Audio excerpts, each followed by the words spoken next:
Harper Audio presents A Meditation on Murder by Robert Thorogood.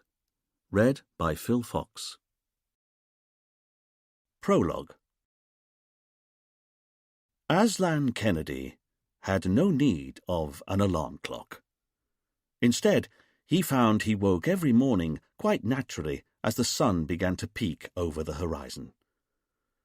In fact, he'd been waking with the sun ever since he decided a few years back that he no longer believed in alarm clocks, any more than he believed in money, the internet, or any kind of one-cup tea bag.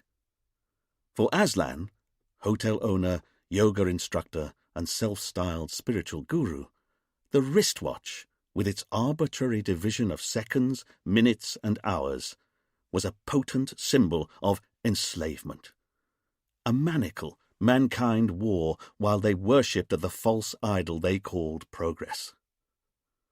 It made making appointments with him a little trying, of course, but that wasn't Aslan's problem, not the way he saw it. On this particular morning, Aslan lay quietly in bed, mahogany, Belle Epoque, until he felt his chakras align. He then swung his legs out onto the teak floorboards, Thai imported, and padded over to a floor-length mirror, gilt-framed, Regency, where he inspected his reflection.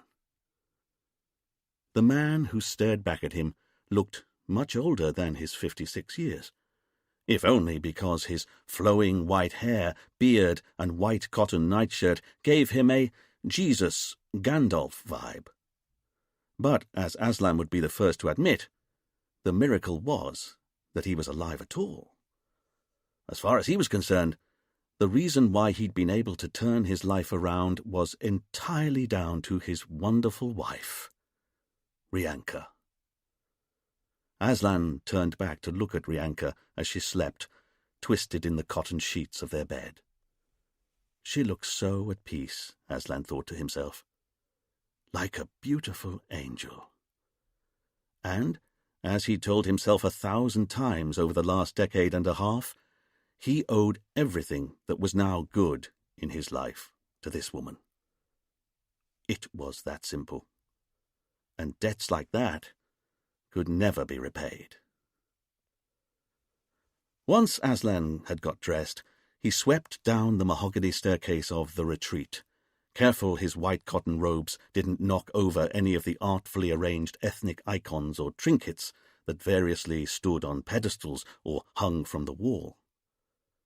At the bottom of the stairs, he turned into the hotel's ultra-modern kitchen and was pleased to see that someone had already laid out a willow-pattern teapot and porcelain cups on a tray for him. Aslan started the kettle boiling and looked out of the window. Manicured lawns stretched down through an avenue of tall palm trees to the hotel's beach, where the Caribbean Sea sparkled emerald green as it lapped against the white sand. With a smile, Aslan saw that the guests for the sunrise healing were already on the beach, stretching and taking the air following their early morning swim.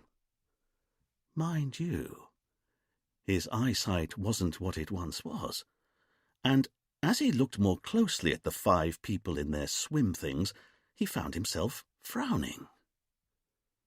Was that really who was going to be in the sunrise healing session with him?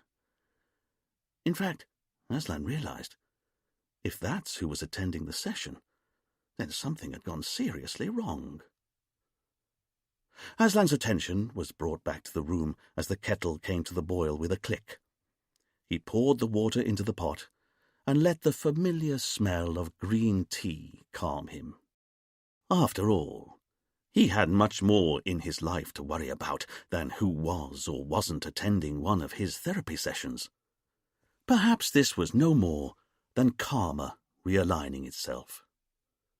He couldn't hide from his past forever, could he? By the time Aslan took the tray of tea outside, he'd decided that he'd just carry on as normal. He'd lead the guests to the meditation space just as normal. He'd lock the room down just as normal. He'd then share a cup of tea with them all and start the healing just as normal. "Good morning," Aslan called out to get the attention of the 5 guests down on the beach. They all turned and looked up at him. A few of them even waved. Yes, he decided to himself. It was all going to be just fine. It was half an hour later when the screaming started. At the time, most of the hotel guests were finishing their breakfast in the outdoor dining area or were already wearing white cotton robes and heading off to their first treatment of the day. As for Rianka Kennedy, Aslan's wife, she was sitting out on the hotel's veranda, a wicker basket of sewing at her feet as she darned one of her husband's socks. The scream seemed to be coming from one of the treatment rooms that sat in the middle of the retreat's largest lawn. A timber and paper Japanese tea house that Aslan and Rianka had christened the meditation space. When a second scream joined the first, Rianka found herself running across the grass towards the meditation space. It was a good 100 yards away, and when Rianka had covered about half the distance, Dominic de Vere, the retreat's tanned and taut handyman, appeared, as if by magic, from around the side of a clump of bougainvillea. As usual, he was wearing only cut-off jeans, flip-flops, and a utility belt full of various tools. "What's that racket?" he asked somewhat redundantly as Rianka flashed past him. After a moment, he turned and trotted after her. Rianka got to the door of the meditation space and, as there was no handle on the outside of it, tried to jam her fingers into the gap between the door and the frame with no success. It wouldn't budge. It was locked from the inside. "What's going on?" she called out over the sound of screams. Dominic finally flapped over on his flip-flops and caught up with Rianka, if not the situation. "What's happening?" he asked. "Dominic, get that door open." "I can't, there's no door handle." "Use a knife! Just cut through the paper." "Oh, of course." Dominic grabbed the Stanley knife from the pouch at his belt and clicked the triangular blade out. He was about to slash through the paper of the tea house's wall when they both saw it. A bloody hand pressed up against the inside. Then they heard a man's voice, thick with fear. "Help!" And then a different, female voice. "Oh God! Oh God!" There was a scrabbling while someone wrestled with the lock on the inside of the door. A few moments later, the door was yanked inwards by Ben Jenkins, who then just stood there in lumpen horror. Ignoring Ben, Rianka stepped into the meditation space and saw that Paul Sellers was lying on his back on a prayer mat, having difficulty waking up. Anne, his wife, was kneeling at his side, shaking his shoulders. Rianka could see that both of them had spots of blood on their white cotton robes. As for Saskia Philby, she was standing off to one side with her hands over her mouth, stifling another scream. There was blood on her sleeve as well. But it was the woman standing in the centre of the room that drew Rianka's attention. Her name was Julia Higgins. She was in her early 20s. She'd been working at the retreat for the last 6 months, and in her left hand she was holding a bloody carving knife. At Julia's feet, a man was lying, quite still, his once white robes, beard and hair now drenched in blood, a number of vicious knife wounds in his back. Aslan Kennedy, hotel owner, yoga instructor, and self-styled spiritual guru, had clearly just been viciously stabbed to death. "I killed him," Julia said. And now it was Rianka's turn to scream. Chapter 1. A few hours before the murder of Aslan Kennedy, Detective Inspector Richard Poole was also awake. This wasn't because he trained himself to turn delicately to each day's sunrise like a flower. It was because he was hot, bothered, and he'd been awake since a frog had started croaking outside his window inexplicably just before 4 a.m. But then, Richard thought to himself, this was entirely typical. Because if he wasn't being assaulted by frog choruses in the middle of the night, it was torrential downpours like a troupe of Gene Kellys tap dancing on his tin roof, or it was whole dunes of sand being blown across his floorboards by the hot Caribbean wind. In fact, Richard considered, in all ways and at all times, life on the tropical island of Saint-Marie was a misery. Admittedly, he'd collected empirical evidence that suggested that Saint-Marie was a popular holiday destination for tens of thousands of other people. But what did other people know? This was an island where it was sunny every second of every single day, apart from the 10 minutes each morning and night when a tropical storm would appear out of nowhere and rain hard enough to flatten cows. And that wasn't even counting the 3 months of the year when it was no longer the hot season, because it was now the hurricane season, which in truth was just as hot as the hot season, but altogether more hurricaney. And none of this even included the constant and unrelenting humidity, which Richard often found himself claiming was well over 100%. Of course, Richard knew that this was scientifically impossible, but he also knew that the one time he'd received a precious box of Walker's crisps in the post from his mother, the crisps had gone soggy within minutes of him opening any of the packets. It was like some exquisite punishment that had been specifically designed to torture him. The insides of each packet contained perfect crisps right up to, but not including, the precise moment he opened the packet and tried to eat one, at which point they immediately went stale in the sultry tropical air. This and other wild roller coasters of despair looped through Richard's mind as he lay in bed, wide awake, his bedside alarm clock clicking from 4:18 to 4:19. Surely the most miserable minute in the 24-hour clock, Richard found himself musing. A slick of sweat slipped down his neck and into the collar of his Marks and Spencer pajamas, and before he could stop himself, Richard became a kicking machine, scissoring his legs in a frenzied attack on his sheets until they'd been balled up and dashed to the floor. He slumped back onto the old mattress and exhaled in exasperation.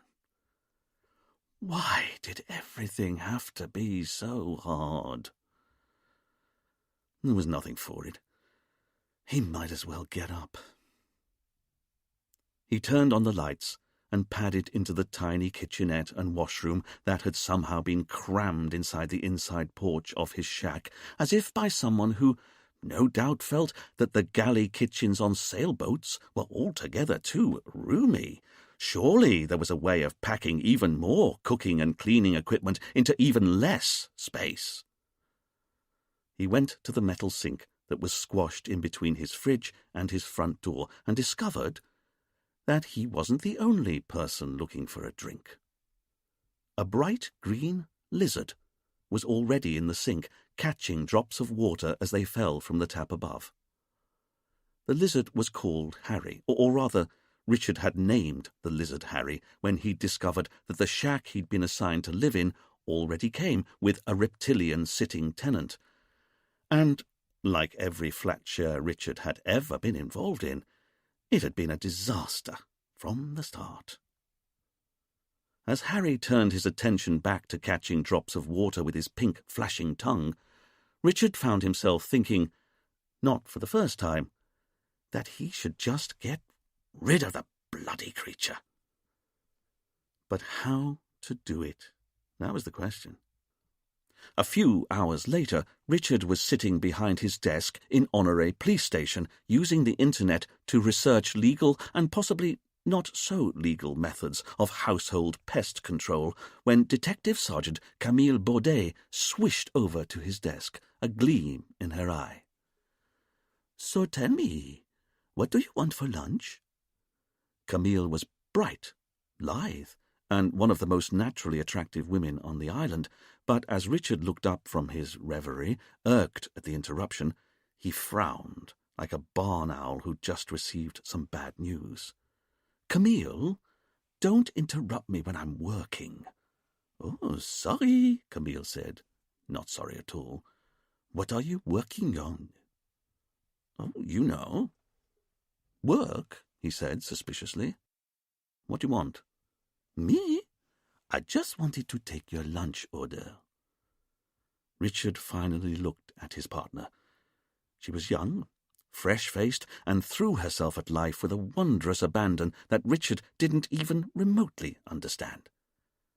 In fact, as Richard considered Camille, he found himself once again marvelling at how much his partner was a complete mystery to him. In truth, he knew that he was limited in his understanding of women by the fact that he'd been educated at a single-sex boarding school and hadn't had any kind of meaningful conversation with a woman who wasn't either his mother or his house-matron before the age of 18. But Camille seemed even more impossible to comprehend than most women. To begin with, she was French. To end with, she was French, and in between all that, she was French. This meant, to Richard's mind at least, that she was unreliable, incapable of following orders, and was, all in all, a wild card and loose cannon. In truth, Richard was scared witless of her. Not that he'd ever admitted as much, even to himself. "You know what I want for lunch, Camille," he said imperiously, trying to take back control of the conversation, "because I've had the same lunch every single day I've been on this god-forsaken island." "But Maman says she's got some spiced yams and rice she can plate up for us all. Or there's curried goat left over from—" "Thank you, Camille, but I'd much rather just have my usual." Camille looked at her boss, her eyes sparkling as she got out her police notebook and made a big show of writing down his lunch order. "1 banana sandwich." "Thank you, Camille," Richard said, somehow aware that he'd been made to look stupid, but not knowing quite how it had happened. Camille grabbed up her handbag, sashayed out of the room, and Richard waited to see who of Duane or Fidel would appear first from behind their computer monitors. It was ordinary police officer Duane Myers, but then, as the elder statesman of the station, this was no real surprise. Richard tolerated Duane, liked him even, but it was always against his better judgment. Duane was in his 50s, but looked like he was no older than 30, and while he wore non-regulation trainers and a bead necklace with his uniform, he was always immaculately turned out. In fact, it was something Richard had always felt he and Duane had in common, their sartorial precision. And while Richard knew that Duane wasn't really very interested in being thorough, punctual, or following any kind of orders, he was a marvel at digging up information through unofficial channels. And on a small tropical island like Saint-Marie, there were a lot of unofficial channels. "Seriously, Chief," Duane said, "you can't have the same lunch day after day. I went to boarding school for 10 years. Watch me." And now Sergeant Fidel Best's head appeared to the side of his monitor, his young and trusting face puzzled. Fidel was a proper copper, Richard felt. He was meticulous, keen, utterly tireless, and above all else he knew correct procedure. The only downside to Fidel was that he was overly keen, so he'd sometimes continue with a line of inquiry long after it was sensible to drop it. Like now, Richard found himself thinking, as Fidel said, "But, sir, don't you get bored eating the same meal every day of your life?" "Yes, extremely, but what can I do?" "Well, sir, order a different lunch." "No, I think I'll stick to my banana sandwich if you don't mind." You know where you are with a banana sandwich." "I know," Dwayne said, almost awestruck by his boss's dogged determination never to embrace change. "Eating a banana sandwich." The office phone rang, and Richard huffed. "No, it's all right. You two stay where you are. I'll get it." Richard went to the sun-bleached counter and plucked up the ancient phone's handset. "Honore Police Station, this is Detective Inspector Richard Poole speaking. How can I be of assistance?" Richard listened a moment before cupping the phone and turning back to his team. "Fidel, phone Camille. Cancel the banana sandwich. There's been a murder." Rianka had set up the retreat 18 years ago when she'd bought a derelict sugar plantation for a knockdown price. The main house had been abandoned for nearly 50 years by this time, but it wasn't its outside that Rianka found herself responding to. It was the inside. Admittedly, the interior wasn't much less damaged, but what Rianka noticed was how the rooms were still as beautifully proportioned and airy as they'd always been. The rotten ceilings were just as high. The main staircase, while leaf-swept and missing many of its boards, was just as grand. To Rianka, the house was no less than a metaphor for the island itself. Shabby on the outside, but full of soul on the inside. And within the year, she'd restored the main house and grounds to their former glory and opened for business as a luxury hotel called The Plantation. When Rianka then got together with Aslan, they'd increasingly started to market the hotel as a high-end health farm, and it wasn't long before they'd relaunched the whole venture as a luxury spa that was now called The Plantation Spa. The business went from strength to strength. Then, as Aslan got more involved in exploring the spiritual side of life, he started offering holistic treatments and therapies to hotel guests, either led by him or by other instructors he hired especially, and it wasn't long before they'd relaunched the hotel for a third and final time as The Retreat. For a good few years now, the hotel had been specifically tailored to the internationally wealthy who wanted to heal their minds just as much as they wanted to heal their bodies. Guests could sign up for sessions in healing, be it crystal, Reiki, or sunrise, or yoga, be it Bikram or Hatha, or meditation, be it Zazen or transcendental. Now, as the police drove up the gravel driveway in convoy, their blue lights flashing dimly in the bright Caribbean sunshine, they could see that the main hotel building was the old plantation owner's house.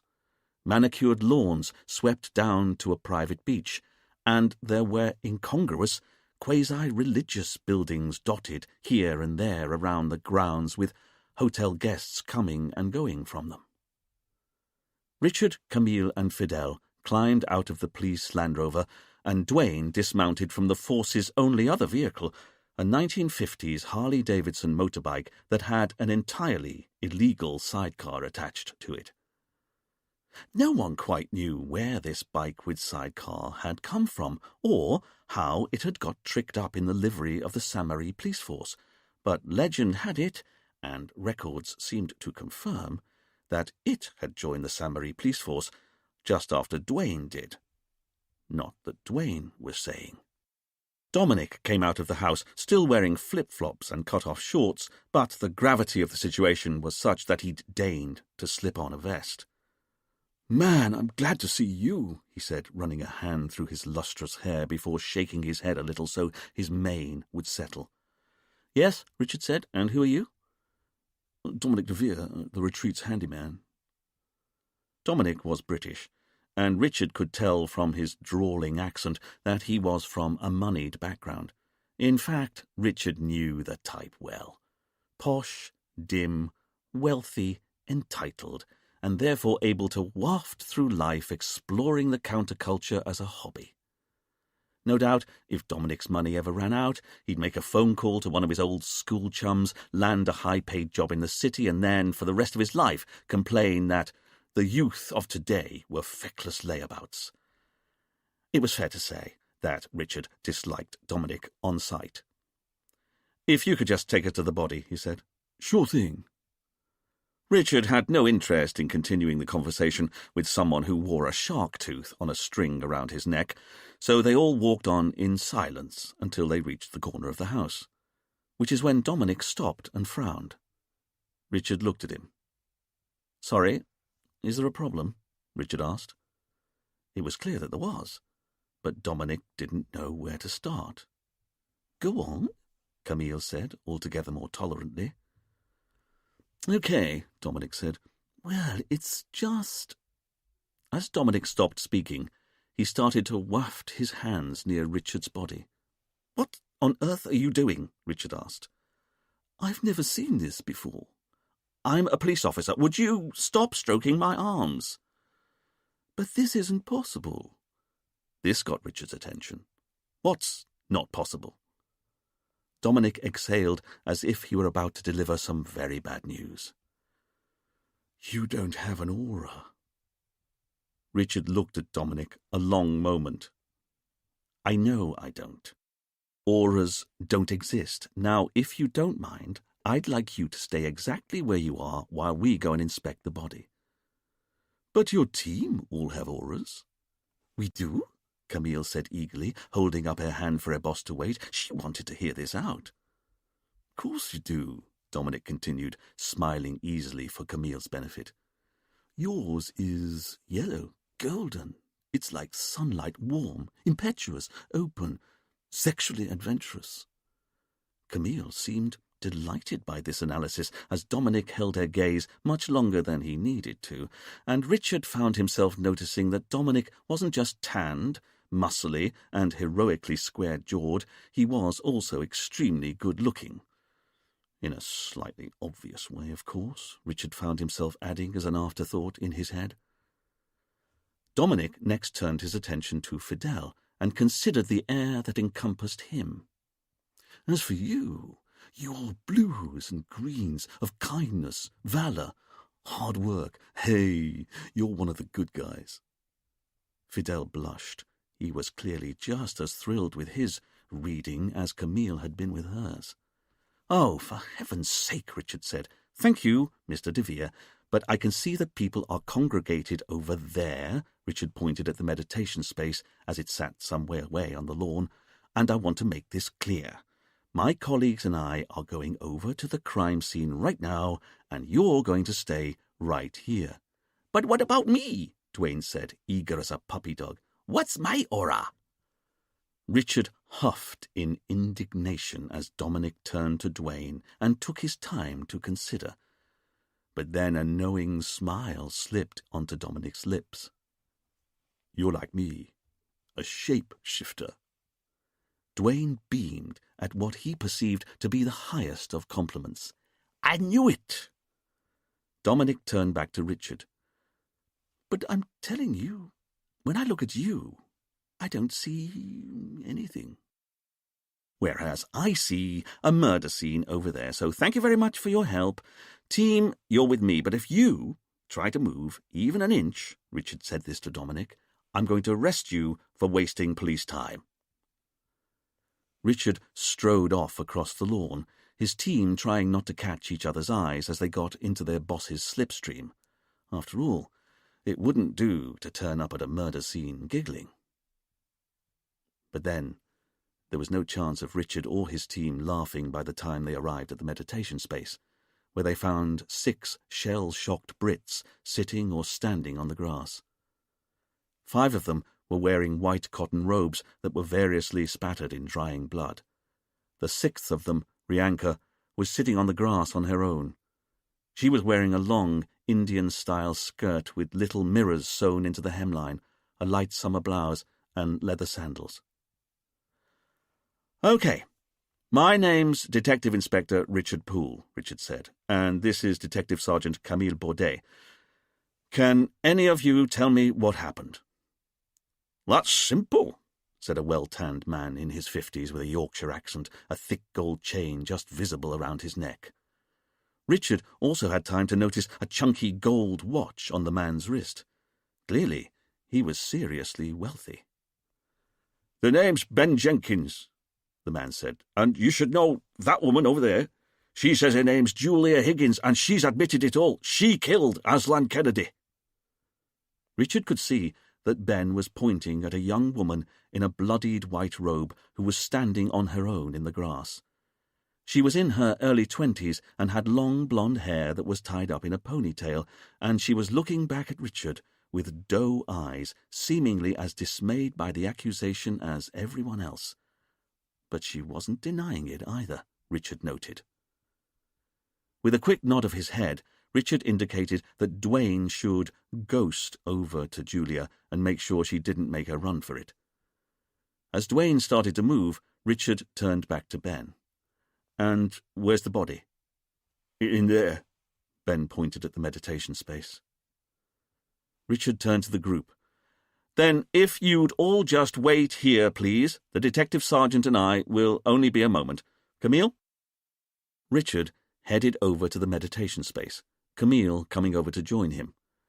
But Richard found himself stopping at the threshold to the building. "One moment," Richard said, as he held his hand up for Camille to pause, because it was only now, as Richard approached, that he saw the walls to the building were made of paper. In fact, as he looked closer, he could see that the paper was waxy, clearly very strong, and was even somewhat translucent. Richard put his hand on the other side of the door and noticed that he could still dimly see his hand's shape through the paper. "What are you doing?" Camille asked. Richard ignored Camille as he took a moment to inspect the door to the building.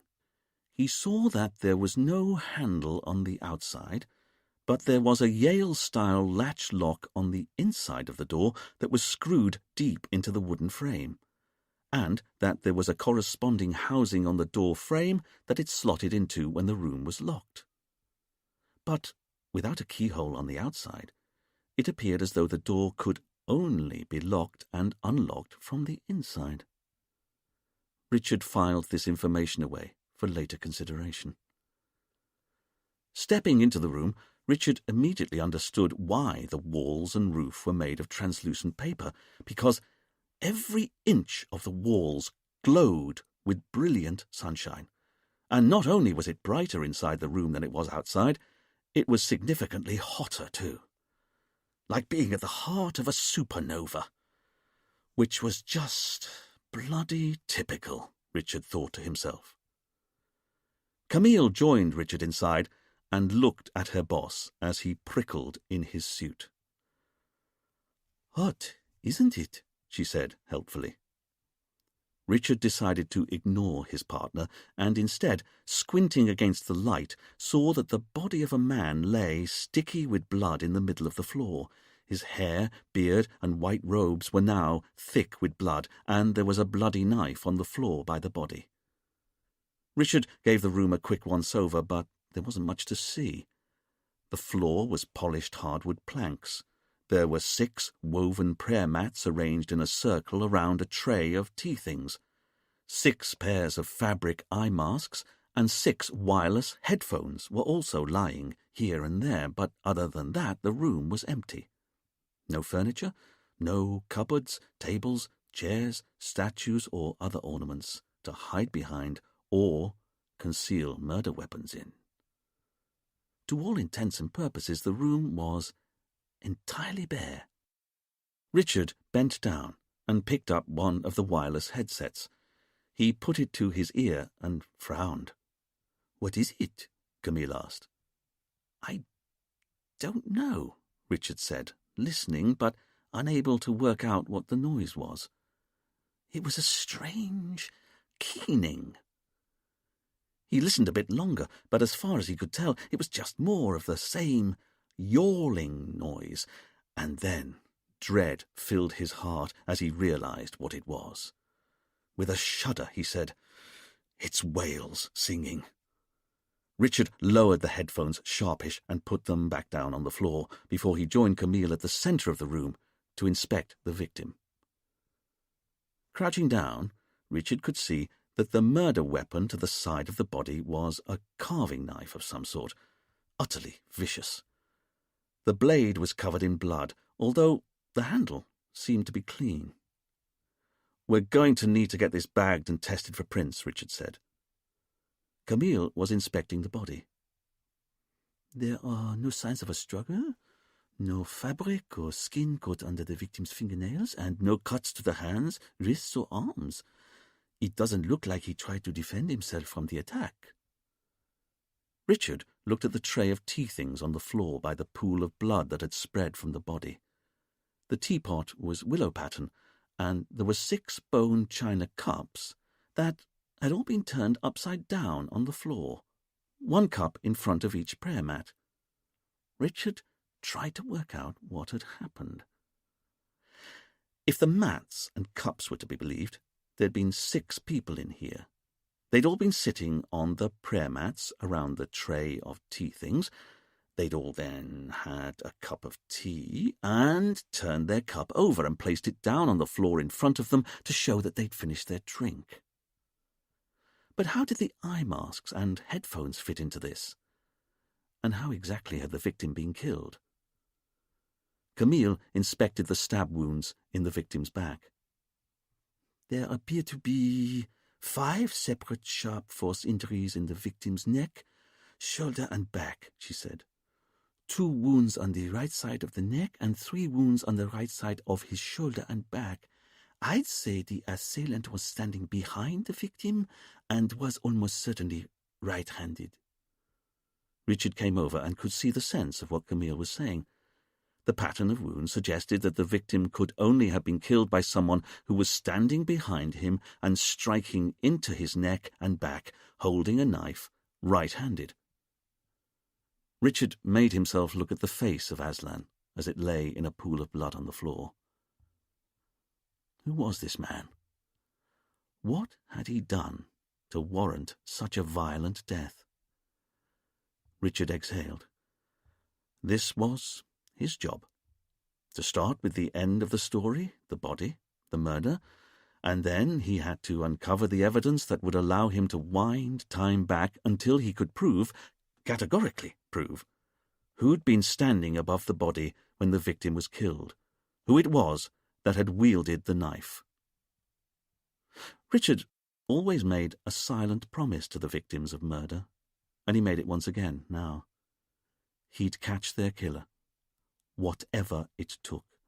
He wouldn't rest until the killer was behind bars. A flash of light caught Richard's eye in the far corner of the room. He turned back to look, but the little flash of light had gone as soon as it had appeared.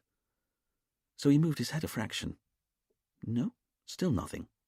He moved his head back. There it was again. There was something shiny on the floorboards he hadn't noticed before. "What are you doing?" Camille asked as Richard went over to the wall at the end of the room and got down on his hands and knees to inspect the floor. "What's this doing here?" he asked. "What is it?" Camille asked as she came over to join her boss. Richard found himself looking at a shiny drawing pin. It was just sitting there, loose on the floorboards.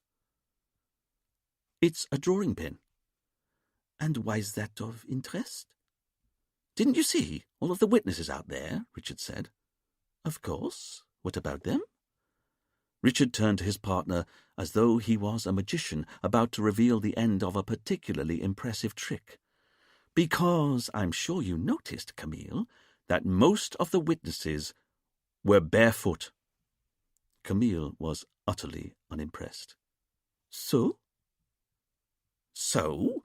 Who would leave a drawing pin like this loose in a room where people were going about barefoot?" Camille waited a moment before answering. "That's it?" "What do you mean, that's it?" Richard asked, irritated. "Your big revelation, that there's a drawing pin at the scene of the crime?" "No, Camille, that's not what I said." "But it is. I just heard you." "No, you didn't. You heard me say that it's loose on the floor. That's what's interesting. For example," he said, standing up and indicating the rough-hewn wooden pillars and beams that made up the internal structure of the paper house.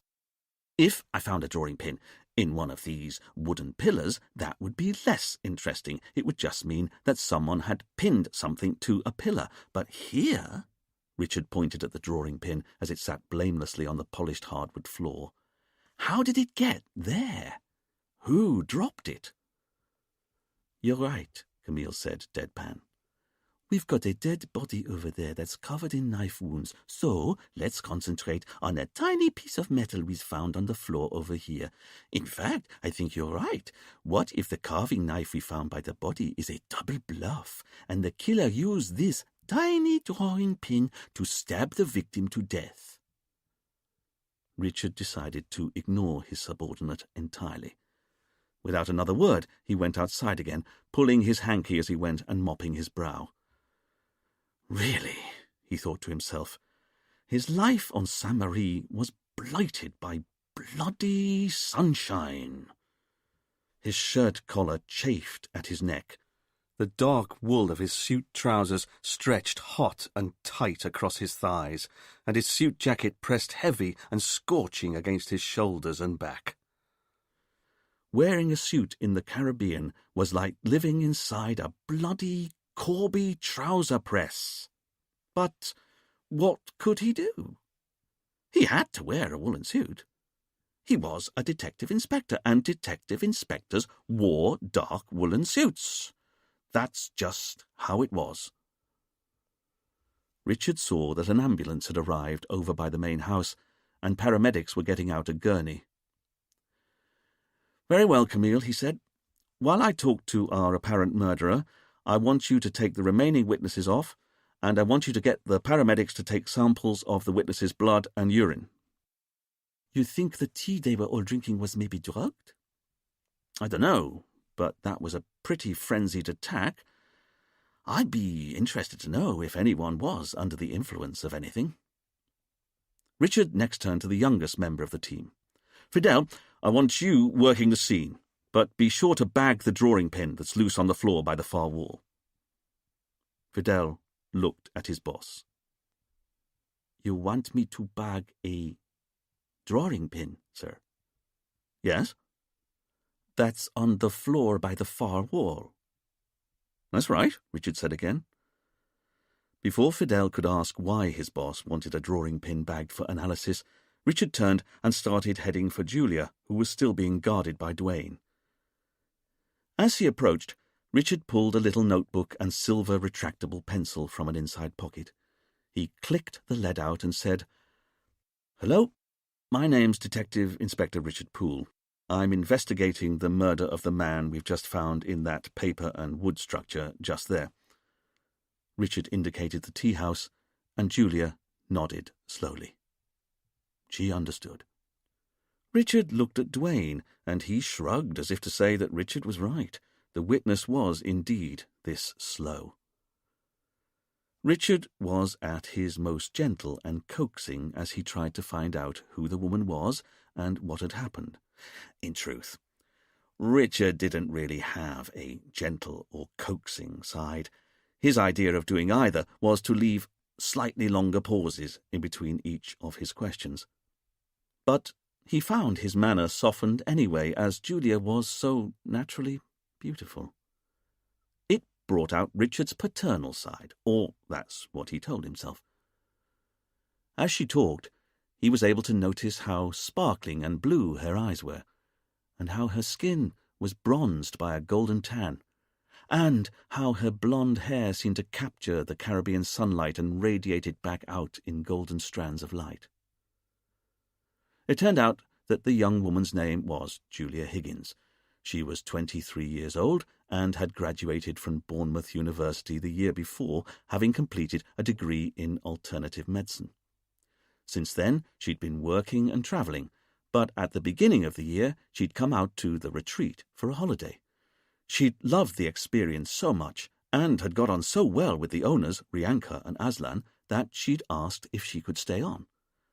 Julia was surprised when they said yes, but apparently her timing couldn't have been better.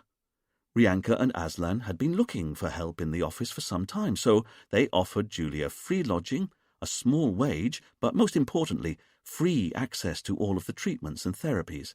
And in return, all Julia had to do was a few hours of secretarial support each day. It was an arrangement that had suited both parties, and Julia had been happily working at the retreat for the last 6 months. As Julia told her story, Richard tried to work out what he found so puzzling about her. After a while, he realized what it was. Julia was clearly still numbed from the shock of what she'd done. Of course she was. But she was also acting as though she was just as keen as Richard to identify the murderer, which was odd, considering that she was the apparent murderer. "Then tell me," Richard finally asked, knowing it couldn't be put off any longer, "did you kill the man we found in there?" Julia blinked back tears as she looked deep into Richard's eyes and said, "His name's Aslan Kennedy, and I think so." "You think so?" Julia gulped. Then she decided that maybe Richard was right to want this point clarified. "I know so." "You know so?" Julia nodded slowly, frowning. "Then can you tell me what happened?" "That's what I don't get. I don't know." "You don't know how you killed him?" Richard exchanged a quick glance with Dwayne.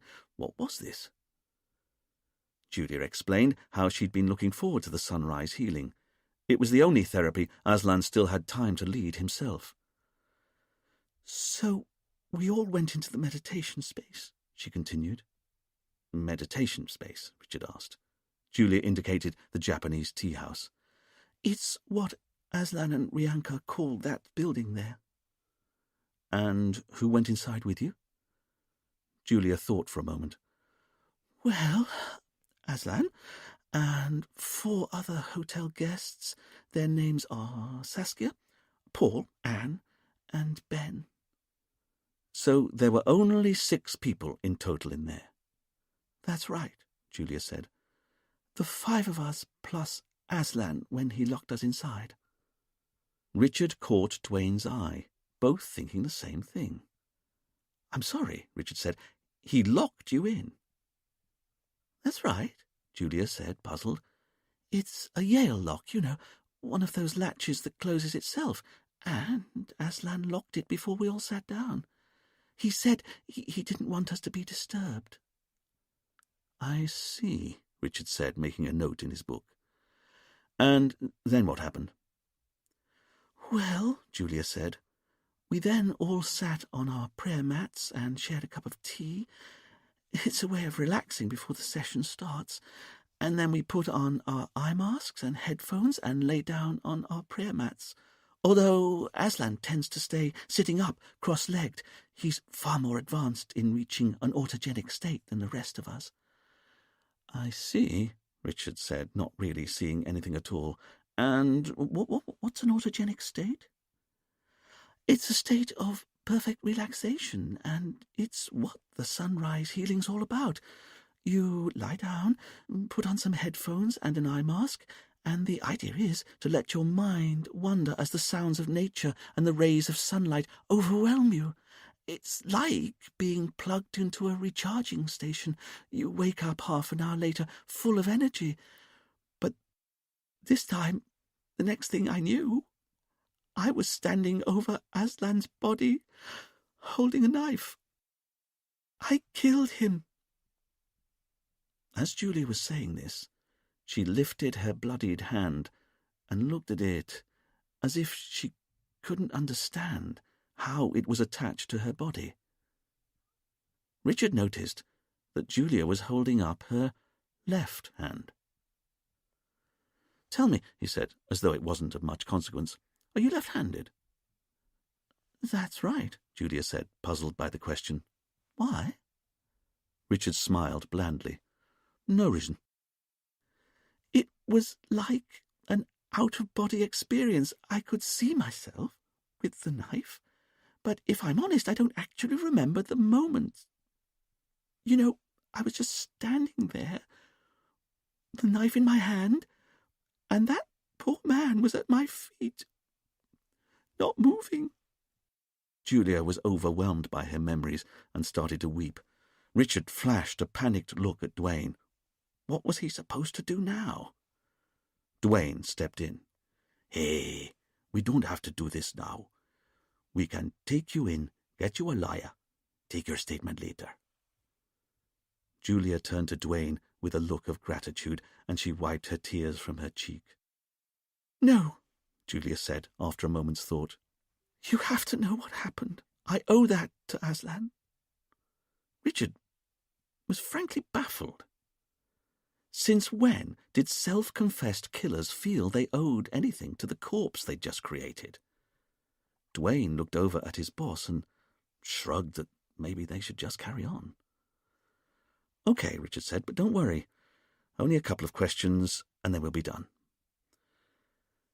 In short order, Richard got the remaining details.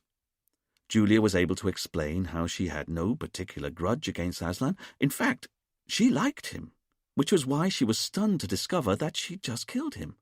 What's more, she not only hated knives, she had no idea where the knife came from that she'd just used to kill Aslan, or how she'd managed to smuggle it into the meditation space. In fact, Richard had to conclude. Julia seemed no less baffled by the murder than he was.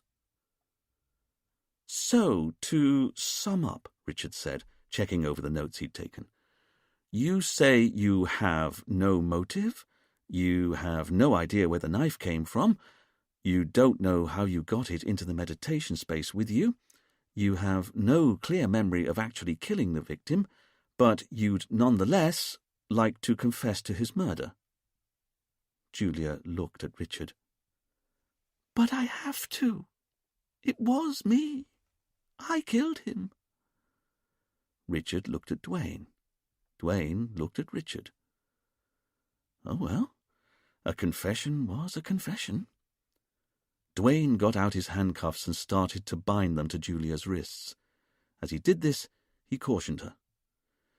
Julia Higgins, I'm arresting you on suspicion of murder. You do not have to say anything, but it may harm your defense if you do not mention, when questioned, something which you later rely on in court. Anything you say may be given in evidence. But before you go, can I ask you one last question? Richard said. Of course. Do you know why there's a drawing pin on the floor of the meditation space? Julia didn't really understand the question. What drawing pin? So that was the end of that. As Duane led Julia off, Richard took a moment to look about himself. The old plantation owner's house that was now the main hotel building sat in a sea of manicured lawns and wouldn't have looked out of place in the French Quarter of New Orleans. It was all wrought iron balconies and horizontal planks of white-painted wood. But Richard also noted the other structures that were dotted around the hotel's grounds.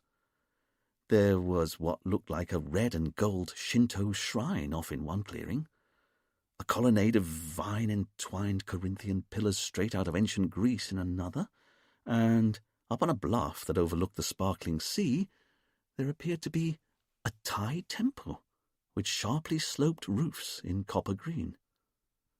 It was all very strange and incongruous to Richard's mind. As for the hotel guests, Richard could see that they'd apparently all vanished into thin air. Although, now he was looking, he could see a clump of them down on the beach, looking back at him. Camille came over from the house, and Richard went to meet her. "Okay," Camille said. "I've sent Rianka, the wife, to her room, and I've said I'll go to her as soon as I can. As for the other witnesses, they're off getting changed into their normal clothes. I've then told them to meet by the ambulance so we can take samples." "Good work, thank you." "But what did Julia say? Is she the murderer?" "Oh, yes, she made a full confession." Camille looked at Richard and shifted her weight onto one hip, a suspicious look slipping into her eyes. "And yet? I don't know. It's just she didn't really make a very good fist at explaining the murder." "She didn't?" "No.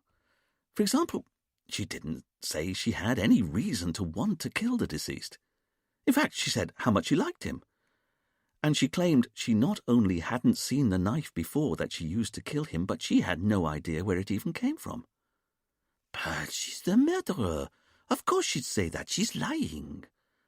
I know, but seeing as she's already confessed to killing him, why bother to lie that she doesn't know what her motive was, what her means were, or what her opportunity was? Camille could see the logic of what Richard was saying. And she's also left-handed, Richard said. She is? Or so she says. Maybe she's trying to trick you. Maybe. Camille knew her boss well. You don't think she did it, do you? I don't know what I think, but it's definitely not stacking up. Not yet. Not if she can't provide us with a decent means, motive, and opportunity. And there's something else as well. Richard paused a moment and then turned back to face the Japanese tea house. It's this tea house. Because Julia also said Aslan locked her and the others inside it before they started their meditation. So? Richard looked at his partner.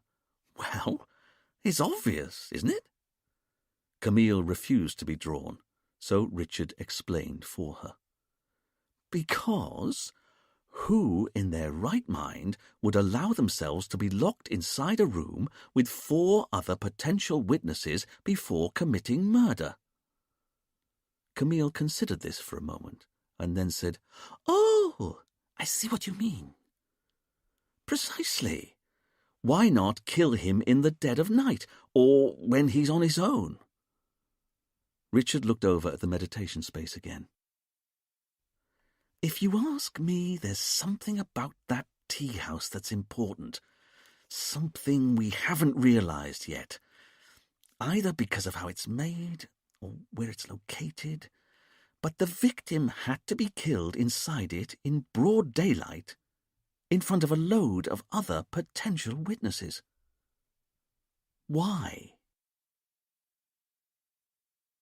Chapter 2. While Fidel processed the scene, Camille oversaw the paramedics taking the blood samples from the 4 remaining witnesses, and Richard watched all the activity from the shade of a nearby palm tree. This, in fact, meant standing nowhere near the palm tree in question that was actually shading him, but Richard had long ago learnt that a palm tree's vertical trunk was too narrow to offer any shade from the blistering tropical sunshine. Instead, his technique was to follow the shade of the thin trunk along the ground until he found the much larger clump of shade that was thrown by the bush of fronds at the top of the tree. Which is why, at this precise moment, if anyone had been looking, they'd have seen Richard standing in the middle of an entirely sun-bleached lawn, apparently in his own personal shaft of darkness. But he wanted to take a moment to watch the 4 remaining witnesses interact with Camille. After all, they'd just been locked inside a room where a vicious murder had been carried out. How were they bearing up? To this end, Richard had already got the witnesses' check-in details from the retreat's receptionist. He could see that Camille was currently talking to a woman he now knew was called Saskia Philby. The photocopy of her passport had her down as 42 years old, and, according to the hotel's registration card, she lived in Walthamstow and worked as a temporary secretary in London. Like the other witnesses, she'd now changed back into her normal clothes, and Richard could see that she'd chosen to put on a sensible A-line dress in dark blue, and he could also see from the way that Saskia listened to Camille with her head cocked slightly to one side that this was someone who was happy being told what to do. He saw Saskia nod her head and go over to one of the paramedics. Yes, Richard thought to himself, Saskia was a sensible secretary, and she would, of course, volunteer to give her blood sample to the paramedics first. Richard shuffled the registration forms in his hand and came up with Paul Sellers and Anne Sellers next. According to their passports, Anne was 45 years old and had been born in Birmingham. Her registration said she was a housewife, and now that she'd changed into her normal clothes, Richard could see that, while she was somewhat plump, She seemed to fizz with the energy of a middle-aged woman who, rather than despair at how she'd let herself go, had decided to embrace this fact. Gold flashed at the thick necklace around Anne's neck. Her wrists were similarly festooned with glitz, and she seemed to be wearing electric blue trousers and gold slippers straight out of an Arabian nightmare. A violently fuchsia blouse, and the whole ensemble was finished off with a silk shawl that she wore draped over her shoulders and which seemed to have been constructed from every colour in the world that didn't actually occur in nature. On it, neon swirls of blue fought with psychedelic greens, and both lost out to attacks of fluorescent yellow.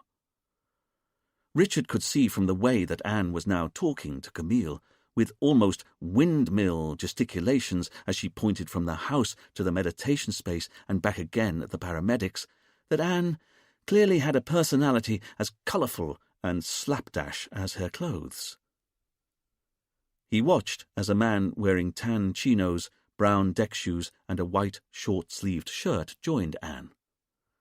Richard could see from the papers in his hand that this was Paul Sellers, Anne's 52-year-old husband. He was a pharmacist at an independent chemist's in Nottingham, where he and Anne lived. And as Paul calmed Anne down, Richard could see that everything Anne was, her husband wasn't. For starters, he was rake-thin and almost entirely bald. But it was more than that. It was his manner that was so different. Richard could see that Paul was smooth, conciliatory, in charge. Just a few words into whatever he was saying, Anne quietened down and looked at her husband as though waiting for instruction. And instruction was clearly what he was giving her, because, as he pointed off to the paramedics, Anne seemed finally to understand what was expected of her, and she went over to give her samples meekly. Richard saw Camille thank Paul for his timely intervention, and Richard then saw him smile briefly and nod once. Paul was clearly a quietly capable person. Which left only one witness, Ben Jenkins, who Richard had briefly spoken to when he'd first arrived at the murder scene. He could see from Ben's photocopied passport that he was 50, had been born in Leeds, but he now listed his home address as Vilamoura, Portugal. As Richard looked up, it took him a moment to find Ben, but then he saw him, standing off to one side in the shade of the ambulance. He wasn't that tall, and now that he'd been allowed to get back into his normal clothes, Richard could see that Ben wore what looked like white leather shoes, stone-washed blue jeans, and a long-sleeved shirt in vertical pink and blue stripes that was tucked tightly into a thin belt that cinched him tight at the waist. Richard thought he recognized the type. Ben had done extremely well in life and was now trying to use expensive clothes and accessories to draw attention away from his increasing girth and decreasing attraction. Looking down at the forms again, Richard saw that Ben had listed his occupation on the hotel form as property developer. Richard found it interesting how Ben was off to one side, alone. In fact, as Richard watched him, he found himself noting that Ben seemed to be watching Camille and the others, just as Richard was watching Ben. Richard made a mental note to keep an eye on Ben Jenkins. Once the witnesses had finished with the paramedics, Camille moved them to the shade of the veranda, and Richard joined them all, but not before he'd sent Camille off to check up on the victim's wife, Rianka. "Thank you for all agreeing to talk to me," Richard said to the 4 witnesses. "I know this must have been a very trying time for you all." "That poor man," Anne said, throwing her hand to her heaving chest. "What do you think he'd done to that girl to make her do that to him? Is she deranged? That's all I can think. Mentally deficient somehow." "For God's sake," Paul drawled in a patrician manner, "be quiet, woman." "Of course, Paul. Sorry."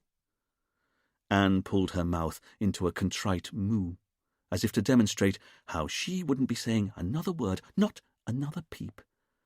And Richard took a moment to look at Paul. There was so little to him, really.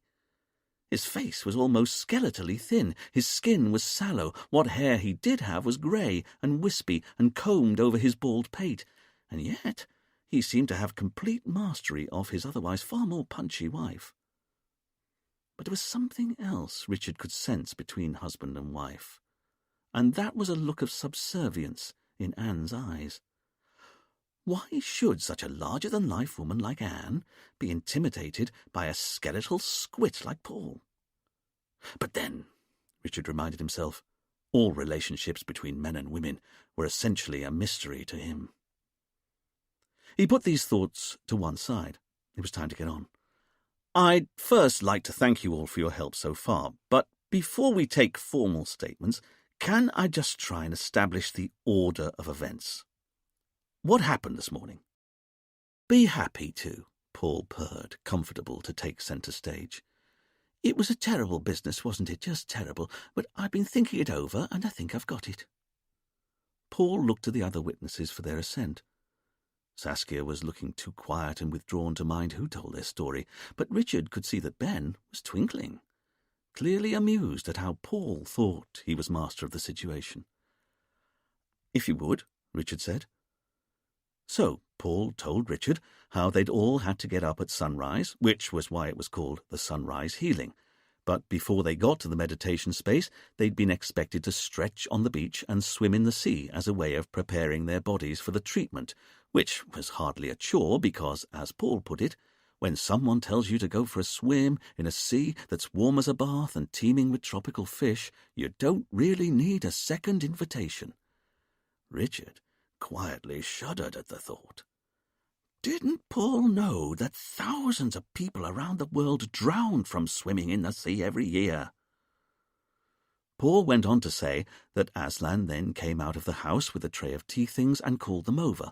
That's when they put on their white robes. This detail got Richard's attention. How do you mean, your robes? The robes we were wearing when you first met us. We'd been swimming before, so all we had on was our swim things. I see, Richard said. And where did you get your robes from? Paul explained that there were little huts all over the retreat that contained tightly wrapped rolls of fresh cotton robes, and they got their robes that morning from the hut on the beach. Then tell me, did anyone see Julia put her robe on? Richard asked. Ben chortled. Are you trying to work out how she got the murder weapon into the room? Richard met Ben's eyes properly for the first time and felt a spike of recognition. Closer up, Richard could see that Ben had a chubby face, dark hair, and with his plummy northern accent he gave off the impression of being a jolly farmer. Even if this jolly farmer clearly bought all of his clothes from Harrods. But for all of Ben's apparent bonhomie, Richard knew you could measure a man by his eyes. How watchful they were, and Ben's eyes were very watchful. That's right, Richard said. So, did any of you see her carrying a knife at all this morning? There's no way she had a knife on her, Ben said, because I'm telling you, when that girl got out of the sea this morning, all she was wearing was a bikini, and it was barely 3 pieces of string.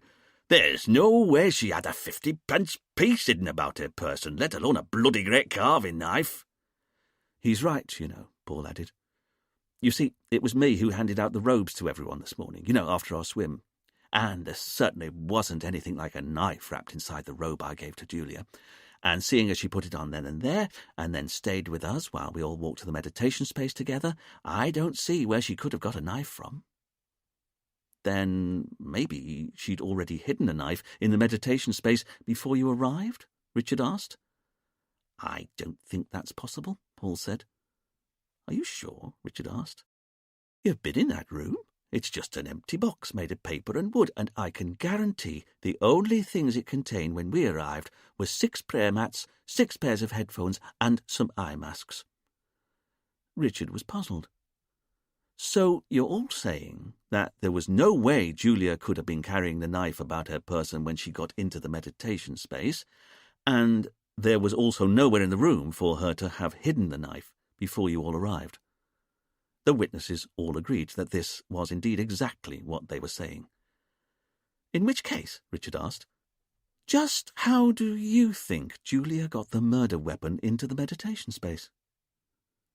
The witnesses had no idea, and Richard could see their confusion. After all, if Julia came out of the sea in her swimming costume and put on her cotton robe in front of everyone else, it was hard to see how she could have hidden a knife as large as the murder weapon on her person. And Richard had seen the meditation space for himself. It was, indeed, an empty box. Any carving knife hidden inside it beforehand would almost certainly have been noticed by someone, wouldn't it? Richard made a note in his notebook and moved the conversation on. What happened after they'd all got into the meditation space? Paul explained that once they were all inside, Aslan placed the tray of tea in the centre of the floor before inviting everyone to take up a position on their prayer mats in a circle around the tea. Then, once everyone was sitting comfortably, Aslan went and locked the door. Apparently, he had been interrupted a few months before during one of his healing sessions and had asked the retreat's handyman to fix a Yale lock to the door. Richard noted this detail and once again considered how odd it was. After all, he'd investigated many murders before, but he'd never heard of a murder where the killer allowed himself to be locked inside a room with possible witnesses before carrying out the murder. It didn't make any sense. Paul explained how, once he'd locked the door, Aslan rejoined the group, sat on his mat and poured everyone a cup of tea. Aslan then told them they all had to drink their cup of tea at the same time. At the same time? Richard jumped in. That's right, Paul said, before explaining that it was apparently an old Japanese ritual that dated back to the days of the shoguns. Everyone had to drink their tea at the same time and then turn their cups over to show that they'd finished. Very well, Richard said. So, you all drank your tea and turned your cups over. What happened next? Well, then we all put on our eye masks and wireless headphones, Paul said. Aslan told us that we then had to lie down, close our eyes, open our minds, and listen to the whale music. This is how we were going to heal ourselves. Whale music was going to heal you. It was about losing ourselves in the immensity of the deep, and I was as sceptical as you to start off with, but it's an odd one. Because when you're lying there, you can feel all the sunlight on your skin, and you've got your eyes closed, and you're listening to distant whale song. You do start to drift off. It's so true, Anne said. You go all dreamy. Dreamy? Richard asked a little too keenly, and he saw understanding slip into Ben's eyes. You think we were all drugged, don't you? Ben said. That's why you wanted us to give samples to the paramedics. The witnesses looked at Richard, and he realised he had an explanation to give. It's a possibility I'm not ruling out. After all, it's somewhat unusual that a murderer would have the confidence to strike in a confined space in front of so many witnesses. One explanation might be that you were all drugged and the killer wasn't. I definitely felt woozy when I woke up, Anne said. And so did Paul. He had difficulty waking up, in fact. I had to shake him by the shoulders. Paul looked at his wife with quiet disdain. Clearly, while he was happy to talk on the behalf of others, he wasn't so happy when his wife talked on his. So did I, Ben said. And me too, Saskia said, speaking for the first time. I couldn't wake up to start off with, and my head was throbbing.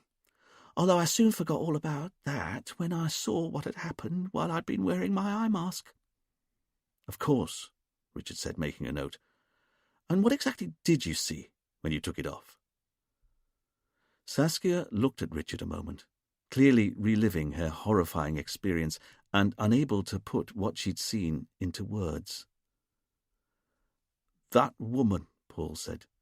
Julia, whoever she is, standing over the body. That's what we all saw, screaming her head off and holding a carving knife in her hand.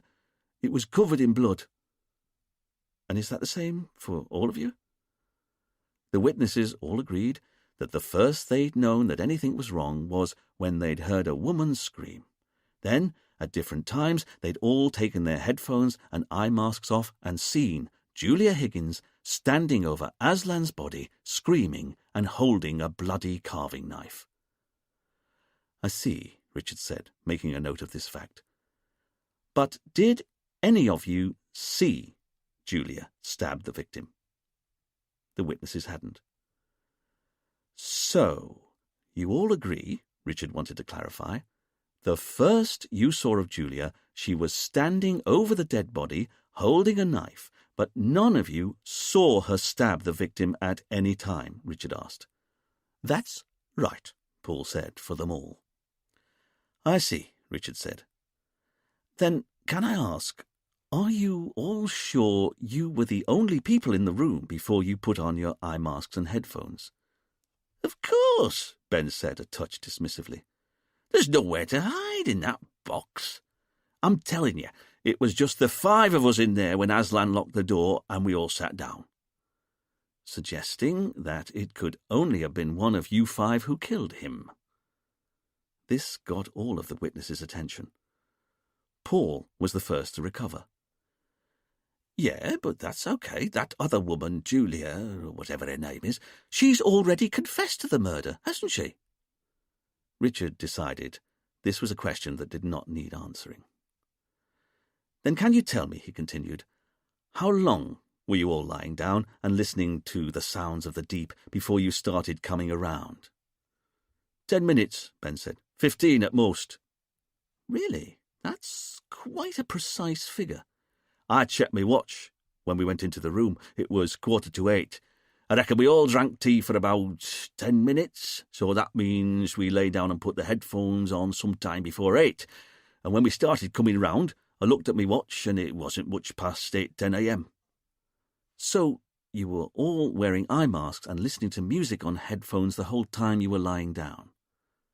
The witnesses all agreed, and Richard took a moment to look at them all again.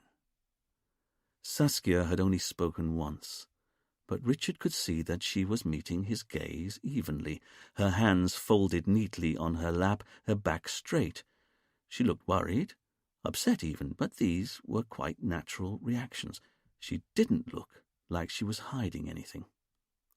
As for Anne, she'd followed what she could of the conversation, like someone watching a tennis match for the first time without any idea of what the rules were.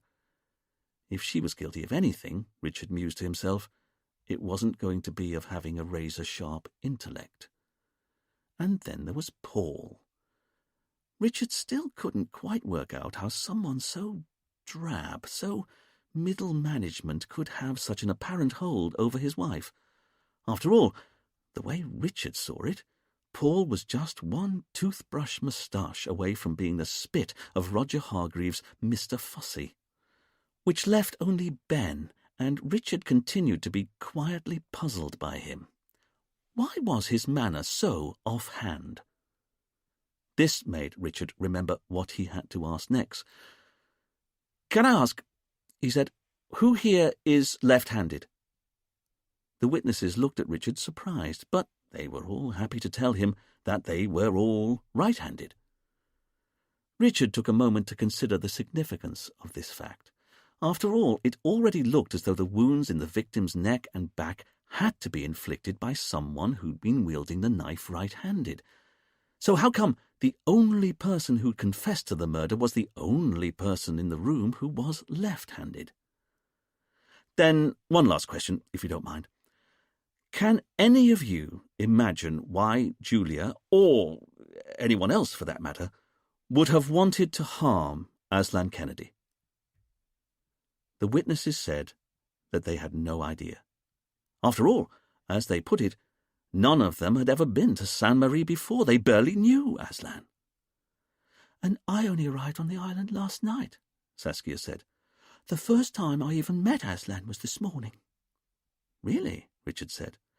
"That's right," she said. But Richard noticed that Saskia had something else on her mind. Something was troubling her. "And?" he asked. Saskia looked at Richard, unsure, and Richard decided that the dutiful secretary needed to be told what to do. "If you have any information that may have a bearing on the case, you're obliged to mention it." "No, of course," she said, suitably chastened. And it may be nothing, but yesterday, after I arrived, I got a bit lost in the hotel, and I found myself outside Aslan's office. Although the door was closed, I could hear voices inside, raised voices. What time is this? About 6 p.m., I think, Saskia said. And you're sure it was Aslan's office? Oh, yes. But the thing is, the voice I heard belonged to a man, but I don't think it was Aslan. Anyway, I heard this man say, "You're not going to get away with it." You did? That's right. And he was angry, but I heard it quite distinctly. "You're not going to get away with it," he said, and a few moments later the door opened and I saw Aslan flee. He looked seriously distressed. You didn't see who he left behind in the office? No. The whole thing was so strange, I didn't hang about to find out who the man was who'd been shouting at Aslan. Richard considered what Saskia had said before turning to look at Ben and Paul. I don't suppose either of you were in Aslan's office yesterday, shouting at him at 6 p.m., were you? Paul looked affronted. Certainly not. So, can you tell me, where were you at 6 p.m. yesterday? Paul had to think for a moment before he answered. I was down at the beach, wasn't I, darling? Anne looked at her husband, uncomprehending. You were? Of course I was, Paul said, exasperated. I was with you. It took Anne a moment to register this fact. Oh, of course, she eventually said. That's right, we were both down on the beach, weren't we? Richard found himself briefly wondering why it took Anne so long to remember that she and Paul had been on the beach together. Had she really forgotten? Richard turned to Ben and waited for his answer. All right, Ben said. I was in my room on my own. So you're saying that no one can alibi you for about 6 p.m. yesterday evening?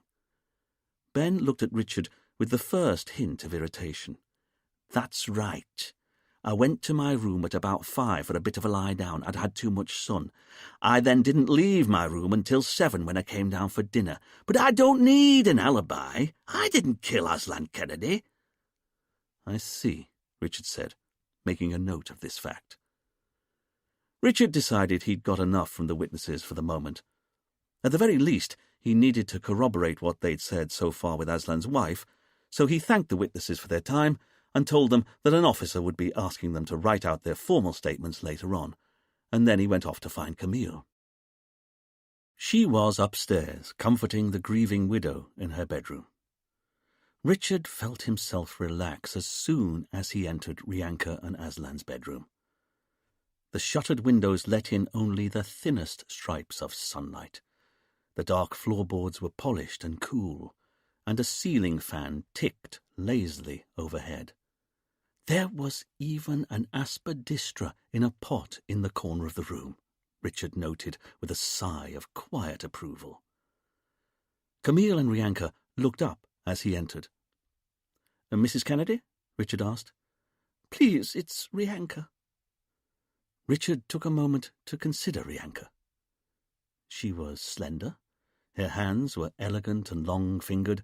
Her grey hair was fixed behind her head with 2 chopsticks, and while her clothes were colourful and ethnic, she herself appeared quiet and demure, prim even.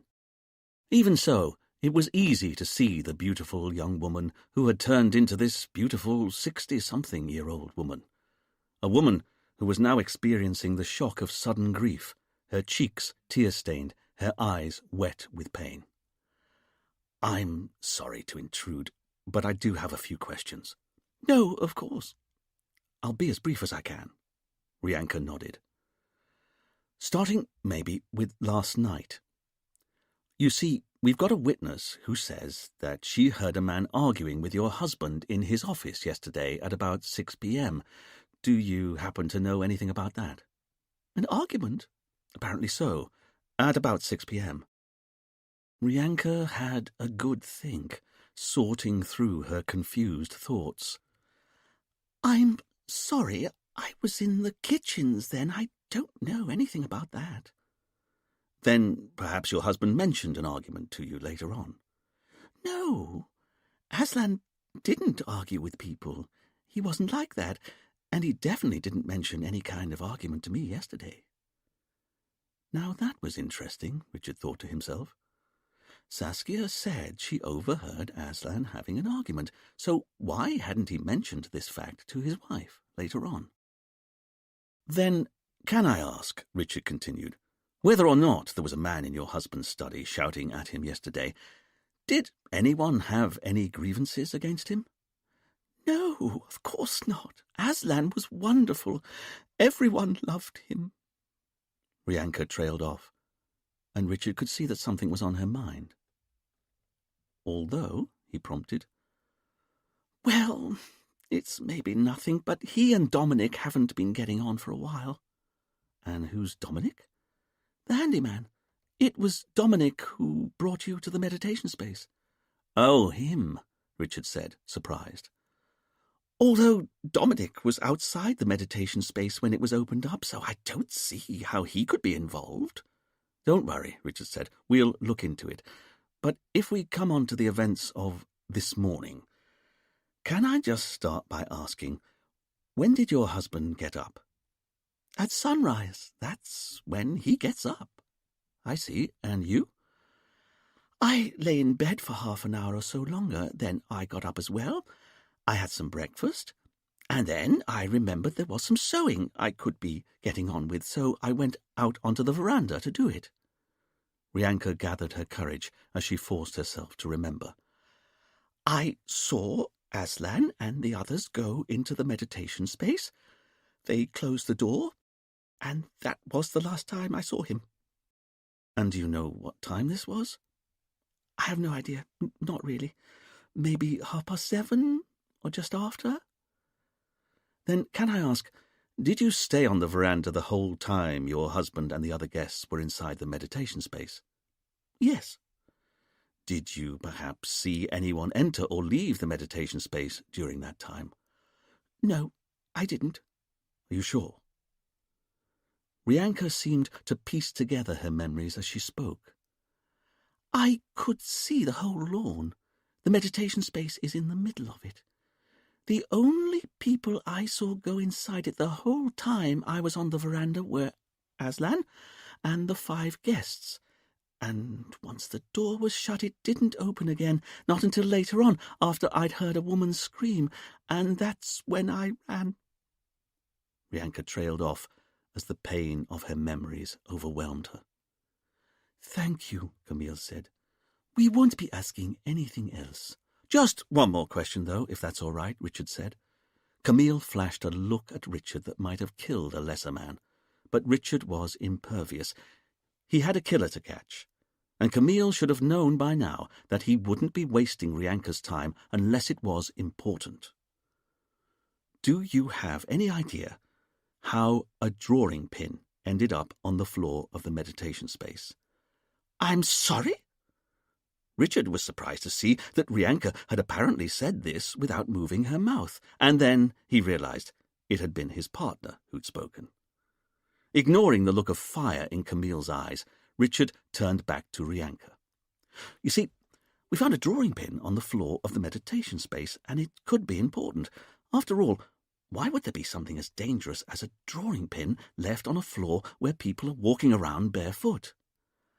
I don't understand. Are you asking me how a drawing pin got into the meditation space? Yes, I am. Then, I'm sorry, I don't know. Very well, then. Thank you very much for your time. Richard turned to his partner. Camille, if Rianka's up to it, I'd like you to take her formal statement, and then I'd like you to take the statements of the other witnesses who were in the meditation space. Yes, sir, Camille said.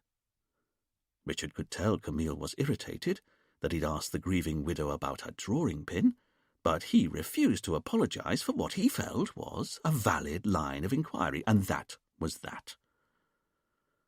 Outside again, in the glaring sunlight, Richard tried to make sense of what he'd learned so far. It was hard to get a handle on everything. After all, they'd already arrested the self-confessed killer. Surely that made it an open and shut case. But Richard wasn't so sure.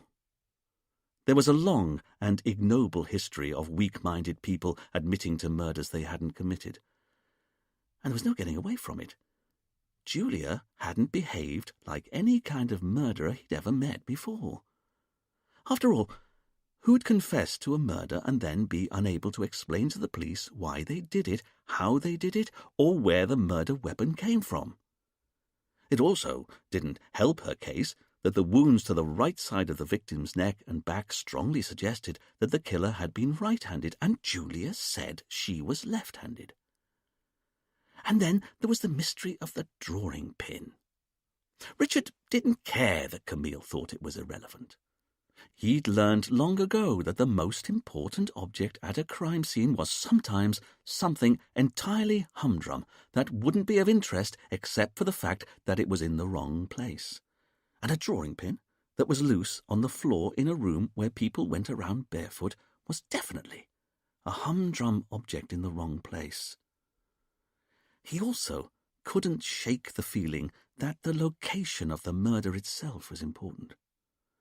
Aslan was killed inside a locked room that was only made of paper and in front of a load of potential witnesses. But why was he killed there? Richard looked through a heat haze at the meditation space as it sat shimmering in the middle of the lawn.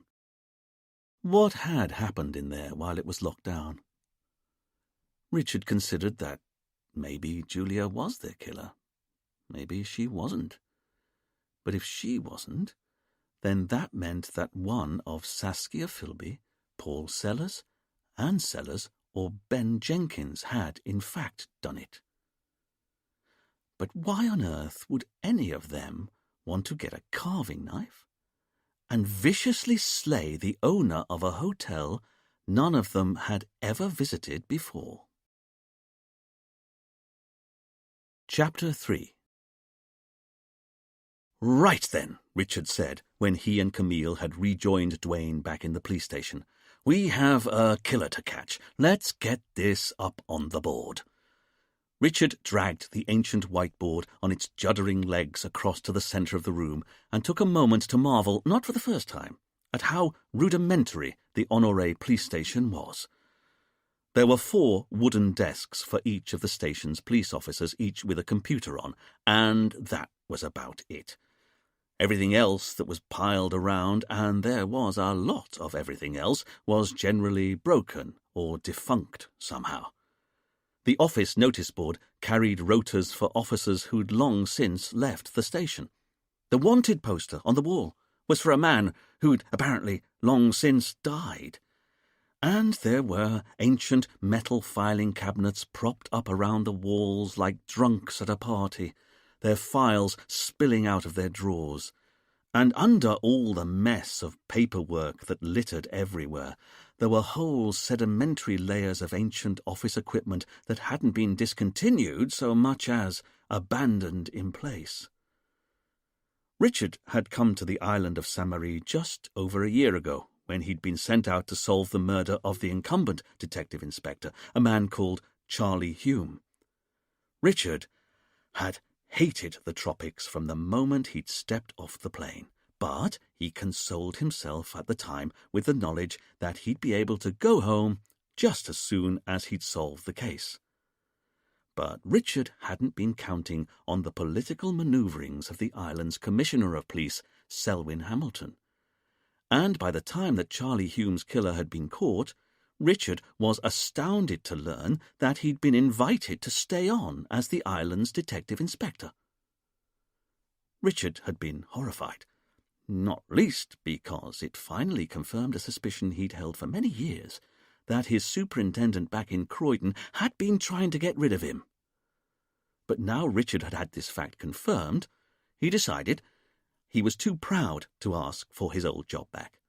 As far as Richard was concerned, no one should ever be made to beg to go back to Croydon. So, instead, he accepted the job on Saint-Marie as a stopgap, and spent every subsequent spare moment he had applying for jobs that would allow him to go back to a different station in the UK. But a strange thing happened as the months passed. Not that Richard was anything more than dimly aware of it. Because, separated from a metropolitan police hierarchy that he'd never quite fitted into, and now surrounded by a talented team who seemed to forgive him his idiosyncrasies while championing his strengths, Richard had finally started to find the sort of success that had proved so elusive in the UK. He still hated the tropics, of course, the climate, the spicy food, the shack he had to live in, the sand that got everywhere, and the fact that even though Sainte Marie was larger even than the Isle of Wight, it wasn't possible to get a decent pint of beer anywhere. But while Richard told himself that he was still hell-bent on getting posted back to the UK, he hadn't noticed, although his team had, that he hadn't actually applied for any jobs back in the UK for the last few months. This didn't mean he was happy, of course. Someone like Richard could never be happy. But his levels of unhappiness had perhaps bottomed out. On this occasion, though, Richard was having a typically frustrating time trying to find even a single whiteboard marker with enough ink in it to work. Once he'd finally found one that would just about do, he turned to face his team. "Very well," he said. 5 guests at a fancy health spa cum hotel get up at dawn and go for a morning swim. Saskia Philby, Anne Sellers, Paul Sellers, Ben Jenkins, and Julia Higgins. Richard wrote the names on the board, leaving plenty of space between the names so they could later annotate the board with evidence as they collected it. Richard carried on making notes on the board as he recounted how the witnesses all went swimming that morning and how one of their number, Paul Sellers, handed out fresh cotton robes to them all, Julia Higgins included, before they all went with Aslan to the meditation space, and how all of the witnesses agreed that Julia couldn't have hidden the knife about her person before the room was locked down. He then went on to explain that once inside, it was Aslan who locked the door from the inside. All 5 guests and Aslan then drank from the same pot of tea and all turned their cups over. They then all put on their wireless headphones and eye masks and lay down on their prayer mats. And then there was a 10 to 15-minute window in which Aslan was brutally slain, somehow without any of the witnesses hearing or seeing anything, until Julia started screaming, which was when everyone inside the meditation space woke up and saw Julia standing over the body, holding a carving knife in her left hand. "Even though the wounds in the victim's neck and back looked like they were delivered by a right-handed person," Camille said. "Precisely. And you should know," Camille said, "when I watched Julia write out her witness statement, she used her left hand to do the whole thing." "So, what do we think? Is she really our killer?" "She's confessed to the murder," Duane pointed out. "I know, but I don't want us to rule anything in or out for the moment. Not until we know more about what we're dealing with. And, you should know, all the witnesses said they felt groggy when they woke up. Oh, Camille, did we manage to get samples of the tea they were drinking off to the labs in Guadeloupe?" "Yes, sir." "And samples of the witnesses' blood and urine?" "Yes, sir." Richard looked at the board and realized something. "Because there's something you should all know," Richard said. Paul Sellers' registration card for the hotel had his profession down as a pharmacist. If the tea was doctored in any way, he's the person on this list who'd have had the easiest access to any kind of mind-altering drug. Richard recorded this fact by Paul's name on the whiteboard. "And 2 more things," Richard said. "Firstly, why was Aslan killed inside a house made of paper and wood? It's such a strange place to commit murder, don't you think?" And secondly, and just as important, why did we find a drawing pin loose at the scene? As Richard finished writing his notes up, it was fortunate that he couldn't see the sceptical looks that passed between Duane and Camille behind his back. "Very good," Richard finally said, looking at the board. "Yes, that's a start. Have you got the witness statements?" he asked Camille. "Of course, sir," she said. As Camille hunted for the statements among the slick of other casework on her desk, Richard marvelled once again at how he managed to work so effectively with a partner who was so very disorganized. Her desk alone was enough to send him into conniptions with its mess of paperwork, files, bits of old orange peel, and desiccated tubs of makeup that she'd leave the lids off and then lose interest in entirely. Richard's desk, on the other hand, was, of course, neat and tidy. His in-tray empty, his out-tray just as empty. There was no pending tray. As far as Richard was concerned, pending trays were for wimps. "Got them!" Camille triumphantly held up a manila folder containing the witness statements. "Yes, well done, Camille." "What do you mean by that?" Camille asked, picking up on her boss's tone. "Only that it shouldn't be such an achievement to find the witness statements to a murder case." "I knew where they were." "Self-evidently you didn't." Camille pointedly opened the buff folder by way of a reply, and, as she gave her verbal report, Richard wrote up his version of what Camille was saying on the whiteboard. "Okay, as for witnesses, first we've got Rianka Kennedy, of course, and it's basically what she'd already told us.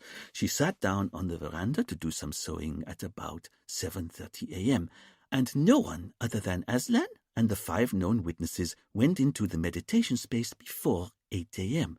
She then saw no one else enter or leave the building, and the only other person who was even remotely nearby was Dominic DeVere, the handyman. But Rianka said that although Dominic had a history of arguments with the deceased, he was definitely outside the meditation space when the screaming started. Duane said, "And if he was outside, he can't be a killer." "Quite so," Richard agreed. "Then what about our actual suspects, the people who were inside the locked room with the victim? What did you make of them all, Camille?" Camille fanned out the witness statements so she could see them all. "So, first we've got Saskia Philby," she said. "I thought she was the classic innocent bystander, shocked, but willing to help." "I'd agree. That's what I thought of her too." "And then we've got the husband and wife, Paul and Anne Sellers. And they're an odd couple, aren't they?" "Go on," Richard said. "Because she's kind of crazy. I had an aunt like that. You know, larger than life, talked too much. But it was because she never married, and she had to keep noisy, or she'd notice that there wasn't much going on in her life." "You think Anne's unhappy?" Duane asked. "I don't know, but she definitely talked too much, you know." "Maybe she's feeling guilty," Duane offered. "Maybe," Camille conceded, though she wasn't too sure. "Then what about Paul?" Richard asked. "He's so sure of himself and in control, isn't he?" Camille said. And Richard couldn't help but smile, as this tallied with his impression of Paul as well. "And patronizing. I got the distinct impression he didn't take me seriously because I was a woman." "Then what of Ben Jenkins?" "I don't know," Camille said. "He was happy to give his statement, but there was something about him I couldn't quite pin down." "How do you mean?" "He was helpful enough, but I felt he was being careful, like he'd had a brush with the law in the past." "That's exactly it," Richard said, delighted. He'd been unable to place Ben's manner himself, but Camille was right. When Richard talked to Ben, it was as though Ben knew he had to be guarded around policemen. Richard turned to Duane. "Duane, according to his registration document, Ben Jenkins lives in Portugal. When you do your background checks, see if he's ever had a run-in with the authorities, would you? Not necessarily criminal. He's a property developer there. It could be financial or legal. Or maybe he was investigated by the tax office. or by the government's planning department. But Camille's right. The man was too canny for someone giving evidence for the first time. Duane looked puzzled. "Problem?" Richard asked. "Sure, I'll do all that, but I don't know if you've noticed, Chief. But we've got the killer in our cells. She's already confessed to the murder." "I know, Duane, but it doesn't mean we should believe her." Duane looked at his boss. "You don't think we should believe criminals when they confess their crimes?" Before Richard could answer, there was a thump of footsteps on the veranda, and everyone turned to see Fidel enter the station with his hands holding a manila file full of statements. He was hot, and he was very, very bothered. "Ah, Fidel, how were the other hotel guests?" Fidel dumped the notes onto his desk before responding. "Confused, panicked, shocked. And all I got from them was a whole heap of nothing." "Well, let's see about that. I'm telling you, sir, I spoke to 37 different guests, and they're all saying the same thing. Aslan was kind, quiet, a man of peace, a few of them said." Fidel spread out his notes on his desk and read out a few choice quotations. "He was the person I aspire to be. He's the reason I come to this retreat year after year. He had a soul of pure gold. I'm telling you, sir, they all think he was some kind of saint." "Then how come he ended up getting knifed to death?" "Not one of them has the first idea, but a couple of people did say something interesting." "Oh?" "They said the only person at the retreat who didn't seem to like Aslan was Dominic, the handyman. Dominic would apparently make comments. He thought Aslan didn't live in the real world." "Which would be interesting," Richard said, "except for the fact that he wasn't in the meditation space when the murder was carried out, so I don't think we can consider him a suspect. Did you get anything that suggested that anyone inside the locked room with the victim at the time of the murder had a grievance with him at all?" "I'm sorry, sir. I got nothing like that." "Then what about the argument? Did any of the guests hear a man shouting at Aslan in his office at 6 p.m. the night before?" "And nor could I find anyone who heard any kind of argument at 6 p.m. yesterday, either in Aslan's office or anywhere else." "And is that likely?" "How do you mean?" "That the only person in the whole hotel who heard a man shouting, 'You're not going to get away with it,' to Aslan was Saskia Philby." Fidel thought for a moment. "I don't know. It was pretty hot yesterday. Most people would have been outside at that sort of time, I reckon." Richard considered this a moment before continuing. "Then what did the hotel guests have to say about Julia Higgins?" Fidel started checking through his notes again as he said, "And that's just as much of a dead end, sir. I couldn't find anyone who had a bad word to say about her. She helps out in the office, she's always polite, cheerful. That's a word a few people used. As for her relationship with Aslan, everyone said she hero-worshipped him. I couldn't find a single person who believed for a second that she could be our killer." Not for the first time, Richard felt as though he were looking at the case the wrong way round. After all, why would a woman no one had a bad word to say about kill someone who, by all accounts, she adored? And why would she do it inside a house made of paper and in broad daylight, in front of 4 other potential witnesses?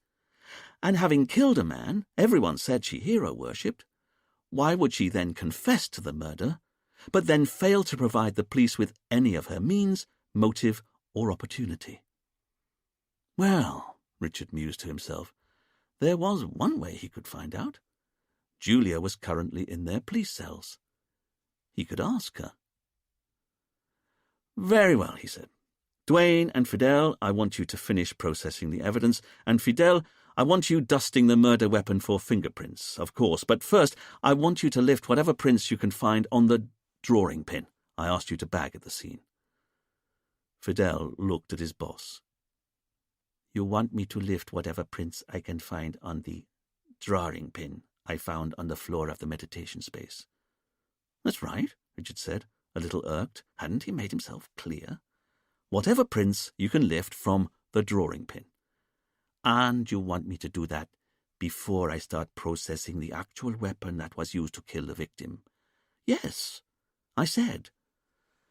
And as for you and me, Camille, I want to have another chat with our killer. And this time, I want her to tell us why she killed Aslan Kennedy and how she smuggled a knife into the murder room without anyone seeing. Richard led through the bead curtain into the cells at the back of the station. This was his least favourite place on the whole island, which, whenever Richard thought about it, was really saying something. There were just 2 steel-barred rooms, an iron bed in each, a high strip of window above them both, and ancient paint that was peeling from the wall, exposing the crumbling bricks underneath. Richard and Camille found Julia with her eyes closed and sitting in a lotus position on the floor of the first cell. Richard could see that she was now far more sensibly dressed, although he found himself musing that he'd personally not choose to go to prison wearing cut-off jeans and a tight T-shirt in bright lime green promoting hashish, but he supposed it was each to his own. Julia opened her eyes as the police approached. "What have I done?" she asked, so grief-stricken that neither Richard nor Camille said anything for a moment. "You know," Julia said, "I've been trying to put myself into a trance and go back in time." "You have?" Richard asked, already preemptively weary. This was what he found so tiresome about the New Age movement. They seemed to use the most cumbersome methods to reveal things that were actually already known, like trying to go into a trance when a normal person would just use their memory, or inventing ley lines to explain the mystery of Glastonbury Tor, when really it was just a hill in a surprising place. As for Stonehenge, Richard had always felt that the guy who'd commissioned it had probably only wanted a nice side table, but had made the mistake of asking a bunch of druids with too much time on their hands to do it. Correctly interpreting her boss's dismissive look, Camille tried to move the conversation on. She asked Julia, "And have you been able to access your memories?" Julia looked at the police.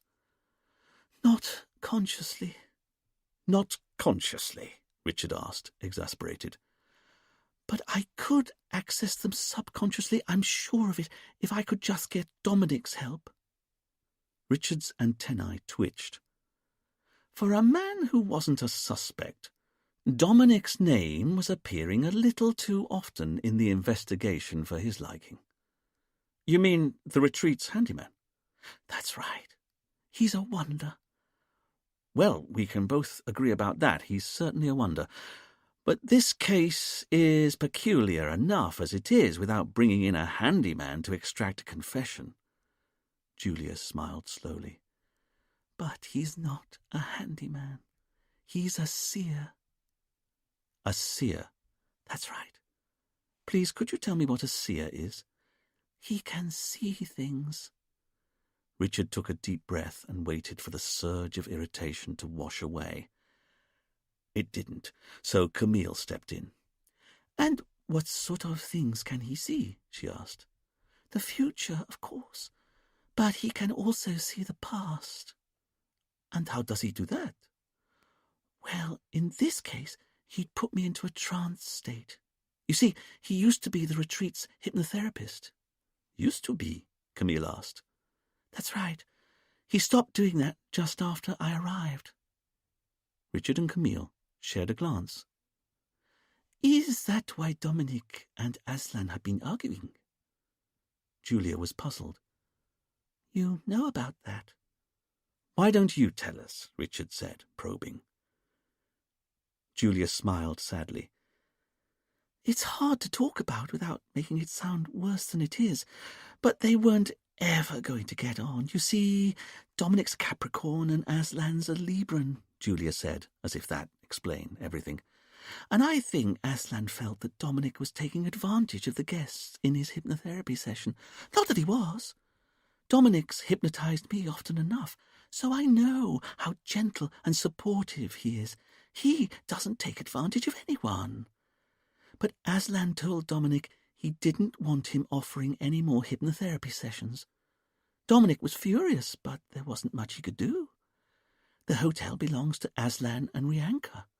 But here's the thing. Aslan said Dominic could stay on as the hotel's handyman. That's the sort of guy Aslan was. He still offered Dominic a job, even though they'd argued so badly. And Dominic took it, Richard said, surprised. It allowed him to stay on the island, Julia said. I see, Richard said, even though he couldn't. But the thing is, you have to believe me, Dominic is amazing at getting people to remember memories they've buried because they find them too upsetting. And if you let him hypnotize me, I bet I'll be able to tell you how I got the knife into the meditation space and why I did what I did. Julia finished with a gulp. Unfortunately, Richard said, that would be totally unethical. So why don't we just leave you here for a bit longer, and when you remember anything that might help us, you just call out. We're only next door. Sensing that Camille was disappointed with this ruling, Richard returned to the main office, calling out to Fidel as he entered through the bead curtains. So, have you dusted the drawing pin? Fidel looked up from his desk in surprise. Yes, sir, I have. And what'd you find? Well, sir, I was only able to dust the flat bit you pressed down on with your thumb. Of course, but is there a fingerprint there? No, sir. There's no print on it. It's entirely clear.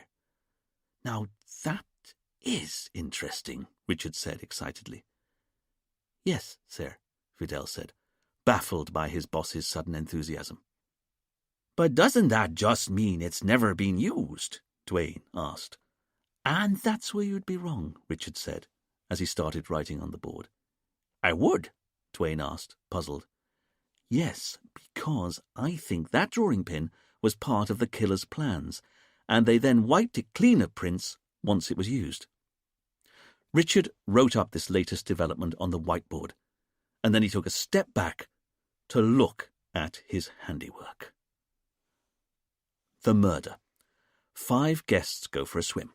Paul hands out robes. Aslan prepares the tea. 5 guests plus Aslan go into meditation space. Aslan locks it down from the inside. Drink tea, all cups turned over. 10 to 15 minute window for murder. 8 to 8:10, stroke 8:15. Right-handed killer. Investigation. Leads. How did the knife get into the room? Was the tea drugged? Why kill in paper house? Why a drawing pin? Who wiped it of prints? Who was in Aslan's office at 6 p.m. the night before, shouting, "You're not going to get away with it"? Outside the meditation space. Rianka Kennedy, wife, has no idea who'd want Aslan dead. Dominic DeVere, ex-hypnotherapist, now handyman, sacked by Aslan, argued with Aslan. Inside the meditation space. Aslan Kennedy, victim. Everyone says he's nice. Julia Higgins, worked at the retreat last 6 months, confessed to murder, but no means. Where did she get the knife from? No opportunity. How did she get the knife to the room? No motive. Why kill Aslan? Plus, left-handed, but the killer was right-handed. Anne Sellers, housewife, married to Paul. Paul Sellers, handed out the white robes, pharmacist. Saskia Philby, single, 45 years old, here on her own, says she arrived night before, heard argument in office night before at about 6 p.m. A man, but couldn't identify him. Ben Jenkins, property developer, Portugal. Brush with authorities before? "Okay, Dwayne," Richard eventually said. "I want background checks on our suspects. One of the 5 people locked inside the meditation space with Aslan Kennedy killed him. Who was it and why?" "Yes, sir." "As for you, Fidel, I want you trying to lift whatever fingerprints you can from the murder weapon, and if you can't get any admissible prints from the handle, at least see if you can tell if it was wielded left-handed or right-handed." "Yes, sir." "Which leaves you and me, sir," Camille said, "and I think we should go back to the retreat." "You do?" Richard asked, already suspicious of his subordinate's motives. "And why exactly is that?" "Well, sir," Camille said, her eyes shining with innocence, "you said it yourself. There's something about the meditation space that meant Aslan had to be killed in there and nowhere else. I think we need to inspect it again." Richard took a step towards Camille and drew himself up to his full height. "And this has got nothing to do with finding Dominic so we can ask him to put Julia into a hypnotic trance, has it?" Camille was shocked by the suggestion. "Of course not, sir. You already said that would be unethical. But there's also the matter of the murder weapon to consider, because if Julia didn't have the carving knife about her person when she went into the room, it must have already been hidden in the meditation space beforehand. I think we need to work out how Julia got the carving knife into the murder room." Richard looked at Camille a very long moment. "And you promise that this has got nothing to do with asking Dominic to put Julia into a trance?" "Of course not, sir," Camille said, shocked by the suggestion. "Very good," he said. "Then I think you're right. We should go back to the retreat." Satisfied that he'd clipped Camille's wings for once, Richard went off to get his briefcase. But what he didn't see was the sly grin and slow wink that Camille gave Duane and Fidel the moment her boss's back was turned. Getting Dominic to put Julia into a trance was precisely why Camille wanted to go to the retreat. Chapter 4. Richard didn't know when exactly it had been established that Camille would do all of the driving when they were in the police jeep. It's not that he disliked her driving. Camille drove very well, if a little fast for Richard's liking. But he didn't like ceding control over any aspect of his life, and the jeep was no exception. In particular, he didn't like how Camille would agree to drive him to one destination and then drive him to a different one entirely. For example, her mother Catherine's beachside bar, which is where Richard now found himself sitting at a rickety table being served a cup of tea by Camille's entirely baffling mother, Catherine. But then, if Richard didn't understand Camille, he found her mother off the scale impossible to comprehend. As far as Richard could tell, she only ever spoke in riddles. For example, she'd tell Richard that he'd only find the answers he was looking for when he stopped looking, which just irritated Richard. He wasn't looking for answers. Or, on another occasion, that he wouldn't be able to start running until he learned how to stand still. Generally, Richard just nodded along as politely as he could to whatever she was talking about, and then tried to change the subject to the weather. That was a much safer area for discussion. You knew where you were with the weather. On this occasion, though, Camille had stopped off at her mother's bar because she knew that Catherine had holidayed at the retreat a number of times and knew Aslan well. Wearing a floor-length orange dress, big silver-hooped earrings, and with her hair tied up in a purple silk scarf, Catherine swished over and joined them both at their rickety table on the bar's little veranda that overlooked the bay. "How's your tea?" Catherine asked silkily as she sat down.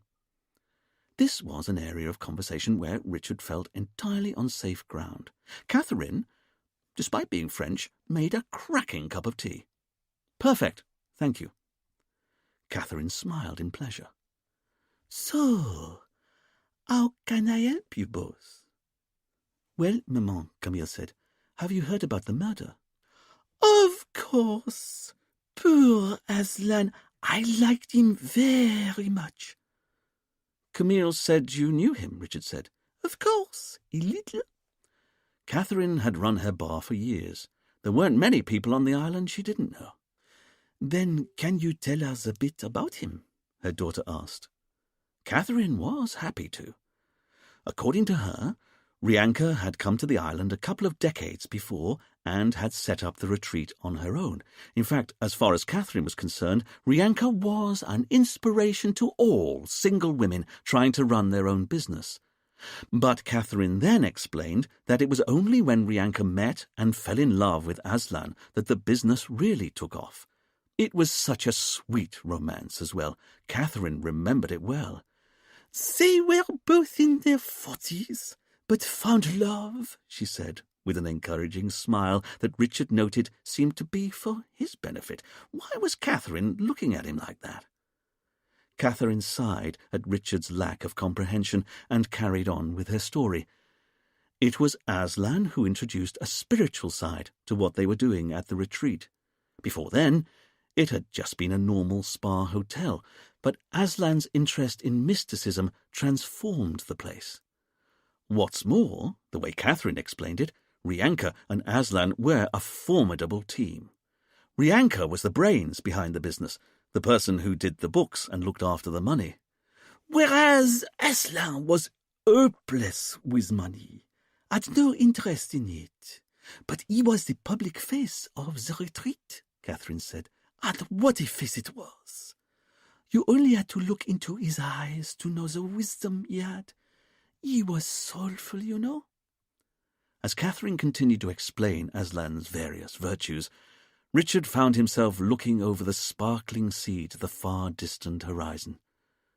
Somewhere over there was England, where you could go about your business without sweat clinging to every inch of your body, and where your feet didn't throb from the heat trapped inside your shoes.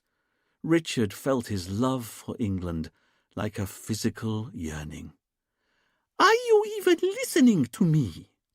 Of course, Catherine, Richard lied, as he returned his attention back to the conversation. And it's very interesting what you're saying, but I just want to know, do you think anyone could have killed him? Catherine seemed shocked by the suggestion. No. Aslan liked everyone. Everyone liked him. Even his wife? Richard asked. How do you mean? Well, he wafts around in white robes going, It would test any relationship, you'd have thought. Catherine smiled tolerantly at Richard's description. But that's where you're wrong. Rianka worshipped Aslan, and he worshipped her back even more. I remember him once telling me that he owed his life to his wife. Here Catherine leant forward conspiratorially. In fact, I got the sense from Aslan when he was telling me this that something very bad had happened to him in his past, and Rianka had saved him somehow. This got Richard's attention. Did he say what the bad thing was? Oh, no. This was just me reading between the lines. But I'm telling you, those two loved each other. Whoever killed him, it wasn't Rianka. And I don't know who else it could be. Everyone liked Aslan. Richard considered what Catherine had said before downing the last of his tea. Well, thanks for your time, Catherine, but I really think we must get on. As Richard got up from the table and left without so much as a backwards glance, he didn't see the amused look that passed between mother and daughter. Because what Richard never knew, and would certainly have never understood, was that both Camille and Catherine were set on reforming him. They'd get him to loosen up, to relax. Admittedly, it hadn't worked yet, but neither of them were prepared to give up. Not yet. With a kiss for her mother, Camille followed Richard out. Half an hour later, Richard and Camille arrived back at the murder scene, and Richard found himself pausing before he entered the building. Problem? Camille asked. Richard turned on the spot.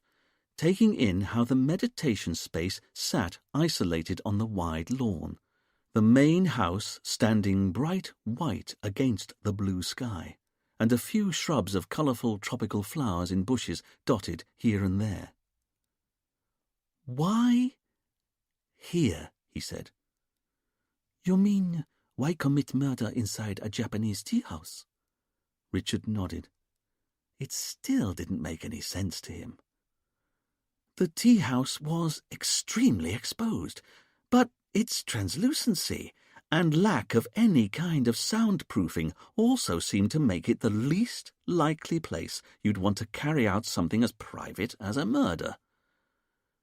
He started walking around the structure. It was a large, rectangular box shape, just sitting in the middle of a lawn, with thick cream paper for walls and thick cream paper for the roof. What was more, the light that was trapped inside it made the whole thing seem to glow. It was as if a strange spaceship had landed in the middle of the lawn.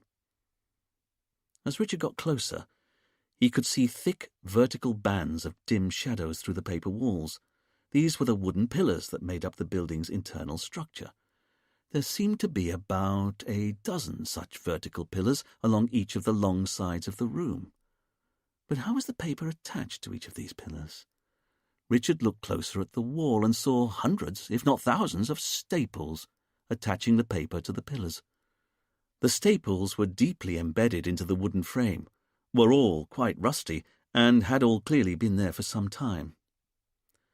"I wonder how the walls survive hurricane season," Richard asked. Camille watched her boss press his hand against the paper wall. Clearly it was thickly waxed, extremely strong, but even so, there'd be no way it could survive the worst of the region's weather. "The frame would be okay, but you're right. I'm sure they need to replace the paper from time to time." Richard finished his circumnavigation of the meditation space. There were no rips or tears in the paper anywhere, and the rusting staples made it clear that this current batch of paper walls had been in situ for many months. "So, what do you think?" Camille asked. "Could the killer have got through the paper walls?" "No way," Richard said. "Not without damaging the paper. And the staples all around the outside of the building make it clear that no one's tampered with any of the walls any time in the recent past. They're all rusty." "Then what about the door? Could the killer have got in that way?" Richard considered the wood and paper door. It was like the rest of the building, a simple wooden frame with thick white paper stretched across it tight like a drum. Richard looked back at the hotel 100 yards away.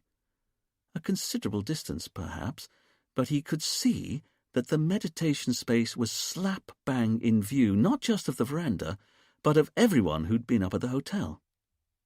If Rianka said no one entered or left through the door to the meditation space once her husband had gone inside with his guests, then she was almost certainly right.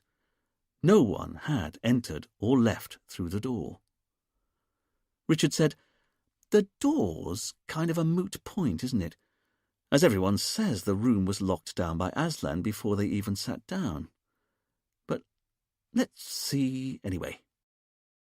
Richard opened the door and inspected its latch lock. It seemed an entirely normal Yale lock, such as could be found on the inside of any front door in the UK. It was screwed firmly into the wooden frame of the door, just as the housing was screwed firmly into the door frame that it slotted into. "Camille, could you go inside the room and lock me out, please?" "Of course." Leaving Richard outside on the grass, Camille entered the meditation space and shut the door, the bolt of the Yale lock automatically slotting into the frame as it locked the door fast with a firm metallic clunk. Richard could see that there was no handle on the outside of the door, or any other way to get purchase on the smooth papered surface. There was no keyhole on this side of the door either, and the door fitted tight within the door frame. Richard tried to get his fingers into the gap, tried to imagine how the door could have been opened or jemmied from outside without damaging it, and failed. Okay, so I think that answers that question, he said. Once locked down from the inside, there's no way anyone could have broken in through this door from the outside, not without damaging the frame or ripping through the paper walls. Richard heard the bolt clunk back, and Camille pulled the door open. So, no one got in through the door any more than they got in through the walls, Richard said, as he entered the meditation space and once again was hit by the pounding heat and searing light. He yanked out his already sodden hanky and dabbed at his forehead. Really, the heat was unbearable. "You can take your jacket off," Camille said. Richard looked at his partner as though she were insane. He then returned to the job in hand.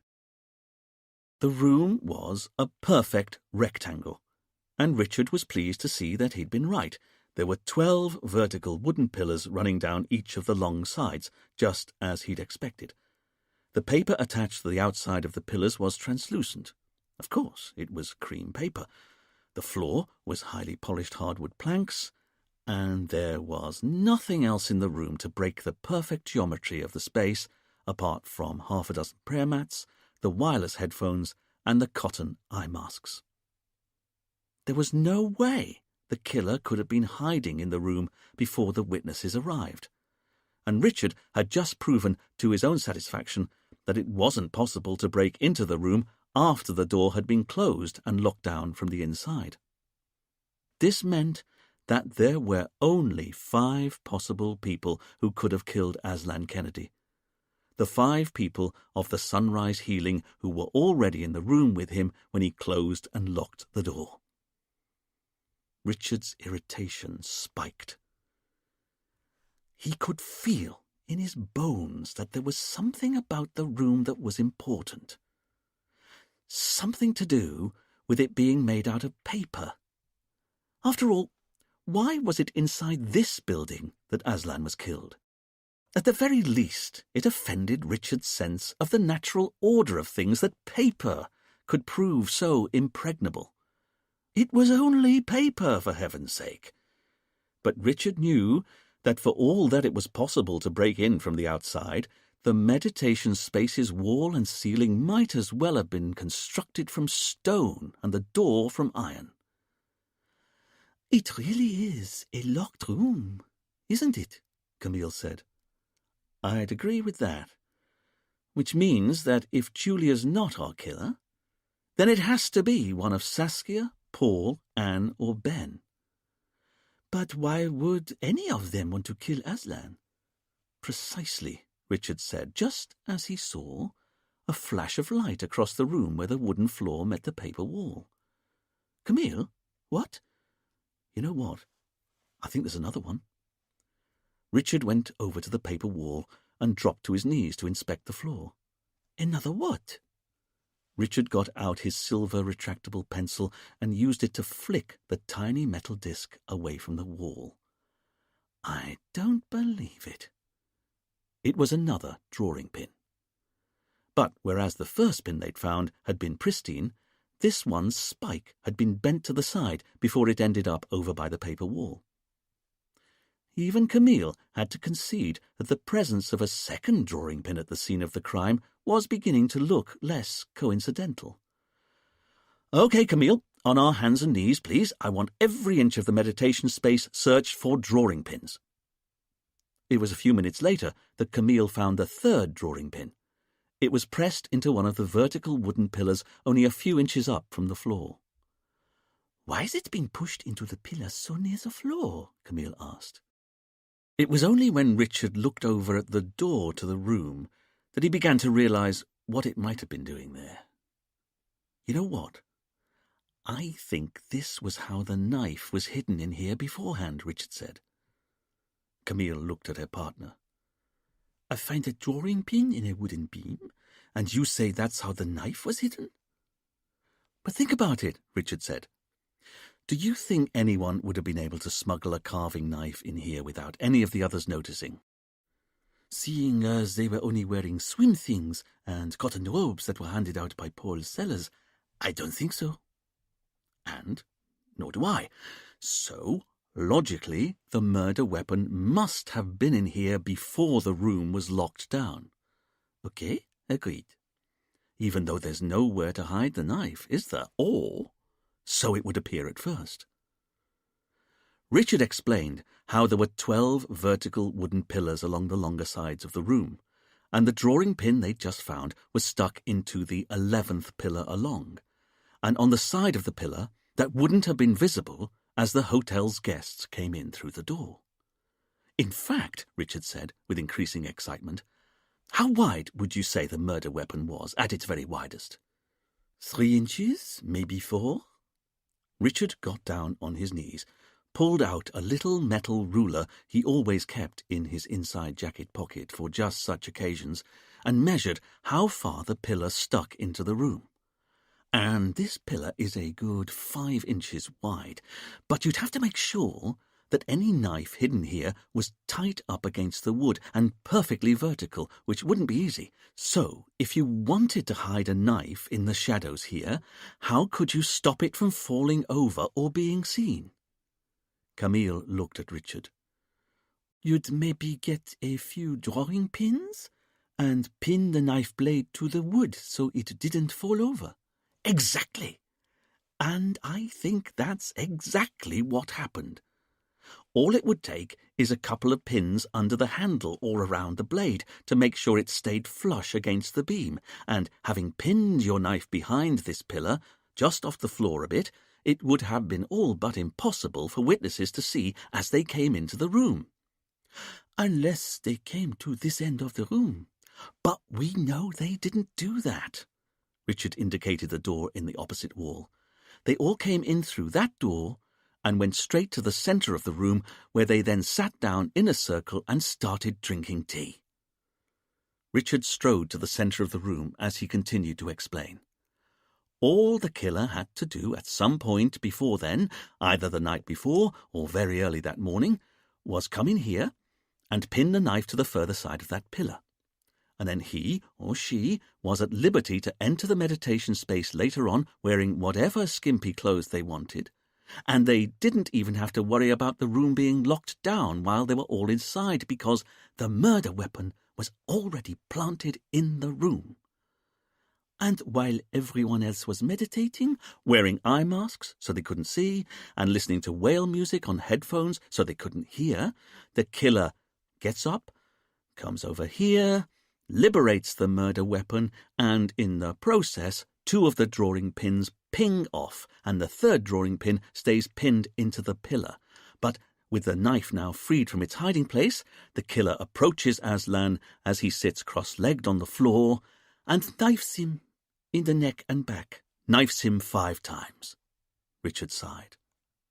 Which is both good and bad news. It is?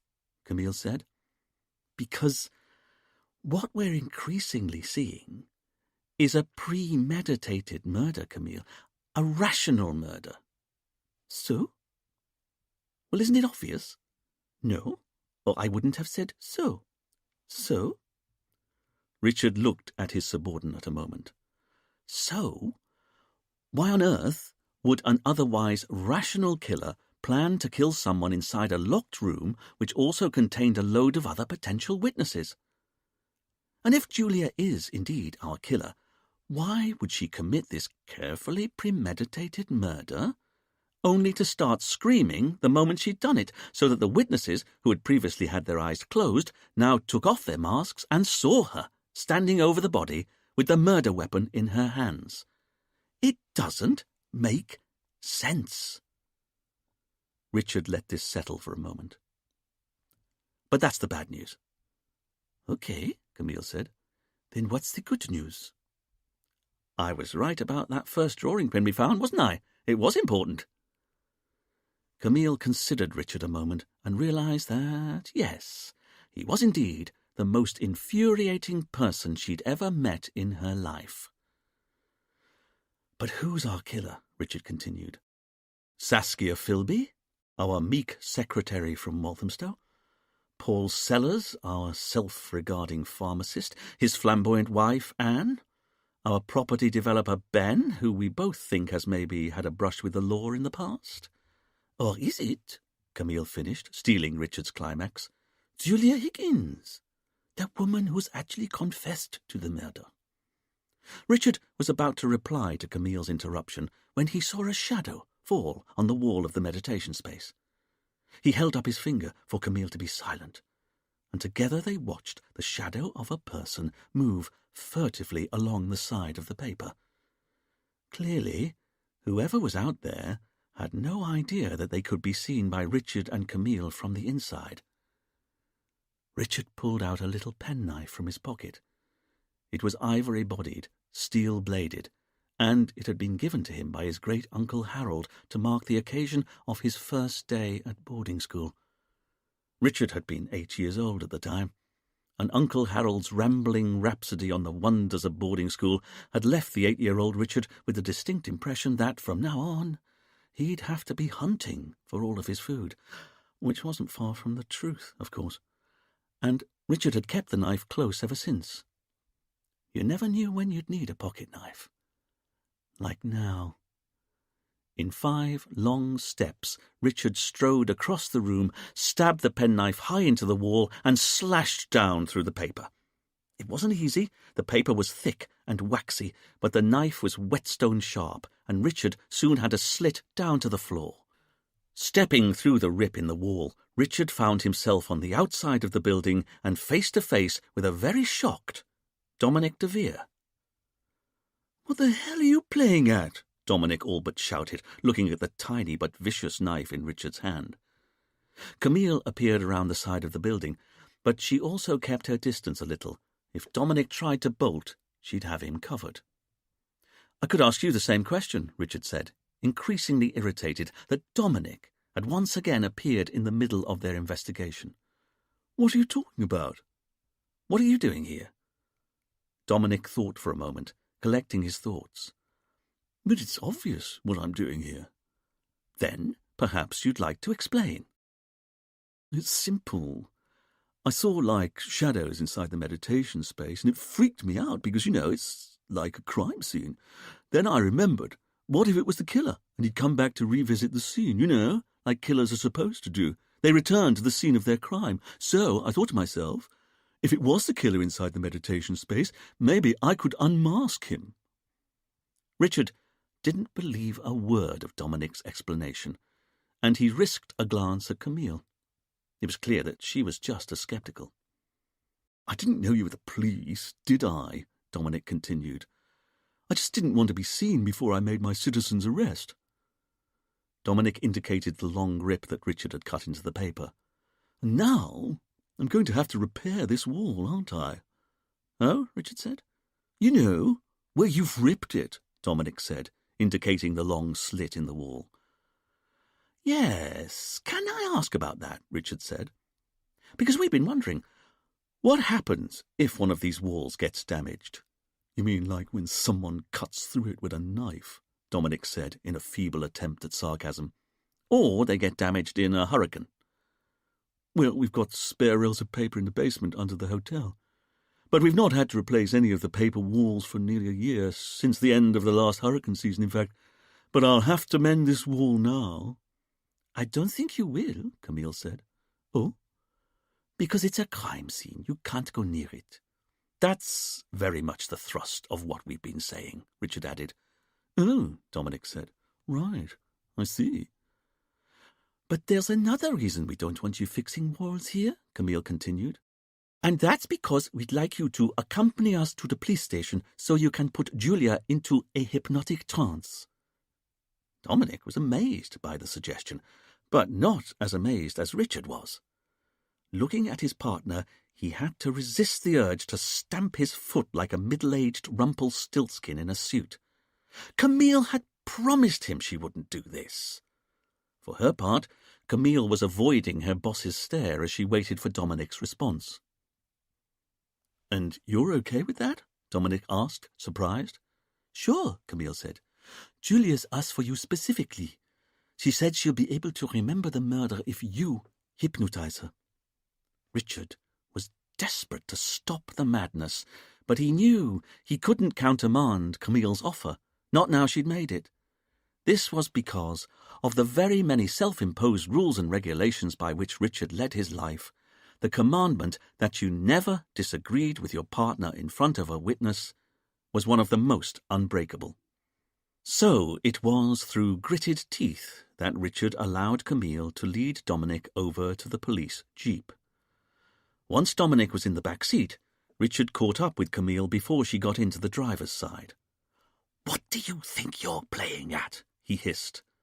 "I promise you, sir," Camille lied, "I had no intention of getting him into the station when we set out here, but seeing as how Dominic was clearly eavesdropping on us and is the only person who anyone says ever disagreed with Aslan, I suddenly realized we should maybe bring him in, see how he is with Julia.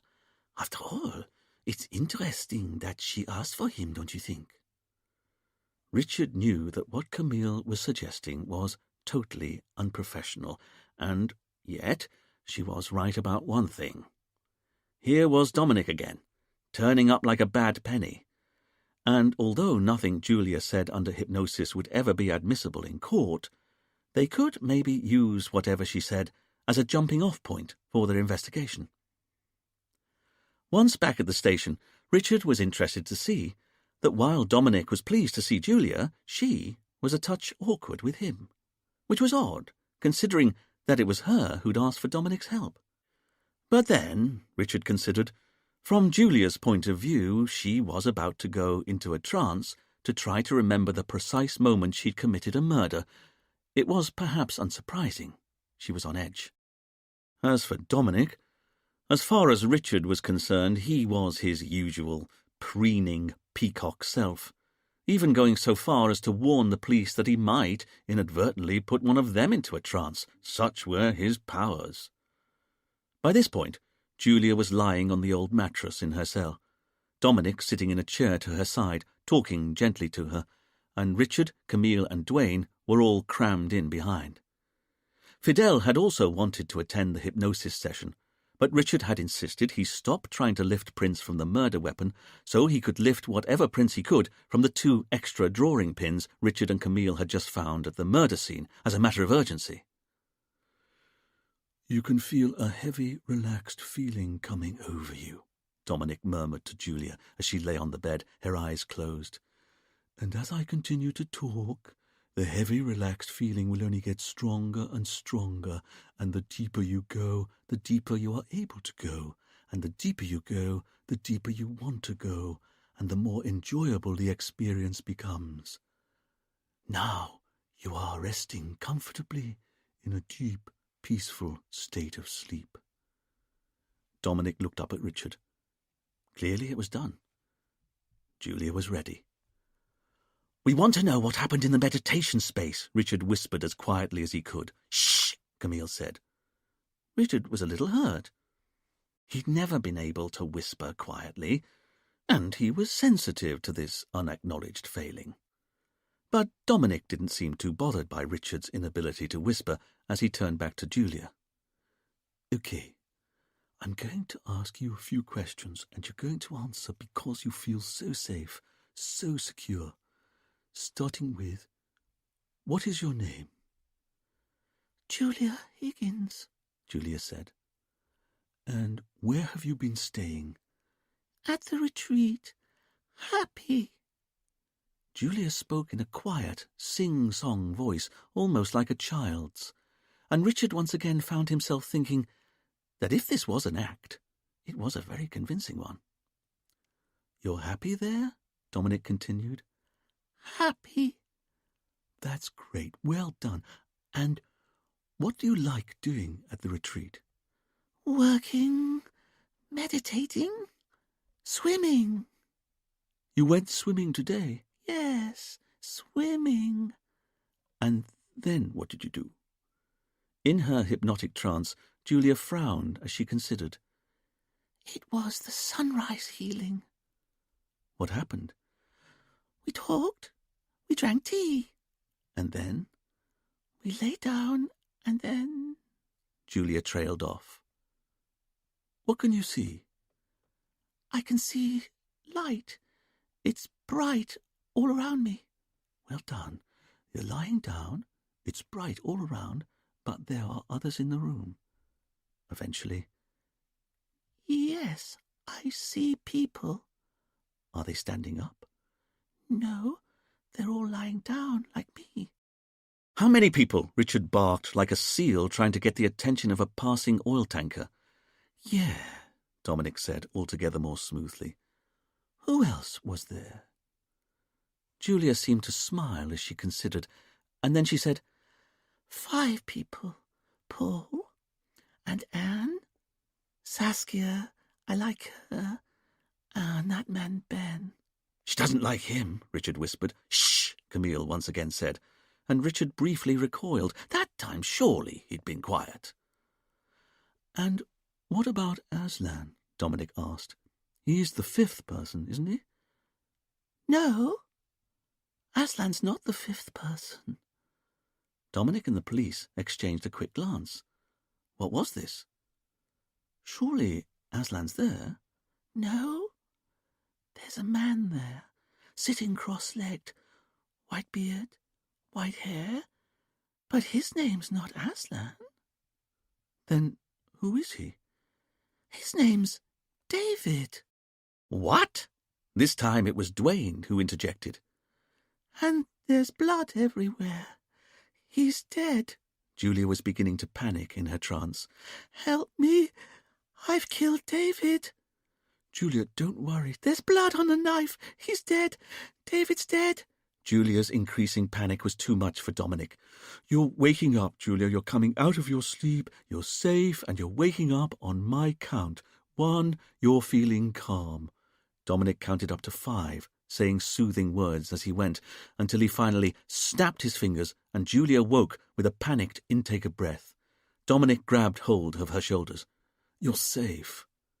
Julia looked at Dominic and at her surroundings and began to relax, her head sinking back into the pillow as she regathered her composure.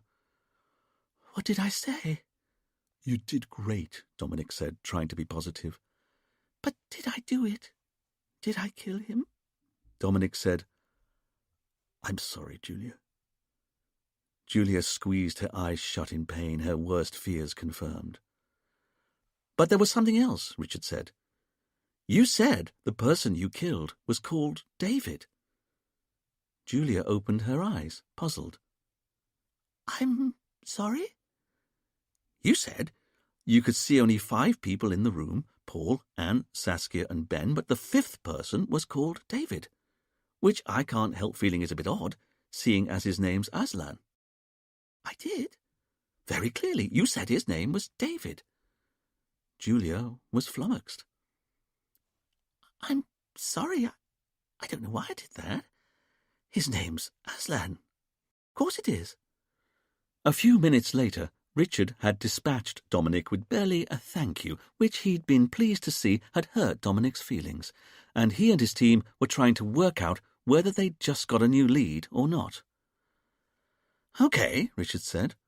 So why did Julia just call Aslan David? Let me see if I can find anything online, Camille said as she went to her computer and fired it up. Man, I don't know, Duane said. She's pretty, that girl, but she's crazy. Richard turned to Fidel. How are you getting on with the drawing pins? Well, sir, Fidel said, the 2 drawing pins you gave me are just like the first one. How do you mean? There's no thumb or fingerprint on the head of either. Really? There's no print at all. It's either been wiped clean, never been used, which we know can't be true with the one you found in the pillar, or the person who used all 3 drawing pins was wearing gloves. Which suggests I was right. They were used by the killer to pin the knife to the pillar. Or how else could they have wound up at the murder scene without any fingerprints on them? Delighted, Richard beetled over to the board and wiped out what he'd previously written about the drawing pins, updating the information. Oh, and Duane, have you been able to establish when the witnesses in the meditation space arrived on Saint-Marie? Duane picked up his notebook. Sure have, and it's just like they told us.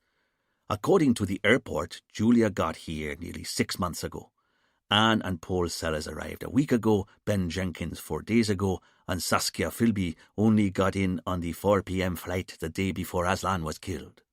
Thank you, Richard said, as he added this information to the board. Then, as he was finishing this task, Camille looked up from her monitor. Oh, okay, she said. I think you all need to see this. What is it? Richard said, as he, Dwayne, and Fidel went over to see what Camille was up to. Okay, she said. So I thought I'd start by typing David Kennedy into a search engine, but it's no good. There are too many hits. So, seeing as Julia knows him, I typed in Julia Higgins and David Kennedy, but still got nothing that seemed interesting. But then it occurred to me, Rianke isn't a usual name at all, so how about I type in Rianke Kennedy and David, and that's when I found it. Found what? That Julia was right. The name of the man who was murdered wasn't Aslan. His real name was David. This got everyone's attention. And better than that, according to the newspaper articles I'm reading here, there must be hundreds of people in the world who wanted to kill him. You're kidding me, Dwayne jumped in. Hundreds? Because Aslan, or David Kennedy as he really was an ex-criminal. No way. Sure was, and a conman at that. He ran a Ponzi scheme.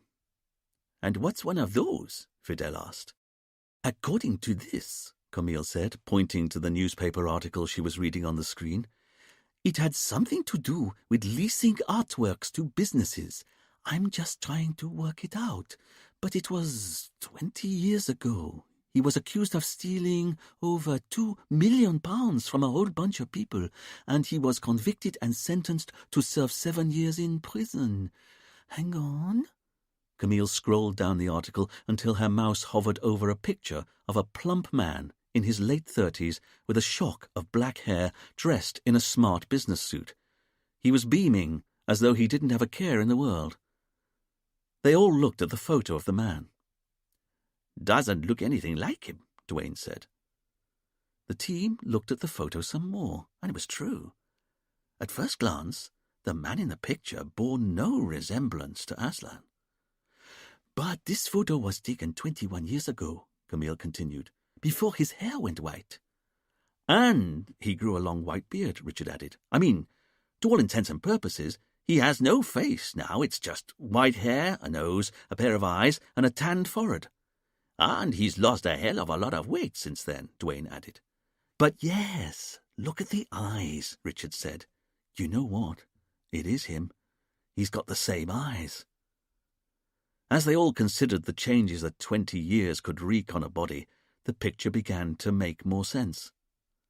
It really was a plump and besuited Aslan Kennedy attending his court hearing. Only his name, according to the article, wasn't Aslan. It was David, just as Julia had said it was. They all looked up, as they heard a woman's voice coming from the cells. Julia was calling for them. Chapter 5. The police went through to the back rooms and found Julia holding onto the thick iron bars, deeply agitated. I think I worked it out, she said. Worked out what, Julia? Richard asked. Why I thought Aslan was called David. The police shared a look. Only he doesn't look anything like him. That's why I didn't notice. And anyway, I was only a baby when it happened. When what happened? Camille said. Julia took a moment before she answered. Well, the thing is, if Aslan is who I think he is, then you should know he's a criminal. And years ago... Julia briefly lost her way before summoning up the necessary courage to continue. Okay, so years ago, my dad had some spare cash, and he invested in an art scheme. He was an estate agent. He didn't have much to spare, but he put it all into this get-rich scheme, run by a man called David Kennedy. I can't believe I didn't notice the surname, but I don't suppose the name Kennedy is that uncommon. Julia trailed off. Keep talking, Richard said, unable to keep a sceptical tone out of his voice. This was all proving rather convenient for Julia, wasn't it? Apparently this David Kennedy needed capital to buy works of art. That's the way Mum tells the story. And once he'd bought a load of oil paintings, he then leased them to businesses. After all, businesses need paintings on their walls, and they're apparently prepared to pay top prices for the best artists. So Dad gave David cash to fund his business. David bought some paintings, and together they watched the rental money on the paintings start to roll in. Again, this is Mum telling the story. But it was a con, wasn't it? A Ponzi scheme, Richard said. That's right, Julia said, impressed with Richard. It turned out that David wasn't buying any paintings. He was just taking the money he was given. Hang on, Dwayne said. How does that work? Richard turned to Dwayne. Well, it's kind of obvious. Say you give me £100,000 in cash because I say I can buy an oil painting with it, and then we can both make money from leasing it out so that businesses can hang it on their walls. Okay, Dwayne said. But I don't buy any painting with the money you give me. I just take, say, 80% of the money for myself. You take 80 grand? Dwayne asked. That's right. And I spend that how I like, on fast living, fast cars. But remember, there's still 20 grand of your original investment I've not touched, because I've not bought a painting with it. And here's the clever bit. I wait 6 months, and then I give you 10 grand of it back and say, you've just made 10% profit on your £100,000 investment.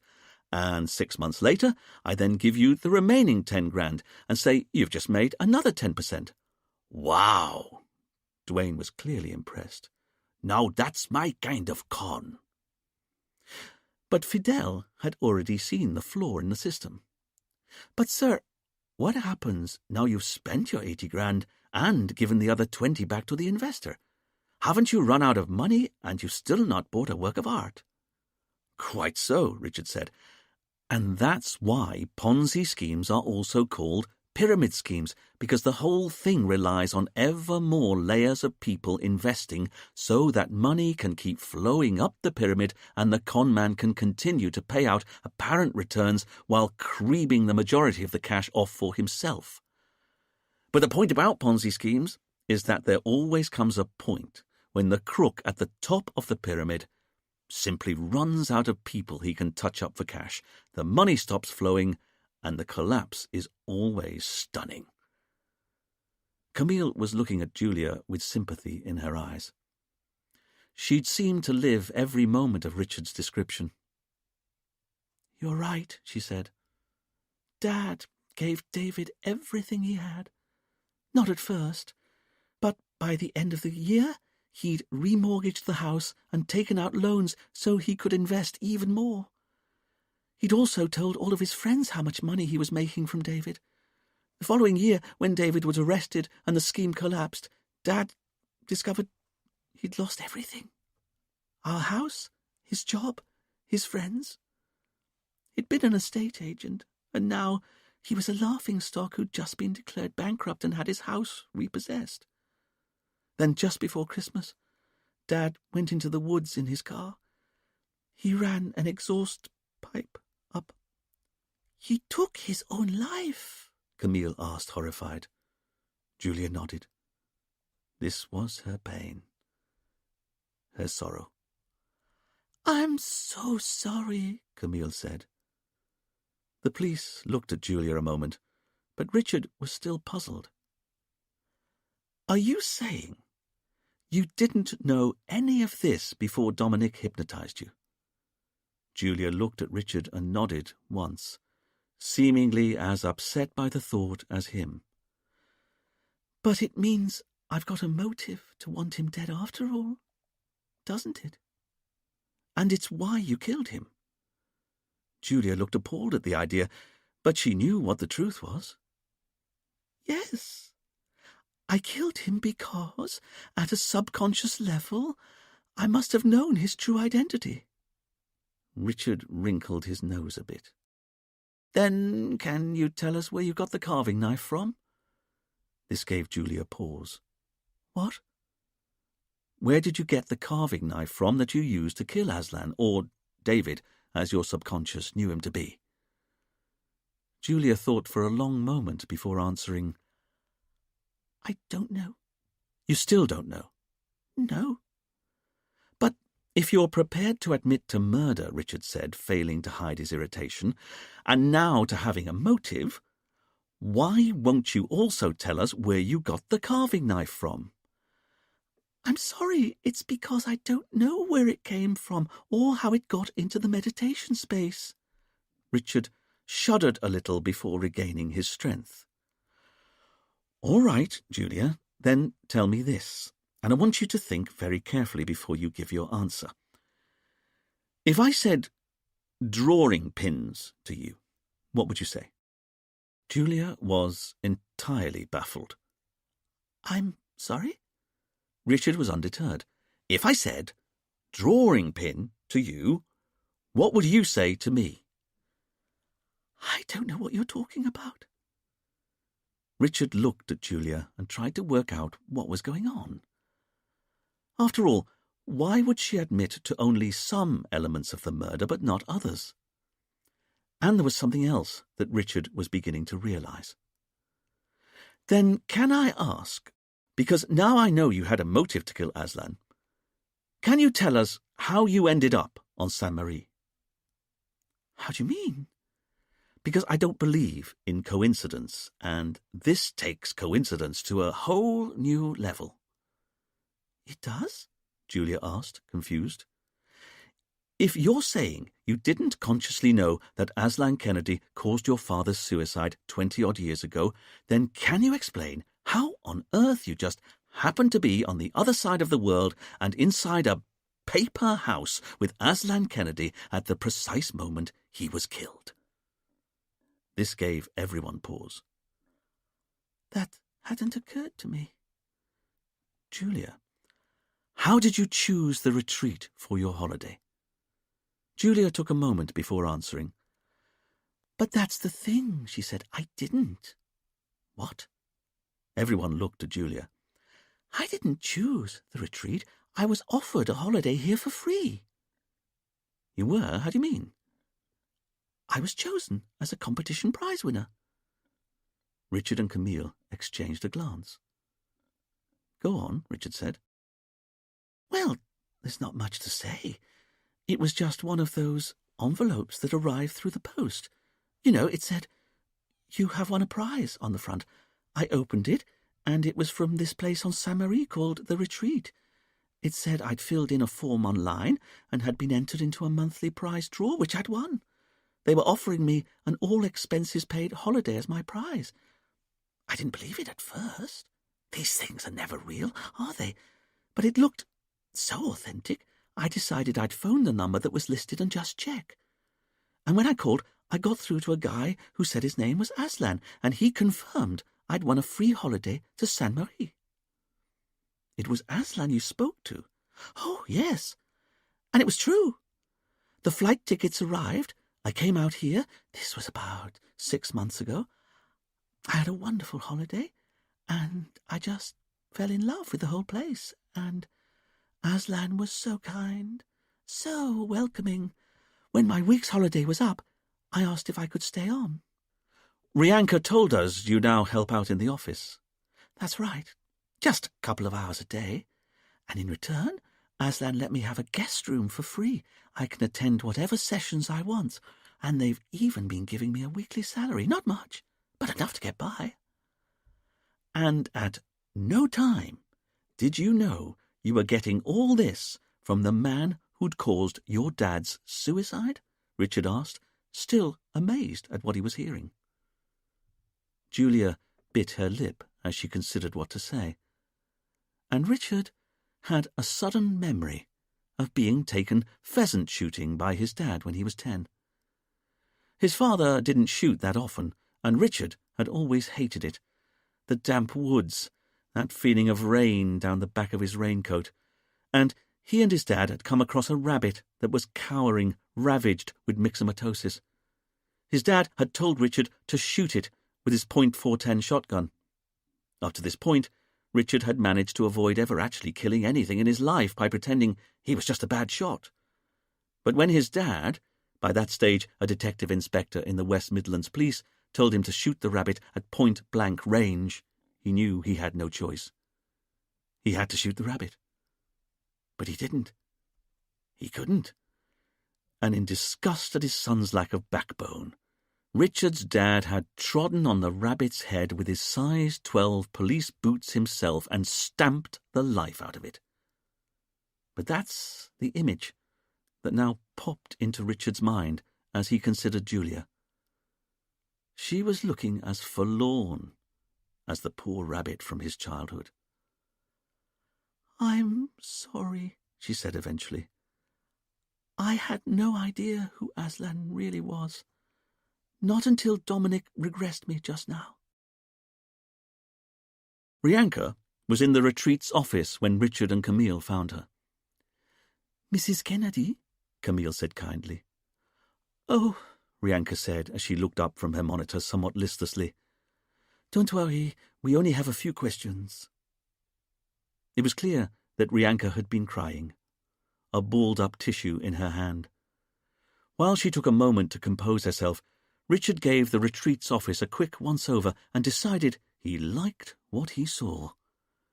Unlike the folk tattery of the rest of the hotel, here was neatness and order. The shelves were lined with files, all neatly labelled, and there was a schedule on the whiteboard that had quite obviously been written up with the help of a ruler.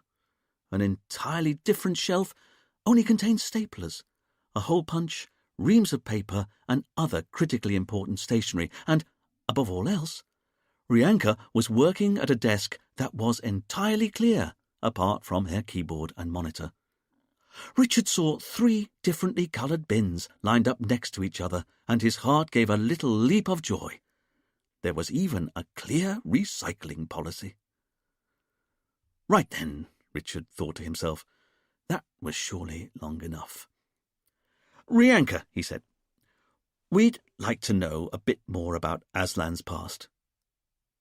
Rianka looked puzzled by the question, and then Richard and Camille saw the moment when the penny dropped. Rianka's face fell. "You know, don't you?" Richard and Camille waited, knowing that silence was their most eloquent response. After only a few seconds, Rianka got up, went to the door to the room, and closed it. "Look, I'll help you in whatever way I can, but I don't want you to think Aslan was a bad man, even though he went to prison for stealing millions of pounds." This stopped Rianka in her tracks. After a moment, she returned to her desk and sat down. She looked at the police.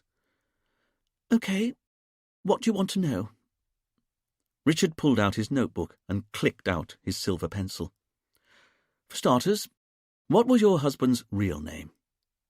"David Kennedy," Rianka said. "And did he go to prison for running a Ponzi scheme?" "Yes, he was given a 7-year sentence. He was released after 3 years. That was about 18 years ago." Rianka was being as matter-of-fact as she could, but Richard could see that this was still painful for her. "Then tell me, did you know what he was up to at the time?" Rianka took a deep breath. She shook her head. "No, I only met him 3 months before the whole thing collapsed." "How did you meet?" Camille asked. "It was a bar in Mayfair, and he just swept me off my feet. It was all fast cars, champagne, hotel suites, a whirlwind romance, and within a month we were married.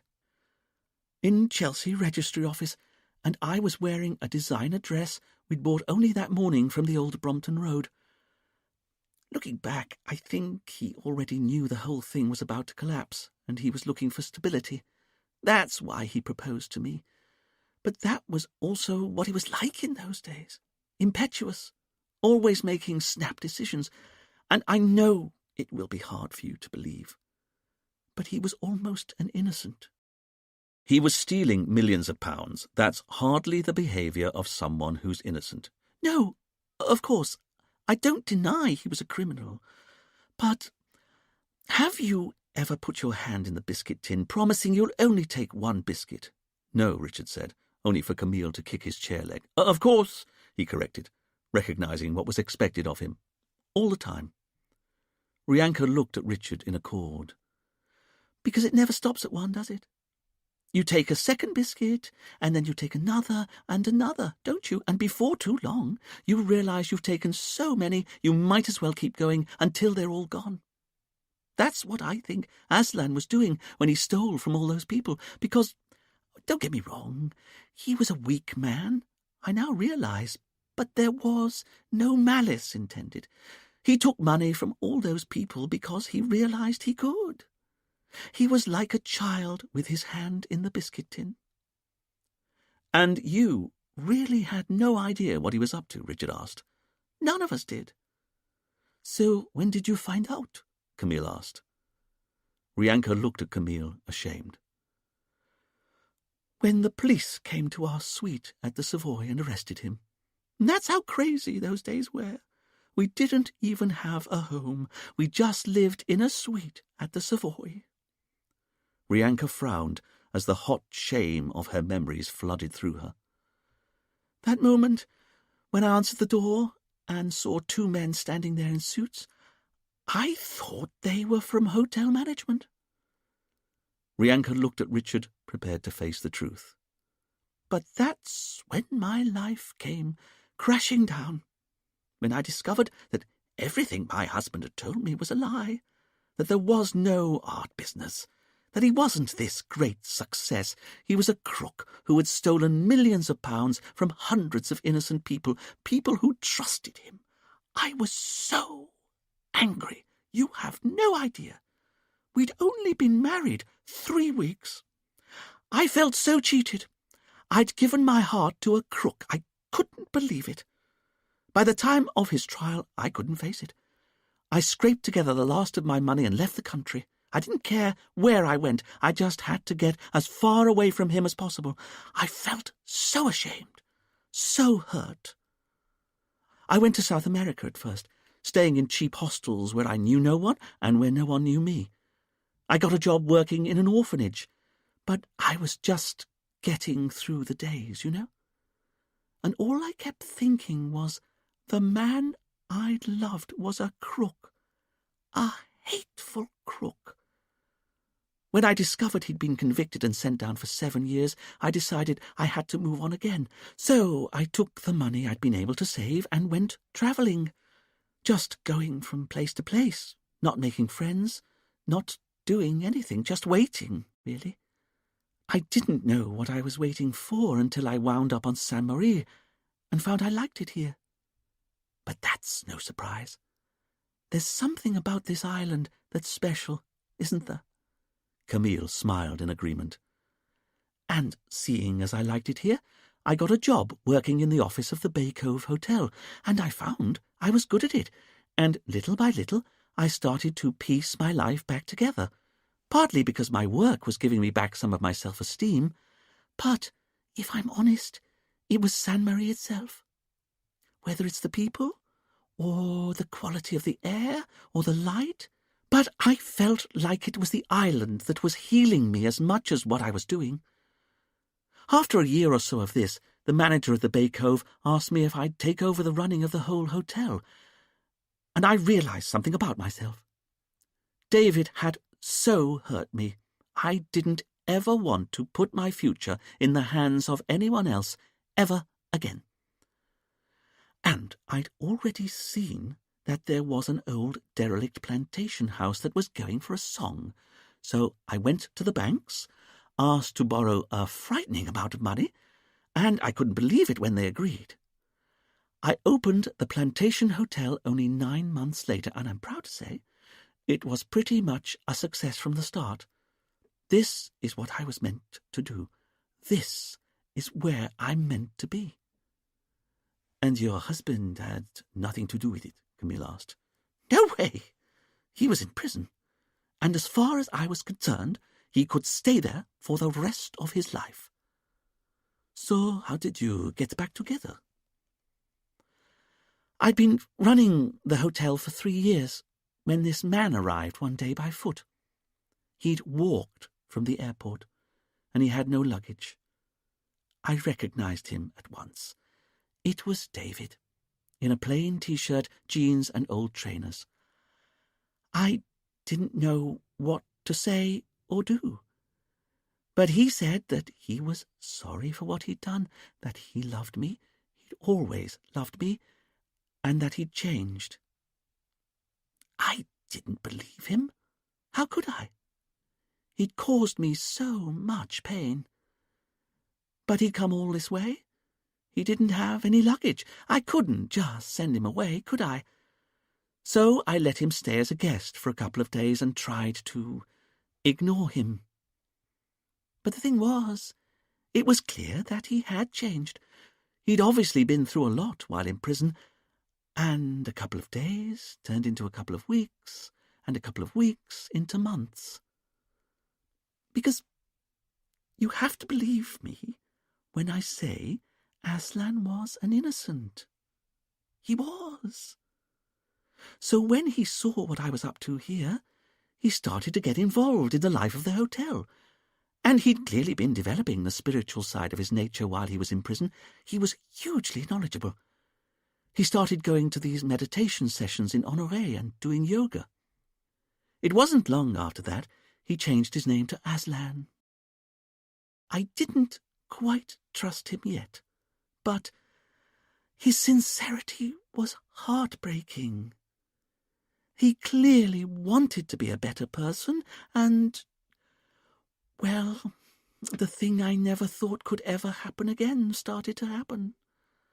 I started to fall back in love with him. This simple soul, happy to spend all day in meditation, happy to give himself over to the problems of others. And the thing that really sealed it for me was that he was no longer interested in money at all. He didn't spend it, didn't ask for it. He was happy to live a simple life of service, helping others. And I know this is strange, but the thing is, we were still married. You know, technically. A year to the day after he'd arrived on the island, I took him back. And I have to be honest, it was the best decision I'd ever made. Because he wasn't David anymore. He was Aslan, the lion-hearted. Richard looked long and hard at Rianka. That's what it means. Rianka was confused. I'm sorry? The name, Aslan, it means lion-hearted. That's right, it's an African name. And my husband's been Aslan to me for nearly 15 years now. We've grown old together. Who he was before, that's not who he is now, who he's not been for a long time. Camille said after a suitable pause, Then can you tell us a bit about the competition Julia won to come out here? Rianka sighed, clearly trying to work out where to begin. I'm sorry, I should have told you all this before, shouldn't I? It's all right, Camille said. You were in no state to volunteer information. Rianka was grateful for Camille's words. A couple of years ago, Aslan told me he felt he'd had more luck than he deserved, finding me again, finding his true calling, and he came into this office one day and asked me, did I think he looked anything like the man he'd once been? And I have to say, with his robes, his white hair, his tanned skin, and the way he was now lean, like he'd never been before, he didn't look anything like the man he'd been 20 years before. And then he asked me if I'd let him use some of the profit the business was making to give free holidays to the people he'd wronged in the past. He had to ask me for permission, you see, because Aslan had no money of his own. He'd always insisted that I keep sole ownership of the retreat. He said he had to prove to himself and to me that he was no longer interested in money. I paid him a salary of $1,000 a month, but he barely touched it. And at the end of each month, his bank automatically gave whatever money was left over to a local orphanage. Honestly, you have to believe me. That's how much he'd changed. And now he was trying to find a way of helping those he'd taken advantage of. If I'm honest, I thought that inviting the victims of his Ponzi scheme out for free holidays was a terrible idea. But Aslan was nothing if not persistent, and he kept working on me, telling me no one would recognize him, and saying he had to do something for those he'd stolen from. He still had a list of their names, and he said he wouldn't stop until he'd found them all and given something back to each and every one of them, or their relatives if they'd since died. The way he put it, it was about karma. He'd taken from them, and now he had to give something back. In the end, I agreed. So, you invented a fake "you have won a prize" competition, Richard said. That's right. I figured we'd need some pretext to get people out here without them realizing what was going on. Hold on. Rianka went over to the other desk in the room and pulled out a pile of colourful flyers from a drawer. She handed them over to Richard, and he could see that they featured lots of photos of the retreat accompanied by an enticing blurb. "You have won a prize." Aslan designed the flyers himself. Richard looked at the picture of a smiling Aslan on the back of the flyer. "Weren't you worried someone would recognize him as David Kennedy, the man who stole from them?" Aslan insisted it was 20 years ago. He didn't look anything like his old self. It would never happen. And what did you think? Rianka paused for a moment. I wasn't so sure. I mean, I didn't think anyone would recognize him, not really. But what if they did? You were worried? A little. So I made Aslan promise me he'd only have one person from the past out here at a time. How do you mean? Aslan just wanted to send the flyers out to everyone he'd ever stolen from, but I was worried that even if they didn't recognize him, they might get talking among themselves and put two and two together. After all, this is a place where you're encouraged in any kind of healing sessions to talk about key events from your life. I didn't want 2 or 3 people one day discovering that they were all here on a free holiday and that they'd all lost money in the same art lease scam decades ago. So I always made Aslan promise that he'd only ever send out one flyer at a time and only have one guest here on a free holiday at a time. He never liked me saying it could only be one person at a time, but he knew I was right. If it was going to work, it was the only way. And that's how Julia ended up getting her invitation 6 months ago. That's right. Aslan had felt particularly terrible when he discovered that her dad had committed suicide because of what he'd done. So when Julia asked if she could stay on, he was happy to offer her a job. We needed help in the office anyway. Rianka trailed off, the inevitable thought finally occurring to her. You don't think she worked out who he was, do you?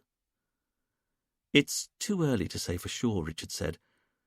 But does this mean that while Julia was with you, Aslan stopped inviting other people out for free holidays? Yes, Rianka said. That was the condition I imposed on him when he offered Julia a job. While she was here, he had to promise he'd invite no one else out on a free holiday. And he was happy to agree to that? Richard asked. Of course, Rianka said. It was common sense. Look, I can show you. Rianka turned her monitor around a little, and Camille went to look over her shoulder as Rianka indicated the screen. This is the database of all the guests who are staying with us, and the staff know that if a person's name has an asterisk by it, then that guest is staying here for free, and since Julia started working for us, we've not had anyone else staying for free. Would you mind? Camille asked, indicating the mouse to the side of the computer.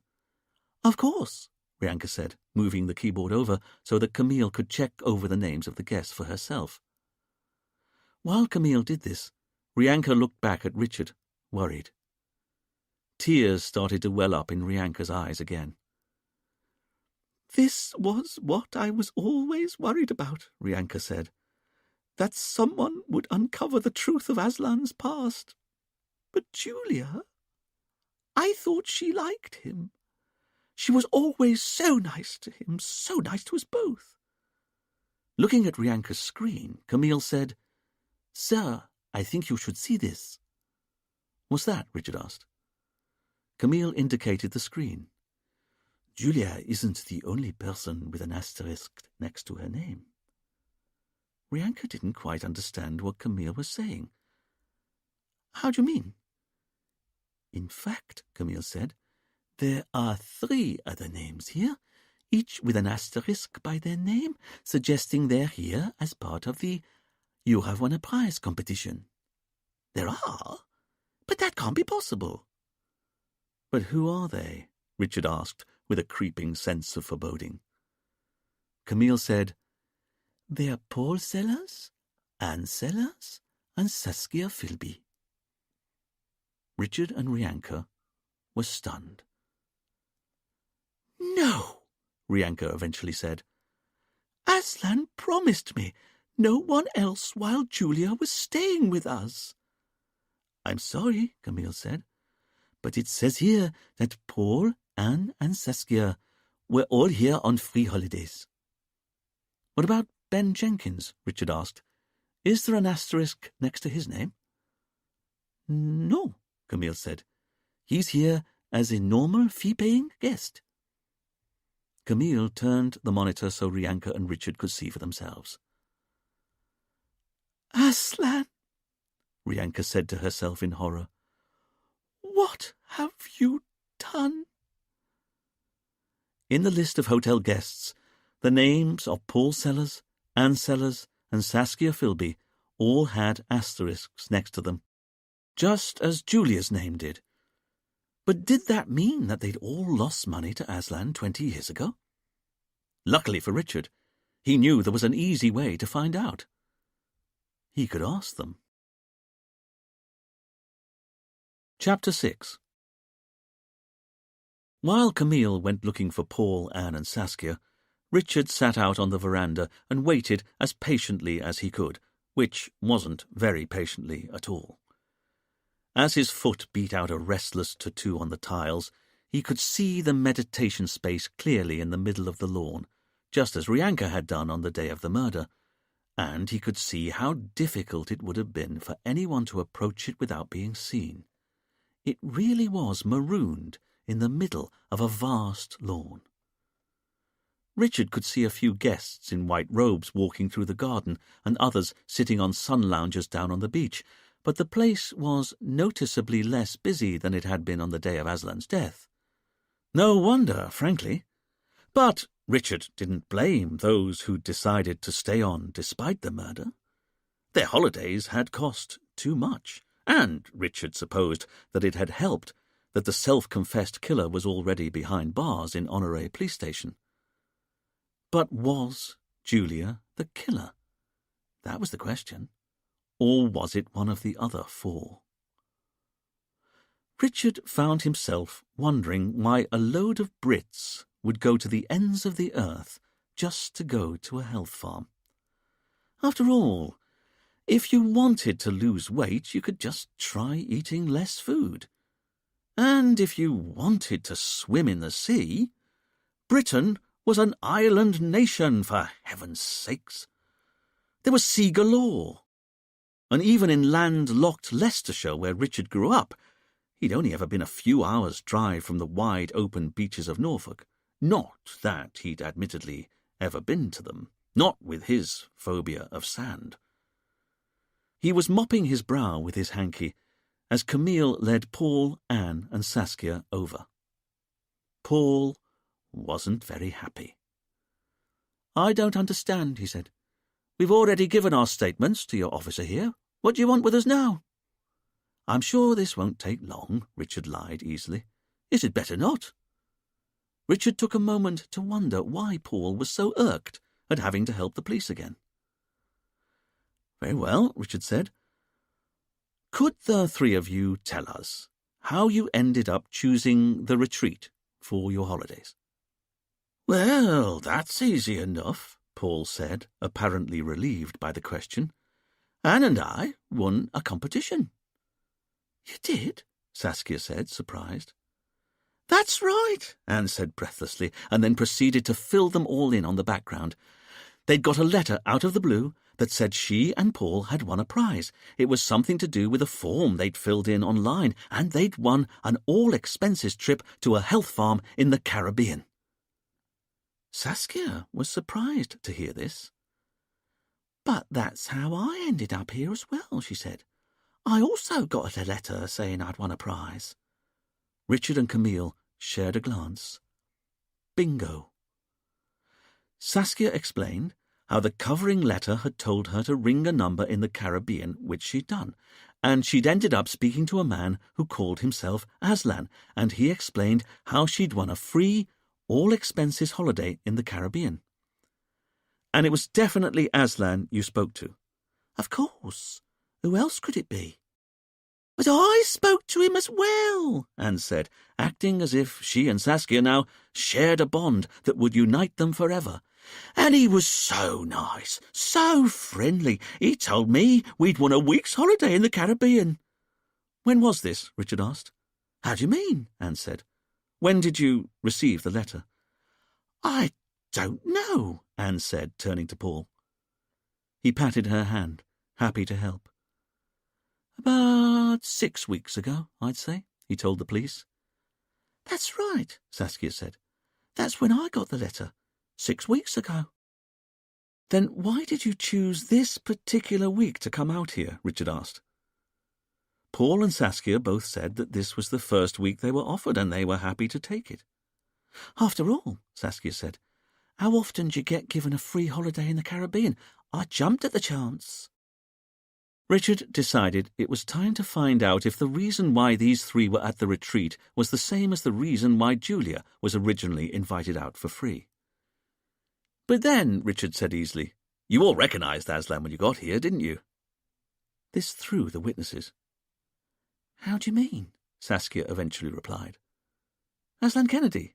You recognised him when you got here. Of course you did. Don't worry. I know you're not otherwise involved. Still, nothing from the witnesses. Richard could see that none of the three had the first idea what he was talking about. Very well, Richard said, again trying to hide the importance of his line of questioning behind an easeful manner. Then, what would you say if I told you that Aslan wasn't his real name? Nothing from any of them. In fact, his name was David Kennedy. Still nothing. But then Richard saw Anne's face register shock, while her husband and Saskia were still looking nonplussed. You don't mean Aslan was... What? Are you really saying... And then the truth of it struck home, and both hands flew to her mouth in horror. Oh, my God, it could have been... Paul, did you realise? Paul still had no idea what his wife was talking about, or was pretending he had no idea, Richard thought to himself. What on earth are you talking about, woman?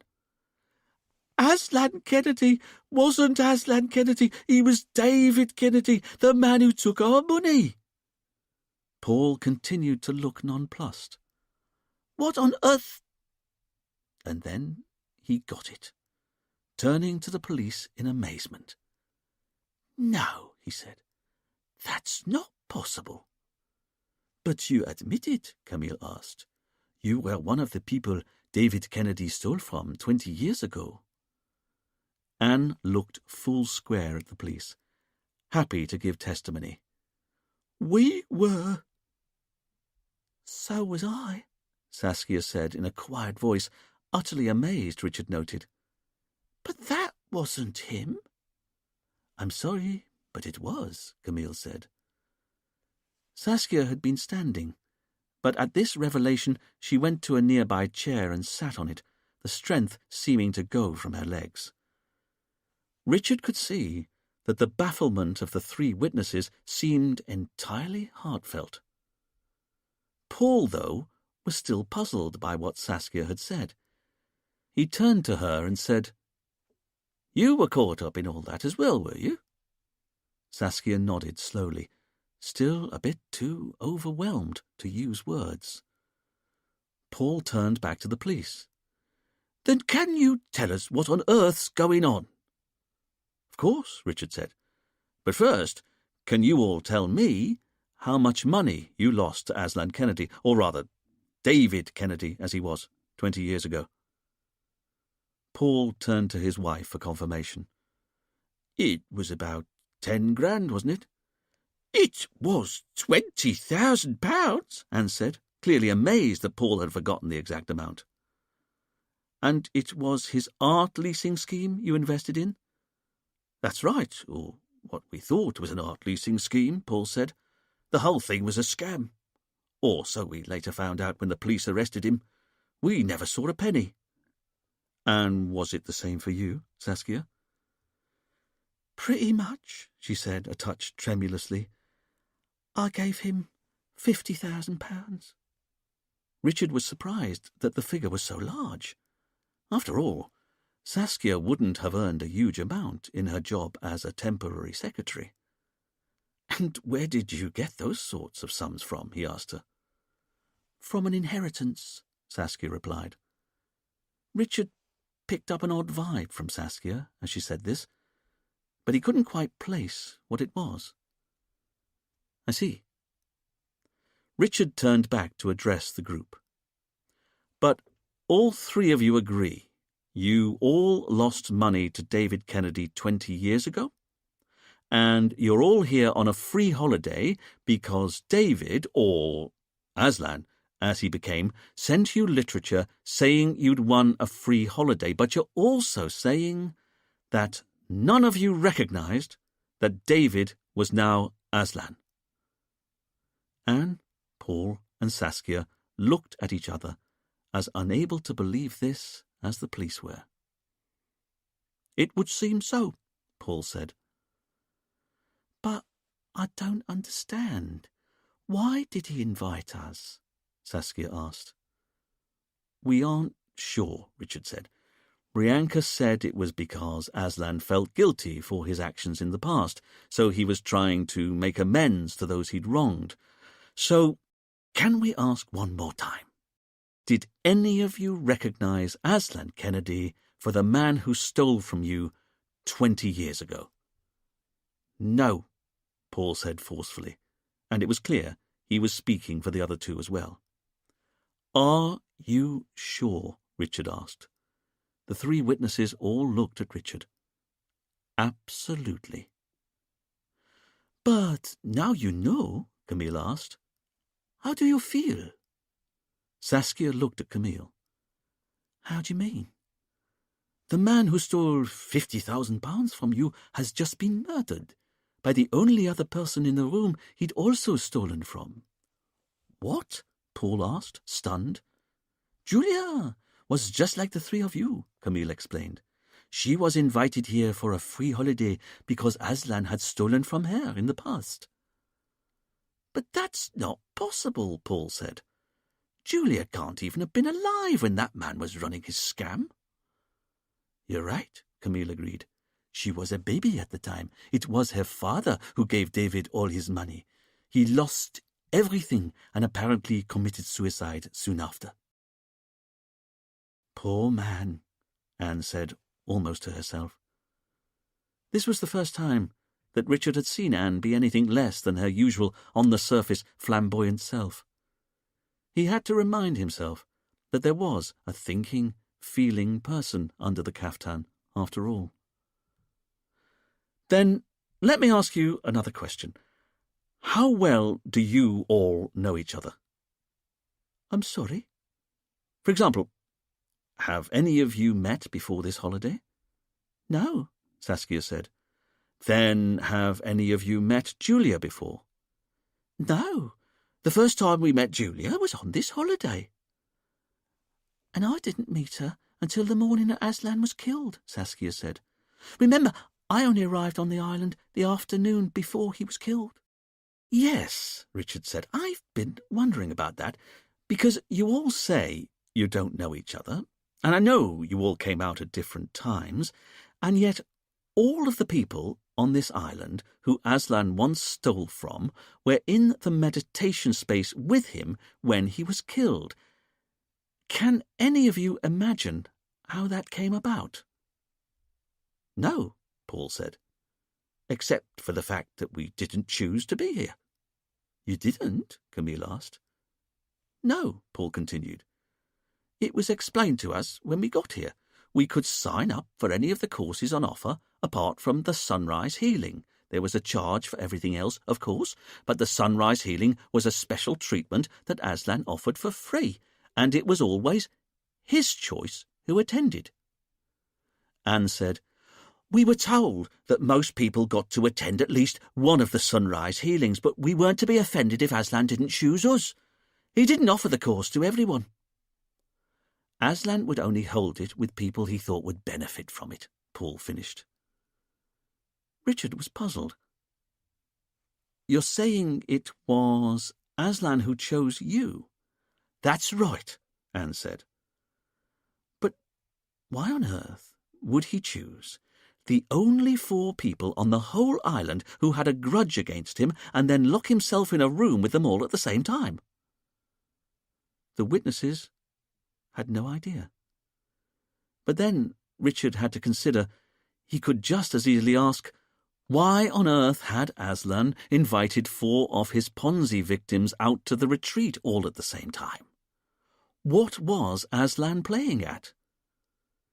Camille's mobile phone started to ring, and she moved off to one side to take the call. Paul looked at Richard. But I don't understand. Why are you questioning us? Now it was Richard's turn to be puzzled. How do you mean?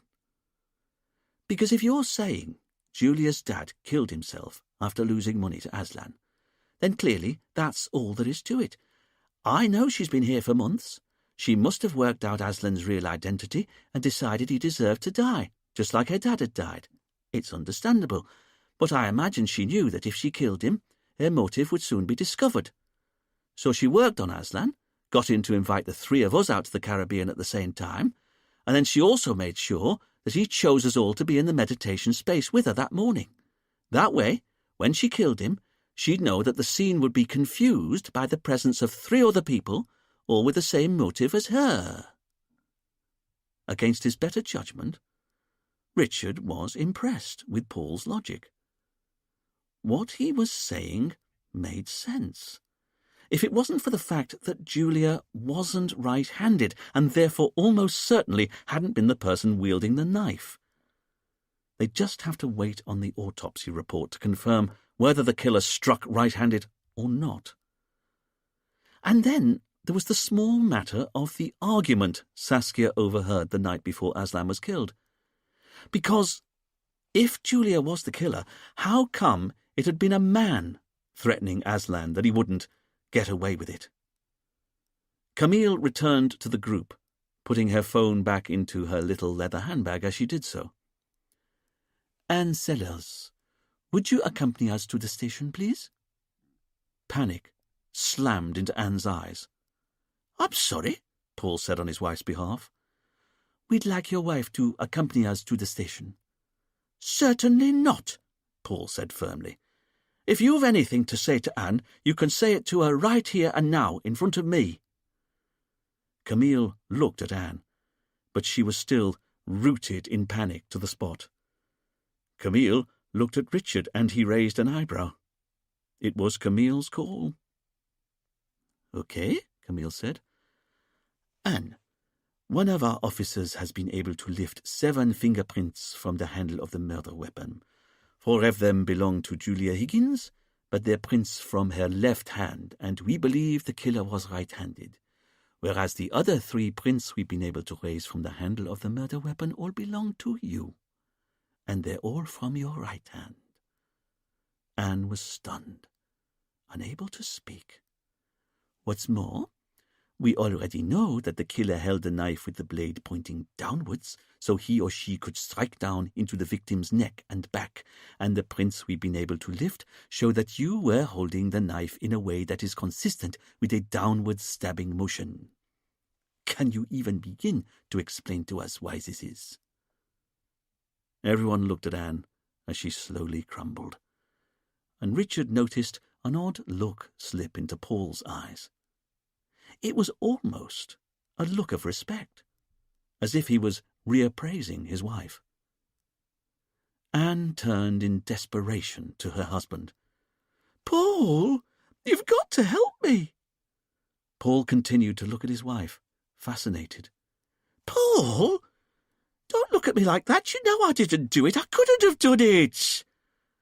Anne's panic was becoming overwhelming, and Richard began to wonder, was Paul actually enjoying her pain? "Wait!" Anne said in a sudden spasm, standing up as she did so. After a few more moments of fevered thinking, she then turned back to Camille. "Oh, God, it's so simple. Sorry. It's just I was so worried. I couldn't work it out, but I have. I'm sure I have." Richard was more sceptical. "You can explain how your fingerprints have just been found on the knife that was used to kill Aslan Kennedy?" Anne stood as straight as her plump body would allow. "I can. And better than that, I can also explain how my fingerprints got on the murder weapon that way round." Anne shook out her shoulders as though to prepare herself for an oration, and Richard had the sudden revelation that Anne had almost certainly been involved in amateur dramatics at some point in her life. "Because I'm not the killer. Of course I'm not." Yup, Richard thought to himself. Anne had got her mojo back. "But now you mention it," she continued, "there is a carving knife I've held, and it was the night before Aslan was killed. So if it turns out that that's the knife that was used to kill him, well, then that explains why my fingerprints are on it." "I see," Richard said. "So what knife would this be?" "Well, as you no doubt know, this is a retreat for the spirit, as well as the body, and we're always encouraged to help out with community chores. It says in the blurb that it helps develop tolerance and understanding. Also gives Aslan free labour," Paul added. Anne ignored her husband. "Paul thought it was a disgrace, but I thought we were already having a free holiday. The least I could do was do a couple of things to help out. And you know what? I enjoyed it. It made a difference doing a few chores because I was choosing to do them rather than because I had to," Anne said pointedly at her husband.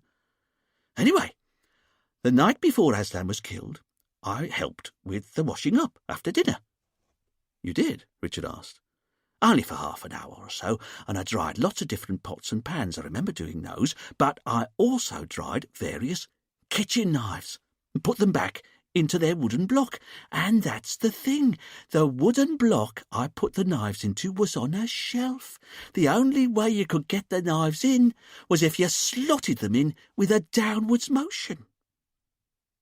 Richard looked at Anne, amazed. He needed to clarify this. "You're saying the murder weapon has your fingerprints on it consistent with a downward stabbing motion because you dried the murder weapon the night before it was used and put it away in a wooden block such that you used a downward stabbing motion?" "That's it. Exactly," Anne said. A few minutes later, Anne was leading Richard and Camille into the retreat's kitchen, Paul and Saskia following. As it was early afternoon, it was empty as they entered, just a neon-blue fly zapper high on the wall and the hum of refrigeration units. Richard was quietly impressed with what he saw. The cooking ranges were all top-end. There were copper pots and pans arranged on shelves or hanging from neat pegs, and the far wall was dominated by 3 simply enormous glass-fronted fridges. It reminded Richard that he really had to do something about the pocket-sized galley kitchen he had in his shack, and that in turn reminded him that he also had plans to terminate his relationship with his lizard as well, But he had to put all such thoughts to one side for the moment. Instead, he turned to Anne. "So, where is this knife block?" "I'll show you," Anne said, heading over to one of the ranges. "Ah, here we are." She indicated a metal shelf to the side of a range that had on it a large wooden block that contained various knives. Richard realized that what Anne had said made a kind of sense. Even he, who was much taller than Anne, would have used a stabbing grip to slot the knife down into the carving block on the shelf. "I knew it," she said, turning with triumph to look at Richard. "It's got holes for 6 knives in it, but there are only 5 knives in there now, aren't there? And I bet you won't be able to find the 6th knife anywhere in this kitchen, or even in this house, and that's because the knife I washed up is clearly the knife that Julia then used to commit murder." Trying to ignore Anne's look of triumph, Richard had to conclude that Anne's explanation of how her fingerprints had ended up on the murder weapon was at least partly plausible. After all, any killer would know that leaving their fingerprints on the handle of the murder weapon would almost certainly be a one-way ticket to prison. By this logic, of course, neither Julia nor Anne were likely to be the murderer, as they'd been the only 2 people foolish enough to get their prints on the murder weapon at all. But there was something else Richard had to concede about Anne. Like Julia, although for wildly different reasons, Anne just didn't feel like a killer. Her personality seemed entirely to be surface. There were no hidden depths. Unlike her husband Paul, Richard thought to himself. He'd clearly, briefly relished the idea that his wife was a killer. But why? Because he didn't like his wife? Or because he was the real killer and was now trying to get her convicted for a crime she hadn't committed? Either way, there was no doubting that Paul was a far better fit as a killer than poor, dim, ditzy Anne. Richard felt a surge of frustration wash over him. One of the 5 people who'd been in the meditation space with Aslan was the killer. But which one of them was it? Not for the first time, Richard had a strong feeling that he was missing something about the case. Something fundamental. But it was more than that, Richard realized, because he was increasingly of the opinion that there was a shadowy presence on the edges of the case. Someone he couldn't quite see, but who was still influencing events. And this person was the real killer. And they were manipulating him, manipulating them all. That's why Julia had ended up confessing to the murder, why Anne's prints were now on the murder weapon, and why 4 out of the 5 people who'd been with Aslan when he was killed had all lost money to him in the past. And once again, Richard found himself thinking back to the meditation space. Why on earth had the killer chosen to commit murder in broad daylight, inside a building made of translucent paper, while the door was locked from the inside, and while there were 4 other witnesses who could have witnessed the moment of murder?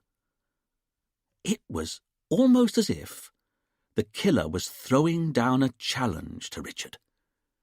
Was he clever enough to work it out? The door swung open, and Ben Jenkins barreled into the room, full of bonhomie. Aye, I wonder what's going on here." "Excuse me, sir," Camille said. "Would you leave?"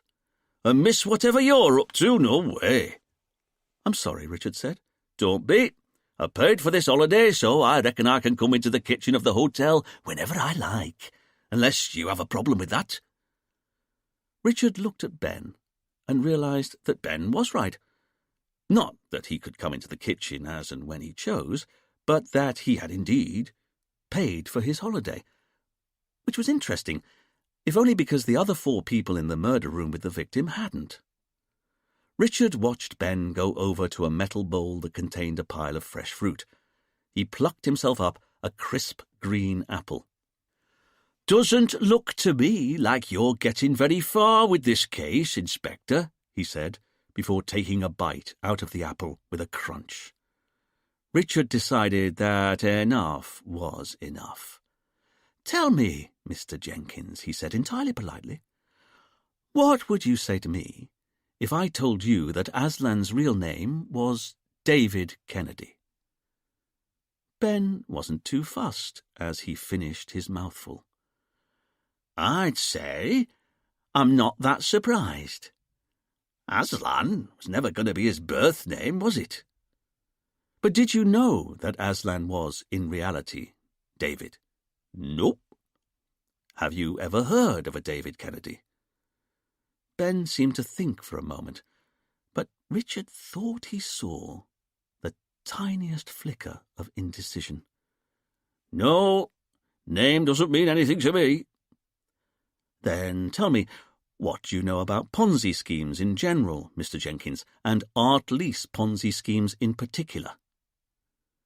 Ben thought for a moment, but once again Richard decided that, unless he was very much mistaken, Ben Jenkins was hiding something. "No idea," Ben eventually said. "But Ponzi schemes are like those pyramid cons, aren't they?" "That's right." Richard remembered what Camille had said after she'd taken his statement. "Tell me, Mr. Jenkins, have you ever had a brush with the law in the past?" "No," Ben said, still chewing on his mouthful of apple. As Richard held Ben's gaze, he had a sudden revelation. If he was looking for someone at the heart of the case who was manipulating them all, the real killer, then what was more surprising?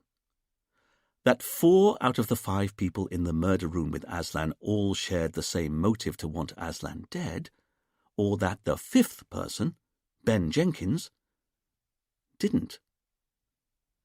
And then there it was, the briefest flicker of fear in Ben's eyes, and Richard knew in that moment that Ben was lying to him. Ben looked away, embarrassed, and Richard's heart gave a little leap. "All right, then," Ben said, trying to cover the moment in bluster. "As you were." Ben wandered out, trying to look nonchalant. But Richard knew the truth now. Ben wasn't an innocent. He was connected to Aslan's murder somehow. Richard just had to work out how. Chapter 7. The following morning, Richard was brushing his teeth in the tiny ensuite shower room of his shack and still musing on Ben's possible involvement in the murder. He knew the moment Ben had looked away was an admission of guilt, of some sort. And there was still the matter of the man who Saskia heard arguing in Aslan's office the day before he was killed. What if that had been Ben? But if Ben was the killer, why on earth did he want Aslan dead?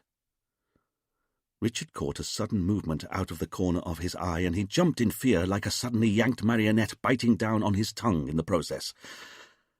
It was Harry the Lizard, scampering down the tree that grew through Richard's front room.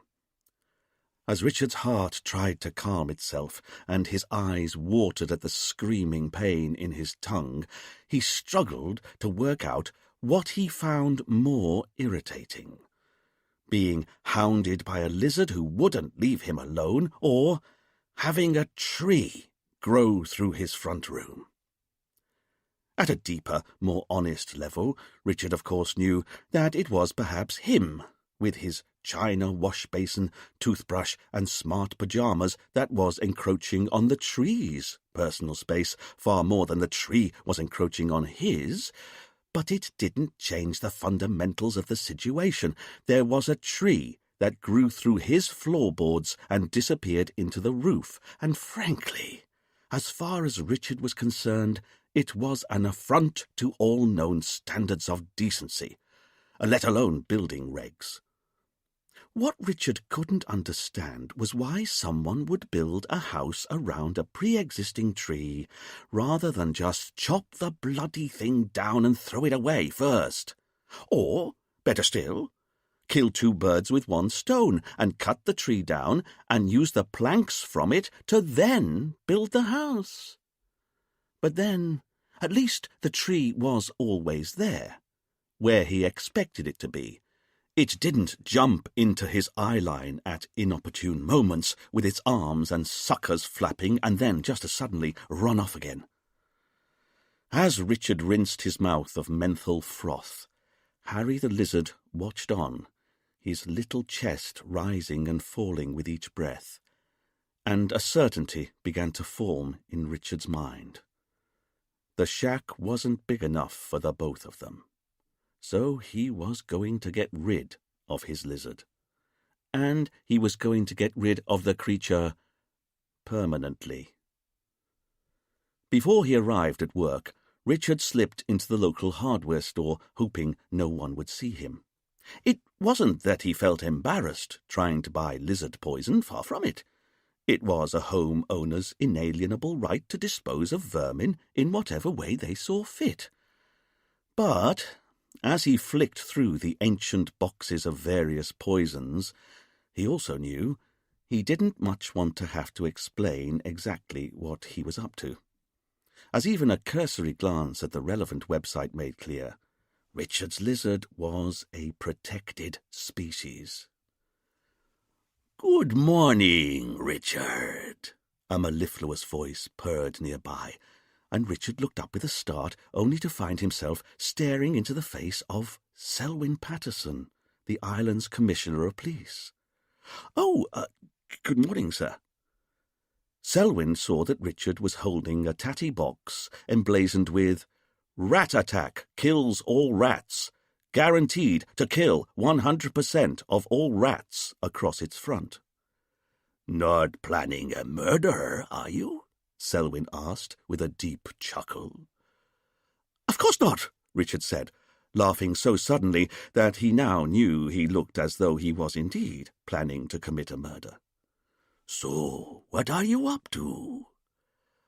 "Oh, you know," Richard said with increasing desperation. "Just browsing."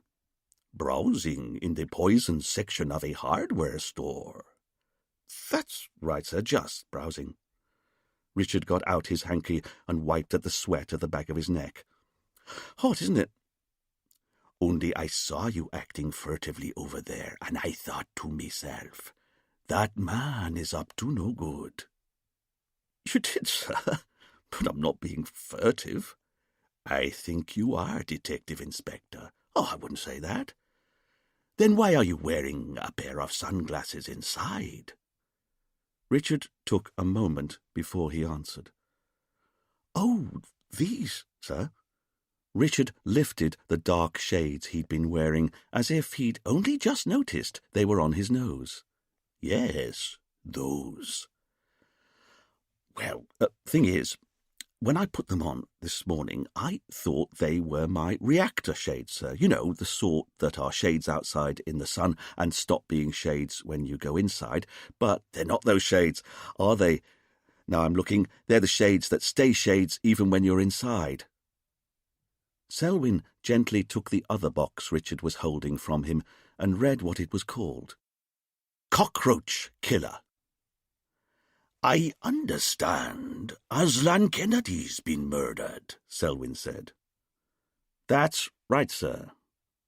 Richard was acutely aware that he was now having a conversation while he was holding a box of poison called Rat Attack, and his Commissioner of Police was holding a box of poison called Cockroach Killer. This was not how Richard had expected the day to develop. "I always went to the retreat once a year," Selwyn continued, "for a detox. I liked both Rianker and Aslan, him in particular." There was a moment while Selwyn looked at his detective inspector. "Well, don't let me stop you from your browsing." Richard smiled milkily. "Good day, sir." "Good day, Inspector." With a smile and a tip of his peaked cap, Selwyn ambled off with all the urgency of a well-fed bear who knew it was hours still till lunch. Richard gave his boss a few minutes' head start, and then he too bustled out into the sunshine and started off for the office, not noticing, because he never noticed, just how beautiful the town of Honoré was. It sat nestled in between sweeping mountains and the sparkling sea, and was full of ramshackle houses, bars, and shops, all colourfully painted, even if the paint on most of the buildings had peeled and faded from the constant, blistering sunshine. In fact, the only building in the whole place that wasn't at all run down was the Catholic church, that sat towards the mountain side of the town, its tall tower and red-tiled roof seemingly looking down on the rest of the town like a benevolent parent watching carefully over a wayward child. It was a town where people went about their business when they had to, but for the rest of the time were happy to hang out and chat or share a drink. Liming, the locals called it. And one of the locals' favourite topics of conversation when they met up was their eccentric and, they believed, quite mad Detective Inspector Richard Poole. But ever since Richard had exposed a local policewoman as a double killer, the people of Honoré had taken Richard to their hearts and had been looking out for him, helping him cross roads when he kept looking for traffic driving on the left, or explaining which local foods on a menu contained unadvertised seafood or spices, or tolerating his tirades when shop owners decided to shut up a few minutes before advertised closing times. They were entirely forgiving. They even liked him. And Richard had no idea. Mind you, as his team might have reflected later that morning, he didn't make it easy. "Come on! You're supposed to be the island's brightest and best. What are we missing?" Richard hectored from the whiteboard. "Hey, Chief," Dwayne corrected. "I never said I was the brightest, and I certainly never said I was the best." "Look," Richard said. "A man goes into a room constructed of paper and wood that's otherwise marooned in the middle of a huge lawn, only a few shrubs nearby. 5 other people go in with him. There's no one else inside before they arrive, no one else arrives or leaves while they're there, and it's the victim himself who locks the room down from the inside. They then all sit down on prayer mats and drink tea for a few minutes, and then, having drunk the tea, they lie down, apart from Aslan, if Julia's testimony is to be believed, as he apparently chose to do his healing sitting up cross-legged. But the key point is the others were all lying down, their eyes hidden behind eye masks, their ears muffled by sounds of the ocean's deep for 10 or 15 minutes, which is the brief window of time in which we know Aslan was brutally slain. All facts that prove just how improbable the murder is." "You keep saying that, Chief, but why? It happened," Dwayne pointed out. "I know, Dwayne, but think about it. If you were going to kill me, how would you go about doing it?" "What?" "Come on, Dwayne, I know it's somewhat macabre, but just humour me. If you were going to kill me, how would you go about doing it?"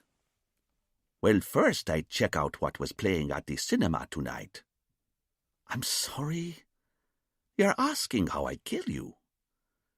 "That's right.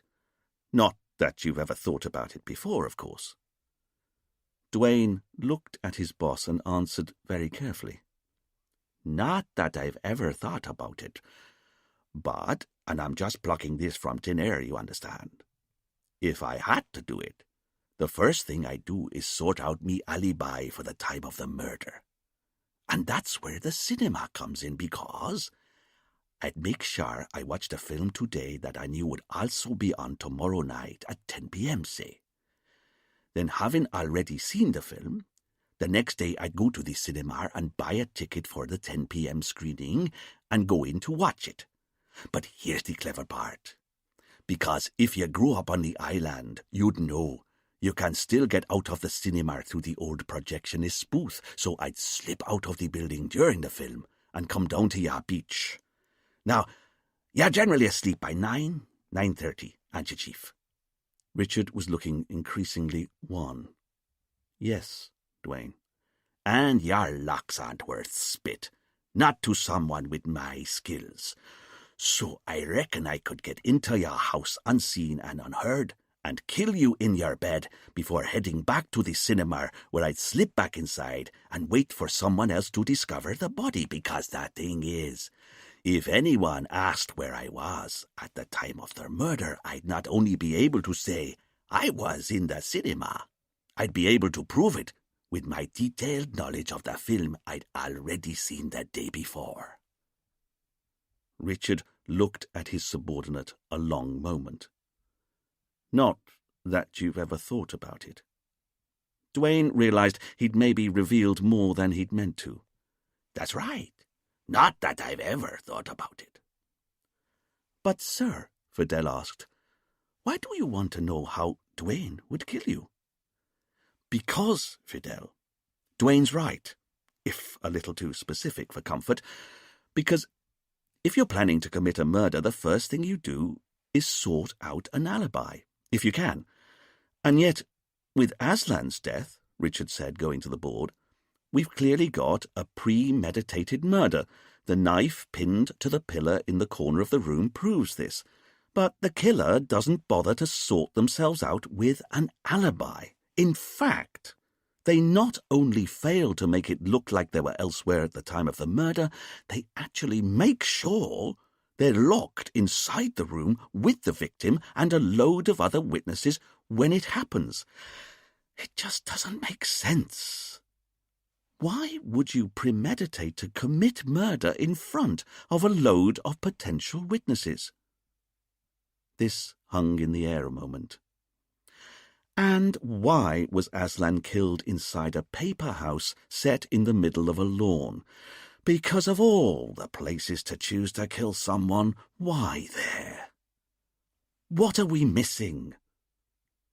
Richard looked at his team's blank faces and sighed. Come on, we've got to be making better progress than this. Fidel, how are you getting on with the kitchen knives? The day before, Camille and Richard had put the knives and knife block they'd retrieved from the retreat's kitchen into evidence bags, and Fidel had been lifting prints from them ever since. Well, sir, the murder weapon that was used to kill Aslan is the same brand and design as the rest of the knives here. It's also the right size to fit the 6th slot. So you're saying that the murder weapon came from that block of knives? Yes, sir. But I've also been able to lift a number of fingerprints from all the knives that were still in the kitchen, and they've only been touched by one person. Let me guess, Richard said, Anne Sellers.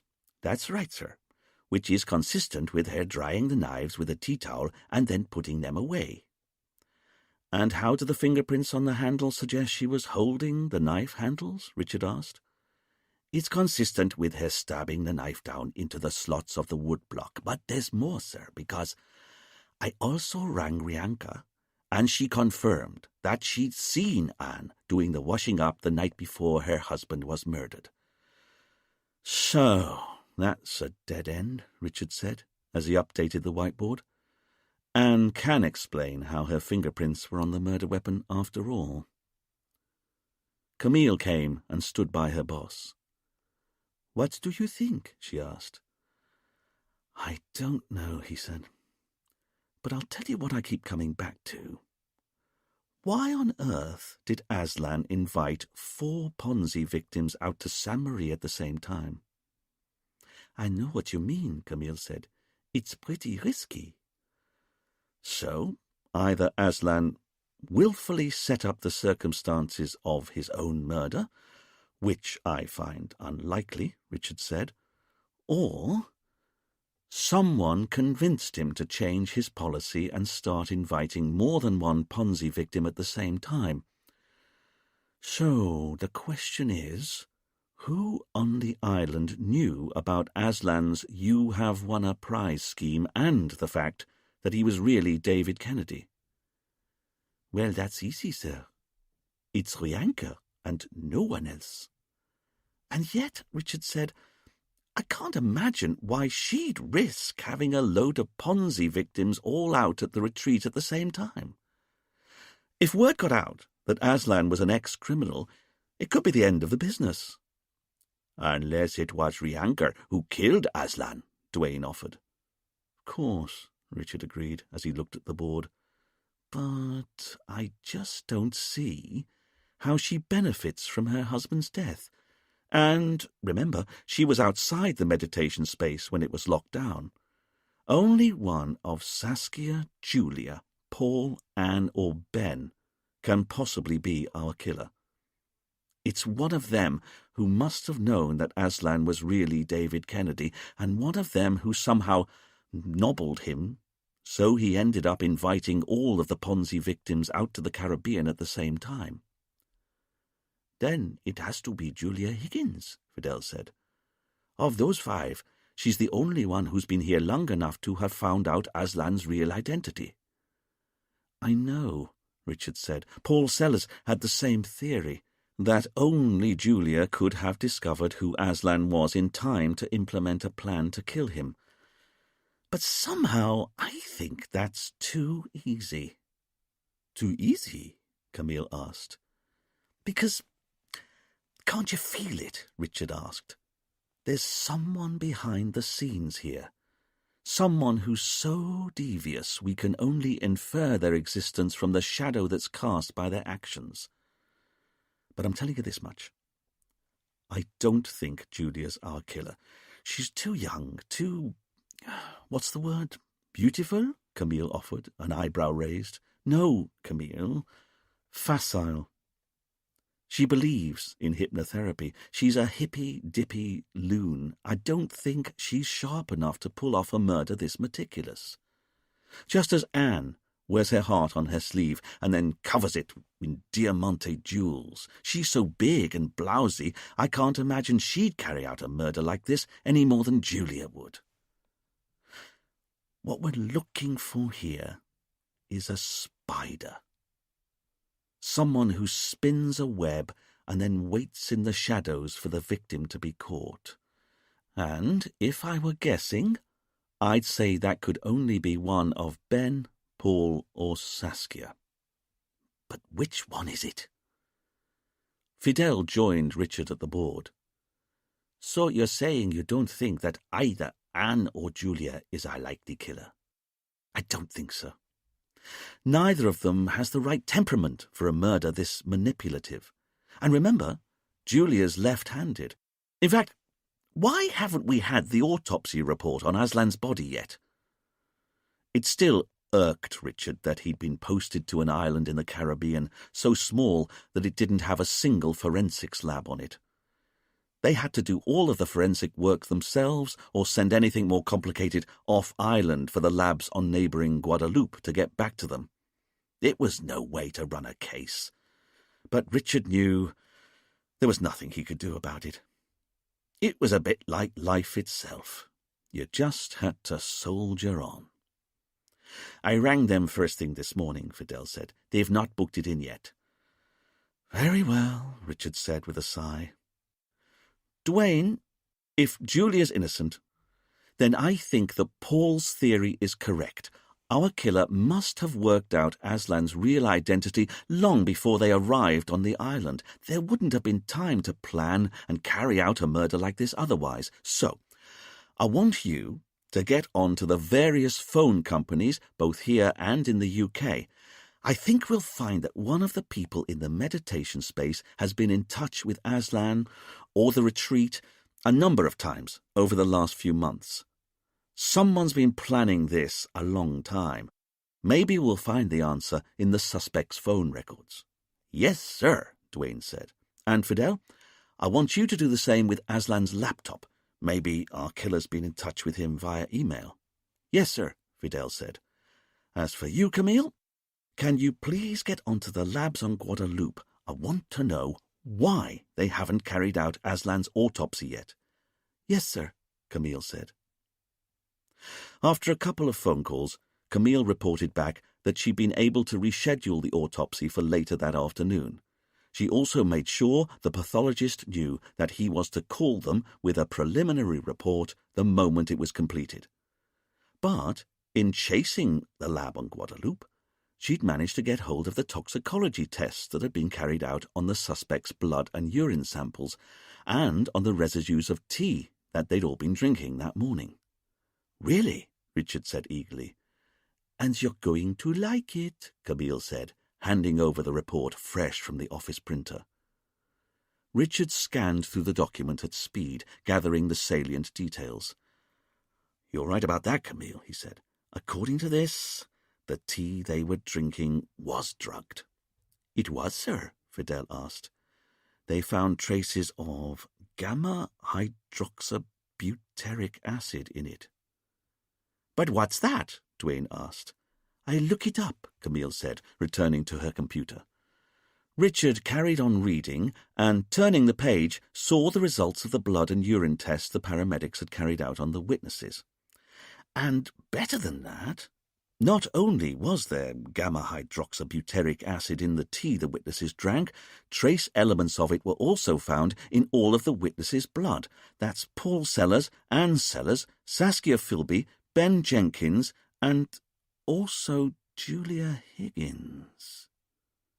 Richard looked up from the report, puzzled. But that's good news, isn't it? Duane asked. Richard looked at the board, his brow furrowing. He'd always half hoped that the tea had been drugged, and so was delighted to discover that his hunch was right. After all, they'd all said they felt groggy when they'd heard Julia start screaming, and it helped explain why the killer had been confident enough to commit murder in front of so many potential witnesses. The others were under the influence of drugs at the time. But it didn't make sense that Julia had also been drugged. Did it? Not if she was the killer. Richard wasn't able to finish off his train of thought as Camille came over from her desk. "Okay, I've got it here," she said, indicating her monitor. The team crowded around Camille's desk to see. Gamma-hydroxybutyric acid is better known as GHB. "And what's GHB?" Fidel asked. "Of course," Richard said, without having to refer to the screen. "It's like Rohypnol or ketamine. It's a date rape drug, popular on the club scene. It causes wooziness and compliance." "You know all this?" Duane asked, skeptically. "You walk the mean streets of Croydon long enough, you come across pretty much everything, Duane. But GHB is perfect for slipping into a pot of tea if you wanted people's deep sleep to be deeper than normal. And better than that, if my memory is correct, GHB is odorless, colourless, and tasteless. Really, it's the perfect drug to have put in the tea." Camille had been following everything Richard said on the fact sheet she was reading on her computer. "That's about right, sir," she said. "It says here, GHB can produce drowsiness, disorientation, and reduced consciousness." "And that's what I don't understand," Richard said. "What's that, Chief?" "Because how come Julia also had GHB in her system?" Richard's team looked at him, nonplussed, so he harumphed, irked that he'd have to explain it to them. "Because if she's our killer, I don't think she'd have wanted to drink a dose of a sedative just before taking a knife to Aslan Kennedy." "Oh," Duane said, "I see." "And there's something else," Richard continued. "Because look at all the effort our killer's gone to. Getting hold of a sedative well in advance, getting hold of a knife that already had Anne's fingerprints on. setting it in the meditation space before it was needed, working out the angles in the murder room so that the perfect pillar was chosen to hide the knife behind, and then pinning the knife to the wooden pillar with drawing pins that the killer made damn sure didn't have any of his or her fingerprints on. So, after all this incredible preparation, are we really saying that Julia then risked everything by taking a good glug of sedative before committing murder, wielding the knife 5 times, apparently with her wrong hand, remember, and all before deciding to scream her head off in a way that guaranteed she wouldn't get away with her crime? Richard was pleased to see that his team could see the logic of what he was saying. "But this I do buy," he said, wanting to ram his point home. "We have our real killer. It's one of Anne, Paul, Saskia, or Ben, and it was him or her who pinned the knife to the pillar beforehand, him or her who drugged the tea in the pot, and it was him or her who made sure that while everyone else was taking a sip of drugged tea, they left their tea well alone, for the moment at least. And this person isn't our tie-dyed Julia. This person is organized, ruthless, and supremely clever.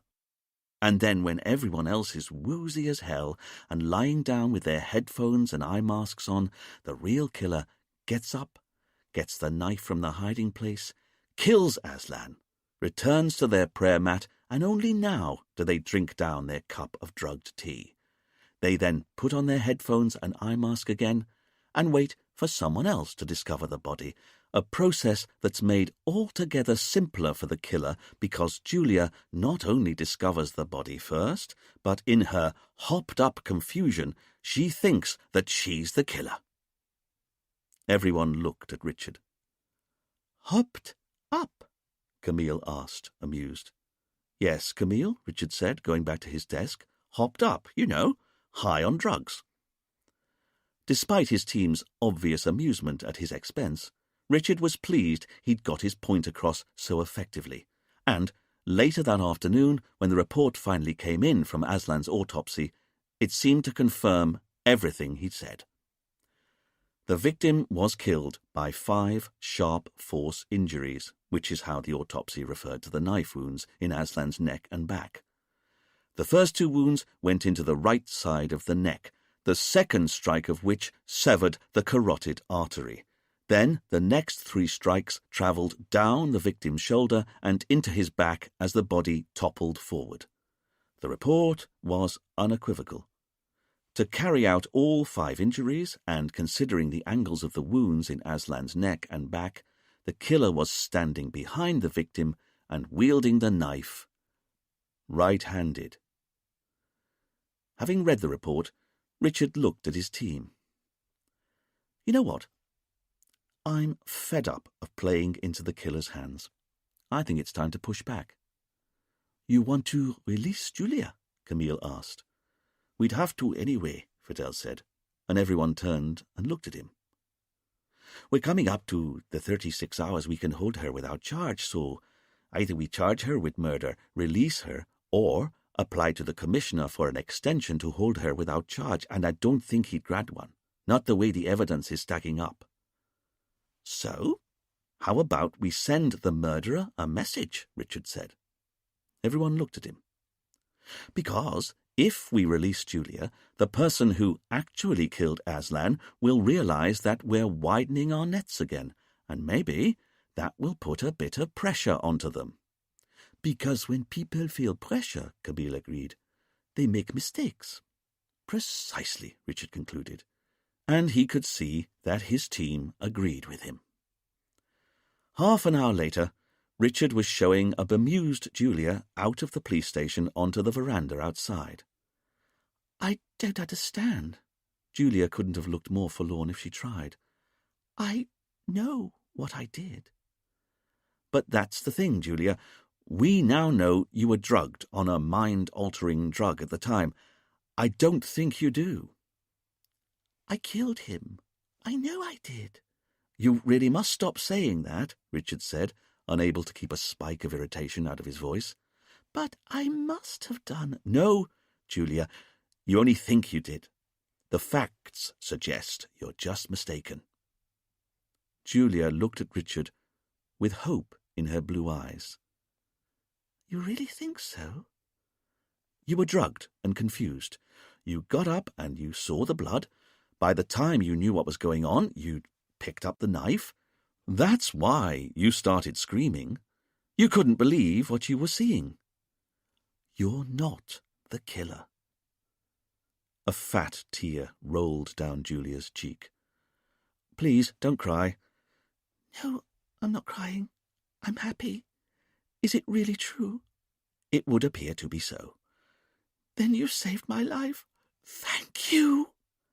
Julia flung her arms around Richard and buried her head into his neck, squeezing tight. Richard did his very best impression of a plinth. When Julia didn't let go, Richard raised his arms and sort of touched her slender waist with the cloth of his jacket that encompassed his forearms, and then he realized how it would look. A detective inspector hugging a beautiful young woman in a lime-green pro-drugs T-shirt who'd recently been suspected of murder, so he took half a step back. There, he said awkwardly. You can go now. Julia looked at her saviour and smiled. Thank you. Seriously, just doing my job. With a last little smile, Julia turned and left down the stairs that led to the yard. Richard watched her every step until she was lost in the street market outside the station. "Ah," Richard heard from behind him, and he froze. Then he heard a few sniggers. He turned. Camille, Duane, and Fidel were all watching through the open window behind him and had clearly witnessed the whole encounter. My relationship with the witness just then was entirely professional. Sure, Chief, Duane said. By way of an answer, Richard strode imperiously back into the station, and, ignoring his team's smirks, he updated the whiteboard. Because, with Julia out of the frame, that left only 4 other people who'd been locked in the meditation space with Aslan when he was murdered. One of Anne, Paul, Saskia, or Ben was their killer. But which one of them was it? The murder. 5 guests go for a swim. Paul hands out robes. Aslan prepares the tea. 5 guests plus Aslan go into meditation space. Aslan locks it down from inside. Drink tea, all cups turned over. 10 to 15-minute window for murder. 8 to 8:10, 8:15. Right-handed killer. Investigation. Leads. Why killed in paper house? 3 drawing pins in the meditation space used to pin the murder weapon to a pillar. No prints on any of them. Tea drugged with GHB, a sedative. Who was in Aslan's office the night before at 6 p.m. shouting, "You're not going to get away with it"? Outside the meditation space. Rianka Kennedy, wife, has no idea who'd want Aslan dead. Married to Aslan when he was David, but left him when he was convicted. Took Aslan back 15 years ago when he came to the island. Dominic DeVere, ex-hypnotherapist, now handyman. Sacked by Aslan, argued with Aslan, caught returning to scene of crime. Inside the meditation space. Aslan Kennedy. Victim. Everyone says he's nice. Real name is David Kennedy. Ex-conman, ran art lease Ponzi scheme, stole £2 million. Went to prison 20 years ago, served 5 years. Julia Higgins. Worked at the retreat last 6 months. Confessed to murder, but GHB in blood and lack of real motive, and left-handed. She's innocent. Anne Sellers. Housewife. Married to Paul. Arrived on island 7 days before the murder, lost £20,000 in Ponzi scheme. Her fingerprints are on the murder weapon, but she washed the knife the night before. Paul Sellers arrived on island 7 days before murder, handed out the white robes. Pharmacist, Wife alibis him for argument at 6 p.m. Wife Anne lost money in Ponzi scheme. Saskia Philby, single, 45 years old, here on her own, says she arrived night before, heard argument in office night before at about 6 p.m. A man, but couldn't identify him, lost £50,000 in Ponzi scheme. Ben Jenkins, property developer, Portugal, brush with authorities before, arrived on island 4 days before murder. No alibi for time of argument at 6 p.m. No connection with Aslan, David, Ponzi scheme. So far. For the next couple of days, Richard was unbearably grumpy. He tried to move the case on, but it wasn't going anywhere. Fidel was unable to find any incriminating emails on Aslan's computer, and definitely nothing that suggested that any of their suspects had been in touch with him in the preceding months. As for the telephone records, for the 4 remaining suspects, when they came in, they didn't show any suspicious activity either. Both Saskia and Anne had said they'd rung the retreat 6 weeks before, when they'd first got the literature telling them they'd won a free holiday, and both of these phone calls were listed on their records. As far as the police could work out, none of Anne, Paul, Ben or Saskia had phoned Aslan or the retreat at any other time, before or since. And yet Richard was sure the killer must have been in touch with Aslan. Somehow.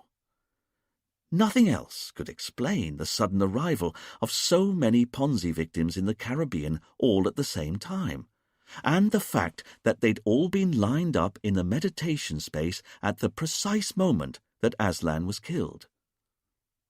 As for Richard's hunch that Ben was more involved than he was letting on, that didn't seem to go anywhere either. Duane had been digging into Ben's life in Portugal and discovered that he'd moved there in 1999. He worked those first few years as a plumber, and then in 2002 he bought his first property, a holiday rental in a village called Gia. By 2004 he owned 4 other such holiday villas, and by 2007 he'd got 14 and had packed in the plumbing business entirely. "At current count," Duane said, as he summed up the situation for his boss, "he owns 30 different properties across southern Portugal. He lives on his own in a residence on the first hole of the championship golf course at Villa Moura, and I'm telling you, Chief, in all that time he's had no brushes with the law, the tax authorities, or anyone else I can find. In short, his credit history's clean, his company checks out. He's lived at the same address for the last 8 years. There are no gaps in his employment history. He's cleaner than clean." This had just irritated Richard. He was convinced he'd seen a flash of fear in Ben's eyes. So maybe they'd been looking in the wrong place? Richard instructed Duane to go back to the 1990s, and even earlier, if he could, to when Ben was living in the UK, and see what he could dig up.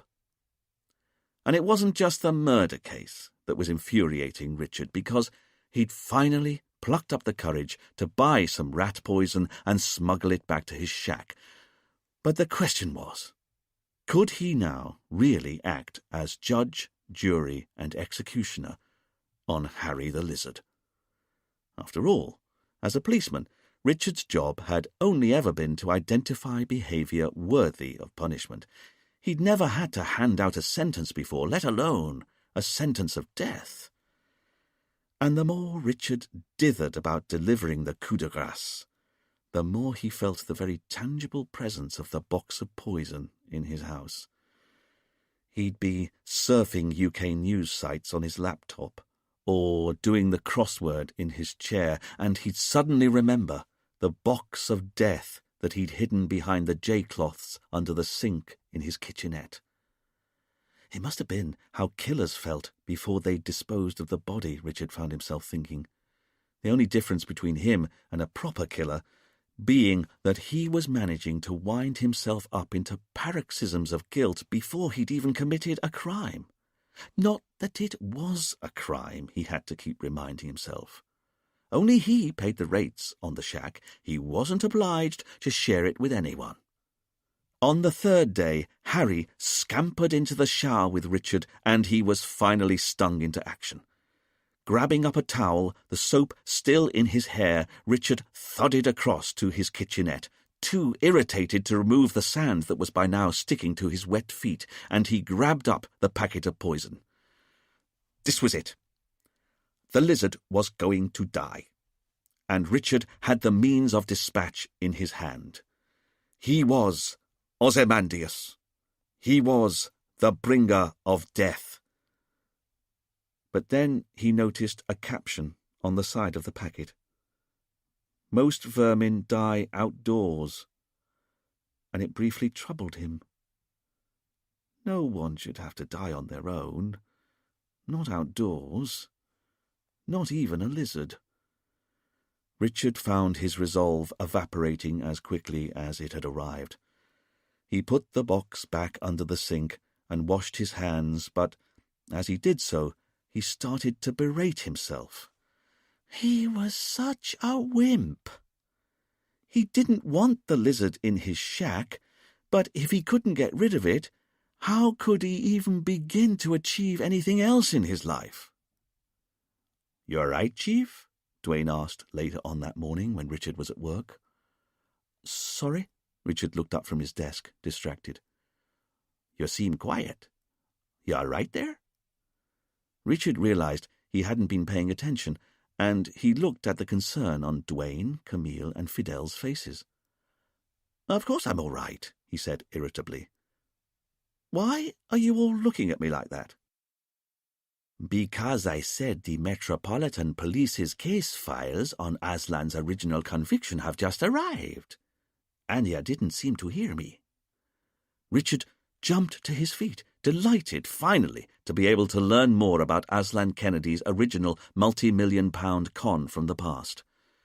Unwrapping the package, Richard and his team discovered a thick green hanging file stuffed full of paperwork that had yellowed around the edges from old age.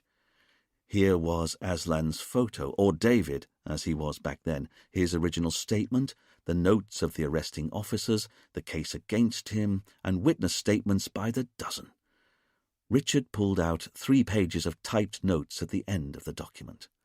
"Now, this is exactly what we've been looking for." "What is it?" Camille asked. "A list of all the people who invested in the Ponzi scheme and how much money they invested. Fidel, would you check the witnesses' names off on the list? In particular, just double-check that Ben Jenkins' name isn't there, or a Jenkins of any sort." Fidel quickly scanned the list. "I don't see a Jenkins here," he said. "You don't?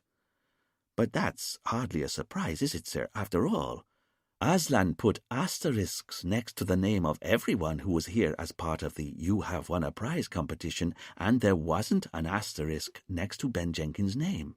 "I know," Richard said, "but what if it was a relative of his who invested? Because if everyone else in the meditation space lost money in the Ponzi scheme, then what's Ben's connection?"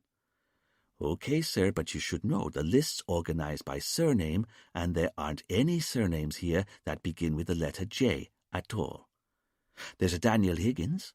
I'd imagine that was Julia's dad. It says here he invested £47,000 in April 1994, and £85,000 in September, and £100,000 in February 1995. That's a lot of cash." "Nearly £250,000. No wonder he was desperate," Camille agreed. "Poor man. Are the other witnesses there?" Fidel soon discovered that Anne Sellers lost £20,000 in January 1995, just as she'd told them, and that Paul Sellers wasn't listed at all, again, just as he'd said. But it was when Fidel looked up Saskia's name that he got a shock. "Sir, you should see this," he said. "What is it?" Fidel looked at the rest of the team. "Saskia told us she lost £50,000 to Aslan, didn't she?" "That's right," Richard said, giving her a pretty big motive to want Aslan dead, if you ask me. "You can say that again," Fidel said. "But it was a bit more than £50,000 she lost." "It was?" Camille asked. "According to the case file here, she lost 10 times that. What? Saskia Philby lost £500,000 to Aslan, but told us it was significantly less. Richard looked at Fidel, a jolt of excitement running through him. Why on earth had Saskia lied to them? Chapter 8.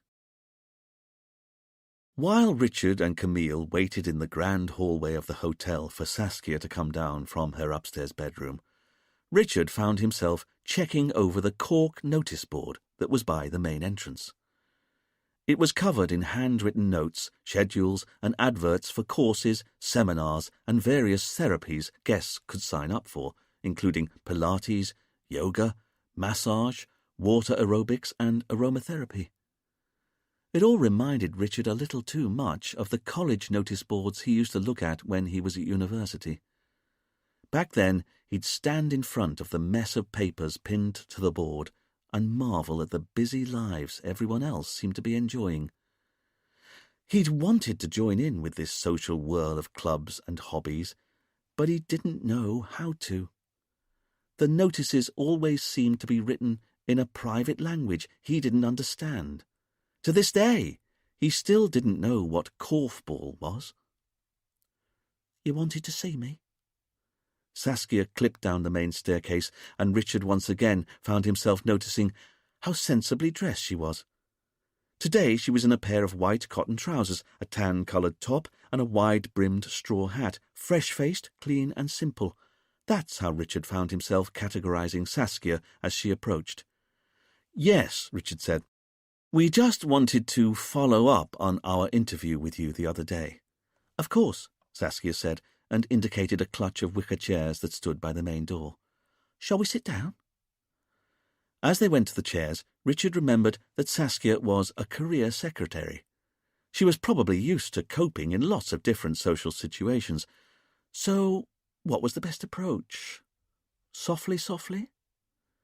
Camille smiled kindly for Saskia's benefit and said, "Can you tell us how you ended up investing in Aslan's art lease scheme?" "Of course," Saskia said. "No," Richard said. "Just tell us why you lied to us." Saskia looked surprised. "I'm sorry?" "Because you lost £500,000 to Aslan, or David Kennedy back then, but you lied to us that it was only 50,000. Richard leant forward a little so his next point would carry suitable emphasis. "So either you start telling us the truth, Saskia, or we can carry on this conversation down at the police station." All of the colour had drained from Saskia's face, but Richard refused to break eye contact. He knew it was mean, giving anyone other than a career criminal both barrels, but this was a murder inquiry. It was no time for needless niceties. Saskia said, frantically trying to find the thread of her thoughts. "Well, look, I didn't mean to lie to you, and it's not really lying anyway." "It isn't?" Camille asked kindly. "Well, it is a lie. It's one I tell myself, and I've been saying it to myself so long." Camille touched Saskia's knee and smiled sympathetically, as though she understood everything Saskia was about to say already. For his part, Richard tutted. Saskia was still a suspect in a murder inquiry. No one should be touching her knee. But luckily for Richard, he made sure he only tutted silently, in his head, so he didn't get any looks from his partner. He'd learnt that lesson long ago. "Why don't you tell us everything?" Camille offered. Saskia looked at Camille and knew that that's what she'd have to do. "Well, the thing is, I'm from London," Saskia said. "North London, a place called Barnsbury Park. And I didn't have any brothers or sisters.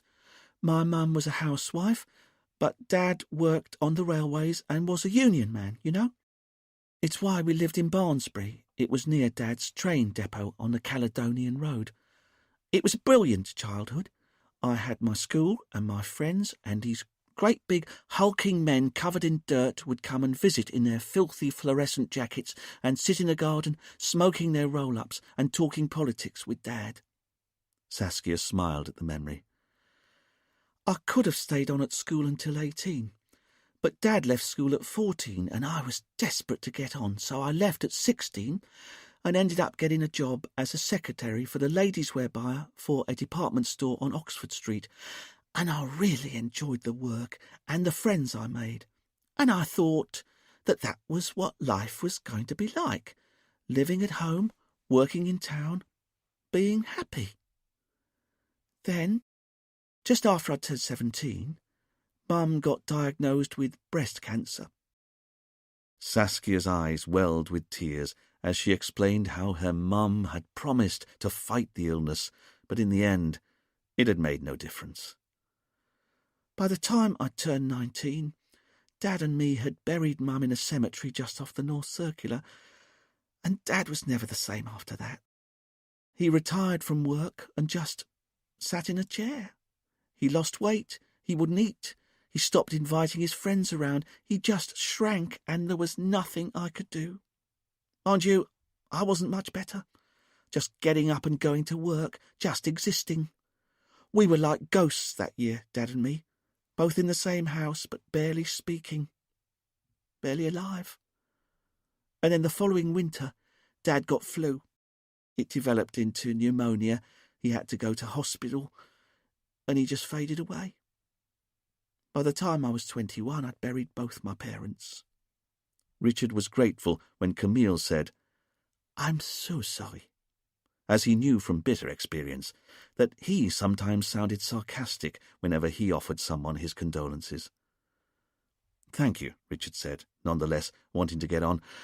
"But how does this explain how you invested in Aslan's scheme?" "That's easy," Saskia said. Saskia described how her mum and dad had always lived modestly, but her dad had also put any spare money he had into the stock market. It wasn't much. He was only a train driver, but it turned out that over the years he chose his stocks well. What's more, although her dad worked by the rough-and-ready Caledonian Road, her parents' house was in nearby Islington. They'd bought it for a song back in the 60s, but it had gone up in value significantly in the intervening decades. After Dad died, I inherited everything, and by the time I'd sold the house in Islington and Dad's shares, I discovered I'd just inherited nearly £1.4 million. Richard and Camille were impressed, but Saskia ploughed on before she lost her nerve. And Dad never let on. He'd always been proud of who he was, his working-class roots, and I can honestly say I'd never known he had that sort of money. But there I was, aged 21, with the best part of £1.5 million. And that's when I made my first mistake. You see, Dad's solicitor was an old family friend in Camden, and he said that with that kind of money I should go to Coutts Bank in the Strand. They had a special department for what he called wealth management.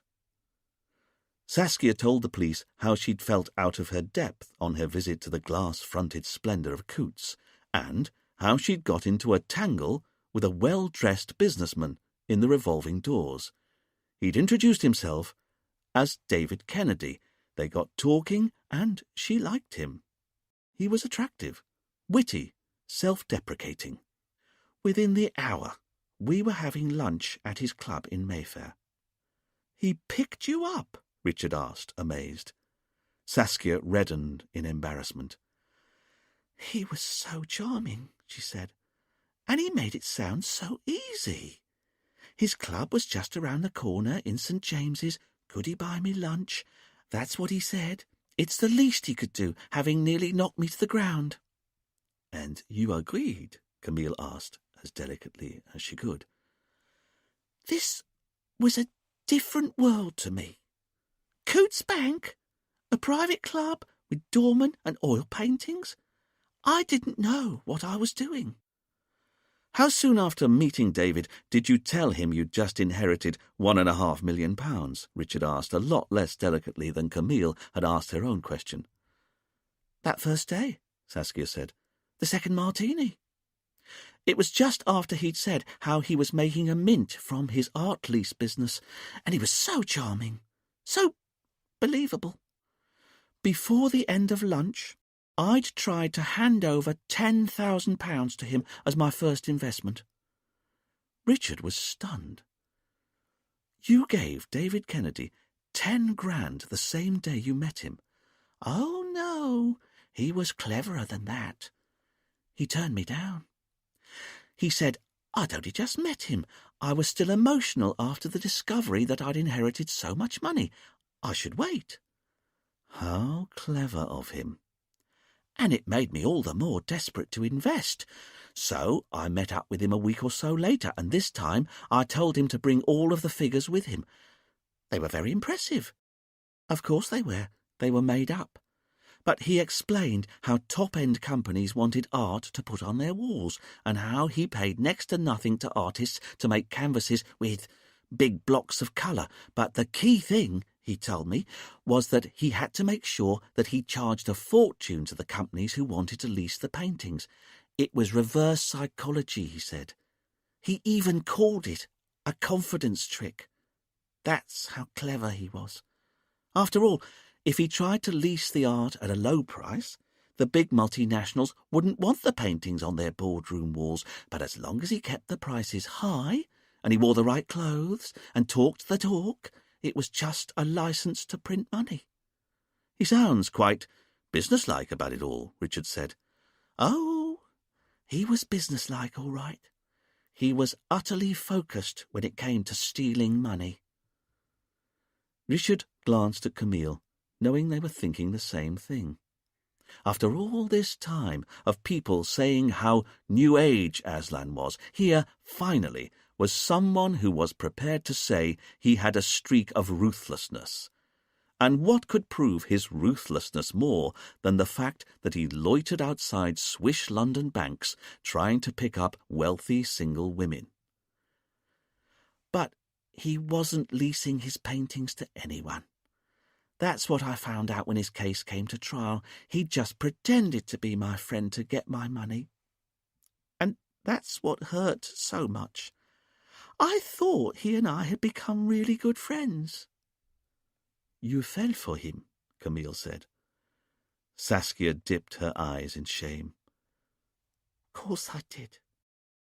He was about 20 years older than me, but I just loved being with him. And I knew he liked being with me, or so I thought. You have to understand, he was so glamorous, so rich. I had to see him every couple of weeks, and then, one night, after we'd had another great evening at his club, I couldn't help myself. I threw myself at him. What happened? Camille asked. Saskia was full of self-reproach. He was a perfect gent. He said he liked me a lot, but he'd recently started going out with someone else, in fact, had fallen in love, and he'd just asked this woman to marry him. It was better if we stayed friends. And the stupid thing was, him turning me down like that just made me believe in his integrity even more. Richard and Camille exchanged a look. It was interesting to see just how canny Aslan had been, and just how well he'd understood the psychology of a young woman like Saskia. But then, he'd managed to con £2 million out of people. It was perhaps no surprise that he'd been so adept at manipulation.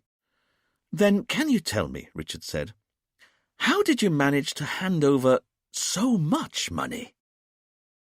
The first month I invested £50,000 in his scheme, or thought I had. Of course there wasn't a scheme, it was all a con. But a few weeks later David told me I'd lucked out on my timing and I could claim my first dividend from the investment. How much was it? £5,000. An immediate return of 10%. And I was hooked, as he knew I'd be. 3 months later I got another cheque for £5,000. I couldn't believe my luck, and before I'd even cashed this next dividend, or what I thought was a dividend, I'd written him a cheque for £100,000. That also gave me great returns, or apparently gave me great returns, and by the time he was arrested 6 months later, I'd given him £500,000. That's the whole truth. Richard and Camille considered Saskia for a moment. Didn't it occur to you that that was an awful lot of money to give to someone to buy paintings? I didn't know what I was doing, or that there was no way a load of paintings could have generated those sort of returns. Nothing occurred to me. And if I'd left it there, maybe I'd have recovered. But you didn't, Camille asked. No way, because after he was arrested, I was so angry that he'd betrayed me, so I went to see some fancy lawyers, and they told me I had a good chance of getting some of the money back. After all, the cash David stole from us all was never recovered. Had to be somewhere. So I had a team of forensic accountants working for me, private investigators and lawyers firing off letters to various offshore banks and David's solicitors demanding access to his financial papers. And all to no avail. It turns out the only bigger crooks than criminals are lawyers. Within 5 years, I'd spent the best part of £500,000 trying to get back the £500,000 David had stolen from me. Thank God I had the sense to get a house for myself before I'd completely run out of funds. Saskia took a moment to compose herself before facing her final humiliation. But there's no getting away from it. My dad left me nearly £1.5 million, and all I've got to show for it 20 years later is a 2 up, 2 down in Walthamstow. Thank you, Camille said, although Richard couldn't see what his partner was thanking the witness for. After all, they could have wasted a lot less time if Saskia had just told them the truth from the start. You know, Saskia said, it took me years to get over it. That what my dad had worked his whole life to achieve, I'd thrown away in a few years. That's why I told you I'd only lost £50,000, because in my head I tell myself that that's all I ever gave him. It's the only way I manage to get up in the morning. I pretend that that's all I lost. Richard decided that he'd allowed Saskia to have too much control of the conversation. Saskia, did you kill Aslan Kennedy? Saskia was horrified. No! But you knew he was David the moment you got here, didn't you? Saskia's face froze as guilt slammed into her eyes. Richard and Camille shared a quick glance, and Richard was briefly thrilled to see that Camille was impressed with him. This was a rare moment indeed. After all, Richard said, emboldened by Camille's approval, you've already admitted that you and Aslan had been good friends back in the day. Of course you recognized him the moment you saw him, even including his long hair and white beard. Saskia was getting increasingly strung out. I promise you, I only got to the island the night before he was killed, and I didn't see him when he was inside his office being shouted at. But you told us you saw him leave the office immediately afterwards, Richard said. You told us he looked distressed. I only saw him for a second, Saskia said. You have to believe me, and I didn't realise he was David Kennedy. I didn't even realise who he was when I saw him properly for the first time the next morning. With his thumb and forefinger, Richard pinched the woolen fabric of his suit just above his right knee and lifted it an inch to try and relieve the heat in his legs. It didn't seem to make any difference, but it at least gave him a moment to consider what Saskia had just said. I think you're lying. I'm not. You have to believe me. You recognized him the night before. I didn't. You recognized him and decided he had to die. No! So you got a knife from the kitchen and set it in the meditation space. But tell me, where did you get the GHB sedative from? No, wait. You have to believe me. I didn't recognize him. "But Saskia," Richard said calmly, "if you're so innocent, why aren't you telling me the truth?" "I am. I promise you. I've told you everything." "But you haven't, because you've not mentioned your second meeting with Aslan the night before he was killed." Saskia was shocked into silence by this assertion, so Richard continued. "Because we know that Aslan chose the people who attended his sunrise healing sessions personally. So how exactly did he choose you, without you and he having had a conversation at some point the night before he was killed?" "That's the thing," Saskia said, eager to correct Richard's misapprehension. "The receptionist explained it all to me when I checked in. The list for the sunrise healing had already been published, and my name was on it even before I'd got to the hotel." "How do you mean, the list had already been published?" Richard asked. Saskia got up from her chair and headed over to the cork notice board on the wall, explaining as she went. "Apparently, each night, just before tea, Aslan wrote up the names of the people he wanted in the next day's sunrise healing in one of those spiral-bound notebooks. She explained that you didn't have to attend, but that if I didn't go, I'd maybe not get offered a second chance." Richard and Camille went over and joined Saskia by the board.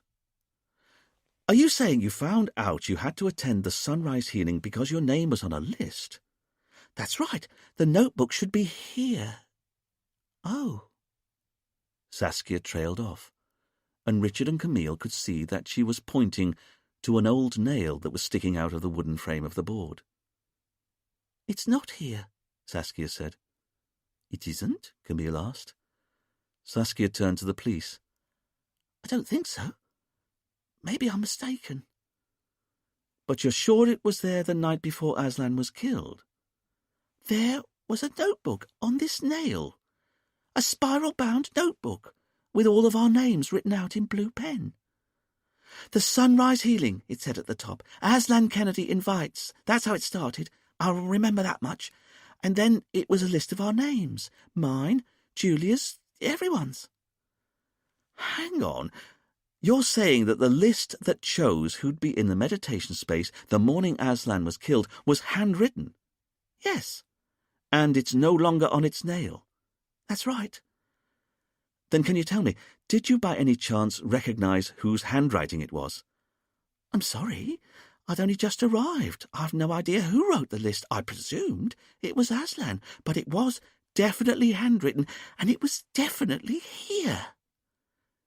Richard summed up for all three of them. "But if it was Aslan who wrote out the list, then how come it's now missing? He was hardly in a position to remove it after he'd been killed, was he?"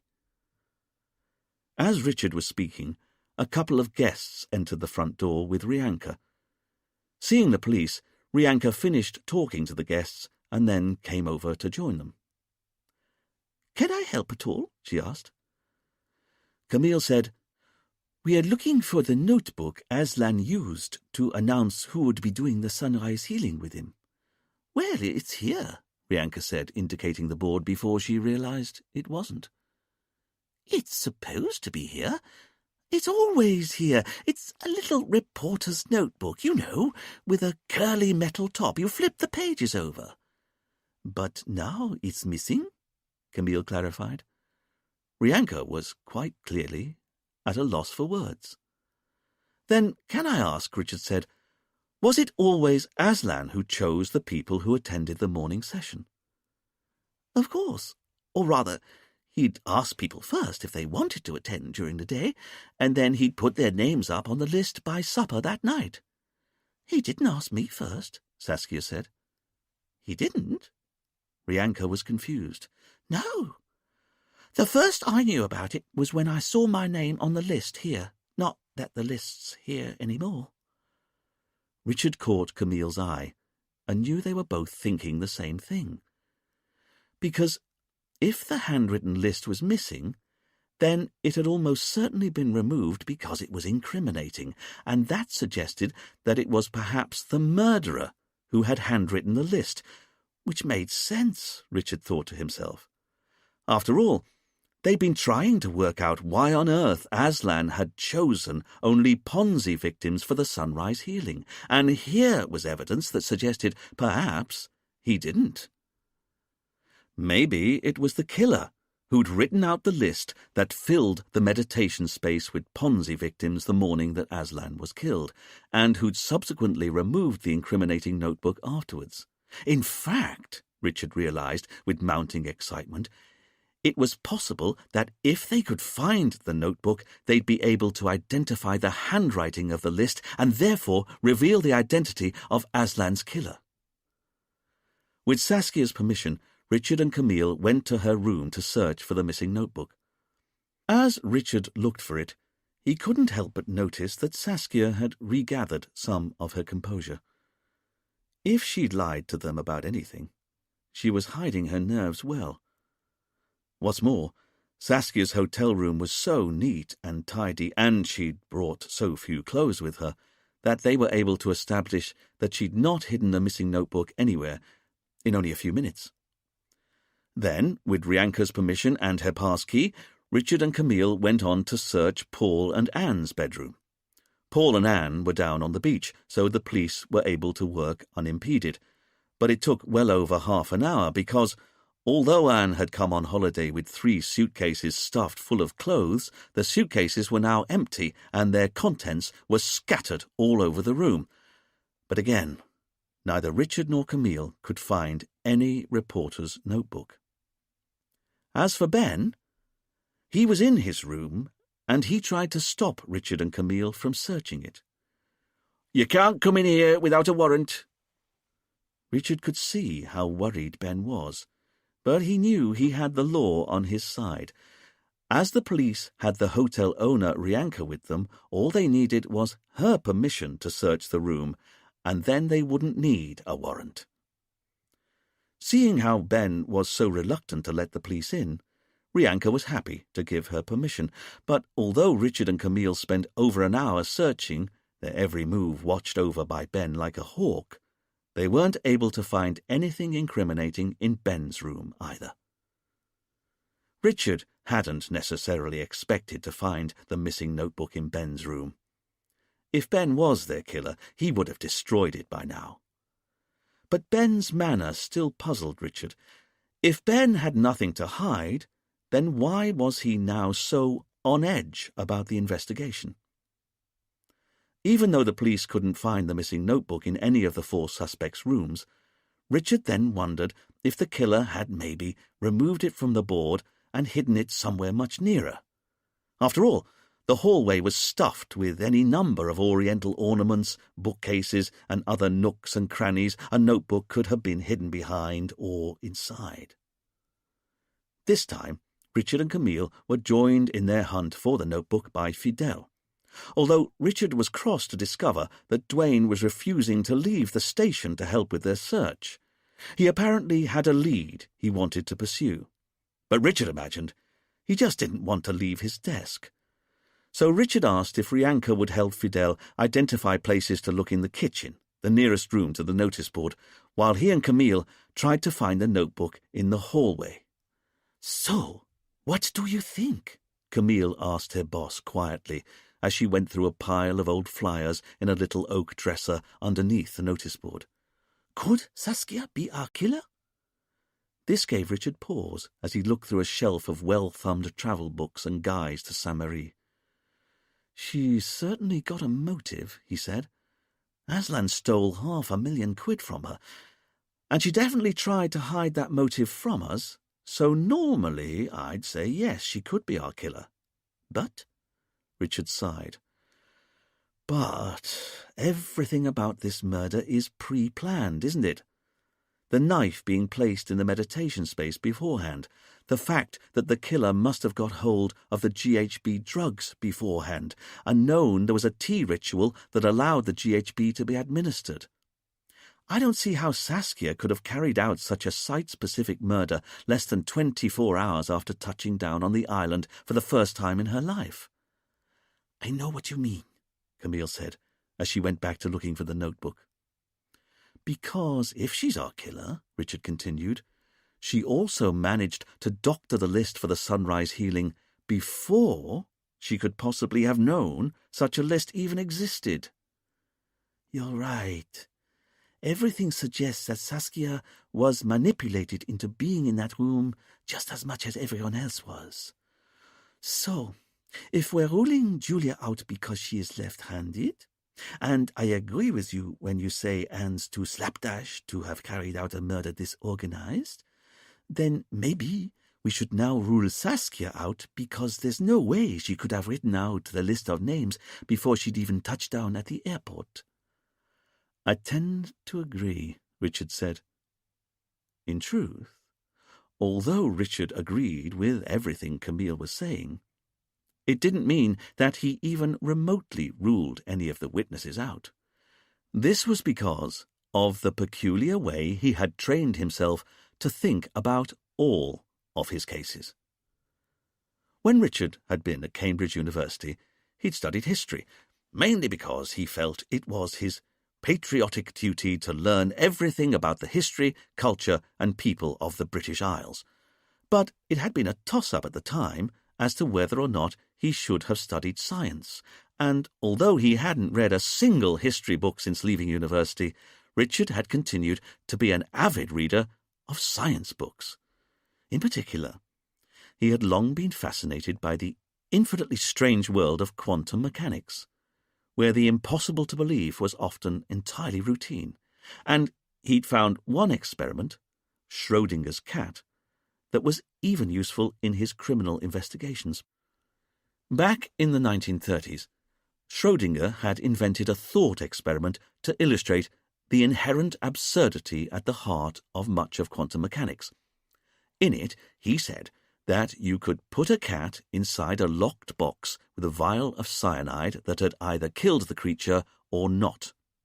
But according to the rules of quantum mechanics, the cat was in fact neither dead nor alive until the box was opened and the cat was observed.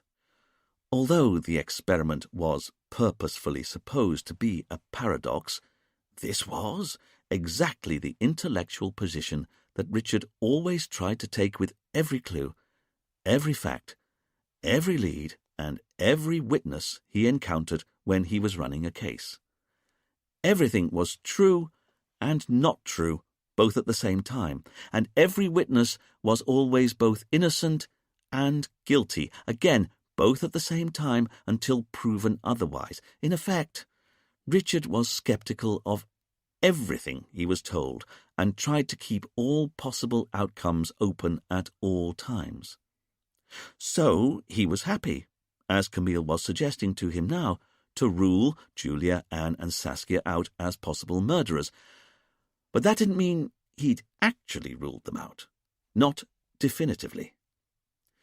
Which means, Camille continued, we're left with only Paul Sellers or Ben Jenkins as our possible killers, aren't we, sir?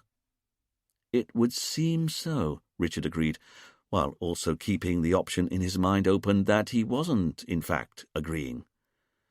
And it's interesting that they're both men, seeing as Saskia overheard a man in Aslan's office the night before shouting at him, "You're not going to get away with it, isn't it, sir?" But which of those two is our most likely killer? Of those two, Richard thought for a moment, I'd say Ben, wouldn't you? He's definitely worried about something. If we could just discover what it was. And I'm sorry, it's too convenient for him that of the 5 possible murderers, he's the only one of them who doesn't appear to have a link to the victim at all. There was a creak from a floorboard at the top of the staircase, and Richard and Camille whipped their heads round. Someone was upstairs, eavesdropping on their conversation. "Hello?" Richard called out. "Who's that?" There was a clatter from above as the person who had been listening made a run for it, and before Richard could react, Camille was already taking the stairs 2 at a time and vanishing onto the upstairs landing.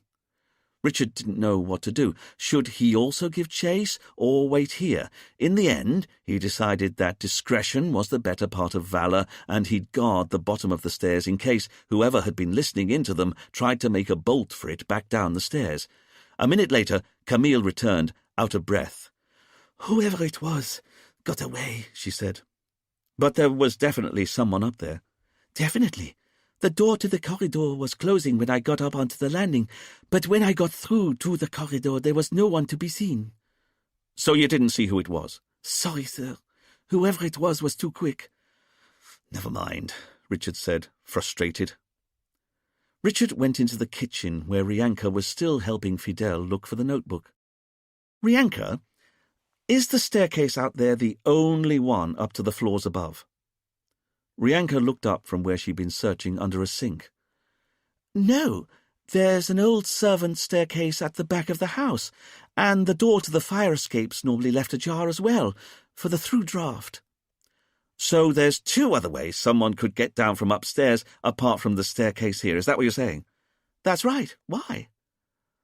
Richard and Camille exchanged a glance, both thinking the same thing.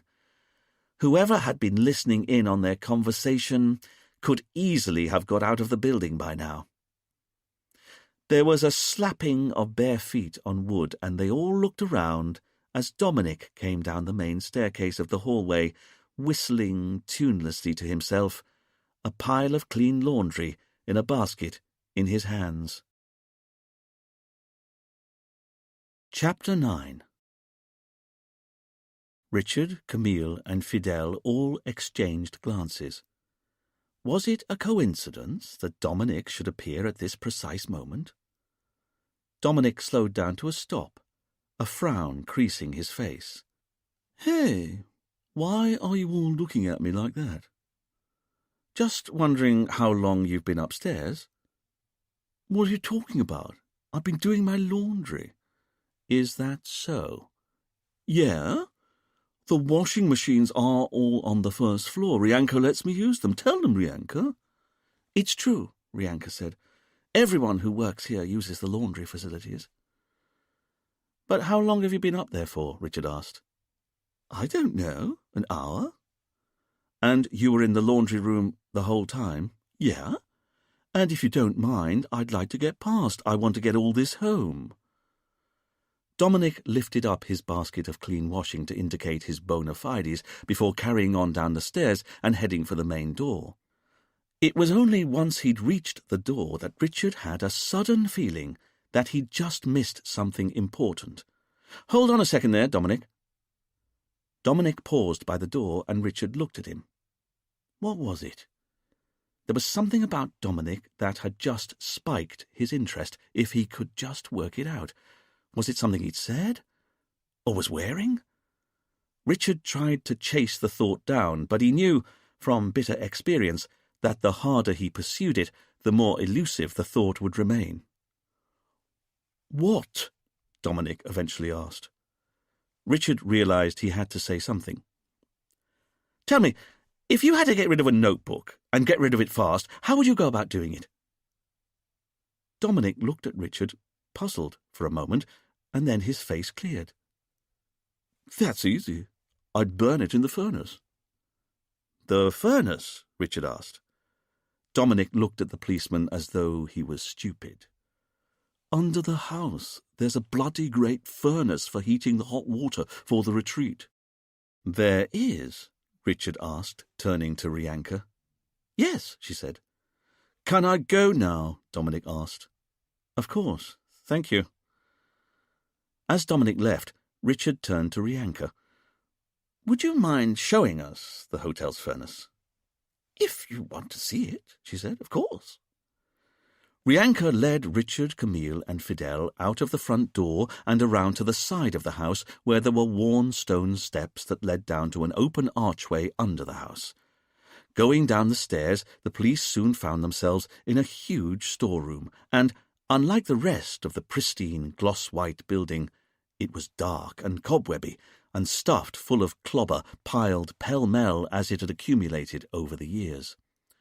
There was old furniture, posters from a trade fair advertising something called wellness, large cellophane bags of round pebbles, boxes of incense, flat-packed parts for a Swedish sauna, old rowing machines, and, by the far wall, an ancient furnace, with hot water pipes running from and to it, a floor-to-ceiling pile of chopped wood to its side. Rianka led them over to it. "This is the original furnace for the house. We use it to heat the water for the guests."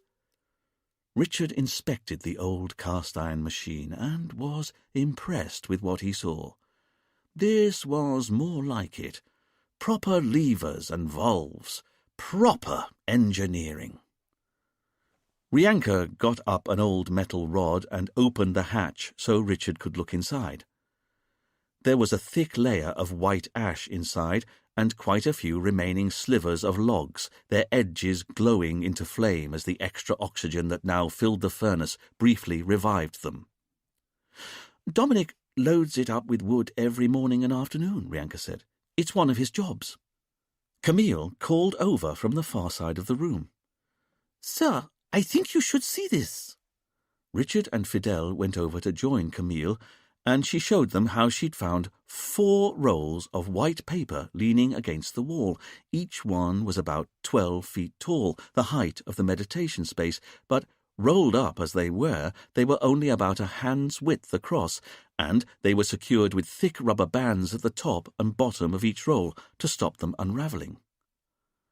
"So what are you saying?" Richard asked. "These are the spare rolls of paper for the meditation space?" "That's right," Rianka said, coming over to join Richard, Fidel, and Camille. "If we lose any of the walls of the meditation space in a storm, we can repaper the building from our stock here." Richard picked up one of the unwieldy rolls and inspected it. It was surprisingly light to hold. Although Richard realized the rolls were, of course, only waxy paper, it was perhaps no surprise that they weren't all that heavy. "And are they all present and correct?" he asked. "Yes," Rianka said. "We only keep 4 rolls spare, one for each of the 4 walls of the meditation space." "And how often do you replace them?" Rianka thought for a moment. "It's unlikely that we get through a whole hurricane season without having to replace the walls at least once, but we've had those here for some time, at least 10 months, I'd say." "Dominic said the same thing," Camille said, turning to Richard. Before Richard could comment, his eye was caught by a tiny green light on a shelf nearby. It puzzled Richard, because his subconscious was telling him that the light was important. But what could be important about a little green light? Richard went over to it and found himself looking at a shelf with an LCD monitor on it, various routers, and a whole spaghetti junction of cables going into a cabinet with server racks stuffed full of computing equipment. And there were also charging stations for at least 20 Wi-Fi headphones. There were only a couple of headphones currently on their stands, a little LED in the earpiece suggesting that they were fully charged. "Sorry, can I ask, what's all this?" "Oh, that's the AV suite," Rianka said. "The AV, audiovisual. It's where we broadcast the retreat's music from." It took Richard a moment, and then he got it. Of course, the whale music the witnesses were listening to when they all lay down. Now Richard was looking at the cabinet of electrical equipment.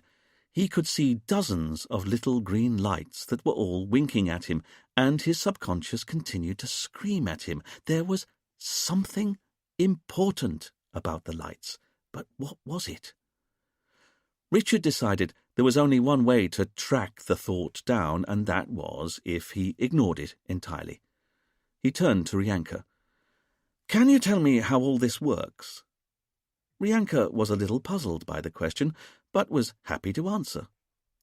"Sure. Well, we've got Wi-Fi routers placed over the whole retreat, and we broadcast meditation music 24 hours a day on them so that if anyone wants help in losing themselves, when they're having a massage or whatever, all they have to do is pick up a set of Wi-Fi headphones and they can listen in without disturbing anyone else's peace." "Seems a bit high-tech," Richard said, somewhat disapprovingly, as he picked up one of the Wi-Fi headphones. "We try to move with the times." Now that he was looking more closely at one of the headphones, Richard could see that there was a little dial above the right earpiece. It was set to 3. "Are these the various channels?" Richard asked as he put the headphones on. "We broadcast on 6 different channels, and each one has a different emotional colour." "Emotional colour?" Richard listened for a bit. "I see that channel 3 appears to be waves lapping on a beach." "That's right." Richard looked at Rianka, dumbfounded. "You broadcast the sound of waves lapping against a beach to people who might well already be on a beach, listening to waves lapping against a beach." "I know," Rianka said tolerantly, "but people seem to like it, and we're here to serve their needs." Richard turned the dial, listened a moment, and then, visibly, shuddered. "Oh, God," he said. "What is it?" Camille asked. Richard looked at Camille, but in reality he was staring into a bottomless pit of despair. "It's panpipes, Camille." Camille reached up and clicked Richard's headphones to another channel before he could cause any more offence. "Oh, now hang on. This is better. What is it?" "It's Channel 5, Camille said. "What's on Channel 5? Richard asked Rianka. Rianka smiled. "Nothing. We're not broadcasting anything on Channel 5 at the moment." "You're not?" "We used to have a human heartbeat, but a few guests said they found it a bit creepy, so Dominic turned the channel off entirely a few days ago." Richard took a moment to consider the Wi-Fi setup. Was it important? And then there were the rolls of spare paper for the meditation space. They, too, might have been important, but if all of the rolls were present and correct, then it was hard to see how, if anything, they just confirmed once again that the walls of the meditation space hadn't been tampered with because here were the replacements, unused. Richard took a moment longer to see if his hunch about the green light would reveal itself to him, but the mystery remained just that, a mystery. So he set off for the furnace again. After 2 steps, he stopped, stock still, frozen to the spot. "What is it, sir?" Fidel asked. "Shh," Richard said, rudely. Not caring that he risked making himself look ridiculous, Richard picked up his left foot a couple of inches and held it in the air a moment. The floor was tiled, and Richard brought his foot down onto it with a gentle slap of leather undersole on ceramic. "What are you doing, sir?" Camille hissed. "I said shh," Richard responded just as vehemently. He lifted his right foot a couple of inches off the ground and held it in the air. He looked at Camille, and some 6th sense told him what was about to happen. He lowered his right foot to the floor, but it didn't make a gentle slap this time. The noise it made was a little metallic click. Richard smiled and tapped his left foot, blat. He tapped his right foot, click. Left, blat. Right, click. Blat. Click. "What are you doing?" Richard dropped to his knees and started to scrabble at the double knot on his right shoe. Camille and Fidel exchanged a glance of amazement. Richard was removing a shoe in public. This was unheralded. With a slightly disturbing sucking noise, Richard yanked off his right shoe and stood up proudly, holding it in his hand. "Ladies and gentlemen of the jury, I present to you Exhibit A." Richard slowly spun his shoe around so the others could see its underside. There was a drawing pin stuck into the middle of the sole. "What is that?" Rianka asked. "I think it's a drawing pin," Fidel said, underwhelmed. "It is indeed, Fidel." Richard got down on his hands and knees and started to inspect the floor underneath the server rack. He couldn't find any other drawing pins, but the fact that he'd found one at all suggested to Richard that the killer might have been near the Wi-Fi rack. After all, they'd found drawing pins at the scene of the murder, and now they'd found another drawing pin here. It couldn't be a coincidence. "Very well," Richard said to Rianka once he got back to his feet. I'd like you to shut the furnace down for us." "You do?" Rianka said. "It'll be very inconvenient for the guests." "Even so," Richard said, "the drawing pin on the floor here suggests to me that the killer maybe came into this room, and that might have been because he or she was burning the incriminating notebook in the furnace. Even if all we find in the ash is the metal spiral that held the notebook together, it would be instructive." Rianka looked at Richard's intensity and sighed. "Very well. I'll shut the furnace down and let the guests know." "Thank you. Then, Fidel, this is now a secondary scene of crime." Fidel couldn't stop himself from an involuntary shudder. "No, please, sir." "Which means I want you to seal it, search for any further clues that might identify the killer, in particular any further drawing pins, and then I want you gathering up all the ash from the furnace once it's cooled down, put it through a sieve or colander or some such. We're looking for the metal spiral from a reporter's notebook in amongst the ash, or any charred bits of paper that didn't completely burn." Fidel was defeated before he'd even started. "Yes, sir." Richard considered. Was that it? He turned and looked at Camille, and that's when it struck him, the thought he'd been chasing down all this time. What was special about the green lights here, and what he'd subconsciously noticed about Dominic as he passed them in the corridor upstairs? "Rianka, where does Dominic live?" "I'm sorry?" "Dominic, your handyman. If he was doing his washing in the hotel, that suggests he lives on site." "That's right," Rianka said. "He's got the old plantation manager's cottage. It's at the end of the garden." "In what direction?" "Well, you go just beyond the meditation space," she said, "and then keep walking." Now, isn't that interesting?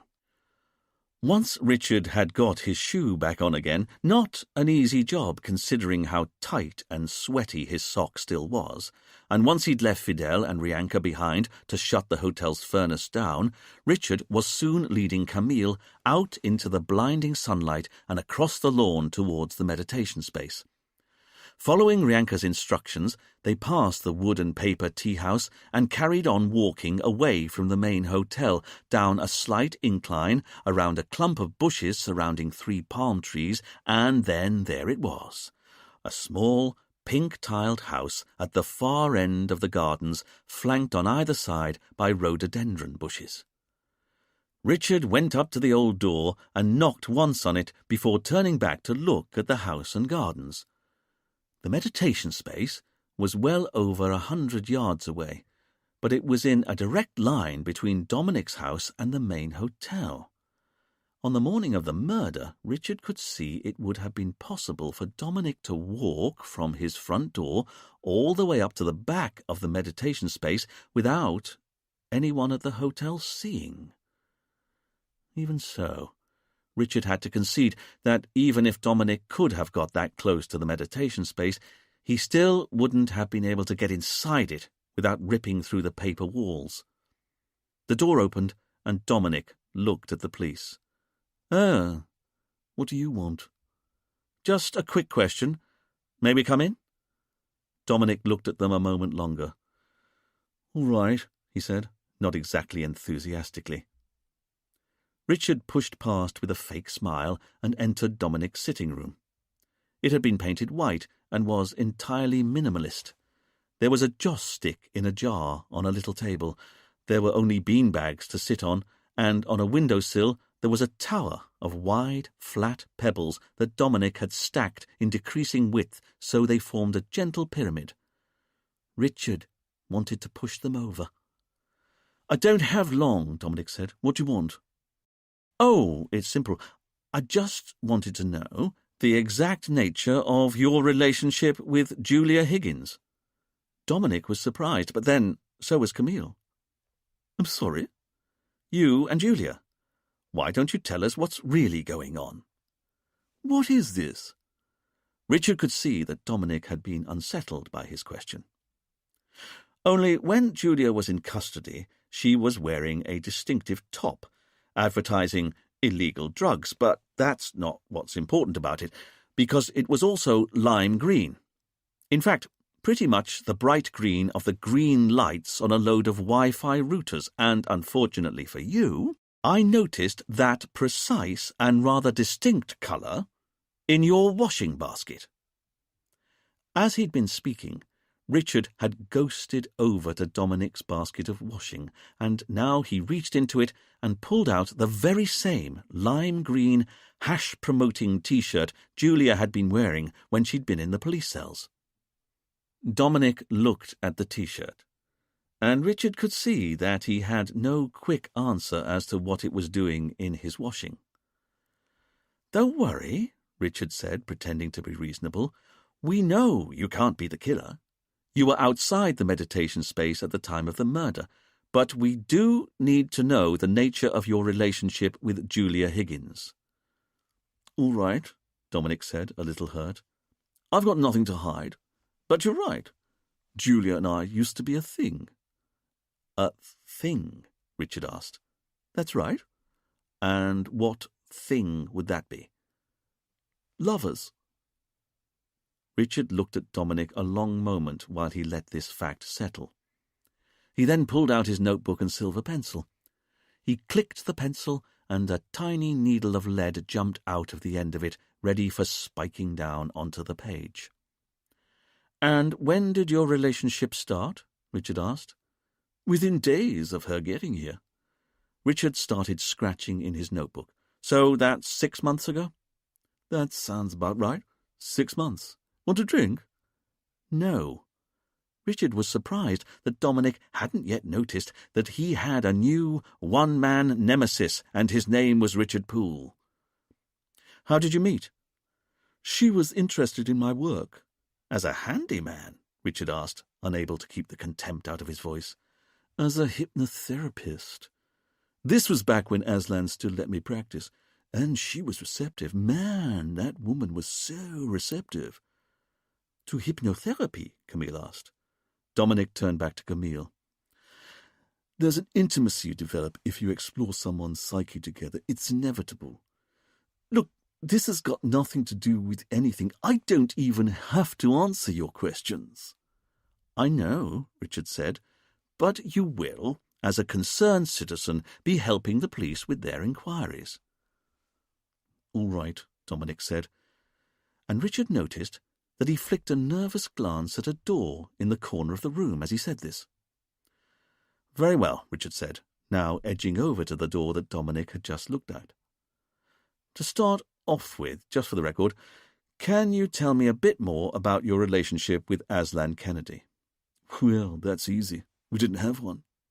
"You didn't?" Camille asked. "No. I thought his beliefs were just cuckoo, you know? People aren't good. They aren't always growing and reaching for the light. That's how Aslan thought of everyone, as basically spiritual. Whereas you don't." "Hell no," Dominic said. "People have secrets that aren't even known to themselves." "Which is why you like hypnotizing people." "Damn right. It's only when you access the dark underbelly of someone's subconscious that you discover what rarely makes them tick." Richard considered Dominic's words a moment before continuing. "We've heard that you and Aslan argued," Richard said. "Is that right?" "Argued? Sure. Why?" "Because," Richard said, "apart from you, we can't find anyone else who Aslan argued with." "But that's not true," Dominic said, puzzled. "Aslan argued with everyone." "He did?" Richard asked, not believing Dominic for a moment. "Of course he did, and I'm telling you. He could have a foul temper on him if you pressed the wrong buttons. You just ask Rianka. She had to put up with the worst of it because he was stubborn. Man, but Aslan was stubborn. Once he got it into his head that he was going to do something, there was no shaking him. For example, his decision to sack you," Richard said. Dominic frowned, like a teenager who was being told off by his parents. "Sure," he eventually said, "but it wasn't for the reasons you're thinking." "And what reasons do you think I'm thinking?" Richard asked. "That it was a professional disagreement, that maybe he disagreed with how I went about my business." "That's what Julia told us." "Of course she did," Dominic said with a superior manner. She never got it. Then why don't you tell us? Why was it? All right, Dominic said, as though he were about to reveal an amazing secret. If you want to know, Aslan sacked me as the retreat's hypnotherapist because he was jealous of how I was getting on with all the guests. There was only one guru allowed here at one time, and that had to be him. That's why he demoted me. He was jealous of how popular I was. Still puzzled, Camille asked, "But after he sacked you, you stayed on as the handyman." "Sure. I didn't have anywhere else to go. And I was having too much of a good time with Julia to leave this place, but that was then." Camille picked up on Dominic's clarification. "How do you mean? But that was then?" she asked. Dominic took a moment before he replied, and then he sighed and said, "Okay, so Julia came round this morning and told me it was over, between us. In fact, she said she'd spent her time in your cells thinking, and she said she had to stop running. It was time to go home." "And by home, she meant the UK. That's why she told me she and I had to break up.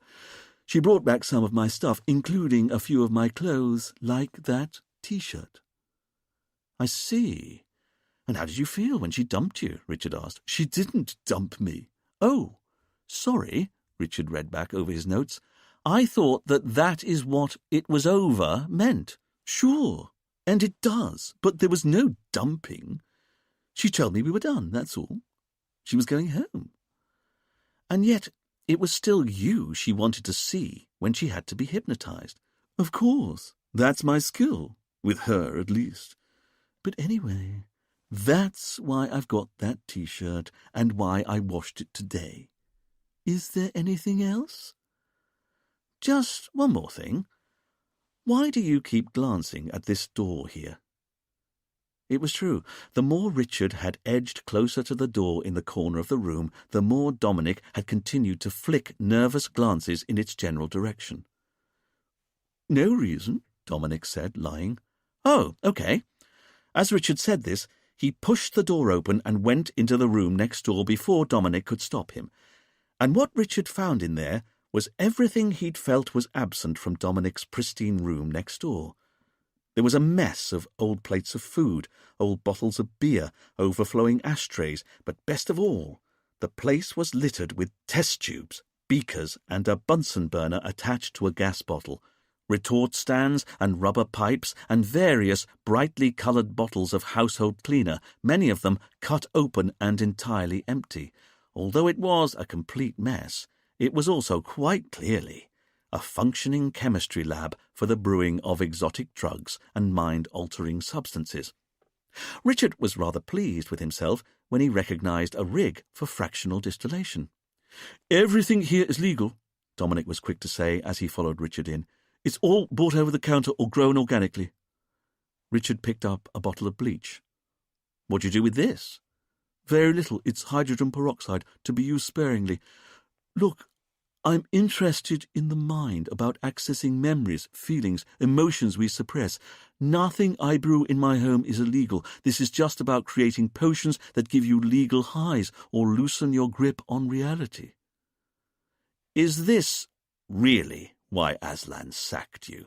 Richard asked, picking up some dirty test tubes that were lying on a table and smelling their crusted contents.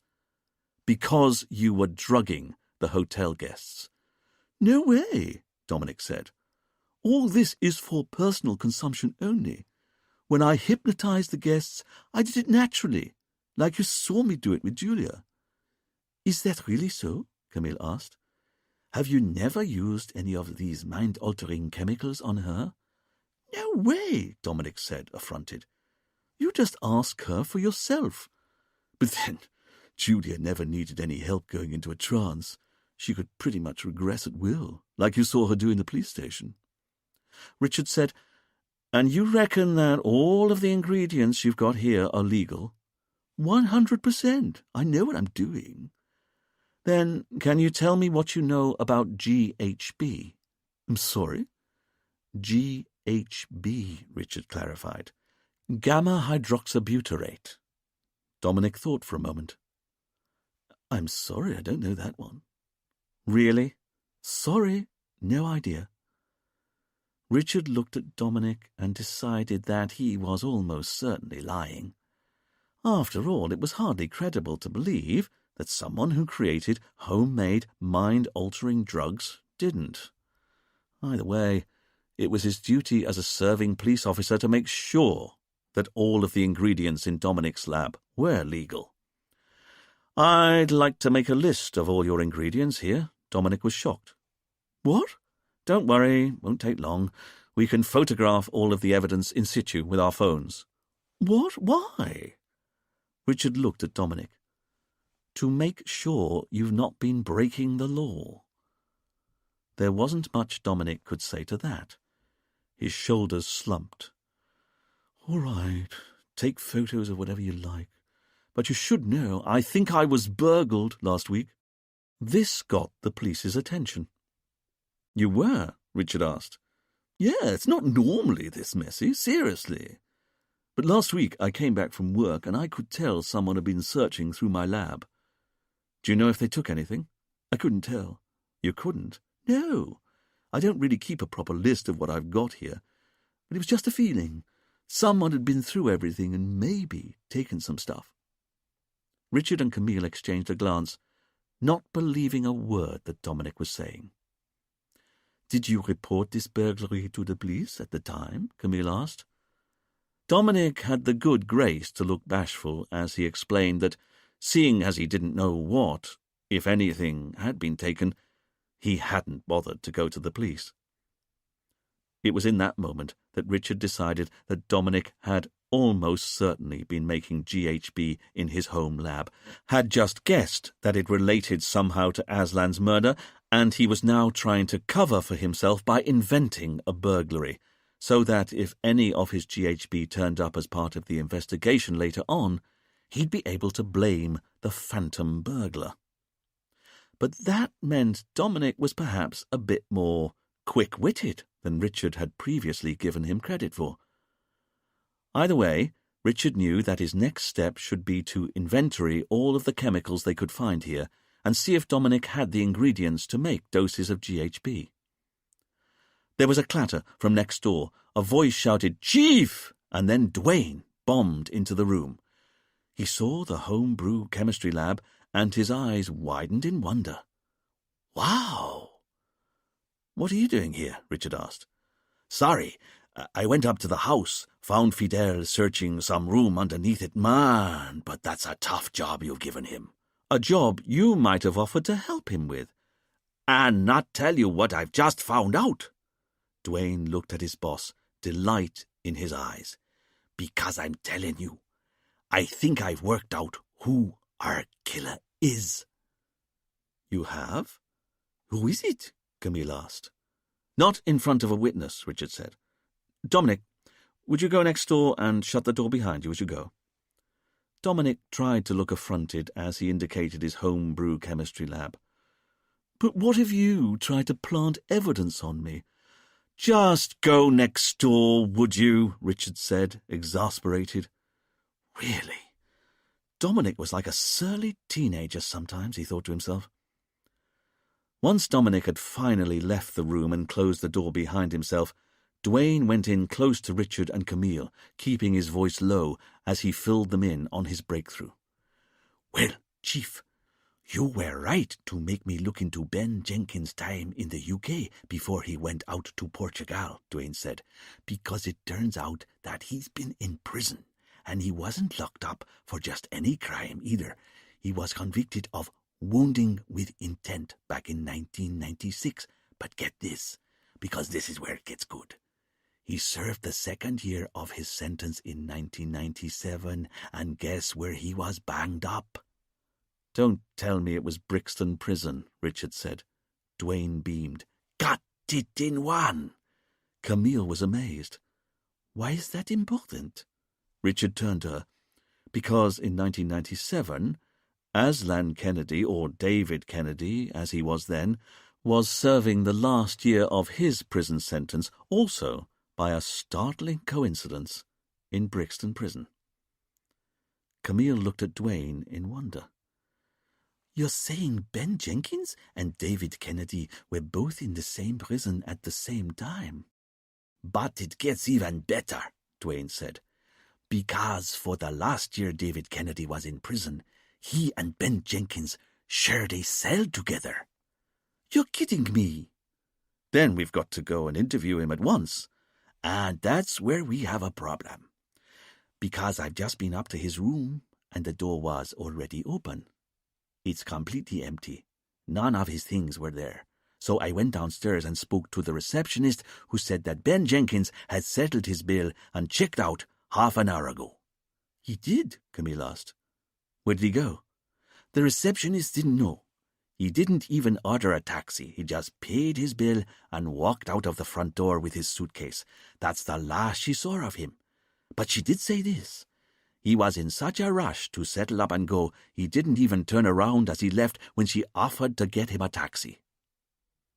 But I don't understand, Richard said. We've still got his passport, haven't we? All of the witnesses had to hand in their passports immediately after the murder to make sure they didn't try and leave the island. Locked up safe and sound in the safe at the station. Then where does he think he's going? Richard asked. Duane, get onto the ports and airports and hire boats. Whatever you can find, both legal and less legal. I want Ben Jenkins' photos circulated and fast. That man is not getting off Sainte-Marie, okay? Duane looked at his boss and saluted. Yes, sir. Chapter 10.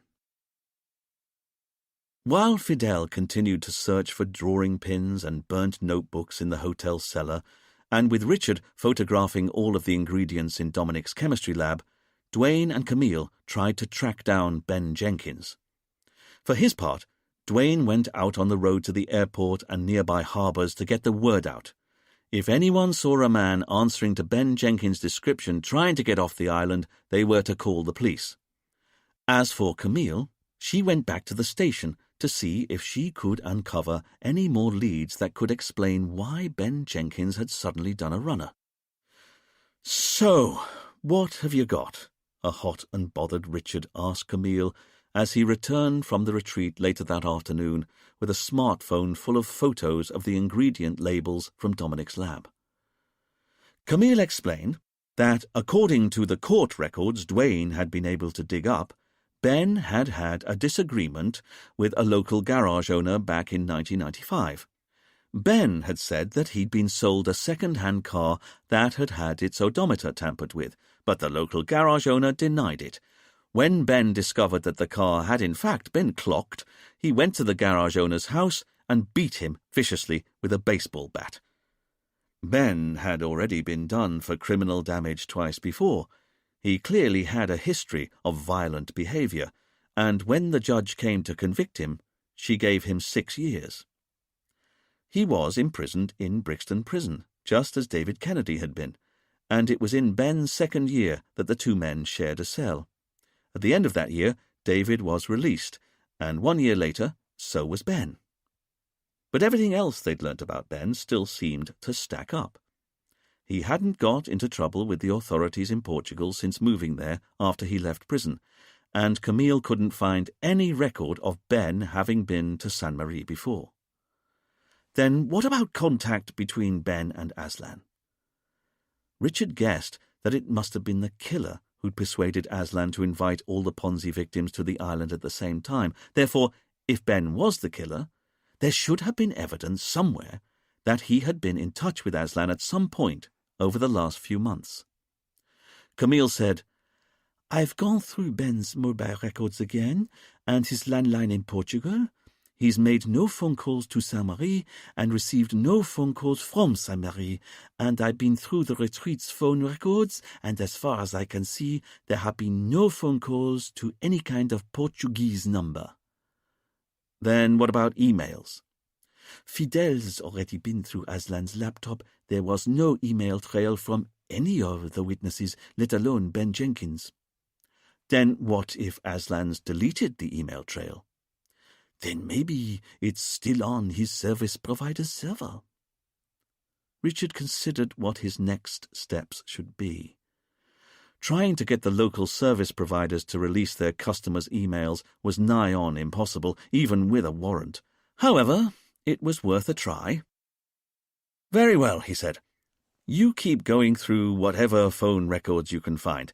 Anything strange, or you can't explain, presume it's a lead, and track it down. I'll see what I can get from Aslan's service provider." "Yes, sir." For the next few hours, Richard and Camille tried to find the proof that Ben had indeed been in touch with Aslan, but to no avail. Aslan's email service provider wasn't interested in helping Richard, and Camille continued to find no evidence of Samari numbers that Ben had dialed or received from Portugal, either from the records of his mobile phone or his landline in Villamura.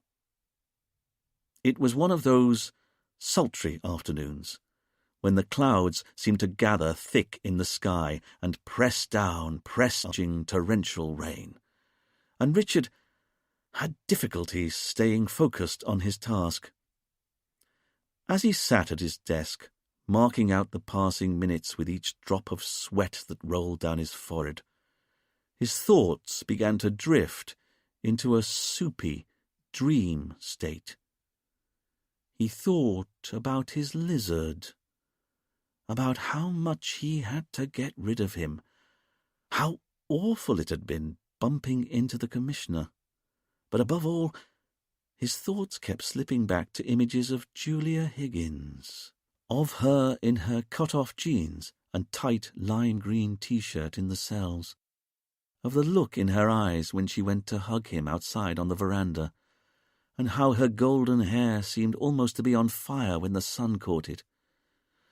Julia really was a delight, wasn't she? Richard found himself thinking idly, sweat now tightening his shirt collar to his neck.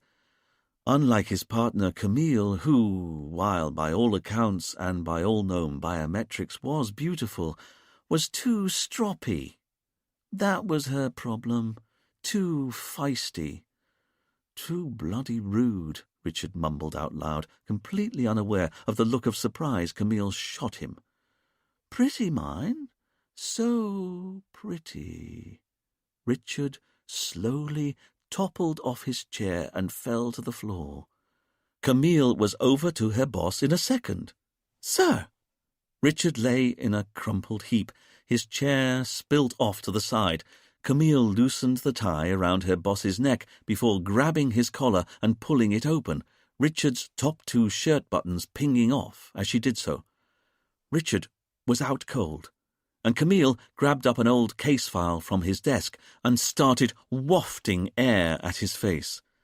"Sir, wake up! You've fainted, sir! Richard!" At the sound of his name, Richard's eyes fluttered briefly, and he began to come round. "Don't worry, you just fainted. It's your suit, sir. You shouldn't be wearing a woolen suit in this weather." Richard's eyes opened properly, and without moving, he looked up at Camille's face. He then flicked a furtive glance at the floor and realized that he was lying down. "Not again," he said. "I'm afraid so. I'd get you some water." While Camille got her boss some cold water from the fridge, Richard got onto his hands and knees, his head still spinning. As he paused a moment to regather his composure, Richard had a memory of saying something out loud just before he fainted. He had a sixth sense that it was something to do with Camille. But what was it? After a moment longer of thought, Richard decided that it probably wasn't best to analyze any of the last few minutes of his life in any detail, and grabbing onto the corner of his desk, he pulled himself back to his feet. He swayed a bit, but he knew he was going to be okay. "This bloody heat," he said. Camille came over with a glass of water and handed it over. Richard drank it down greedily. "But you can't do anything about the weather, sir. You can do something about your clothes." "And go around looking like a tramp, Camille," Richard said, preemptively irked. Now he was thinking about it. He realized that he was pretty sure he had indeed said something about Camille just before he fainted. But what was it? Oh, well, it was gone now. Richard righted his chair and sat down in it again. "Thank you for saving my life," Camille reminded her boss to say. Richard was trying to do up the buttons of his shirt as she said this. "You've broken the buttons on my shirt," he said. "I'm so grateful," Camille said as her next suggestion of what her boss might say, but Richard was back up and running. "And how are you getting on with Ben Jenkins' phone records?" "Hey, it's no problem," Camille said, going back to her desk so she could continue going through the witnesses' phone records. "But no luck so far." "Then keep on looking," Richard said. It was only a minute or so later, as Richard was once again checking to see if he'd had an email from Aslan's service provider, that it occurred to him that he'd maybe not thanked Camille for helping him out when he fainted. This made Richard feel bad. He should have thanked her. But the problem was, the moment had passed, hadn't it? It would be weird to say thank you now, all these minutes later. A very hot and ash-smeared Fidel trudged back into the station holding a small cardboard evidence box. "Ah, Fidel," Richard said, glad of the interruption. "How did you get on in the hotel's basement?" Fidel put the box onto his desk before turning to address his boss. "Well, sir, I don't know what to think." Richard resisted the urge to point out that this was no change. Then Fidel explained that he'd searched the basement for any further clues and hadn't been able to find anything that seemed to be important, not even another drawing pin, either by the router rack or anywhere else. However, he'd been able to scrape through the ash of the furnace using an old metal colander Rianka had lent him, and the thing is, the contents of the furnace had, of course, been almost entirely white ash, but Fidel had found some charred paper, just as Richard said he might. There were 6 pieces in total, each one no bigger than a raffle ticket. They were almost entirely burnt, but they had, clearly, once been scraps of white paper. "Do you think it's the remnants of the notebook that was taken from the notice board?" Richard asked eagerly. "I don't know, sir, but I wasn't able to find the metal ring binder that should have been there as well, if these pages came from the missing notebook." Camille said, "Then maybe the killer burnt the paper while disposing of the metal ring binder elsewhere." "It's possible, I suppose," Fidel said, not entirely convinced. "Either way," Richard said, going into the evidence box, "it's interesting that you found bits of burnt white paper in the furnace, considering how we were looking for bits of burnt white paper." "Yes, sir." "Were you able to make out any handwriting on them at all?" Fidel explained that he'd not looked too carefully, as he knew how fragile burnt paper was. Instead, he'd secured each piece in between separate sheets of non-toxic plastic and then bookended them with pieces of card. He'd then wrapped them in gaffer tape. The pieces were now ready either for unwrapping and processing in the station or for sending straight on to the labs on Guadeloupe. Richard knew a technique for developing photographic imprints to reveal what was written on burnt paper, but it was hugely time-consuming, and there were too many pieces of paper here for him to process them all. "Fidel, can you please get these sent to the labs? I want to know if anything was written on them before they caught fire." "Yes, sir." "Oh," Camille said from her desk, and Richard and Fidel looked over. "Problem?" Richard asked. Camille took a moment before answering. "I don't know, but I've maybe found something in the phone records after all. Not that it's got anything to do with Ben Jenkins." "It doesn't," Richard said, going over to join Camille at her desk. "I don't think so," Camille said. "But look here. We know Anne Sellers rang Aslan 6 weeks ago. We've got her records here, and we can see she dialed a Saint-Marie number." Here Camille got out Anne's phone records and indicated the number that Anne had dialed in the Caribbean. She then got out the Retreat's phone records and showed the record of the call arriving. "And when we look at the Retreat's phone bill, we can see the call coming in here, and it's a plus 44115 number. That's right, Richard said. Anne and Paul live in Nottingham. 0115 is the dialing code from Nottingham. But that's the thing, sir, Camille said, because it's not the only time the retreat received a phone call from Nottingham. In fact, it was called 3 other times from a Nottingham number, and each of the phone calls lasted between 10 and 20 minutes. Camille indicated the retreat's records, and Richard could see she was right. Someone else in Nottingham had rung the retreat the day after Anne had rung, and the call had lasted 12 minutes. Then a week later, there had been another call from the same number that was 18 minutes long. And the last of the 3 calls had been only 3 weeks ago. It had been 20 minutes long. Richard said, "Good work, Camille. So, who's been ringing Aslan from Nottingham?" "There's an easy way to find out." Camille picked up her office phone and dialed the number listed in the retreat's records. "I'm calling the number." Before Richard could stop her, Camille held up her finger for silence in the office. "It's ringing," she said, and then, after a few more moments of waiting, Richard heard someone pick up the phone at the other end. "Hello," Camille said. "This is Detective Sergeant Camille Bourdet of the Saint-Marie Police Force." Camille listened for a moment and then frowned, puzzled. "What do you mean you haven't informed the police yet?"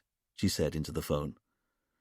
Camille jammed the phone against the crook of her shoulder as she grabbed up a scrap of paper. Richard handed her his precious retractable pencil. Camille smiled a quick thanks and then started making notes as she listened to the person on the other end of the phone. "Really?" she said, and then, "No way! You're kidding me!" Camille went on to explain that she was just doing background checks in relation to another crime, took the details of the person she'd been talking to, and hung up. "What was that about?" Fidel asked eagerly. Camille was still puzzled as she checked over her notes. She looked up at Richard. "That was a nice woman called Veronica Gibbs. She's the manager of the pharmacy where Paul Sellers works." Richard said, "That was Paul's pharmacy?" "It was." "So why's he been phoning Aslan from his place of work?" "And why so many times?" Fidel added. "That's not what Veronica wanted to tell me," Camille said, "because according to her, she's been thinking of ringing the police for some time." "She has?"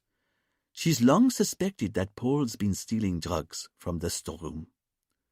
Richard could tell from the look in Camille's eyes that this wasn't the end of the story. "And not just any drug," Camille said. "It's something called Xyrax." "But what's that?" Fidel said. "Well, let's look it up and find out," Camille said. Camille typed Xyrax into a search engine on her computer and got a result the moment she hit the return key. "Well, well, well," she said. "You know what? It turns out that Xyrax is a trade name for a sedative you might have heard of, called gamma-hydroxybutyric acid, otherwise known as GHB.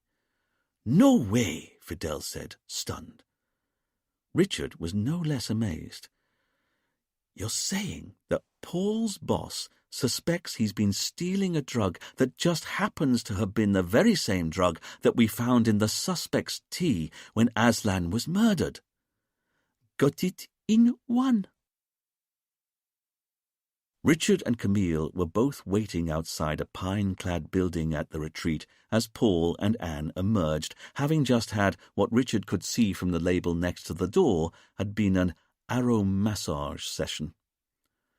"Oh, hello," Paul said, a touch suspiciously as soon as he saw the police.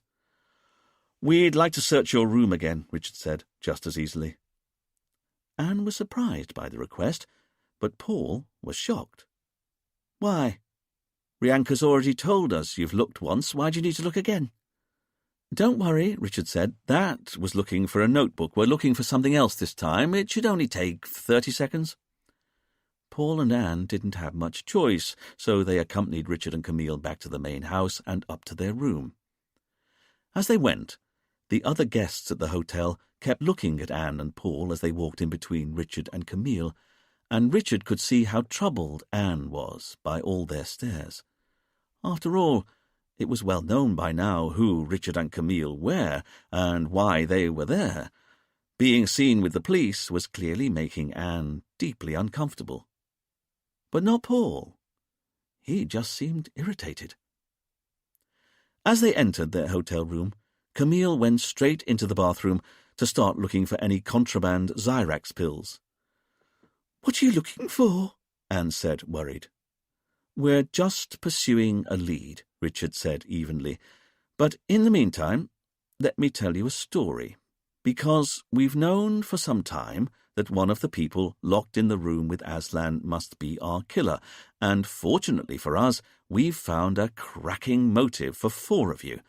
Aslan stole money from you all in the past, and yet there's a paradox with the motive, because for anyone to have carried out such a meticulously planned murder, they must have known Aslan's real identity well in advance.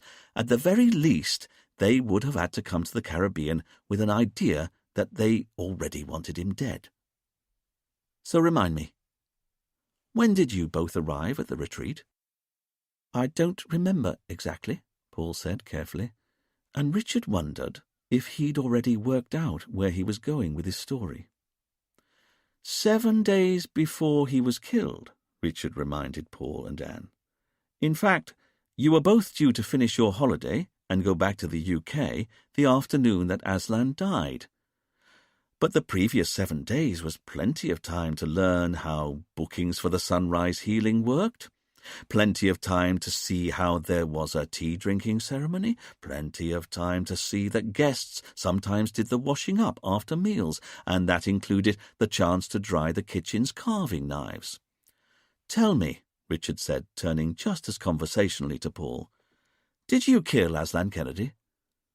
"Of course not," Paul said dismissively, and Richard noticed how Paul was exuding an air of utter calm and composure, his balding pate still carefully supporting the threads of hair that so perfectly arced over from his left ear to his right. But whereas Paul was composed, Anne most certainly wasn't.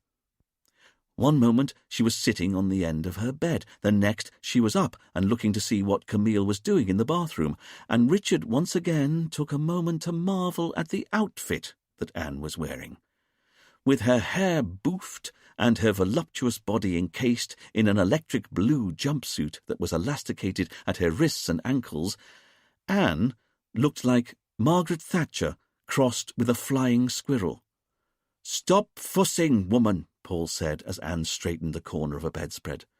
"No, of course," Anne said, sitting down immediately, the bed giving a squeak of protest as it sank under her weight. Richard turned back to Paul. "Oh, okay.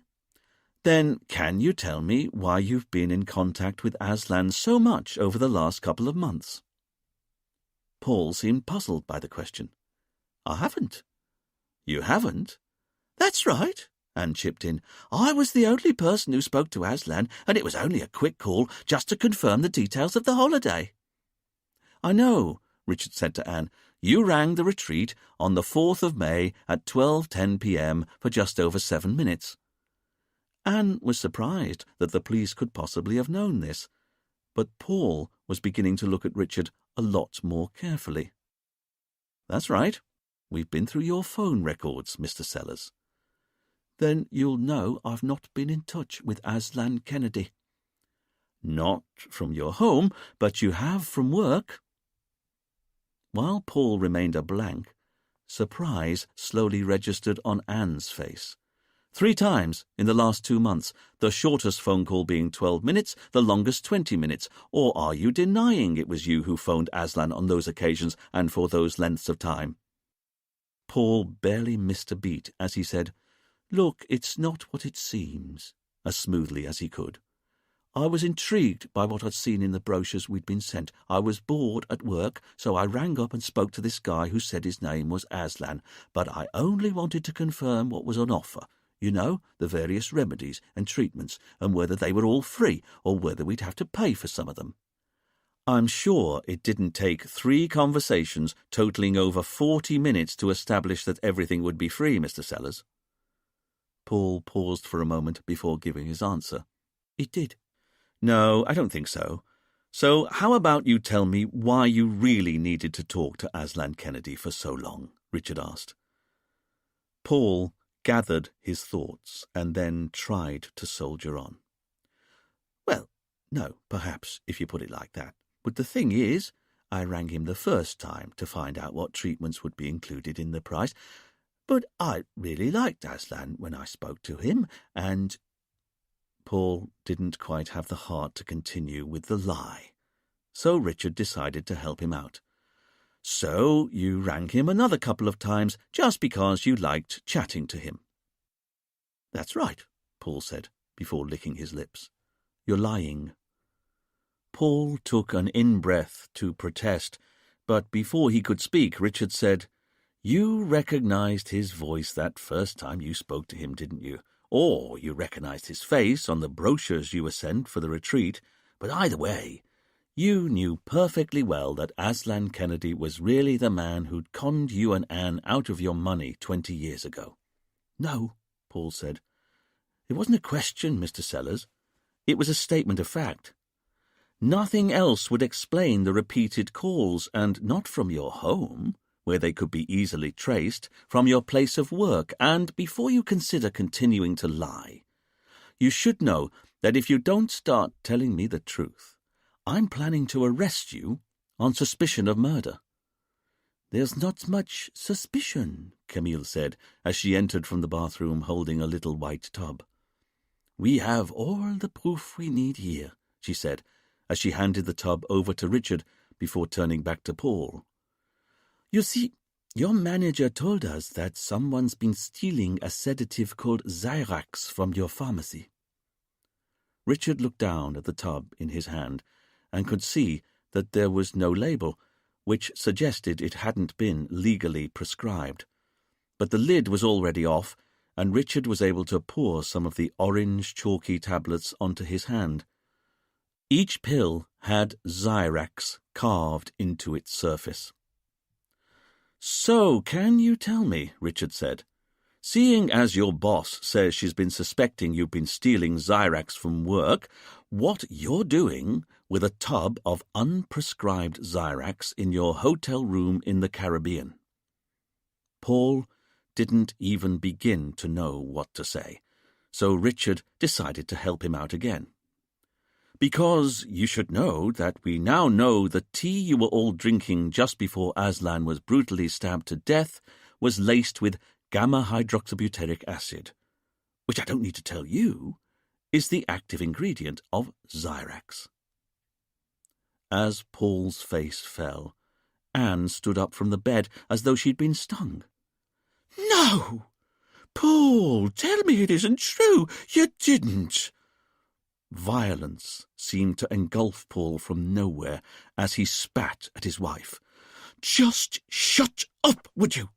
This isn't about you. Not everything's about you.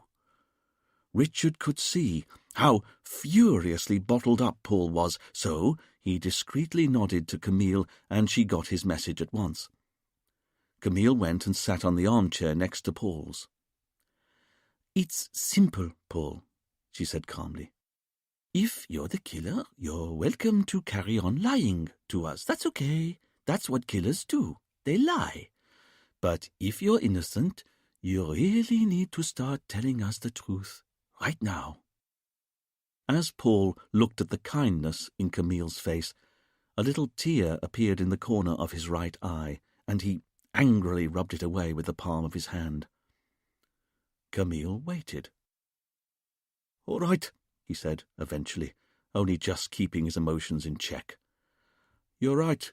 I don't know how, but I recognized Aslan's face the moment I saw it on the brochure we were sent. I didn't know who it was. I just knew that I recognized him, if you know what I mean. I've been a pharmacist my whole life. You get good at faces. And I had this niggle that I knew him from somewhere in the past. But I didn't let it bother me. I just kind of filed it away. And then, a few days later, it came to me. You know, Obviously my subconscious had been working on it while I wasn't thinking, and it arrived, just like that, all in one go. He wasn't Aslan, he was David Kennedy, the guy who stole from us all those years ago. I couldn't believe it. What was he doing now, running a health spa in the Caribbean? And above all, why was he offering me and Anne a free holiday? So I rang him, you're right, and from work. I didn't want Anne knowing. After all, I wasn't 100% sure that he was in fact David Kennedy, but I asked him when he set up the retreat if he'd been in the hotel business his whole life, you know, that sort of thing, and I could tell he had a good idea I was on to him. It was there in what he wasn't saying as much as in what he did say. How do you mean? Camille asked.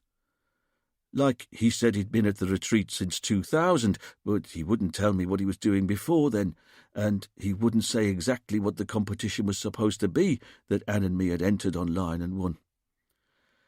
It took me a couple of phone calls to be sure, but by the third one I realised that the strangest thing of all was the way that Aslan, as he was now calling himself, always seemed to have time to chat with me.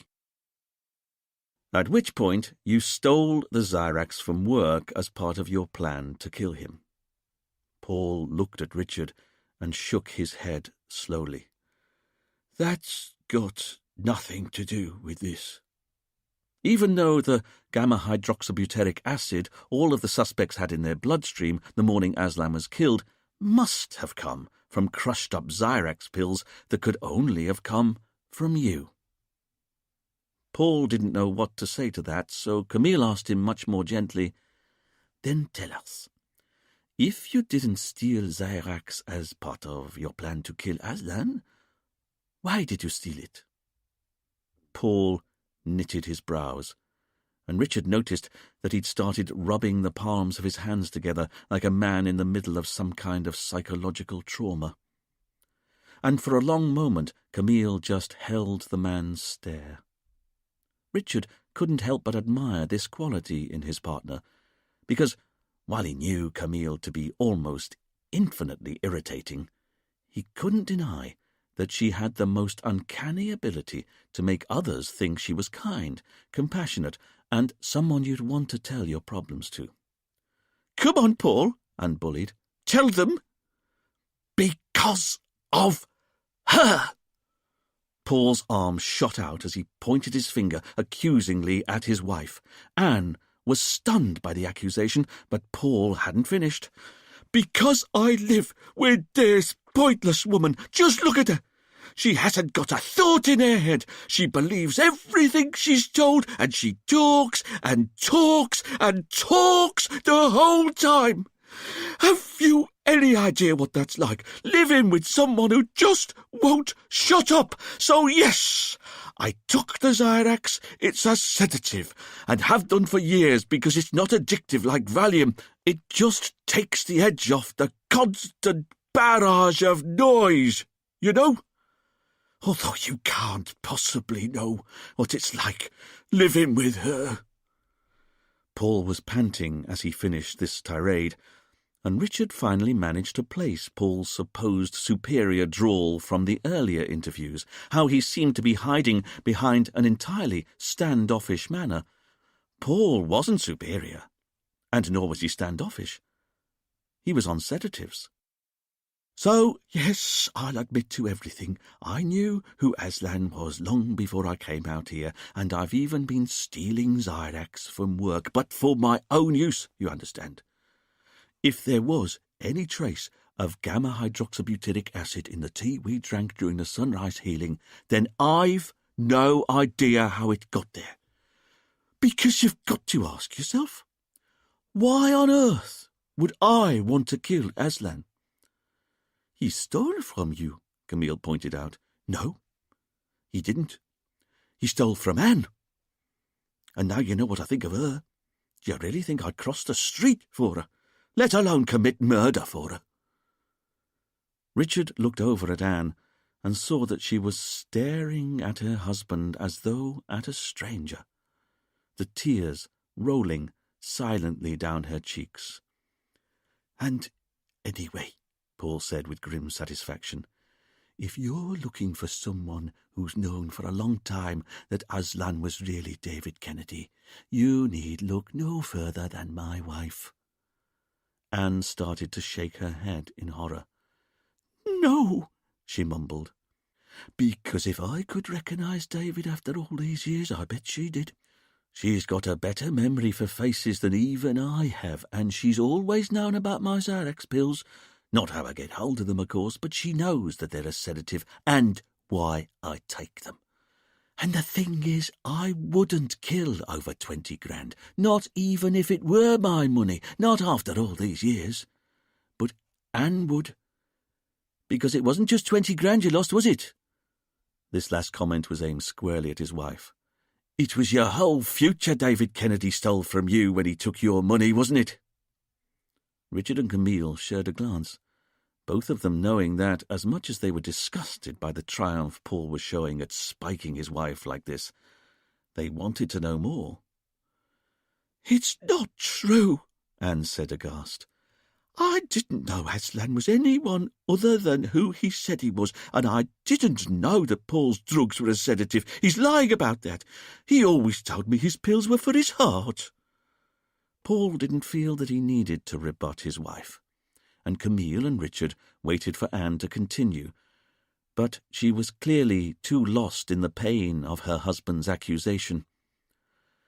"Then would you mind telling us how David Kennedy stole your future?" Richard eventually asked. Anne finally tore her eyes away from her husband and looked at the police. "Very well. 20 years ago I was at music college. I'm a singer. Was a singer. A soprano. It's all I wanted to do, and I knew I maybe wouldn't make it as a professional, but I knew I had a chance. Paul's right. It had always been my dream to sing on the stage. Not be famous, you understand, but to be, just that, a professional.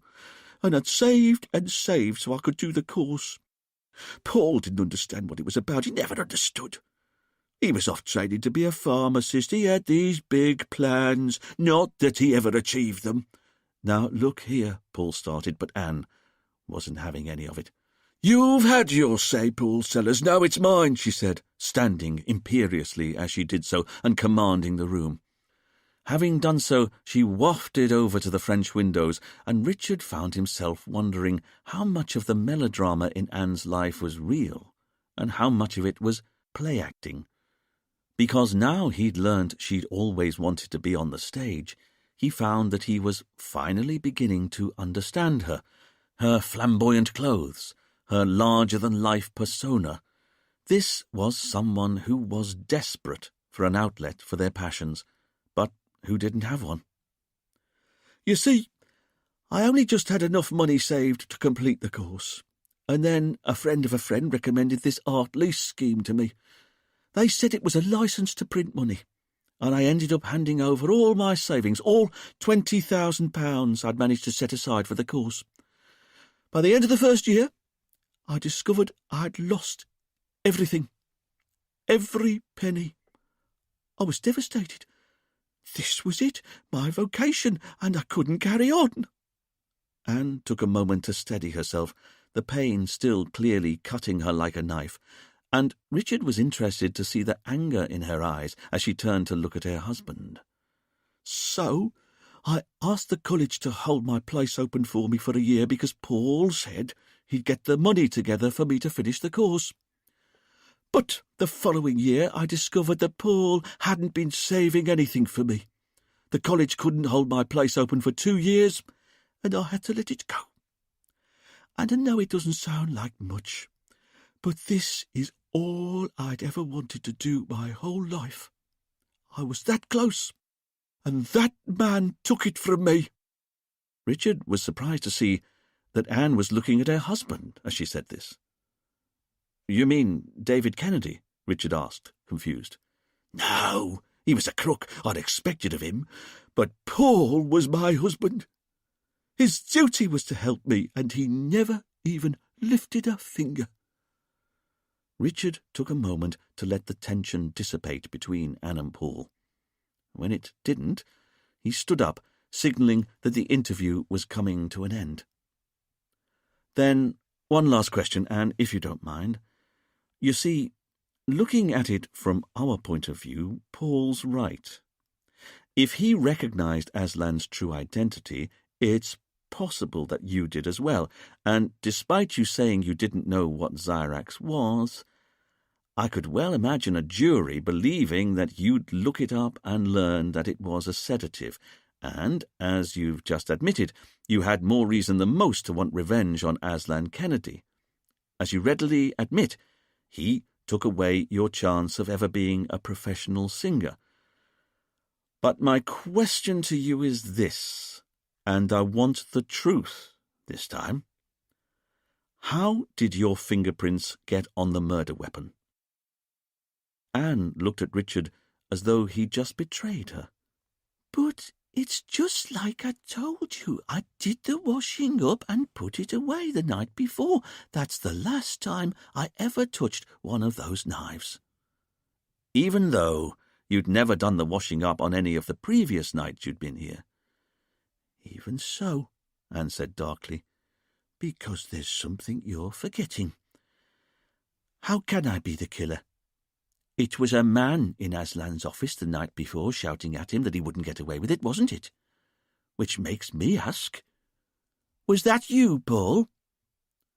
Paul wasn't having any of this. As you well know, I was with you on the beach, he said. You know, Anne said to the police, I didn't say at the time, but I can't guarantee that Paul was with me the whole time. Not really. Oh, Richard said, pretending that this was news to him, but he well remembered his first interview with the witnesses and the fact that Anne had seemed puzzled when Paul had said that his wife could alibi him for the whole afternoon. That's right, Anne continued, because every afternoon here I've had a nap on the sun lounges before my afternoon swim, and the day before Aslan was killed was no exception. Stop talking rot, Paul said. I was with you the whole time. But that's what I'm saying. I was asleep on my sun lounger for at least an hour at about 6 p.m. That's when I've been having a doze every afternoon since we got here. So, if there was a man who was heard shouting at Aslan in his office at that time, it could have been Paul. You know, Paul said smoothly to his wife, you really should have mentioned this before. Now it just looks like sour grapes. Anne turned her back on her husband as she said, But if you want me to, I'll admit it. I hated David Kennedy.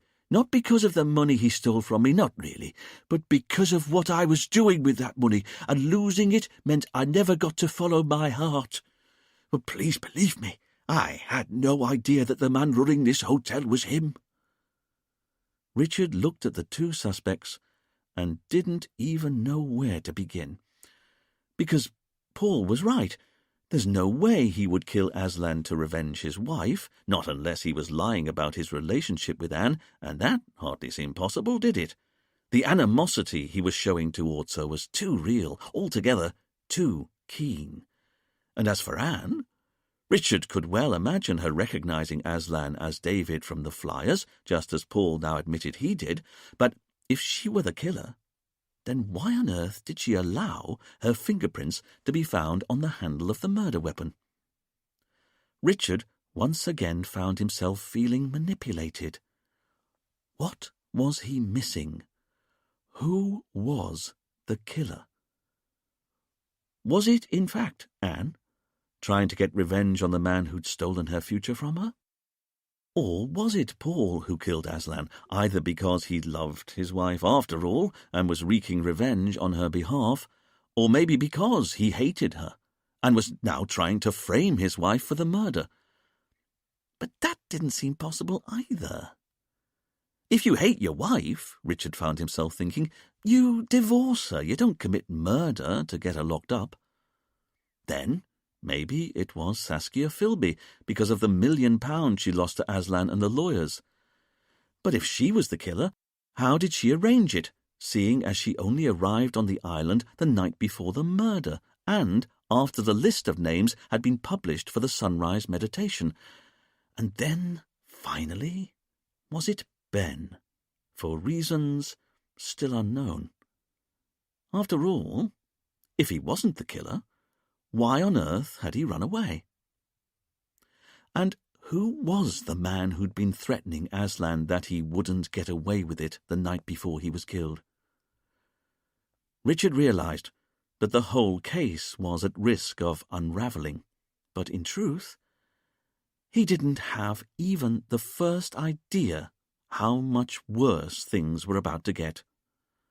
Within the next 24 hours, the killer would strike again.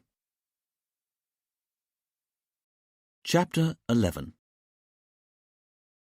In truth, the police knew that if Ben really wanted to put his mind to leaving Sainte-Marie, there'd be little they could do to stop him.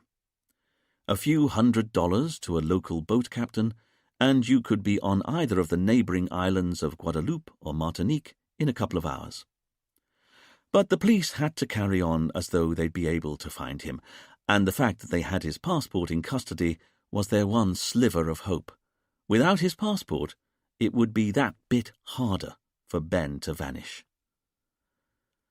That evening, Richard was in his shack and somewhat edgy. The rain that had been promised during the day had duly arrived as Richard had sat down to eat his tea of poached eggs on toast. He'd had to sit inside and mournfully push the watery eggs and floppy white toast around his plate while whole sheets of rain swept across his beach, unable to think over the thunderous clatter of rain on his tin roof. And then, the very moment that Richard had finished his eggs on toast, the rain had stopped, and the sun had come out to boil him again.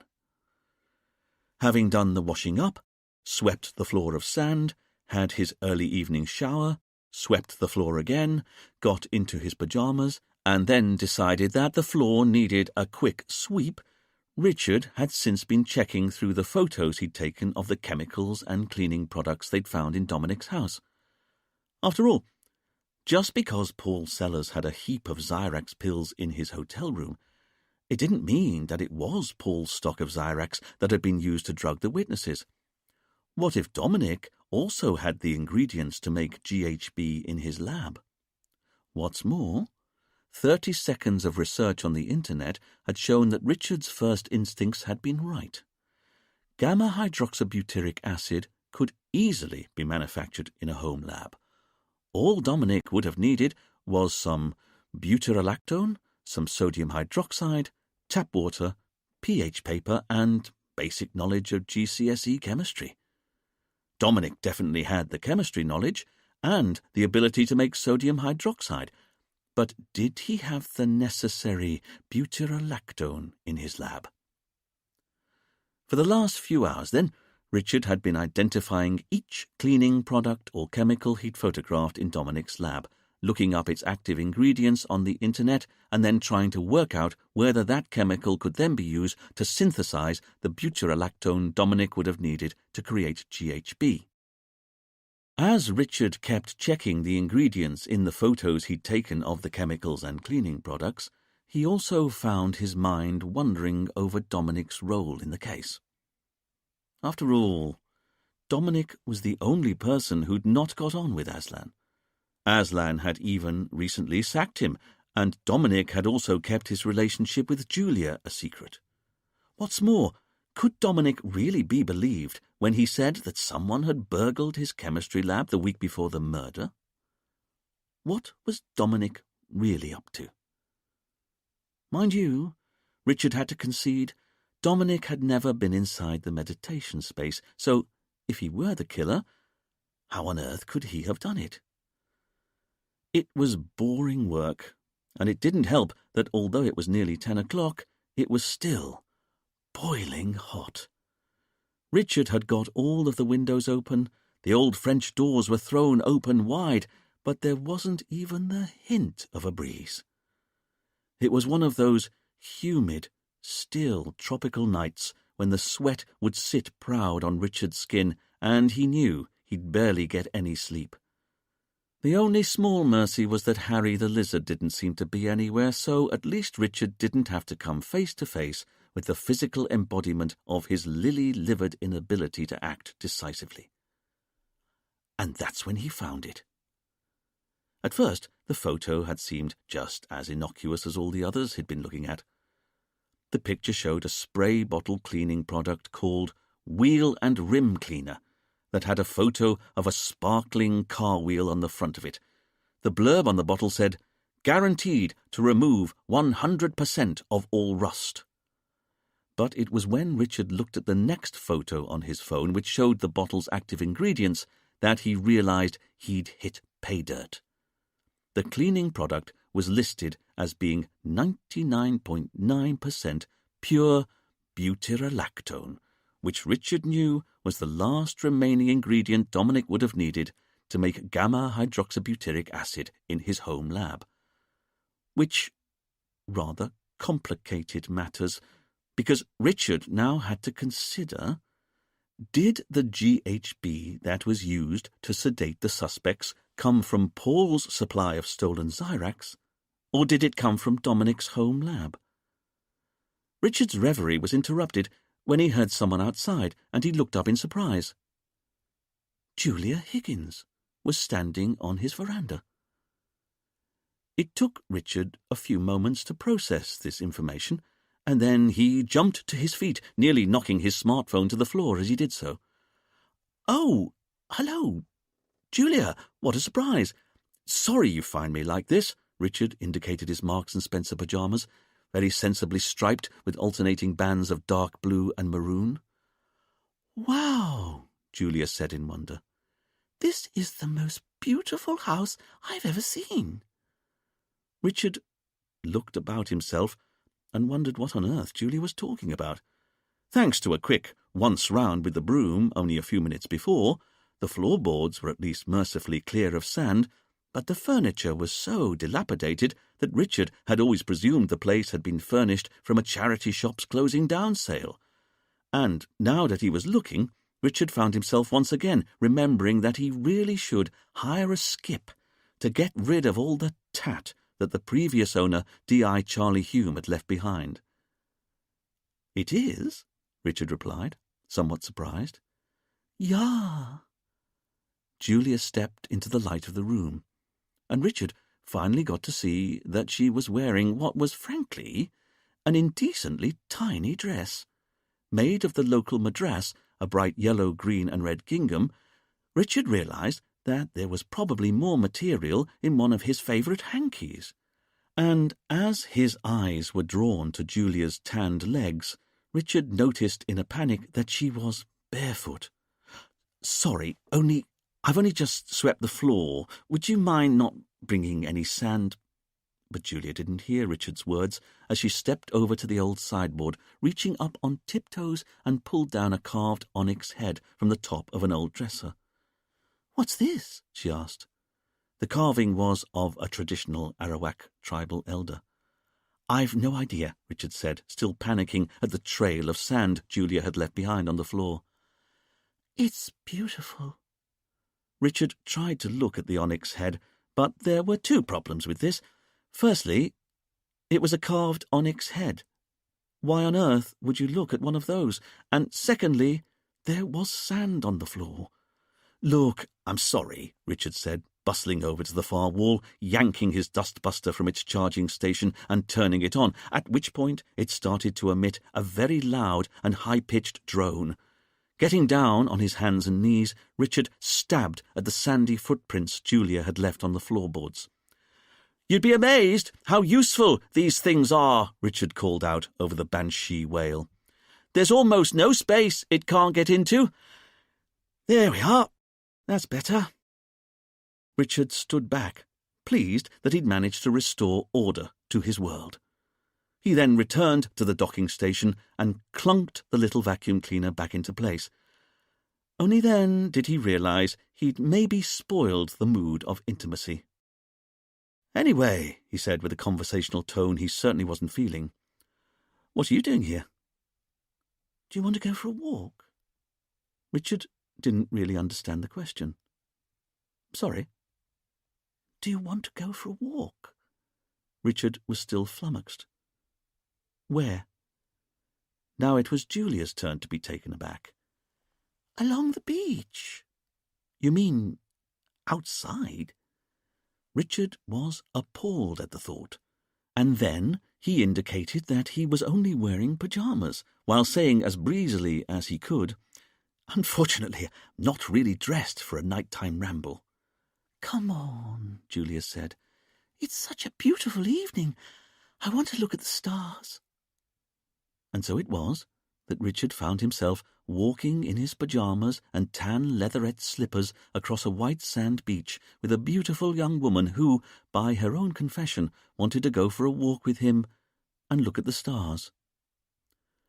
"So," Richard said, as a way of trying to find out what on earth was going on. After all, he couldn't help but notice that the person he was talking to in the middle of the night had recently been in a prison cell because he'd arrested her on suspicion of murder. "Aren't they beautiful?" Julia said, looking up at the riotous sweep of stars that filled every inch of the sky. Richard looked up at the night sky. Very little in life held Richard spellbound in wonder, and stars were no exception.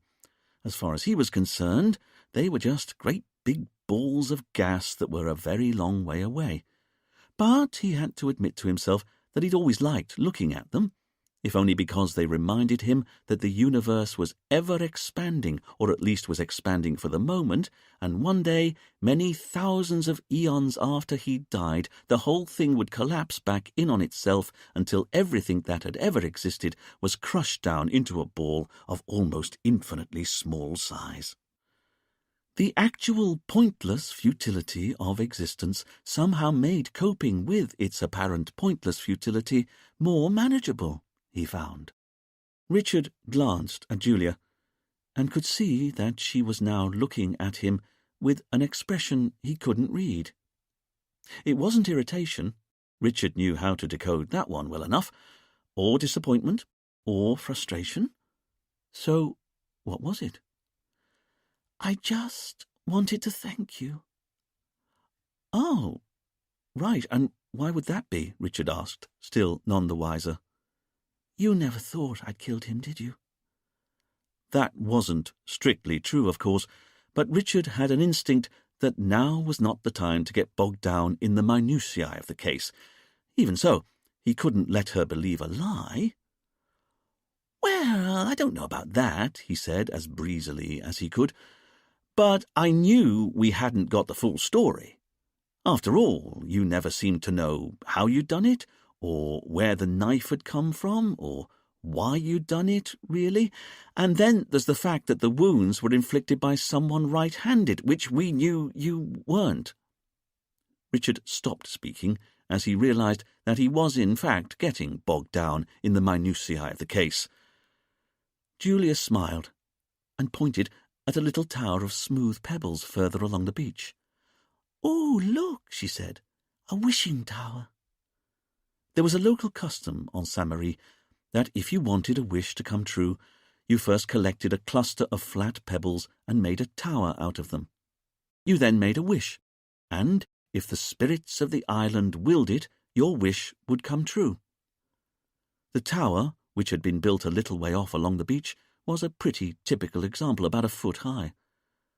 As far as Richard was concerned, the whole custom of littering beaches with towers of stones was a health and safety nightmare, and whenever he saw any soupy-eyed youngster constructing one, he always wished he could make an arrest based on the criminal offence of whimsy.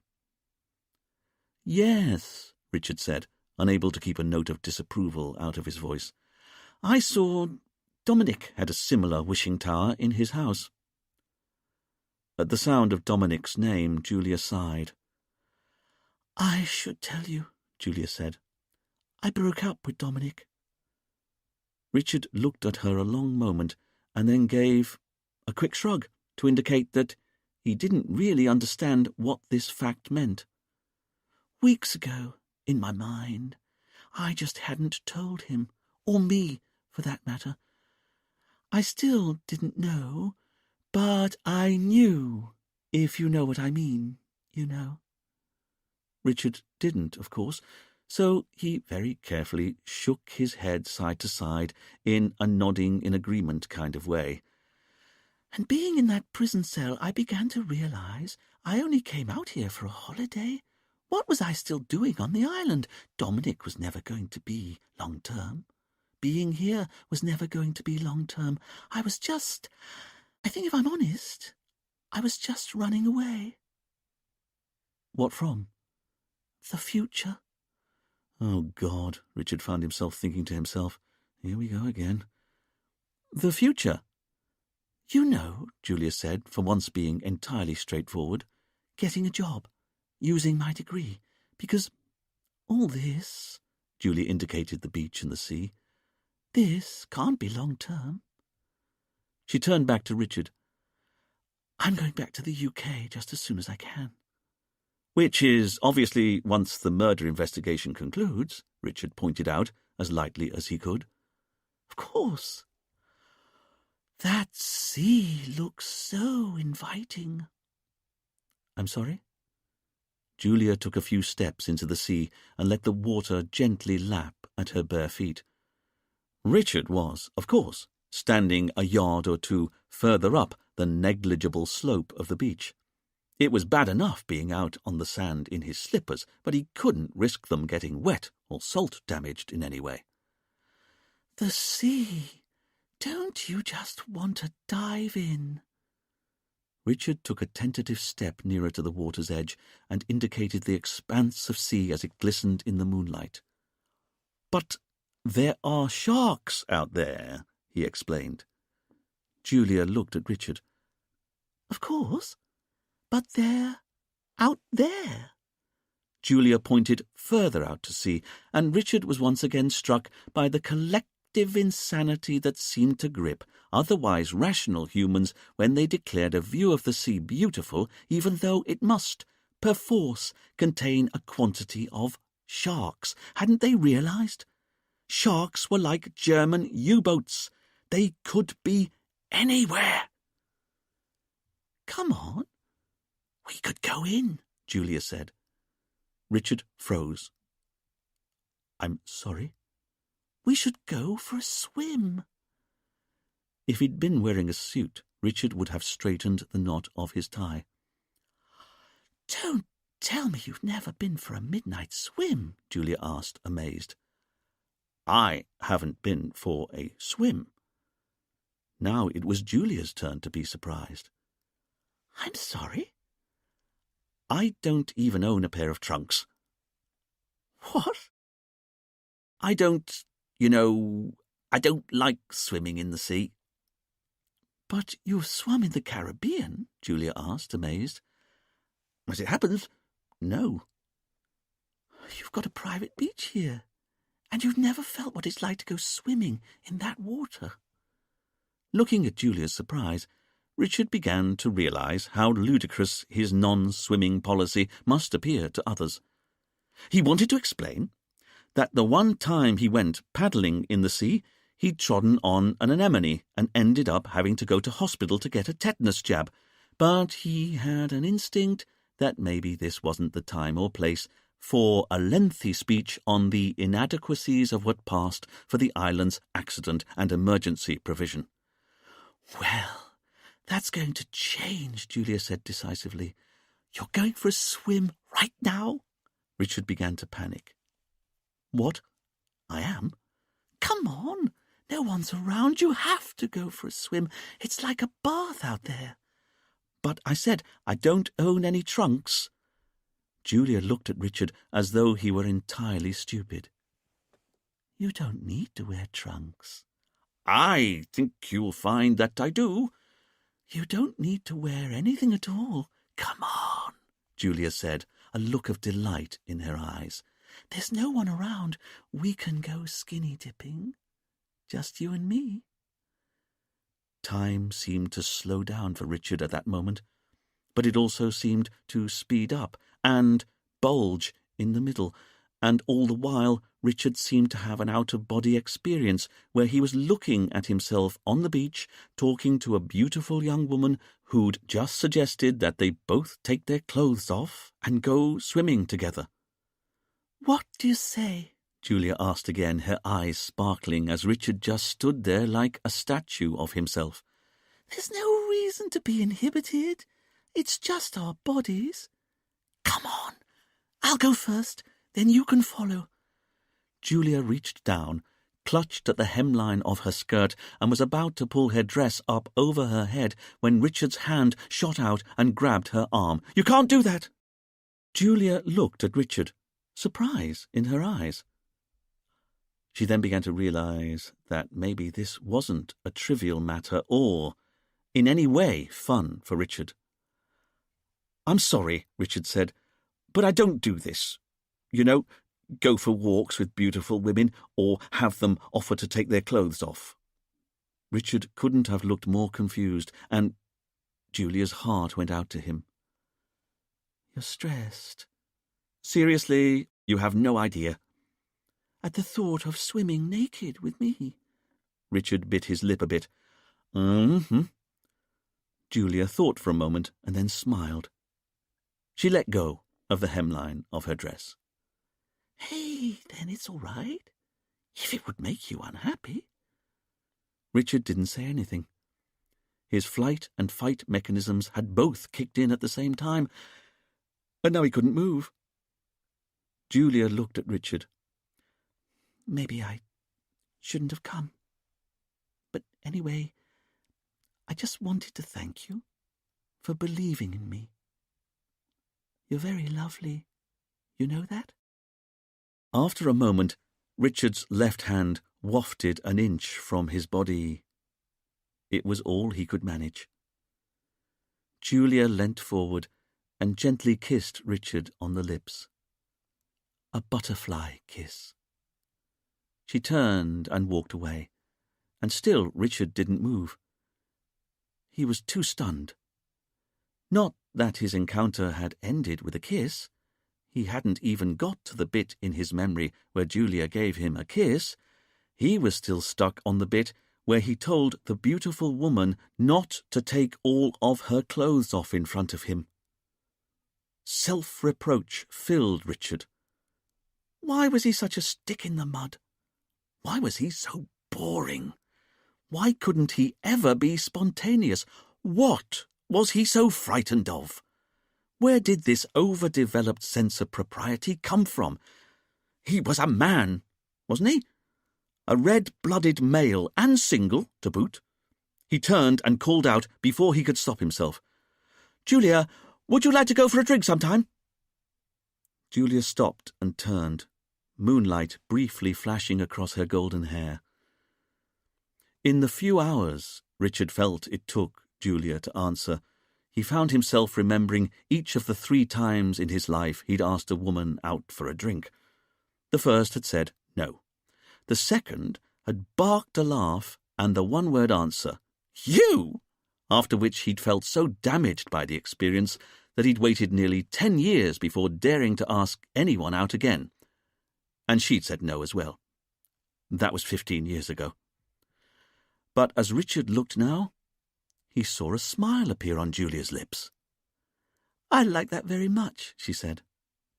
And with that, Julia turned and walked off the beach. Richard watched her go while his psyche was off doing cartwheels of joy across the beach. But then he realized he was a middle-aged man standing alone on a beach in the middle of the night wearing pajamas and slippers. So he returned to his shack and went to bed. But as he turned down the corner on his book of Sudoku puzzles later that night and switched off his bedside light, Richard found himself smiling to himself in the dark. He was almost feeling optimistic. The following day, Richard found that he was still feeling great, and so While his team continued to try and track down Ben Jenkins, Richard found himself driving the police jeep at 70 miles an hour up the highest promontory of Sainte Marie, a vertical cliff known locally as Lover's Leap, with an empty tin of shortbread biscuits from Edinburgh on the passenger seat to his side. There were little air holes that Richard had stabbed into the lid with his metal compass. His mother had sent him the tin of biscuits for his birthday present the previous year.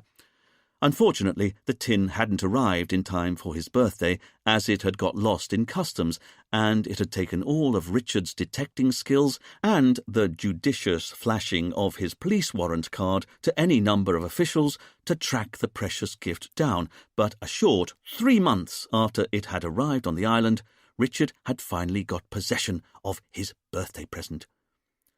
The smell of butter and sugar as he'd popped the tin lid. It was the stuff that dreams were made of, and the 42 consecutive days that Richard had been able to take a single shortbread biscuit with his morning cup of tea had been truly a golden age in the life of Richard Poole. And it wasn't just because of the quality of the shortbread, that had, of course, been excellent. It was also that feeling of homeliness Richard had got from looking at the picture of Edinburgh Castle on the tin's lid every time he had taken a biscuit. Although Richard had no Scottish blood in his family, he was proud to call himself British, and this enamelled painting of an ancient castle on a granite rock, a kilted bagpiper in the foreground, spoke to him, he felt, at a very deep level. But on the 43rd day, the supply of biscuits had run out, as Richard had always known would be the case, even as he'd bitten into the buttery goodness of the first biscuit. But that was okay. Everything ended, whether it was life, the universe, or a tin of shortbread biscuits. Richard had kept the empty tin, though. Of course he had.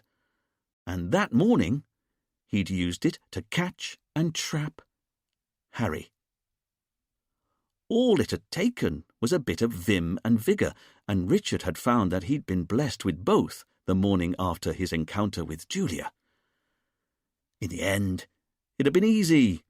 All he had had to do was put out Harry's cat food and mashed flies as usual, and then wait, crouched nearby with the tin ready.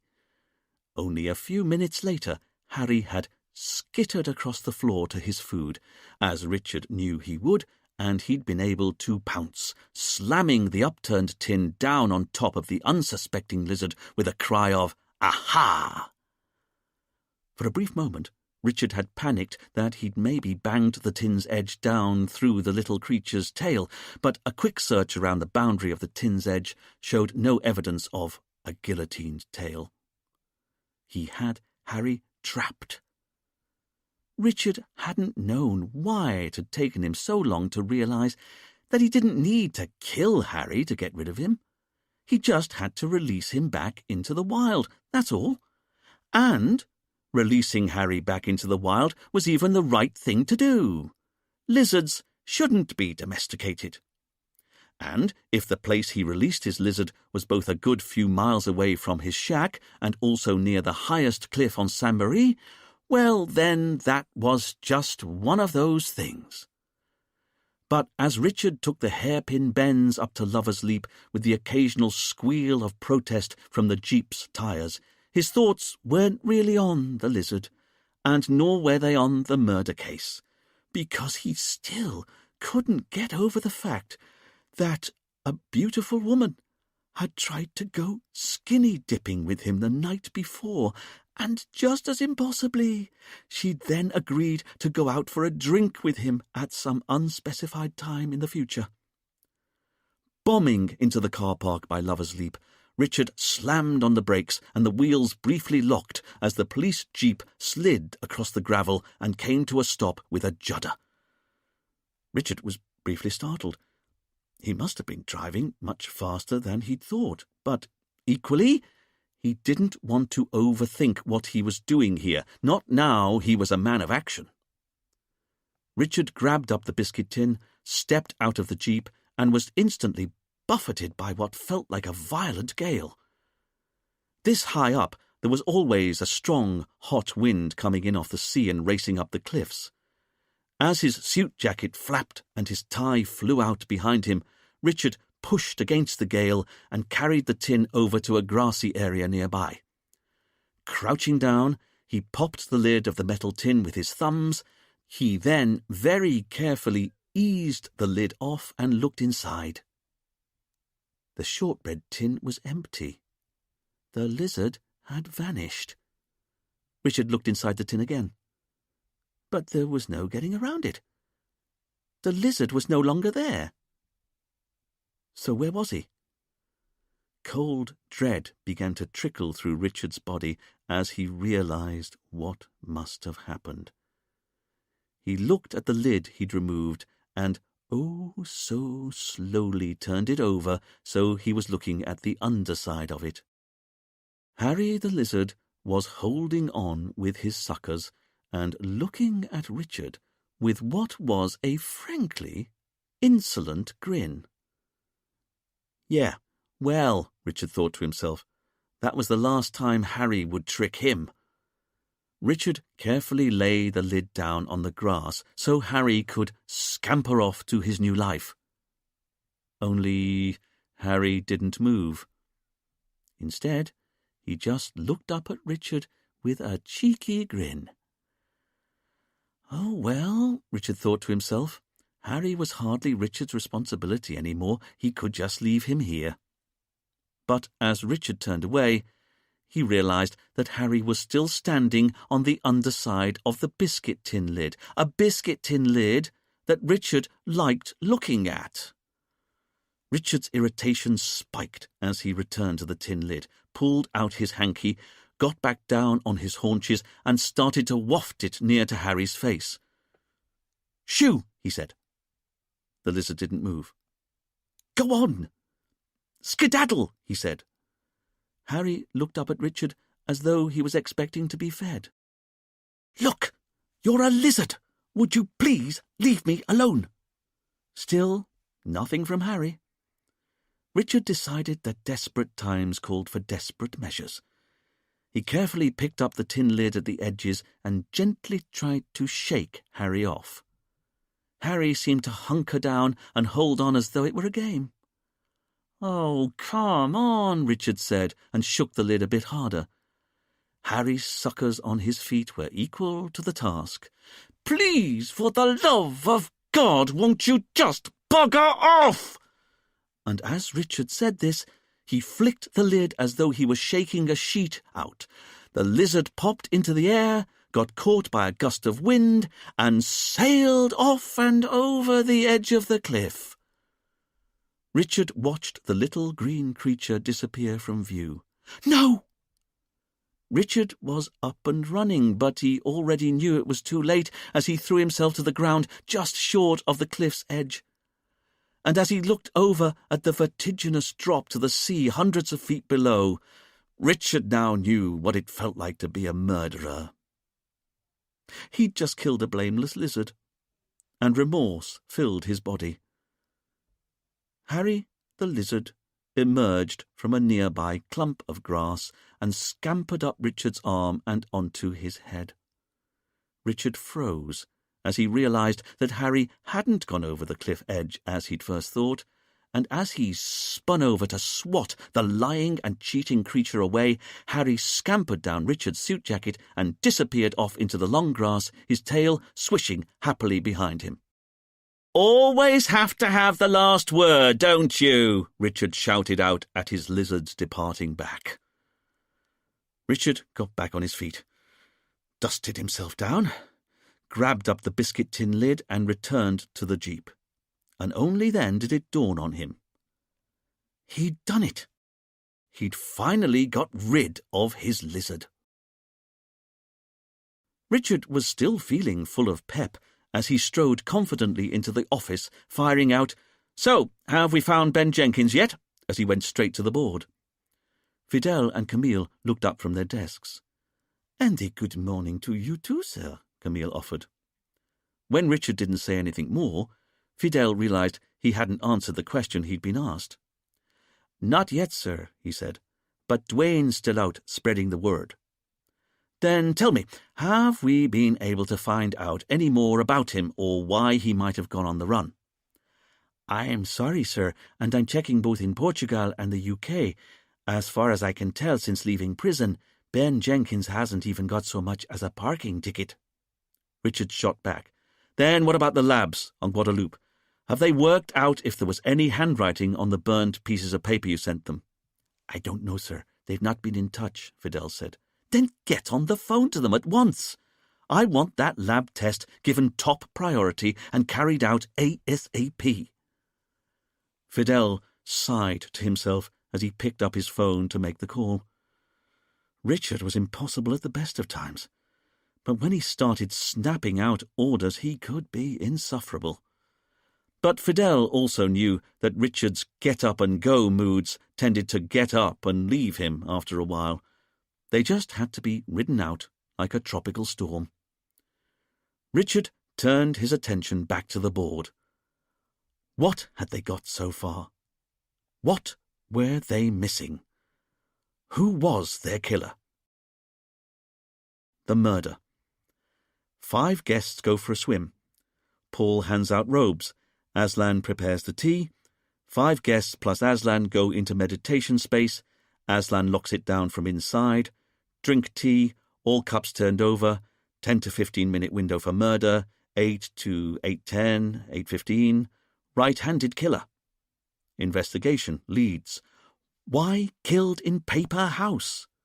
3 drawing pins in the meditation space, used to pin the murder weapon to a pillar, no prints on any of them. Tea drugged with GHB, a sedative. Who was in Aslan's study the night before at 6 p.m. shouting, "You're not going to get away with it"? Where's the notebook of names for the sunrise healing? Is the burnt paper in the furnace in the cellar?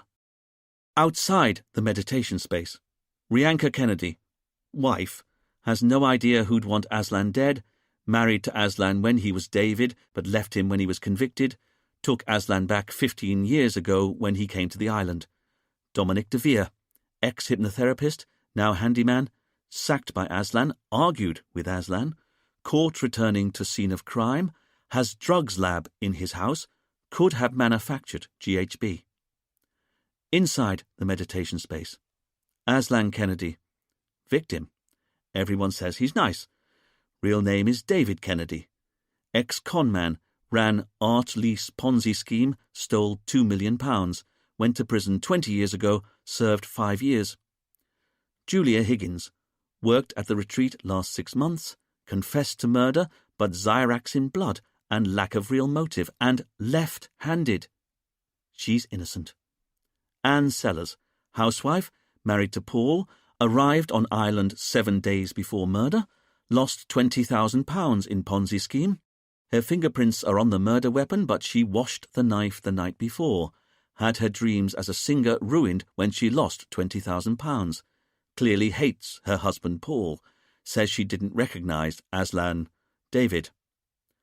Paul Sellers arrived on island 7 days before murder, handed out the white robes, pharmacist who stole Xyrax from work, knew Aslan's real identity. Wife Anne lost money in Ponzi scheme, hates his wife Anne. Wife no longer alibis him for argument at 6 p.m. Saskia Philby, single, 45 years old, here on her own, says she arrived the night before. Heard argument in office night before at about 6 p.m, a man, but couldn't identify him. Lied that she'd lost £50,000 in Ponzi scheme, she lost £500,000. Says she didn't recognise Aslan David, but she was his friend. Maybe she did. Ben Jenkins, property developer, Portugal, arrived on island 4 days before murder, no alibi for time of argument at 6 p.m, served 3 years for wounding with intent, and was Aslan David's cellmate in 1997 for 1 year. Lied that he didn't know him. Where is he? Every time Richard looked at the whiteboard, he felt an almost overwhelming sense of frustration. 6 people go into a paper house. When the door is next opened, one of them is lying on the floor dead. So who of the other 5 people killed him? Richard felt as though he had a load of jigsaw pieces. But he couldn't even begin to put them together because they all came from different jigsaw puzzles. And all the time he kept thinking to himself, just where was Ben Jenkins? The man had a history of violence. He hadn't told the police he'd shared a cell with Aslan for a year, and now he'd done a runner. But then, if he was guilty of murder, why hadn't the police been able to find any communications between Ben and Aslan in the last few months? The killer had to have got Aslan to invite the Ponzi victims out at the same time. Nothing else made sense. And yet none of Ben's phone records from Portugal or Aslan's phone records or emails showed there'd been any contact between the 2 men at all.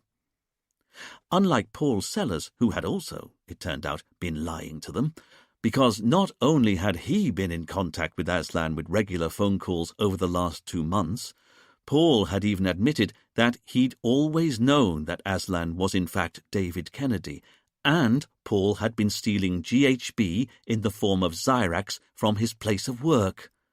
That couldn't be a coincidence, could it?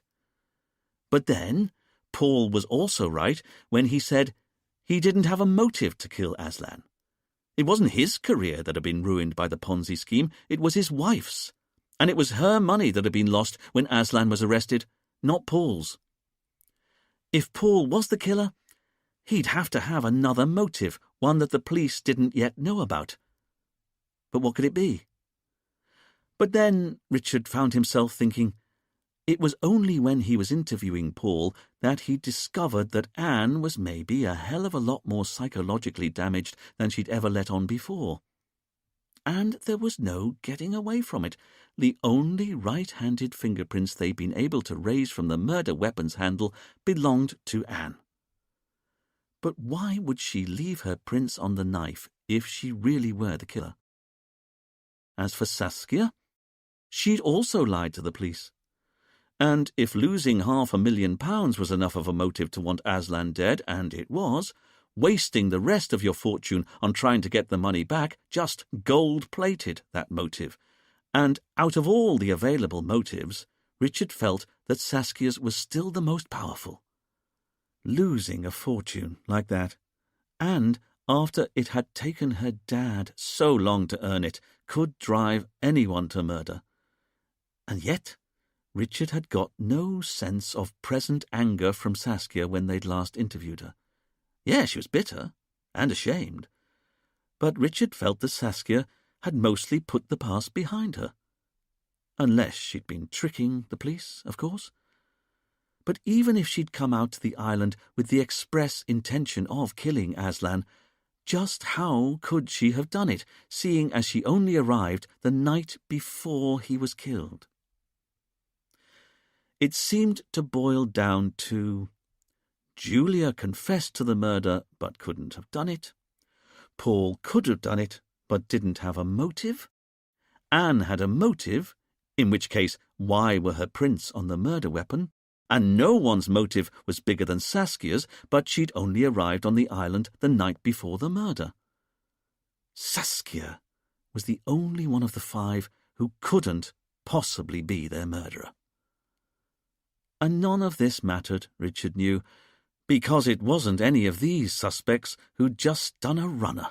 That privilege belonged to Ben Jenkins, who, they now knew, had been Aslan's cellmate back in the day. So why had he run away? What was he so frightened of? As Richard continued to worry and fuss at the board, he began to feel overwhelmed by the questions he still didn't have the answers to. How come Aslan had invited all of the Ponzi victims out to the retreat at the same time? Who was it who'd been shouting at Aslan in his office the night before he was killed? And what did it mean when this man was heard saying, "You won't get away with it"? What's more, where did the GHB in the teapot come from? Was it from Paul's pills? Or was it a homebrew from Dominic's lab? Or perhaps, Did it come from some other source altogether? And where was the notebook with everyone's names written out for the sunrise healing session? Who'd removed it from the board after Aslan had been killed, and why? Also, while Richard had made no secret of how baffled he was that Aslan had been slain inside a paper house, he hadn't really been able to articulate just how much this fact had continued to irritate him.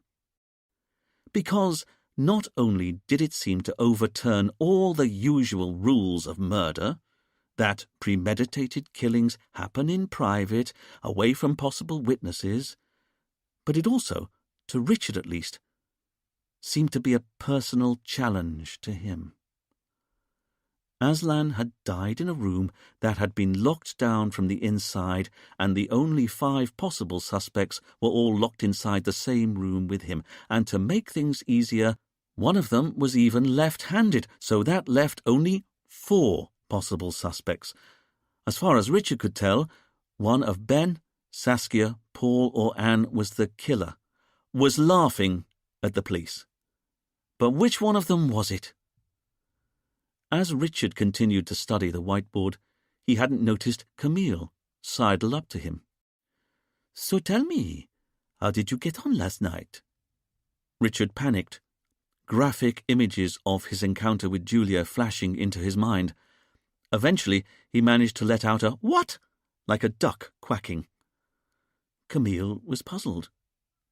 "You know, last night. How did it go?" Richard felt himself blushing full scarlet. "What on earth are you talking about?" "Going through the chemicals we found in Dominic's house," Camille said, looking at Richard's red face and neck. "What are you talking about?" Richard pulled his hanky and mopped his forehead as he went over to his desk. "Sorry, it's this stupid weather.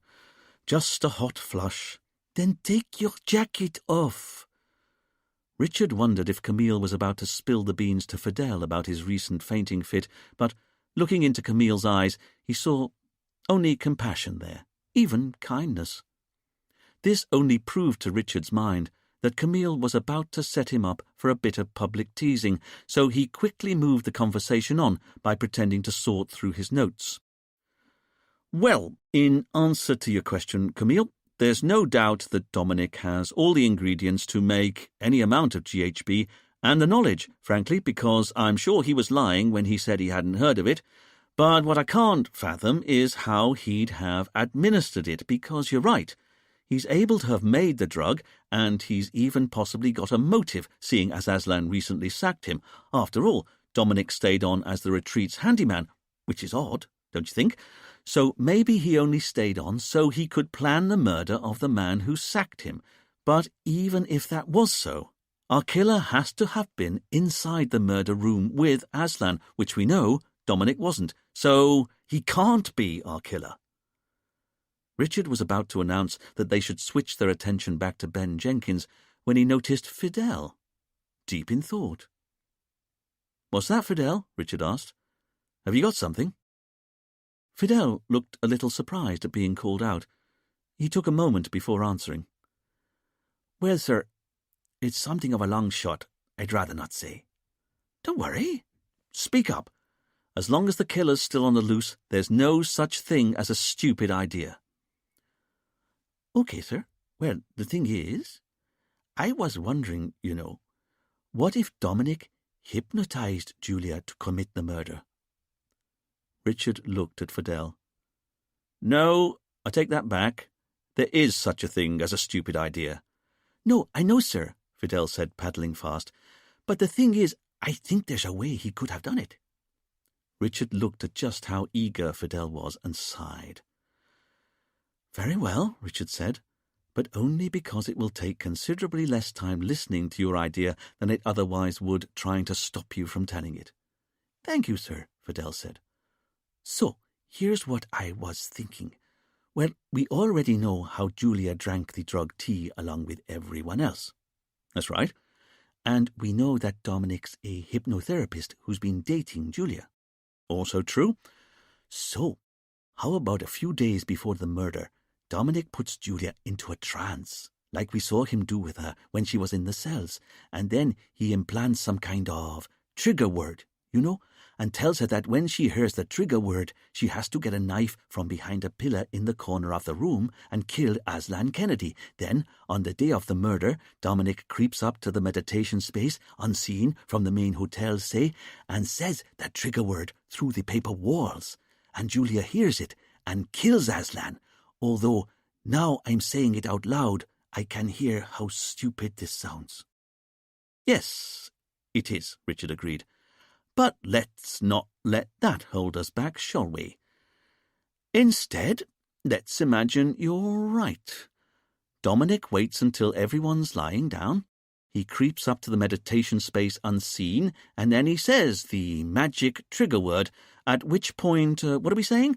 Julia heard it even though she was wearing headphones at the time? Or, I know, maybe Dominic broadcast this trigger word on the spare Wi-Fi channel we know he freed up a couple of days before the murder, and he somehow made sure that only Julia's headphones were tuned to the Wi-Fi channel that was playing the recording of him saying the trigger word over and over. Maybe that's how it was done. Fidel didn't dare say anything. But let's say Julia somehow hears this trigger word. Are we then saying she gets up, now hypnotized, and goes to the corner of the room where she picks up a carving knife with her wrong hand, her right hand, but never mind, she's got the knife she's improbably holding in her weaker hand, but now, through the power of hypnosis alone, she then strikes down into Aslan's neck twice and into his shoulder and back 3 more times. Richard let this unlikely scenario hang in the air a moment. So, thank you, Fidel, for your theory, but just for the record, no one was hypnotized into killing Aslan Kennedy, and nor could Dominic be our killer either. He may be involved somehow, I don't deny it, maybe because he inadvertently supplied the GHB, or maybe he's in cahoots with the killer, but the only person who could possibly have wielded that knife has to have been one of the people who was locked inside the room with Aslan. Okay? And on that subject, Richard continued, it's Ben Jenkins who's now disappeared. Ben Jenkins, who shared a prison cell with Aslan all those years ago. Can we at least agree that he's currently our prime suspect? In which case, we've got to find him before he gets off the island. And by that afternoon, that's exactly what they did. Dwayne found Ben Jenkins. Chapter 12. It turned out that Ben had checked into one of the less reputable hotels down on the Rue Cassini Beach, a place that didn't require a passport to get a room, and all had gone well for him until he tried to get a taxi to the Portuguese consulate from a man who owed Dwayne a favour. The taxi driver had taken Ben's money, phoned Dwayne to find out where he was, and then driven Ben straight to Dwayne. Ben had been none too happy to discover that he'd just been stitched up by a taxi driver, and there'd been a moment when he'd maybe thought about making a run for it, but Dwayne and the taxi driver had dealt with people like Ben their whole lives, and, at the last moment, Ben had realized that the game was up. He wasn't going anywhere.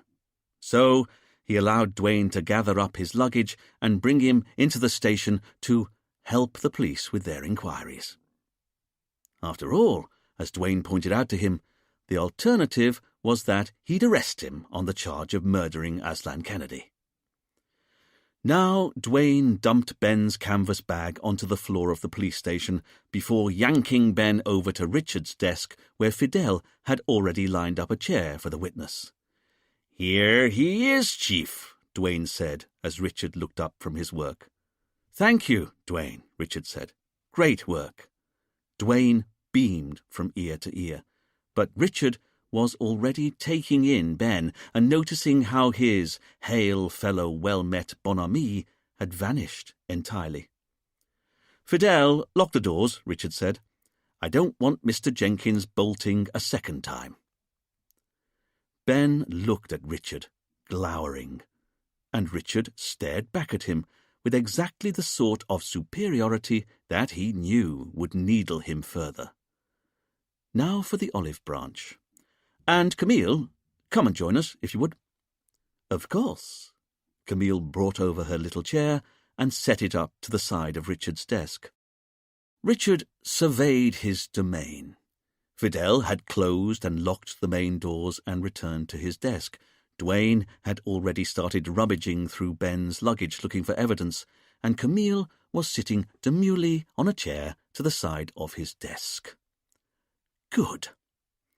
Richard took out the silver retractor pencil from his inside jacket pocket, clicked it once to get the lead out, and put it gently down on his desk, ready to take notes. First of all, Richard asked about Ben's background and his time in Brixton Prison. Ben didn't really want to talk about it, but Richard wasn't really that interested in being polite. Look, Ben eventually admitted, that was back then, okay. Back when I had a terrible temper, I was angry a lot of the time. But going to prison for what I'd done, that was the wake-up call for me. And I realised I had to change. I had to find another way. And that's when I got lucky. That first year I was in Brixton, I was made to share cells with a guy who'd been a con man. David Kennedy, Richard said. Yeah, and I'd expected him to be a bit of a geezer, but he wasn't anything like that. He'd already been inside a few years and he was pretty quiet.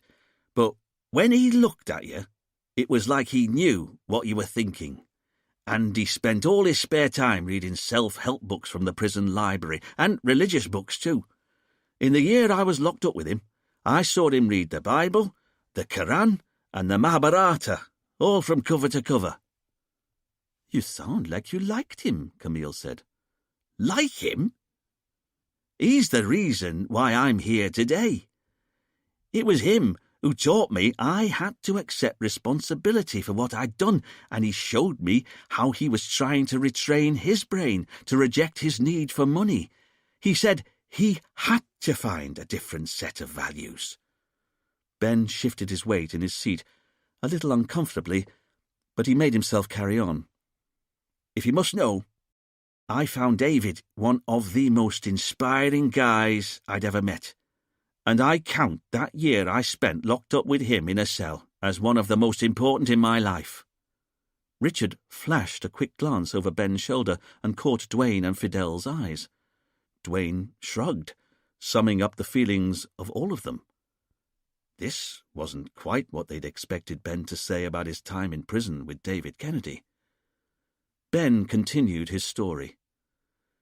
By the end of the year, we both knew David would make parole and we had to say our goodbyes.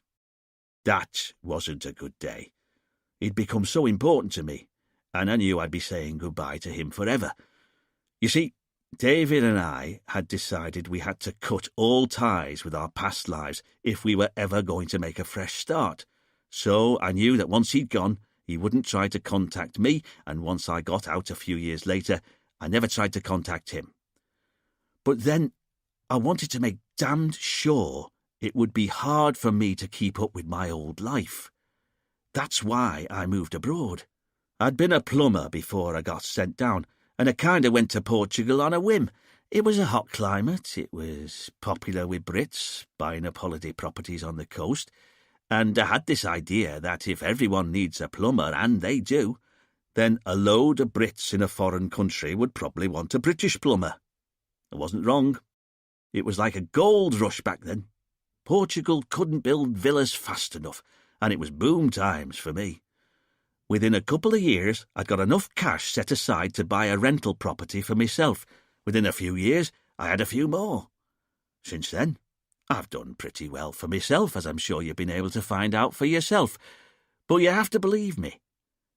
The reason I got my life together, the reason I've done so well since, is all thanks to that year I spent sharing a cell with David Kennedy. That man changed my life. Ben had come to the end of his story, and Richard considered him a moment before continuing. He was a little put out by how in control Ben seemed. He was quite obviously vexed at being interviewed, but Richard felt he couldn't discern any of the fear he'd seen in Ben's eyes when they'd been in the retreat's kitchen. Why wasn't he worried any more? Was it the fact that he was now able to tell the police the truth? Or was there some other reason why Ben was no longer worried about being a suspect? "Thank you for that," Camille said, easily slipping into her assigned role. "Then can you tell us how you ended up coming to Sainte-Marie, please?"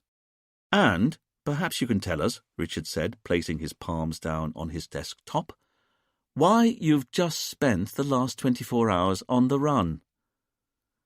Ben looked back from Camille to Richard and sighed. But again, Richard didn't pick up any of Ben's previous indecision. "Look, you've got me wrong.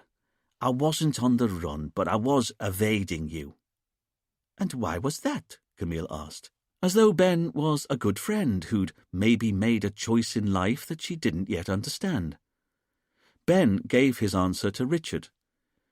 "Because I tried to stay strong after Aslan was killed. I tried to believe you wouldn't come after me, but then there was that moment in the kitchen when I was eating an apple, and I knew you'd guessed. I was worried. Worried as hell. And then, the day after, you searched me room.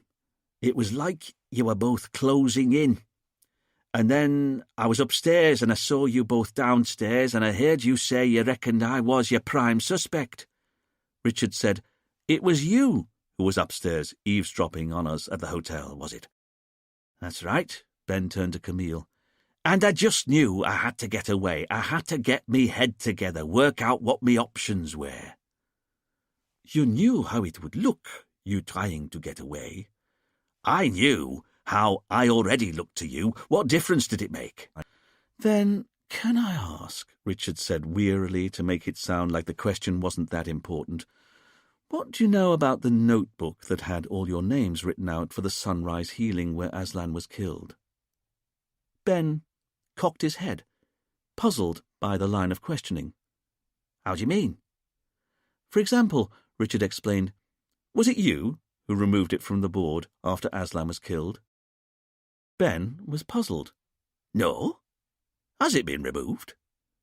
Richard looked over at Duane, who knew what his silence was asking of him. "I've been through Mr. Jenkins' luggage, sir, and there's no reporter's notebook here at all, or anything incriminating as far as I can see."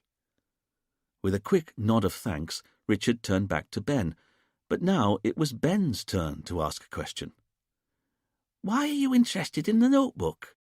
"It was just a list of our names, you know, the people who'd been chosen for the sunrise session the next day." Richard decided to change the subject. "Would it surprise you," he said, "if I told you that you were the only person in the murder room who hadn't lost money to Aslan Kennedy in his Ponzi scam 20 years ago?" Ben was stunned. "What?" Richard held Ben's gaze. "Of the 5 people who were locked in the murder room with Aslan Kennedy, you're the only person who he never stole any money from." Ben's mouth opened to say something, but then it closed again. He was speechless. "You see," Camille said, "Aslan had been inviting some of the people he'd stolen from in the past out here on all-expenses-paid holidays as his way of making amends. But this was the first time he'd allowed 4 of them to be at the retreat all at the same time. And we want to know how you came to be locked up with them all in the murder room when Aslan was killed," Richard finished. Ben licked his lips. "I have no idea. You have to believe me. You see, this is exactly what I knew would happen. You don't believe me." Richard looked at Ben and decided it was time to step up a gear. "Damned right we don't," he said. "So, seeing as Aslan didn't invite you out here, can you even begin to explain how you ended up on the other side of the world, in a paper and wood house, at the precise moment that your ex-cellmate was brutally slain?" Ben was taken aback. "How do you mean?" "We know Aslan didn't invite you, So what are you doing here?" Ben looked hurt and thought for a moment. He then plucked at the light pink shirt he was wearing to let some air circulate, the heat clearly prickling his skin underneath, and Richard noticed beads of sweat on his forehead. Good. He was feeling the heat, literally as well as figuratively. "All right," Ben eventually said. "But what I'm about to say is going to sound like it's incriminating me. That's why I wanted to see my consul. I wanted to give my statement direct to someone who wasn't going to misrepresent my words." "You think we'd frame you?" Richard said with a touch of needle. "I don't trust the justice system in Europe. I definitely don't trust the justice system in the Caribbean." Richard saw Camille, Duane, and Fidel bristle at this, but he was quick to hold up a finger to silence his colleagues before they could speak. Instead, he smiled for Ben's benefit. The smile was entirely mirthless. "Go on." Ben shifted his weight again, still not happy. "Have you got a glass of water?" "Of course," Richard said. As Fidel brought over a glass of ice-cold water, Ben spoke of his life since leaving jail, how hard it was to put the past behind him, but how rewarding it was, too, even though he knew that no matter how hard he tried, he'd never really escape his past, and that's what had happened. "About a year ago, I was contacted by this ex-con I'd known in Brixton, a guy I only ever knew as Ratty. He was called Ratty because that's what he was like, a rat. Anyway, I knew he'd got out soon after me, and he'd tracked me down all these years later, God knows how. But he said he'd heard I was now making a mint, and would I be interested in employing him for his financial services, that's what he called them. But when he got into the nitty-gritty, all I could tell was it involved moving money in and out of offshore accounts faster than the authorities would be able to keep up with it. It seemed dodgy as hell, no better than money laundering." "So what did you do?" "I told Ratty to get lost. And you can check my bank accounts, my company accounts. I've been on the straight and narrow ever since I got out of jail, and I can account for every cent I've earned and every cent I paid in tax." Camille smiled. "Don't worry. We checked you out."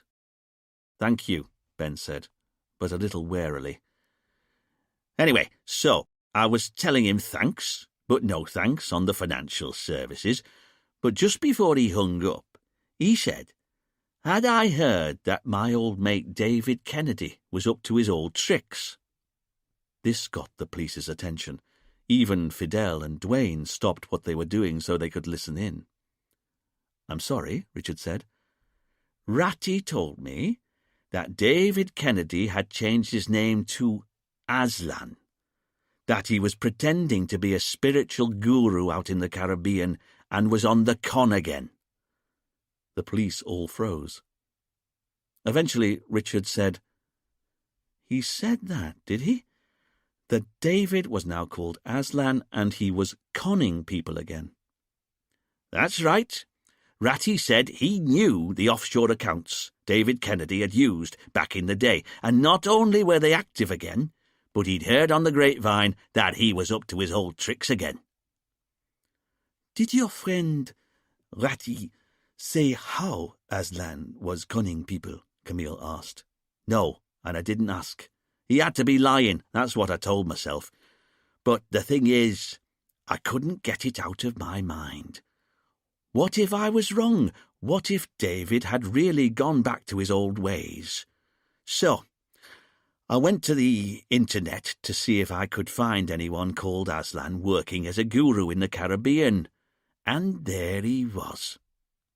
At first, I didn't see how it could be David. He looked nothing like how I remembered him. But if I imagined David 15-odd years older, much more tanned, having lost a lot of weight, his hair having gone completely white, and also having grown a long white beard, well, then, maybe it was him. But I'm telling you, I wasn't sure. But the website had an email address, so I sent him an email, just saying, "Hello from an old friend," and he replied within about a minute, saying he didn't know who I was and telling me not to make contact again. I'll be honest, I was shocked. David and me were like that in prison. Here Ben held up his hand and crossed over his first and second fingers. So I sent another email a few minutes later, saying that it was me in no uncertain terms, only this time the email I sent bounced back saying address unknown, or whatever the message is you get when you get the wrong email address. When was this? Richard asked. A couple of months back, maybe 3. You were in touch with Aslan 3 months ago, Richard asked to be clear. Ben didn't know why Richard was so interested. Yes, something like that. But we've been through Aslan's emails on his computer, Camille said. We didn't find any emails from you. Ben was surprised. Maybe he deleted them. I sent them. Are you sure? Yes, Ben said, fishing out his smartphone. I should still have the emails on my phone. Hold on. Let me do a search. As Ben was saying this, he got up his email program and typed into the search field. After a few moments, he handed his phone over to Richard. Richard looked down and saw the email thread between Ben and Aslan, and it was just as Ben had said. The first message was sent from Ben's Portuguese email address at 11:05 a.m, and it said, "Hey, David, is this you? Hope life's treating you well after Brixton. Yours, Ben Jenkins." At 11:08, Aslan had replied, "Don't contact me again under any circumstances. I have left the past behind." Then, at 11:10 a.m., Ben had replied, "What? It's Ben Jenkins here, C3397KB. I've been speaking to Ratty. What's going on?" Richard looked up briefly from the smartphone screen. C3397KB. "It's my prison number," he said, "as David knows well." Richard looked down at the screen one more time to see that, although Ben had sent the message at 11:10 a.m., the reply had come back from the server the very same minute, saying, "Mail delivery subsystem mailerdemon at theretreatstmarie.com. This is an automatically generated delivery status notification. Delivery to the following recipient failed permanently. Aslan at theretreatstmarie.com. Technical details of permanent failure. Perm failure SMTP error state 12 552 522. Richard could see that Ben had resent his follow-up email again a few minutes later and again a few minutes after that, and both times the message was immediately bounced back as being undeliverable. Richard guessed what must have happened. Immediately after the first email had arrived, Aslan had added Ben's email address to his spam list and, in effect, instructed his email program to send back a not known at this address email when he got any further emails from Ben. Richard called over to Fidel and asked him to get back in touch with Aslan's email service provider. Now they had a specific email exchange to get them to look for, there was a better chance they'd agree to it. "You don't believe me," Ben said. "As it happens, I do," Richard replied. "But I'm interested in gathering evidence that will stand up in court, and if your email provider has the exact same message on its servers, then that will prove this is a real email trail." Richard had difficulty keeping the excitement out of his voice as he said this, because there was another reason why Richard wanted Ben's email trail categorically proven, and that's because he'd noticed that the whole email exchange had happened at least 3 weeks before Saskia, Paul, and Anne had received their invite to take part in a free holiday at the retreat. Finally, for the first time, here was definitive proof that at least one person inside the meditation space when Aslan was killed not only knew Aslan's real identity, but had also been in touch with Aslan before he'd invited the Ponzi victims to the Caribbean. Logically, then, Richard found himself thinking, Ben was still their prime suspect. Not that Ben needed to know this. To Ben, Richard tried to sound disinterested as he asked, "So your old mate David was shunning you now that he was going around the place saying it was Aslan. How did that make you feel?" It's not how you treat an old cellmate, Ben said. I was angry. But I tried to put it to one side. If David wanted to be like that, then it was none of my business. For the next month or so, it would maybe pop into me head from time to time that he'd turned his back on me, but I tried to forget about it. Then, one day, I was planning a holiday for myself, but you know what it's like. When you already live in a holiday destination, it's kind of hard to know where to go. But a mate had suggested I go to a health farm. And that's when it occurred to me I could come to the retreat. Because Aslan might be able to fob me off with an email, but it would be harder to do it if we were face to face. And, to be honest, I also wanted to see him because I just couldn't believe he was on the con. Honestly, this was the guy who'd turned my life around. I couldn't square that man with the one who'd sent me the emails, so I booked a 2-week holiday at the retreat. Did you have any further communication with Aslan or David following that first round of emails? Richard asked. No way. I had me pride. I just wanted to see his face when he saw me. And how was it when that happened? Ben paused a moment and finished his glass of water. He then looked at the police, briefly composing his thoughts.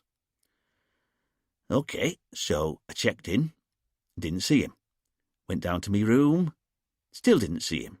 And then, when I went down to the beach, that's when it happened. He was coming up the path, dressed in this long white Indian-style top and what looked like pyjamas. And when he saw me, you should have seen his face. Total shock. It was kind of obvious he wouldn't be able to dodge me now, but to his credit, he came up to me, didn't say a word, just gave me a big hug. I reckoned it was his way of saying sorry. Anyway, within a few minutes he told me everything, how he'd turned his life around, how he'd come out to the Caribbean and finally found the peace we'd both talked about when we were in prison together.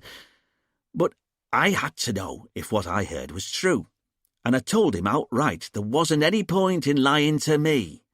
I'd heard the whole place was a con. He tried to deny it at first, but the thing is, I knew some of the details of the bank accounts in the Caribbean, how even our old mate Ratty knew what he was up to, and the more I told him what I knew, the more I wanted him to tell me I was talking rubbish, that it was all lies. But when I'd finished speaking, he looked at me, and I could tell he was weighing up if he could lie to me like he'd lied to everyone else. He decided to tell me the truth. And what did he say? Camille asked. That what I'd said was true, Ben said. That he was back on the con. Richard and Camille shared a sharp glance. When did he tell you this? That first day I came out here. And 4 days later he was dead, Camille said. Nothing to do with me, Ben said, holding up his hands. Where did you have this conversation? Richard asked. I'm sorry. Ben didn't understand. Is there any chance your conversation with Aslan, where he admitted he was on the con again, was overheard by anyone else? I don't know. We were just in the garden, walking. Then please think very carefully. Do you remember seeing any of Paul or Anne Sellers or Saskia Philby in the vicinity, or walking past while you were having this conversation with Aslan?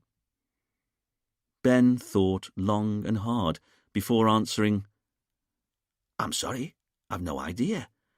I didn't really know what any of those people looked like yet. Not until a few days later, when we all went to the sunrise healing. But tell me, now you've told us this, was it you who was in Aslan's office arguing with him the night before he was killed, telling him you wouldn't let him get away with it? Richard asked. Ben shook his head. No way. I don't know who that was, but it wasn't me. And you expect us to believe that? Ben sat forward in his chair, clearly fed up with the whole process. To be honest, I don't care anymore what you believe. All I know is I've now told you everything, the whole truth and nothing but the truth. Fidel called over from his desk, indicating Aslan's laptop as it sat open on the desk in front of him. Sir, you should know, I've been onto Aslan Kennedy's email provider. They've agreed to look for this one email exchange, but I've also been looking through Aslan's preferences for his email program, and Mr. Jenkins' email address is indeed on his spam list. Any emails that Mr. Jenkins sends to Aslan Kennedy are automatically bounced back, just like Mr. Jenkins is saying.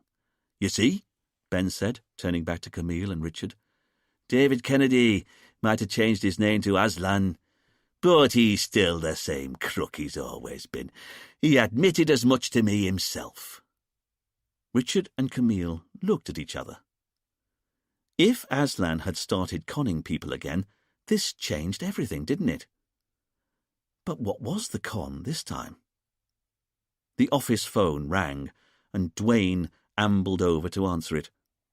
After a few moments, he turned back to his boss and said, Chief, it's Dominic DeVere up at the retreat. He says he's found the missing notebook.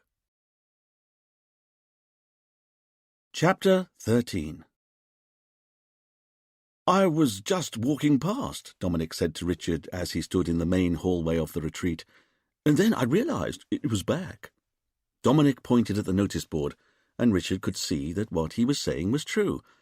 There was indeed an old spiral-bound reporter's notebook hanging off the old nail. What's more, the notebook was turned over to the sunrise healing session that had been arranged for the day that Aslan was killed. But what was it doing there? Who'd put it back? Why had it suddenly reappeared? And I don't understand, Dominic said, because this is the list for the sunrise healing the day that Aslan died, but the 5 names chosen here aren't any of the people who went into the meditation space with him. Richard could see that Dominic was right. None of Julia, Saskia, Paul, Anne, or Ben's names were on the list. These were 5 completely different names. Richard had a good idea how this might have happened, but he wasn't saying for the moment.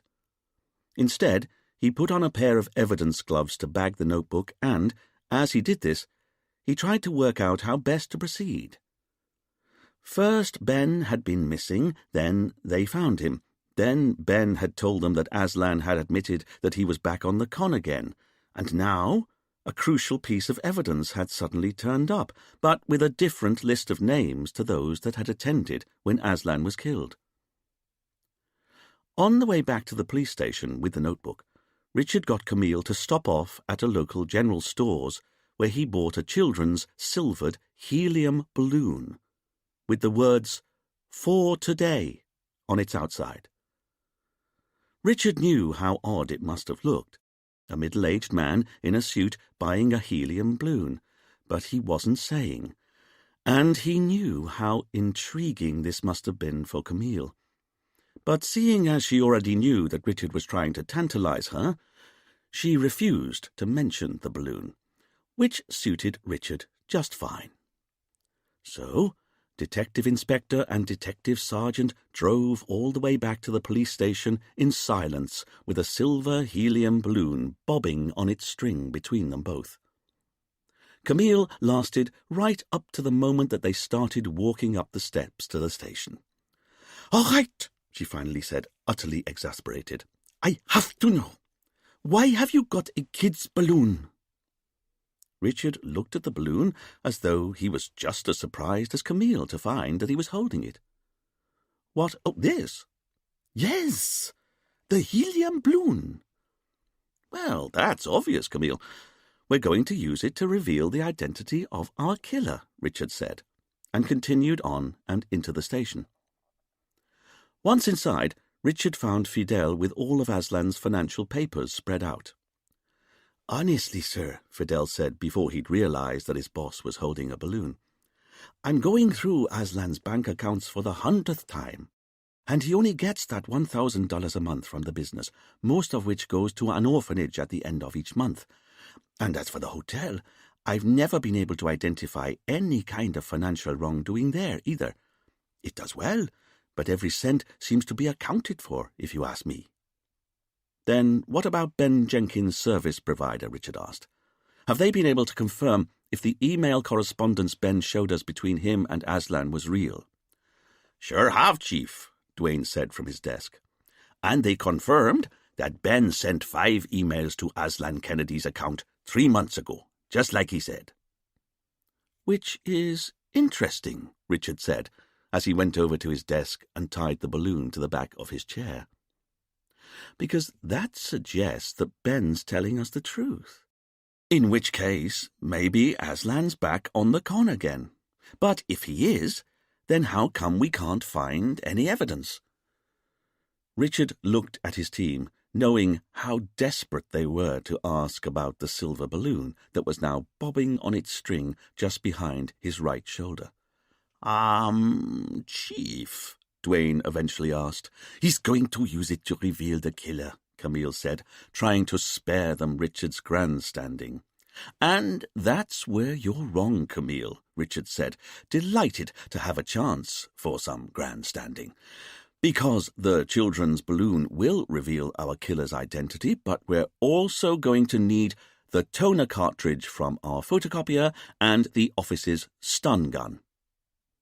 Richard was delighted with the looks of surprise. Allow the music to steady your thoughts and soften your emotions as we prepare to return to the narrative.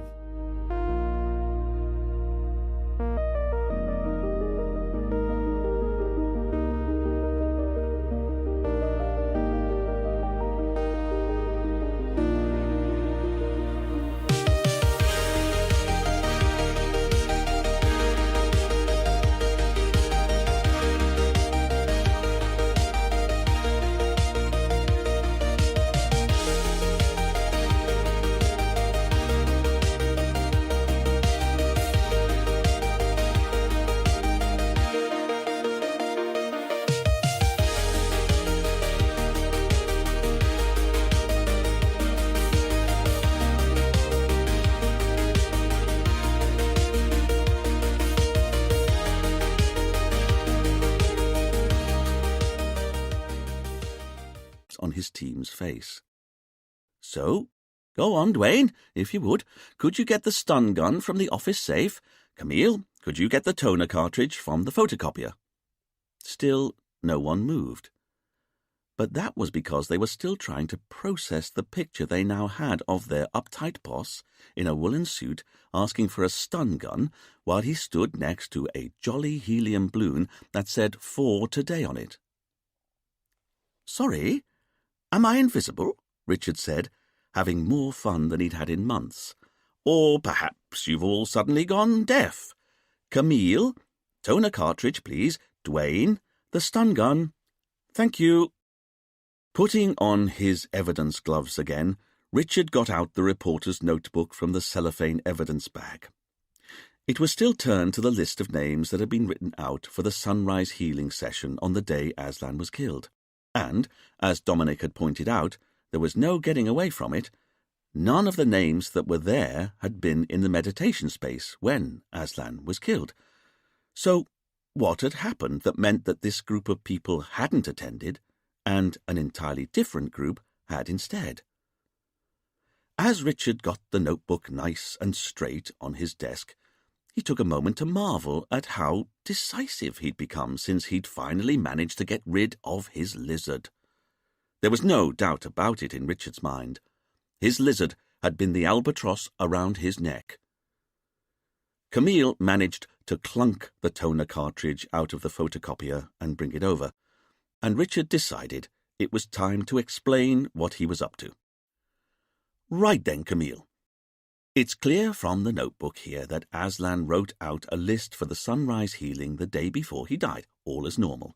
This list here is definitely his handwriting. All of the other pages in the notebook confirm that. But I think the killer was waiting nearby, and the moment that Aslan hung the notebook back up on its nail, the killer stepped in, turned the list over to a fresh page, and wrote out a new list of names, the list of people who ended up going to the sunrise healing the next day.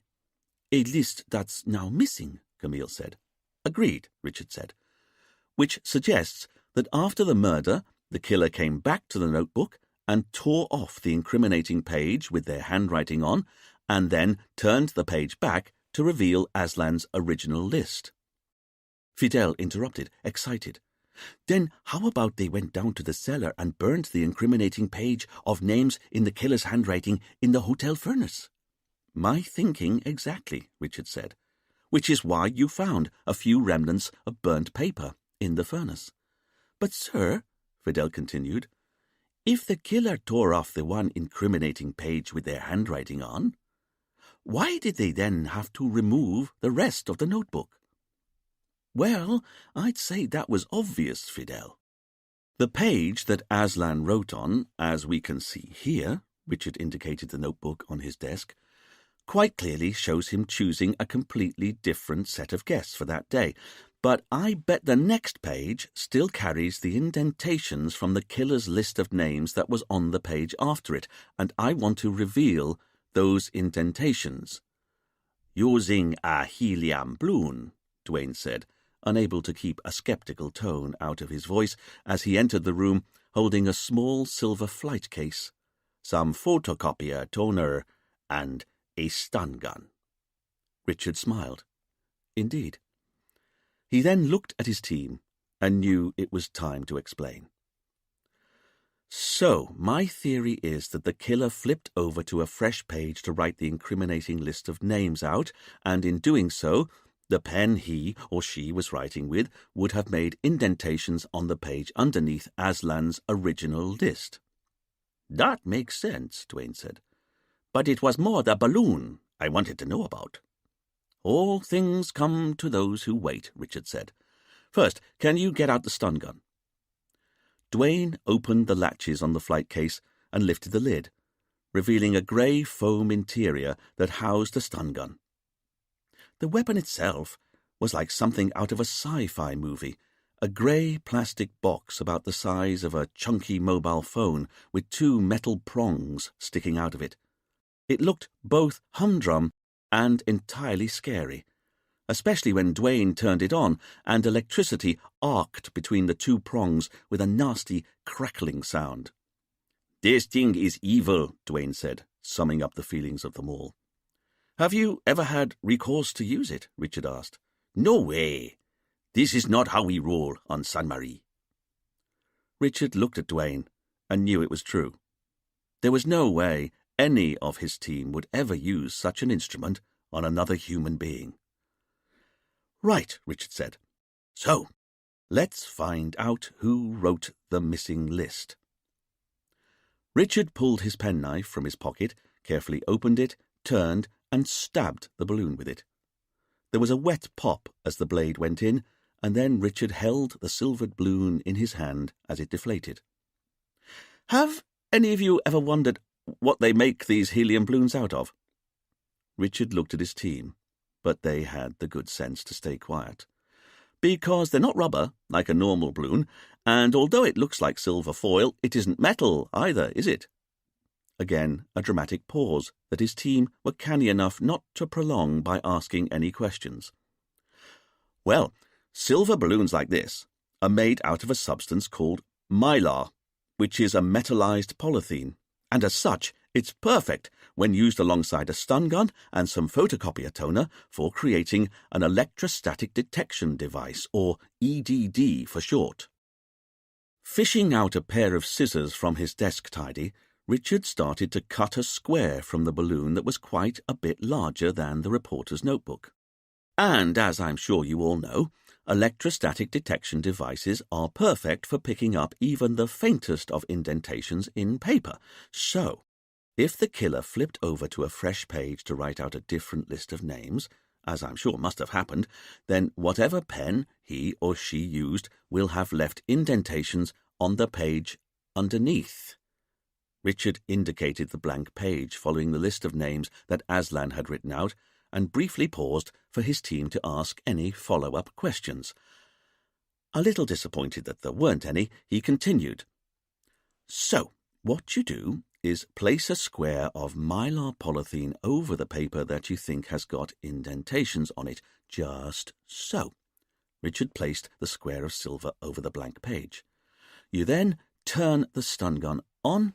Richard picked up the stun gun and pressed the trigger mechanism. Electricity started to arc between the two metal nodes. "You then waft the stun gun over the mylar, making sure the charge goes down into it." Richard put the nodes up close to the silvered square, at which point the electricity stopped arcing in between the nodes and started to stab down into the plastic. As Richard moved the miniature lightning back and forth across the silver square of the child's balloon, he carried on explaining. "The objective is to produce an evenly distributed electrostatic charge across the surface of the mylar, because once the mylar's been suitably charged, the most incredible thing happens." "Yes, that should be enough." Richard turned the stun gun off and carefully placed it to one side. There was no visible difference to the silvered square of mylar. "Sir?" Fidel asked. "What happens?" "Everything, Fidel, because the surface of the mylar is now differentially charged depending upon whether or not an indentation was underneath it or not," Richard said, really selling the magic of the process. His team were nonplussed, as he knew they'd be. "Which is why we need the photocopier toner." Richard got the ancient black toner caddy and shook it. As was usual, a fine dusting of black toner powder fell out of it. Richard had been trying to get the caddy replaced for months, but now he was glad that it was so decrepit. "Watch this," he said, as he held the toner cartridge a foot or so above the clear silver square. "Because every grain of toner powder is negatively charged, and the principle of how a photocopier gets its ink to stick to paper is the same that we're now going to use on the mylar, because, remember, it's now positively charged where there aren't any indentations underneath and negatively charged where there are." Richard started to shake the toner cartridge from side to side, and toner powder began to waft down onto the silver square of mylar. And, to his team's amazement, the black powder seemed to form into certain curls and swirls on the silver, and within 10 seconds it was possible to see that the inky powder had in fact now stuck to the silver in such a way that words could be seen. The team had to squint a bit to make out what was written, but there was no doubt about it. The toner had revealed the indentations from the missing page that had been removed and destroyed. The ink on the silver square read, "You are invited to the sunrise healing. Julia Higgins, Saskia Philby, Paul Sellers, Ann Sellers, Ben Jenkins. 7 a.m., morning swim and stretching on the beach. 8 a.m., sunrise healing in the meditation space. Attendance is free and highly recommended. Aslan." This was a facsimile of the incriminating page, and it was obviously not Aslan's handwriting, so that begged the question, whose handwriting was it? Richard realized first. "Wait," he said to his team as he went over to Camille's desk and started looking for the witness statements among the mess of files.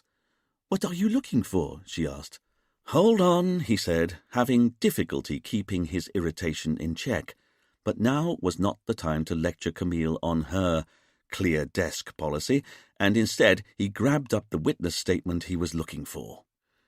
He returned to his desk with the page of handwriting and put it down next to the silver square so that they could compare the two samples. And now it was time for Richard's team to be stunned. They were looking at Julia Higgins' witness statement, and the incriminating list of names was the exact same handwriting. It had been Julia who'd replaced Aslan's list with a new set of names. "I don't believe it," Richard said, amazed. Had Julia been playing him from the start? After all, even Paul Sellers had worked out that Julia was their most likely killer. She'd been at the retreat the longest time, 6 months. Who else of the suspects had a better opportunity to discover Aslan's real identity and then get him to invite the other Ponzi victims out to the retreat at the same time? But how did she work it out? With a sudden flash of understanding, Richard remembered that Julia's job at the retreat was to help for a few hours a day in the office. What if she'd been at Aslan's computer when Ben Jenkins' email came in? It clearly called Aslan David and referred to Brixton Prison. It would have been entirely natural for Julia to ask Aslan what on earth the email meant, and either Aslan told her the truth there and then, or she was able to work out the truth on her own later on. Richard continued to try and step through the logic of what Julia would have done next, because now she knew that Aslan was in fact the David Kennedy who caused her father's death. She must have wondered how on earth she ended up being offered a free holiday in the Caribbean by the man responsible. She'd have asked Aslan, wouldn't she? And he'd have had to explain that the You Have Won a Prize competitions were his way of giving something back to those he'd stolen from in the past.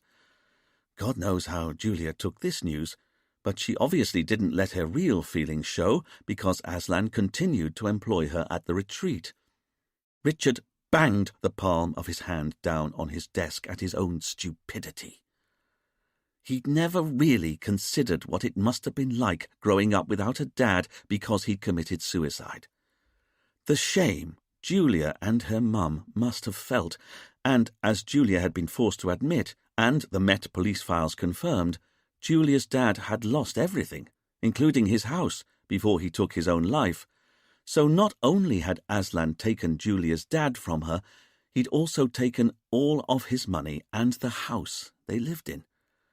And now she discovered she was working for the man who destroyed her family. It was clear that Julia had made a simple decision. Aslan had to die. And with that realization, Richard finally understood why the murder had to be carried out in front of a load of potential witnesses.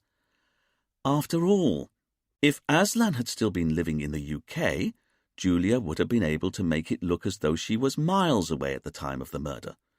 But on a small island like Sainte Marie, even if she made it look as though she'd been on the other side of the island when Aslan was killed, the fact that she had a motive at all would be suspicion enough.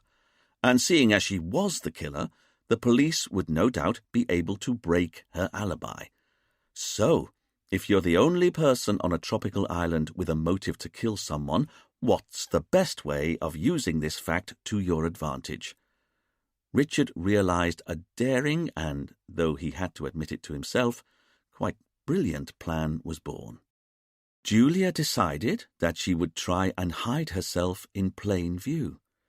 Because there's no way a rational killer would lock herself inside a room with the victim, that's precisely what she'd do, and because no killer would ever let herself be found standing over the corpse holding the murder weapon, that's also what she'd do, but she'd stage the scene so everything would make it look like she was being just as manipulated by a shadowy killer in the background as everyone else.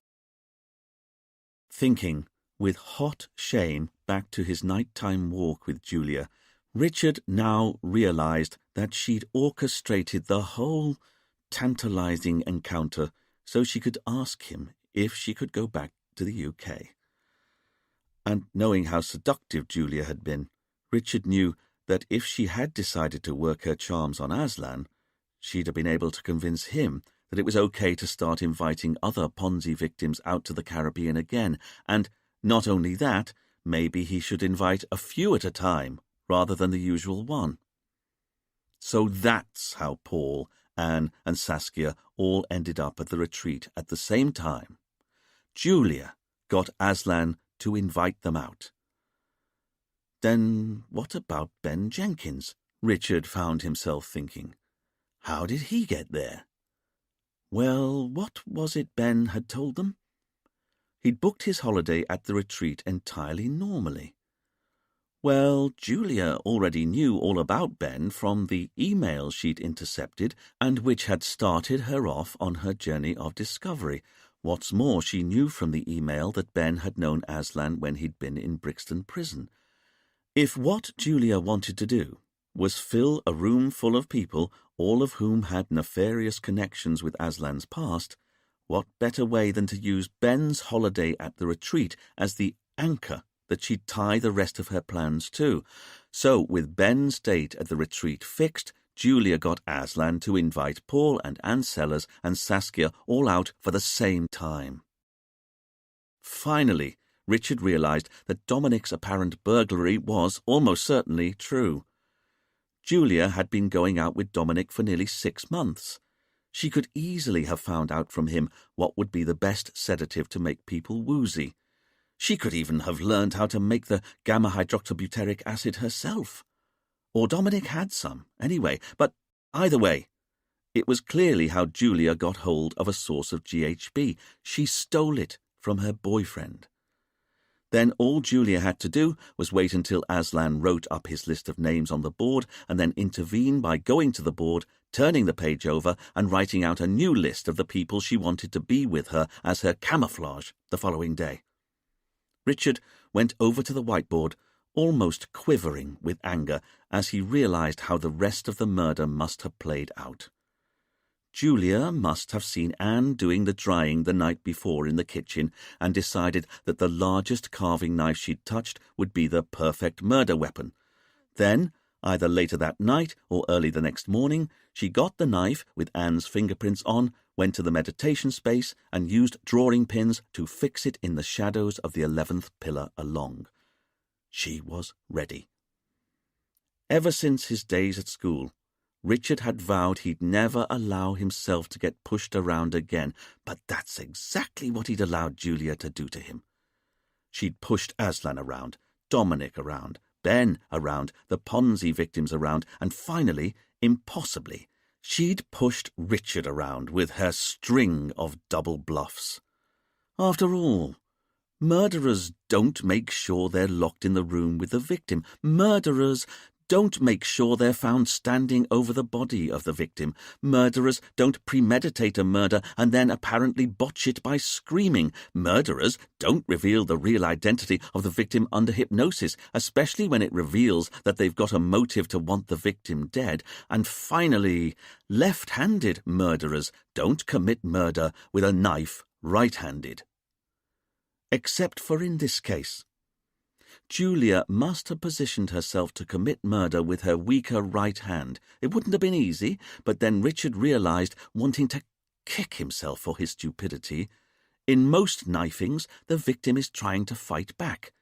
In those circumstances, it's almost impossible to strike properly with your weaker hand, but that wasn't the case here. Aslan had been sitting quite still, his eyes closed, headphones over his ears. Julia would have been able to take her time as she lined up that first right-handed blow to his neck. And because she was a master of manipulation, Julia no doubt only then went over to the drugged tea. She then drank a decent dose, returned to the body, transferred the knife to her left hand, and only then started screaming. "Camille, get the jeep," Richard said darkly. He'd allowed himself to be taken for a fool, but that was about to end. Richard was going to make the arrest himself. He was going to close the case. But Richard was wrong. He wasn't about to make an arrest or close the case, because when they got to Julia's room, they discovered that Julia wouldn't be standing trial any time soon. Julia Higgins was lying on her bed, stone cold dead. Chapter 14. When Richard and the team had got to the hotel, they'd first bumped into Dominic. He knew the room Julia was staying in and was happy to take the police there. On the way, he'd prattled on about how he'd realized how bad it had looked when the police had found his home brew lab, so he'd decided that it was time to pack in the search for the perfect legal high. In fact, maybe it was time to move on from the retreat altogether. After all, he couldn't be expected to be a handyman his whole life. Richard only half listened to Dominic, although he couldn't help but note that Dominic was now the second person who told him he was considering returning to the UK. As they reached Julia's room and started knocking, Richard had found himself musing that Julia was at least about to get her wish. She was going to return to the UK, but under police escort. Then, when Julia didn't answer, it was Dominic's idea that they go in anyway. As the hotel's handyman, he had a pass key that could get him into any room, and he was happy to open the door. And that's when they'd found Julia, sprawled on her bed, her arm outstretched, a drinking glass on the floor, a clear liquid still glistening inside. The moment that Richard realized that the woman who'd agreed to go out for a drink with him was dead, he'd shut down his emotions at the same time as his heart had swelled in panic. But, trying to remain entirely professional, he kept his focus on the smaller parts of the picture. No fabric or skin had got caught under the victim's fingernails. There was no sign of a forced entry to the room. The window was locked from the inside. Richard had got down on his hands and knees and tried to see what he could make of the liquid in the glass. It was entirely clear and didn't seem to smell of anything. He dipped his little finger into the liquid and tasted it. It was tasteless as well. But it couldn't be just water. Not if it was the last thing that Julia drank before dying. Camille came in from the bathroom. "You should see this," she said. Richard joined Camille in the white-tiled bathroom next door. She lifted the lid on the metal bathroom bin. There was a little brown glass bottle inside. Reaching in, Richard pulled it out and saw that it was an empty medicine bottle. He then fished out the white plastic screw-top lid that had been lying next to it in the otherwise empty bin. He smelled both.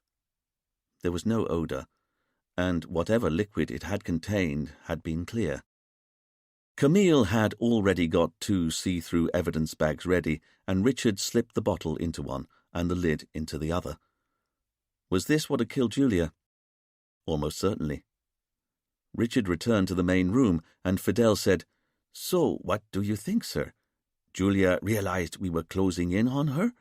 We're about to arrest her for the murder of Aslan Kennedy, and so took her own life?" Richard scanned the room before answering. "Could be, but if so, where's the suicide note?"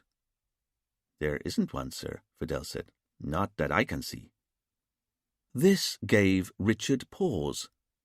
Suicides usually left a note behind to explain their actions.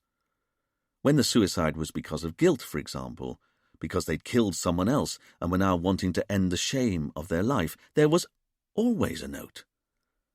And as much as Richard was trying to keep a lid on his emotions, there was a feeling that was bubbling up inside him, irrespective of the facts, irrespective of the clues. He'd gone for a nocturnal walk with Julia, and although he was prepared to admit that maybe she'd been trying to manipulate him, whatever her motives, she hadn't acted like someone who was about to take her own life.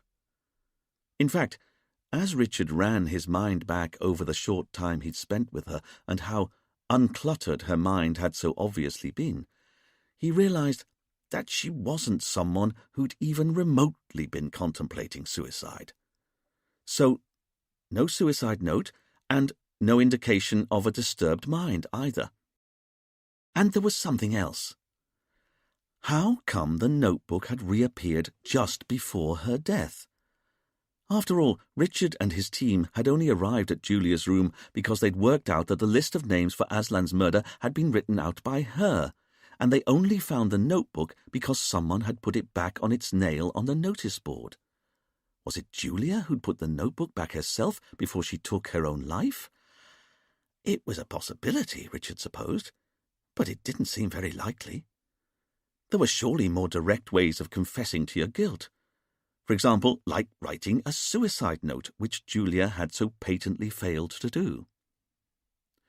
Richard went over to the window and looked out over the sparkling Caribbean Sea, deep in thought. And what he kept coming back to was the fact that he only really considered that Julia was the killer because the notebook had reappeared on its nail on the notice board. Didn't he?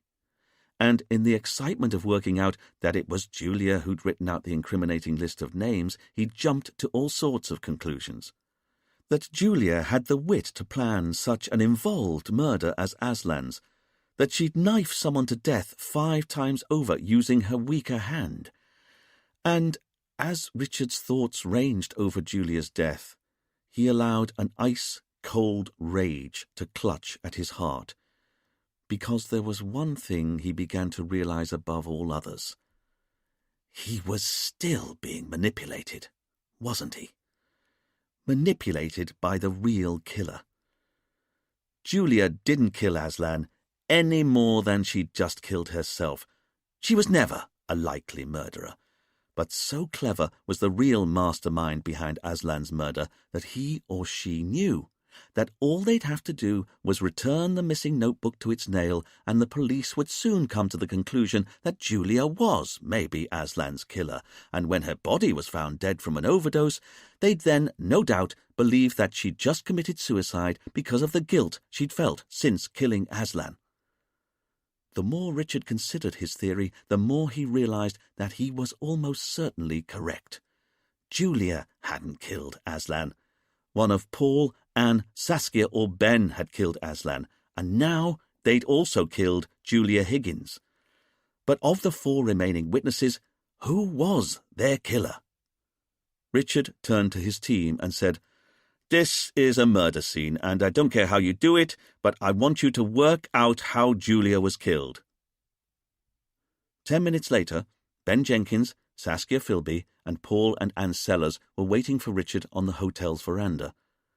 As Richard approached with Camille at his side, he tried to gauge the suspect's mood. Ben was looking tanned, relaxed, and wearing a Hawaiian shirt, shorts, and cheap flip-flops. Saskia was looking entirely demure in a plain cream top and simple olive green skirt, but she looked worried, nervous even. As for Paul, he wasn't sitting near his wife and was instead on his own with his smartphone in his lap, his typically impeccable comb-over, polo shirt, slacks, and deck shoes all correctly in place. And that left only Anne, who had come to the interview dressed in a typically flamboyant kaftan. But Richard once again noticed how she was looking a lot more sombre than she used to, more watchful even. Mind you, considering the circumstances, it was perhaps understandable. "Is it true?" Saskia asked as Richard approached. "Is what true?" Richard dead-batted back. That poor girl, Julia. Dominic saying she committed suicide." Richard now understood why Saskia was looking so nervous. "At the moment, we're trying to establish the cause of death, but we're not ruling anything out." Anne stood up, her hand going to her heaving breast. "You mean it might have been murder?" "I think it was." Richard was watching as carefully as he could, but all of the witnesses seemed equally shocked by this news. Paul recovered first. "But it has to be suicide." "And why'd you say that?" "Because it's obvious. Julia killed Aslan. Well, that's no surprise. We all saw her with the knife standing over his body. And come on, man, she even confessed to the murder, and now, racked with guilt, she's taken an overdose of drugs." Richard finished the sentence for Paul and was pleased to see the colour drain from his face. "You know what sort of drugs?" Paul asked after a moment. "Not yet," Richard said. "But you're a pharmacist, Paul. What do you think it could be if the liquid that killed her was odourless, colourless, and tasteless?" Paul looked at the police like a landed fish. "You're not suggesting I had anything to do with this, are you?" "I'm not suggesting anything, Paul. But when Aslan was killed, we know the witnesses were all drugged with gamma-hydroxybutyric acid, the very same drug you've been stealing from your pharmacy in the form of Xyrax, and now here's another drug turning up in the context of another death." "But it's a coincidence. It must be," Ben said. "And that's where I'm pretty sure you're wrong," Richard said. "Because in my experience, when it comes to murder, there's no such thing as coincidence." "But it has to be suicide," Ben said again, even more insistently. "And what makes you say that?" Camille asked. "Because if Julia's been murdered, then that kind of suggests that she wasn't the person who killed Aslan." "Ah," Richard said, "I see that you now understand." "And that means that one of us 4 must have killed Aslan, and has now killed Julia." "My thoughts exactly," Richard said. But that's not possible, Ben said. Because I can imagine one of us four wanting to kill Aslan. Don't get me wrong. I don't think any of us did it. But maybe I'm wrong and one of us did. But Julia? What did any of us have against her? We didn't even know her. Richard looked at Ben and noticed how he seemed to have taken over as spokesperson for the group. Paul was looking like a little lost boy. Saskia was looking introverted and worried, and Anne was trying to look bland. But Richard knew better. She was watching like a hawk, but staying silent. The police had already discovered that Julia was last seen at breakfast that morning at 8 a.m., after which time she apparently went back to her room upstairs and hadn't been seen since, not until her body had been found. So Richard asked the four witnesses if they'd seen Julia at any time that morning. Perhaps unsurprisingly, they all said they hadn't. Under further probing, though, Richard was able to establish that none of the four witnesses had a watertight alibi from 8 that morning until the time Julia's body had been found. Anne had been on the beach on her own during that time, or so she said. Paul had been on the balcony of his room reading a book, or so he said. Saskia said she'd been by the spa pool, and Ben had gone for a long walk along the coast. None of the four could categorically prove that they hadn't slipped up to Julia's room at some time after breakfast and offered her a drink laced with poison. As for the missing notebook that had suddenly reappeared on the notice board, the witnesses denied all knowledge. They said they hadn't noticed it, and they had no idea who might have put it back up on the board. Richard tried to put his frustration at their answers to one side, but without any properly incriminating evidence against any of the witnesses, and no proof yet that Julia had categorically been murdered, he had no choice but to release them and let them get on with their day. He and Camille stood in the shade as they watched the witnesses leave. Saskia, Ben, and Paul all went off together, talking, united by their recent experiences, whereas Anne made her excuses and went into the main body of the hotel on her own. Was she shunning the other three? Or were they perhaps shunning her? Once the police were back at the station, Camille picked up on Richard's mood. "You all right there, sir?" Richard had been sitting at his desk, not doing anything for the last few minutes. Sorry, he said, returning his attention to the room. "You seem quiet." The last time in his life that Richard had talked about his true feelings was when he had been 7 years old. It was just after his mum had explained to him what a boarding school was and that he was about to be sent to one. So Richard wasn't going to start talking about his feelings now. "The murderers struck again, Camille. What are you expecting from me? A song and dance routine?" Camille put her hand on her hip, irritated. She knew Richard had feelings for Julia. Why couldn't he admit it? It would have been wrong if they didn't get upset when someone they'd come to know got murdered. Richard barked from his desk. "Come on, team. I want the evidence processed, fingerprints taken off the glass Julia was drinking from and off the bottle we found in her bin. I want to know, if this was murder, just how it was done."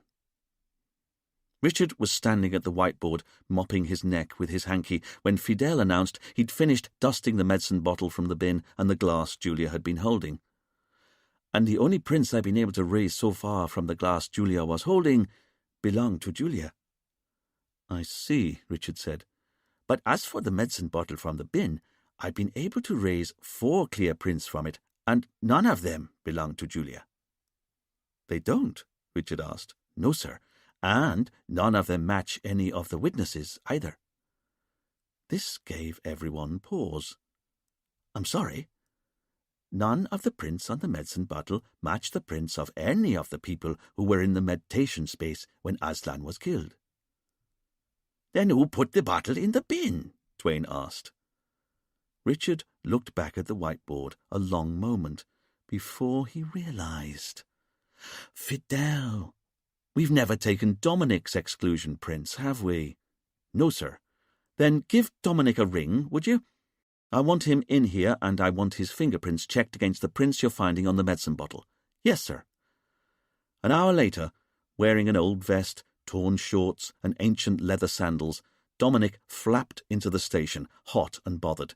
He was uncooperative, like a teenager, as Duane took his exclusion prints, but then, Richard supposed, Dominic had discovered his ex-girlfriend's dead body only that morning. It would take the wind out of anyone's sails. "Is that all?" Dominic asked once Fidel had his prints on the regulation card. "Maybe," Richard said, "but can you tell me where you were this morning from about 8 a.m. until the time we found Julia's body?" "What is this?" Dominic asked in a grump. "Just answer the question." "I was on the beach, okay?" "With anyone?" "Sure. There were hotel guests around the whole time." Richard remembered what the witnesses had said earlier. "Did you by any chance see Anne Sellers when you were down there?" "What?" "Seeing as you were on the beach, did you see Anne Sellers at all?" Dominic thought for a moment before answering. "I don't think so." Richard considered this. After all, Anne had said she'd been down at the beach on her own the whole morning. Was it likely that Dominic wouldn't have seen her? Richard continued, "Then can you tell me what you were doing on the beach this morning?" "There'd been a storm out at sea a few days ago. Debris had been washing up, so I spent a couple of hours this morning clearing seaweed and driftwood from the shoreline." "And you didn't slip away, even for a few minutes, at any time?" "No. You just asked the guests. I was there the whole time, and it was only when I was coming back from the beach that I bumped into you lot and took you to Julia's room." "How convenient," Richard said. "What is this? I don't need an alibi. I'm nothing to do with this." "I'm not so sure about that," Fidel said, turning to Richard. "Because, sir, I've already found a match." Richard went over to Fidel's desk where he'd been matching the exclusion prints Dominic had just given against the prints Fidel had been able to lift from the medicine bottle they'd found in the bin in Julia's bathroom. "Wait! What's that doing here?" a horrified Dominic said, looking at the little brown medicine bottle in its evidence bag on Fidel's desk. "Why don't you tell us?" Richard asked politely. Dominic started to bluster. "But that's what I'm saying. That looks like one of my medicine bottles, you know, from my lab at home. If you're saying my prints are on that—" Dominic trailed off as he realized the implications of what he was saying. "Where did you find that bottle?" he eventually said. "In the bathroom of Julia's room." "But that's not possible. I've not been in her room for ages. You know we're not going out with each other anymore." "Now, it's funny you'd bring that up," Richard said. "Remind me, how did you feel when Julia told you it was over between you both?" Dominic looked at Richard and was briefly speechless. "It's a fair question," Camille said, "seeing as your prints are on the bottle that contained the poison that almost certainly killed your ex-girlfriend." "I told you at the time," Dominic said, but Richard noticed how nervous Dominic was looking. "It was fine. It happens." "Really?" Richard asked. "All right. Then if you must know, I was pretty upset. Okay? But it's not the end of the world. There are other fish in the sea. And do you really think that if I killed my ex-girlfriend, I'd leave a bottle covered in my fingerprints at the murder scene?" As Dominic said this, he got increasingly agitated. "In fact, if you ask me, it's obvious what happened. That bottle's what was stolen in the burglary I told you about, and now it's being used to set me up as Julia's killer. Do I have to do all your work for you? You know you're pathetic." Dominic turned and started to leave, although he had to pause as Duane took half a step away from his desk to block his exit. "You want to stop me from leaving," he said to Duane. "Then you'll have to arrest me." Richard knew that there was a lot of sense to what Dominic was saying. No one killing their ex-girlfriend would leave a bottle of poison covered in their fingerprints at the scene of the crime. But here it was again. A piece of incriminating evidence that pointed very specifically at one person, just as Julia had confessed to the murder, even though Richard was now sure that she hadn't done it. Richard sighed to himself. Once again, he felt as though he was looking at jigsaw puzzle pieces that came from completely different jigsaw puzzles. Richard nodded once for Duane. He stepped aside, and Dominic left, shaking his head at the police's incompetence. No one spoke for a few moments, but then Richard went over to the board, saying as he went, "Come on. Julia was murdered, I'm sure of it, murdered by the same person who killed Aslan. We must have found some evidence, either in Julia's room or on her body, that suggested it was murder." "I'm sorry, sir," Fidel said. "Not yet. Maybe the autopsy will pick something up." Richard gritted his teeth in frustration, picked up a board marker, and crossed out the details they'd so far collected on Julia Higgins. When he'd done that, he took a moment to steady himself, and then he turned back to his team. Julia didn't kill Aslan Kennedy, nor did she commit suicide. And Dominic's right. If he killed Julia, he wouldn't leave a medicine bottle with his fingerprints on it at the scene. "Unless it was a double bluff, sir," Fidel offered. "Agreed, Fidel," Richard said. "But that's some double bluff, and I don't think Dominic's capable of such bravery. No, this case has always been about the people who were in the meditation space with Aslan when he was killed, and with Julia now dead, that leaves us with only 4 possible killers: Saskia Philby, Ben Jenkins, Paul Sellers, or Anne Sellers. So which one of that lot's our double murderer?" The murder of Aslan. 5 guests go for a swim. Paul hands out robes. Aslan prepares the tea. 5 guests plus Aslan go into meditation space. Aslan locks it down from the inside. Someone laces tea with GHB or Zyrax, a sedative. Drink tea, all cups turned over. 10 to 15-minute window for murder. 8 to 8:10, 8:15. Right-handed killer. Investigation. Leads. Why killed in paper house? 3 drawing pins in the meditation space used to pin the murder weapon to a pillar. No prints on any of them. Another drawing pin in the cellar. Who was in Aslan's office the night before at 6 p.m. shouting, "You're not going to get away with it." The notebook reappeared before Julia's body was found. Why? What's the burnt paper in the furnace? The murder of Julia Higgins. She wrote out the names for the sunrise healing in the notebook. Took overdose? Murdered? But no suicide note. Outside the meditation space. Rianka Kennedy, wife, knew Aslan when he was David, but left Aslan when he was convicted. Took Aslan back 15 years ago when he came to the island.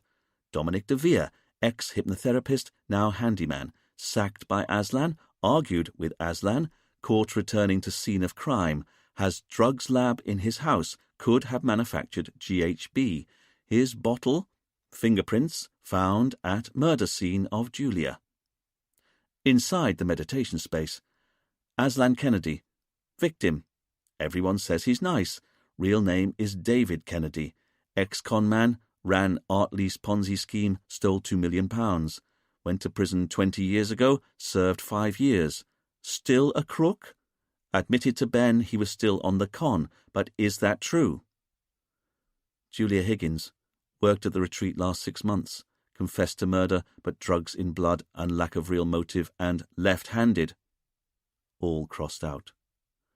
Anne Sellers, housewife, married to Paul, arrived on island 7 days before murder, lost £20,000 in Ponzi scheme. Her fingerprints are on the murder weapon, but she dried knife the night before. Had her dreams as a singer ruined when she lost £20,000.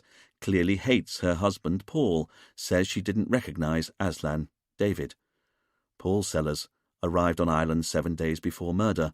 Handed out the white robes. Pharmacist who stole Zyrax from work. Knew Aslan's real identity. Wife Anne lost money in Ponzi scheme. Hates his wife Anne. Wife no longer alibis him for argument at 6 p.m. Saskia Philby, single, 45 years old. Here on her own, arrived night before. Heard argument in office night before at about 6 p.m. A man, but couldn't identify him. Lied that she'd lost £50,000 in Ponzi scheme. She lost £500,000. Says she didn't recognise Aslan, David, but she was his lover. Maybe she did. Ben Jenkins, arrived on island 4 days before murder. Property developer, Portugal, served 3 years for wounding with intent, and was Aslan David's cellmate in 1997 for 1 year, lied that he didn't know him, had been in email contact 3 months before murder, no alibi for time of argument at 6 p.m. "You know," Camille said, "if Julia was murdered, it was to make it look like she'd committed suicide because of the guilt she was feeling since killing Aslan Kennedy." "That's right," Richard said. "But we still don't know why Aslan was killed, do we? I mean, not really." Duane said, "It's got to be connected to his past. From when he was running his Ponzi scheme, seeing as everyone in the room with him when he was killed was connected to his past." Richard could see the logic of this. After all, Aslan had stolen millions of pounds 20 years ago. But how did a crime that long ago connect with Ben's statement that Aslan had admitted that he was back on the con again just before he was killed? Had Aslan been conning one of the Ponzi victims? Or maybe the con involved Aslan being in cahoots with one of the Ponzi victims, who then turned the tables on him by killing him. "Fidel," Richard said, "how are you getting on with Aslan's bank statements?" Fidel indicated the mess of paperwork on his table. "Still looking, sir, but honestly I can't find anything incriminating at all. Aslan didn't ever seem to spend money." "Maybe that's because he had a different source of income elsewhere," Duane offered. Richard turned back to the board and kept on thinking. Was Aslan on the con, even though they could find no evidence that proved this? And if he were, how did it tie up with Paul, Anne, Saskia, or Ben? Or was Ben lying to them? In which case, why? Was Ben perhaps the killer, trying to throw them off the scent? But why would Ben want Aslan dead? And why would he then need to kill Julia?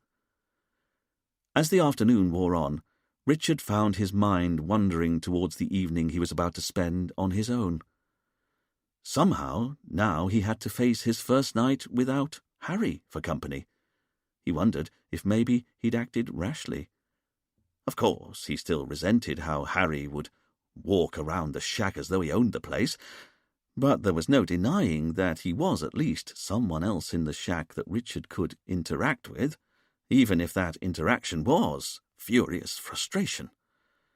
In a post-Harry world, Richard knew he'd now be entirely alone. "Sir," Fidel said from his desk, breaking Richard's reverie. Richard looked over at his subordinate's desk and saw Fidel staring in puzzlement at his screen. "What is it?" Richard asked. "Well, it's the labs in Guadeloupe. They finished analyzing the paper we sent them." It took Richard a moment to remember that they'd sent the scraps of burnt paper Fidel had found in the hotel's furnace to the labs for analysis. "Better late than never, I suppose," he said. Fidel was still looking at his monitor and still frowning. "What's wrong?" Camille asked, noticing Fidel's indecision. Fidel looked up from the monitor. "The report here says they used all of the techniques available to them, but they were unable to reveal any handwriting under the burns." "They weren't?" Richard asked. "In fact, according to the report here, there was no writing of any sort, or printed ink, or anything at all on the scraps of paper before they were burnt. They were just clear white paper." "Are you sure?" Camille asked. "Wait!" Richard said suddenly, holding up his finger for silence. Duane, Fidel, and Camille shared a sharp glance. They knew full well that when Richard suddenly froze like this, it could mean he was beginning to piece the case together. Richard went over to the whiteboard, his mind a whir. "What GSM do the labs say the paper was?" "Sorry, sir," Fidel replied. "GSM, grams per square meter. It's how you measure paper thickness. What's the GSM of the scraps of paper they tested? Come on! It's important." "Hold on, sir," Fidel said in a panic, turning back to his monitor and scrolling through the document on his screen with his mouse. Duane looked at Camille, baffled, but they both knew to keep their mouths shut. Fidel found the entry among all of the technical data that had been gathered at the bottom of the report. "It says here, sir, it's 225 GSM. Ha!" Richard clapped his hands together and spun back to the board, calling back to his team as he studied everything that was written there. "And normal paper is only 80 GSM, and our reporter's notebook was probably less. It's so lightweight, possibly as low as 70 GSM. "Is this important?" Dwayne asked. "Sure is," Richard replied, "because it means that the paper that was burnt in the furnace under the house didn't come from the notebook Julia wrote in, and that means—" As Richard trailed off, Camille, Fidel, and Dwayne all looked at each other, no more enlightened. What did it matter that the paper they sent off for analysis didn't come from the reporter's notebook? In what way was that important? "Good grief!" Richard said almost to himself before turning around and looking at his team as though he'd finally solved a crossword clue that had been set weeks ago. And then something happened that almost never happened on the island of Saint-Marie. Richard Poole smiled. He actually smiled. Fidel said, "Sir, you can't have worked it out." "On the contrary," Richard said, "because I think that's exactly what I've done." "You know who killed Aslan Kennedy?" Fidel asked. "I do. And Julia Higgins." "But is it the same person, Chief?" Dwayne asked. "Oh, yes," Richard replied. "It wasn't Dominic, was it?" Fidel blurted hopefully. "Good heavens, no, Fidel. He wasn't inside the meditation space when Aslan was killed. He can't be our killer." "So you're saying that Aslan was killed by one of the people who was locked inside the room with him?" Fidel asked. Richard looked at his team as though they were all a bit slow. "Of course," Richard said. "Only one of the people who was inside the meditation space with Aslan Kennedy when he locked it down could ever have been his killer." "Then who was it?" Camille asked, unable to resist asking any longer. Richard looked at his partner and couldn't help himself. He waggled his eyebrows. "I'll tell you in a minute," he said. "But first, we've got a con to prove." Chapter 15. Richard had asked everyone to join him in the meditation space, but as he stood sweating in his suit and tie, he wished he hadn't. It really was very hot. But he had a theory to prove, and that meant that he had no choice over where he did this. It didn't help that the room was made all the more sweltering with the presence of 8 other people. There was Camille and Dwayne, of course. Fidel was currently elsewhere running an errand for Richard, but there were also all the other interested parties: Saskia Philby, Paul and Ann Sellers, Ben Jenkins, Rianka Kennedy, and, last of all, Dominic DeVere. One of these 6 people killed Aslan Kennedy and then killed Julia Higgins, and Richard was about to reveal their identity. "Do you really know who the killer is?" Dominic asked, unable to hide his amazement. "Oh, yes, Dominic," Richard said, and smiled for Dominic's benefit. "But let's first remind ourselves of what we're dealing with here. Because we've got Rianka and Aslan running a spa hotel in the Caribbean. It's popular. They do well. And we know that Aslan in particular has found a degree of peace embracing the more spiritual side of life. Or is that true? After all, as we all now know, Aslan Kennedy was once David Kennedy, a dangerous conman who was given a 7-year sentence for stealing £2 million in an art lease Ponzi scheme. And we know his past as a conman is an important part of this case, because when he was killed, 4 people who he'd previously stolen from just happened to be in the same room as him, and the 5th person had once been his ex-cellmate. But why did he have to die? That's the question.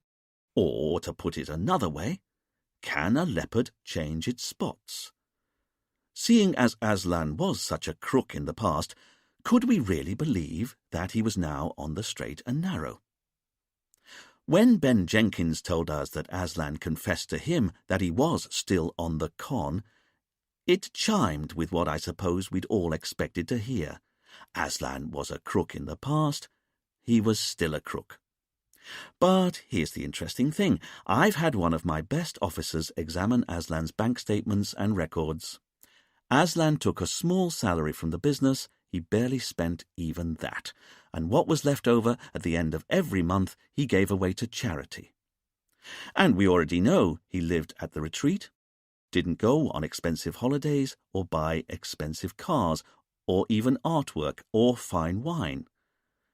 If he was on the con again, it was hard to see how he was in any way benefiting from it. So I started thinking. We only had Ben's word that Aslan was on the con again, as far as everyone else could tell us, from Aslan's wife to the Commissioner of Police. No one had a bad word to say about Aslan, apart from you, Dominic. Richard said this to Dominic with a smile, and I look forward to coming to you in a minute. Dominic looked back at Richard, and it was clear that he was worried. Richard turned back to the room. But putting Dominic to one side for a moment, everyone else adored Aslan for his pure soul, his kindness. So let's see where the balance of evidence lies. If dozens of people are saying that Aslan was an innocent who no longer cared for money, why should we believe the one person, Ben, who's saying that Aslan confessed to being on the con in a conversation, I hasten to add, that quite conveniently no one else overheard, and Ben's a one-time violent criminal? Why should we believe what he told us? "Are you saying I lied to you?" Ben said, with a barely concealed hint of menace. "Because I'm telling you, Aslan told me he was still on the con." Richard looked at Ben a moment. "You're really not prepared to change your story?" "No way," Ben said. "It's what happened." "Very well. But everyone should bear in mind that there was only ever one person who said Aslan was back to being a crook. So, now let's look at the day of the murder. Aslan Kennedy locks himself inside a wood and paper structure with 5 other people. The door's not opened at any time, but when it's unlocked 20 minutes later, Aslan is dead. So who killed him? Well, let's see what we know. The tea was drugged with a mild sedative to make everyone docile and less responsive, so that when everyone started to drift off, they really drifted off. As you all know, you were all a touch woozy when you woke up, weren't you? Richard could see that Paul, Anne, Saskia and Ben all agreed with his assessment of the situation. Except for the fact, Richard clarified, the killer, no doubt, took their dose of sedative-laden tea after they'd committed the murder. After all, you wouldn't want to knife someone to death while drugged up, would you? Richard held the 4 suspects' attention for a moment before continuing. And as for the knife that was used to kill Aslan, well, it was obvious from the drawing pins we found at the scene of the crime that the killer had previously set the knife behind a pillar and was able to get to it while the rest of you were lying down wearing eye masks and headphones. And yet, none of what I've just said is in any way true. The killer didn't take their dose of sedative-laden tea after they'd committed murder, and that's not how the knife was hidden in the room before the murder. This got everyone's attention. "Come on," Dominic interrupted. "Just tell us who did it."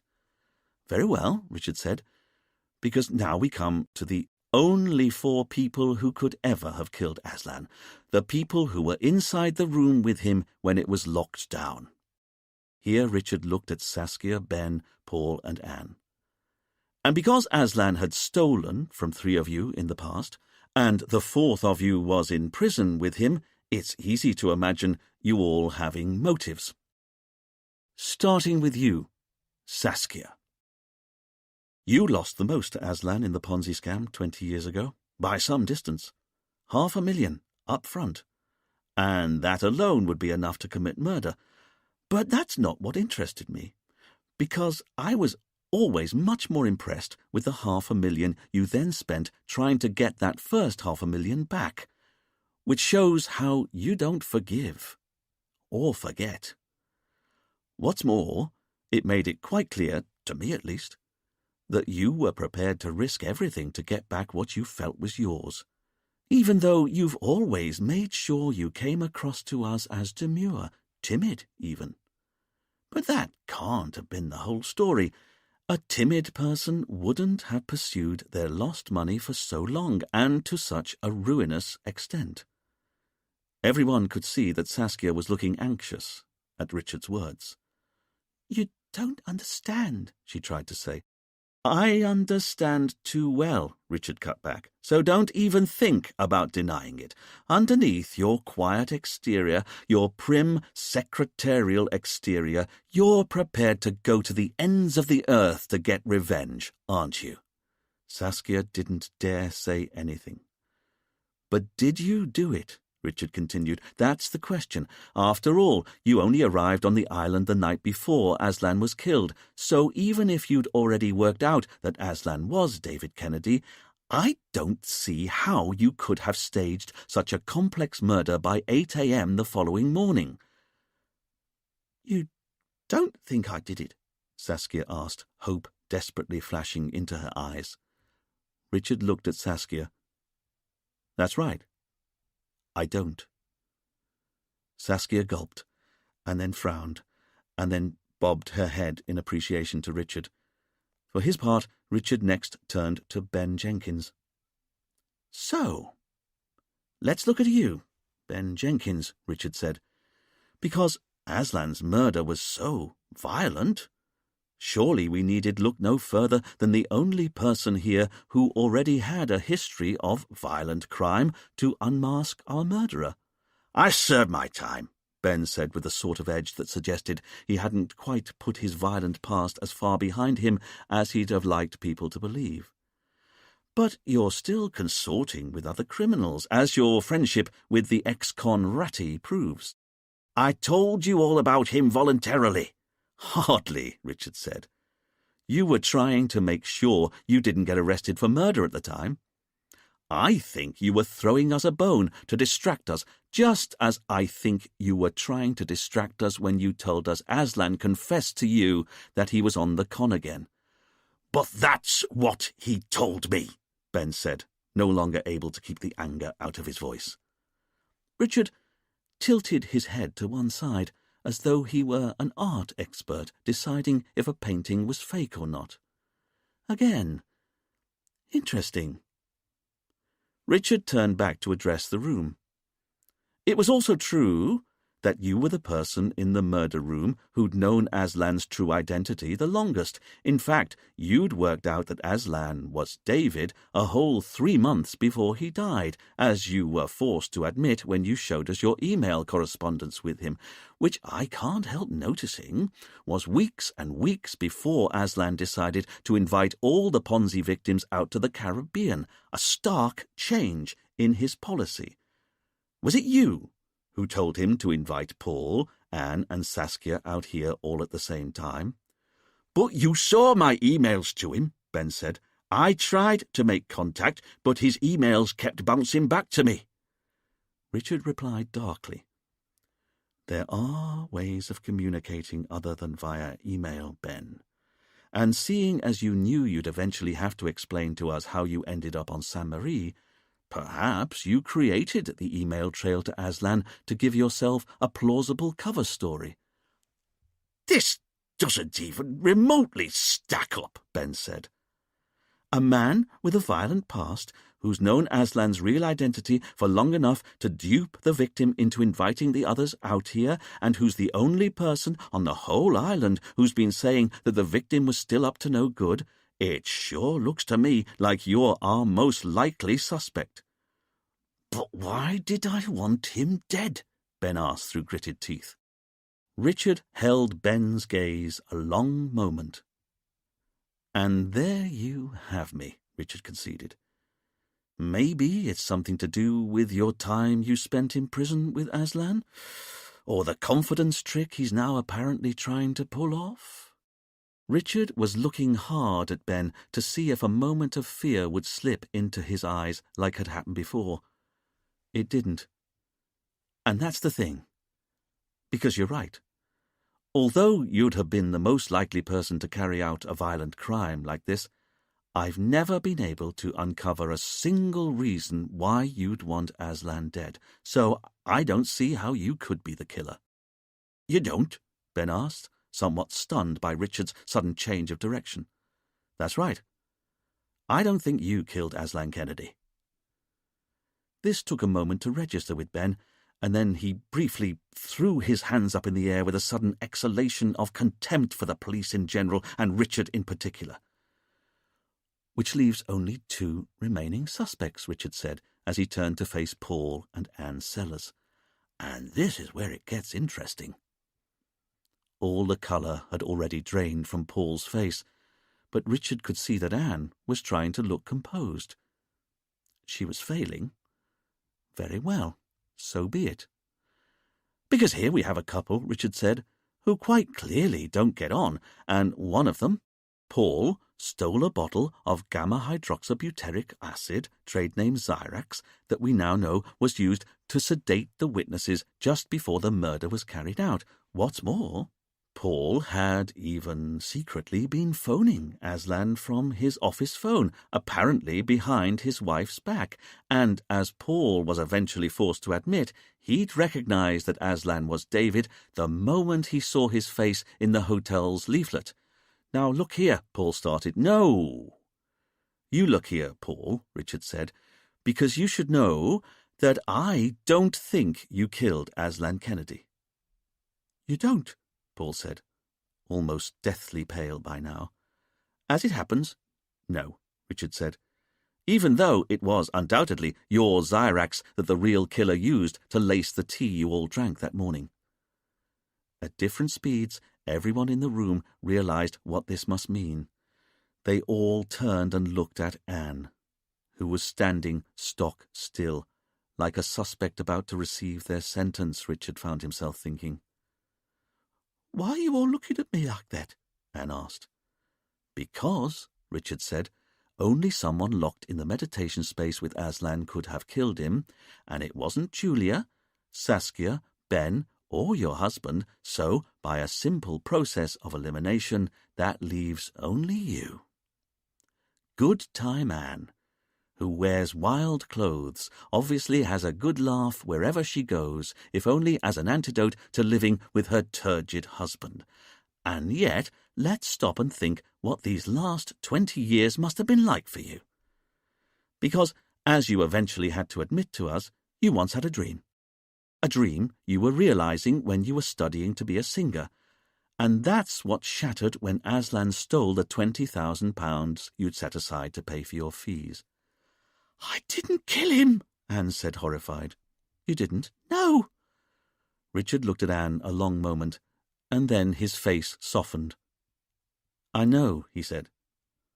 This got a reaction from the witnesses. You mean, Anne asked, you don't think I killed Aslan Kennedy? That's right, Richard said, quite unperturbed, as he turned back to look at Ben, Saskia, Paul, and Anne. But I want you to know the process of elimination that led me to understand how Aslan was really killed, because it had to be one of you who killed him, and yet I never could quite make it fit. It was as though I had lots of different jigsaw pieces, but they all belonged to different puzzles, and I was right. That was how the murder was made to look. We had Ben, who was the most violent of you, but it was only Julia and Anne whose fingerprints were found on the murder weapon, and as for Julia, she confessed to the murder, but was left-handed, and therefore couldn't have carried it out, whereas you, Saskia, always had the best motive, but you only arrived on the island the night before. And Paul seemed to have no motive at all, but then it was Paul's drugs that were used in the tea. I know that now, and it was Ben who'd been in touch with Aslan the longest. Each one of you had something incriminating about you, but you also seemed to have something else that suggested you couldn't have done it. It was almost as if you'd taken all of the necessary elements of a single murder and shared them out among yourselves. And it was only when I realized this that I managed to make a connection that I maybe should have made much, much sooner.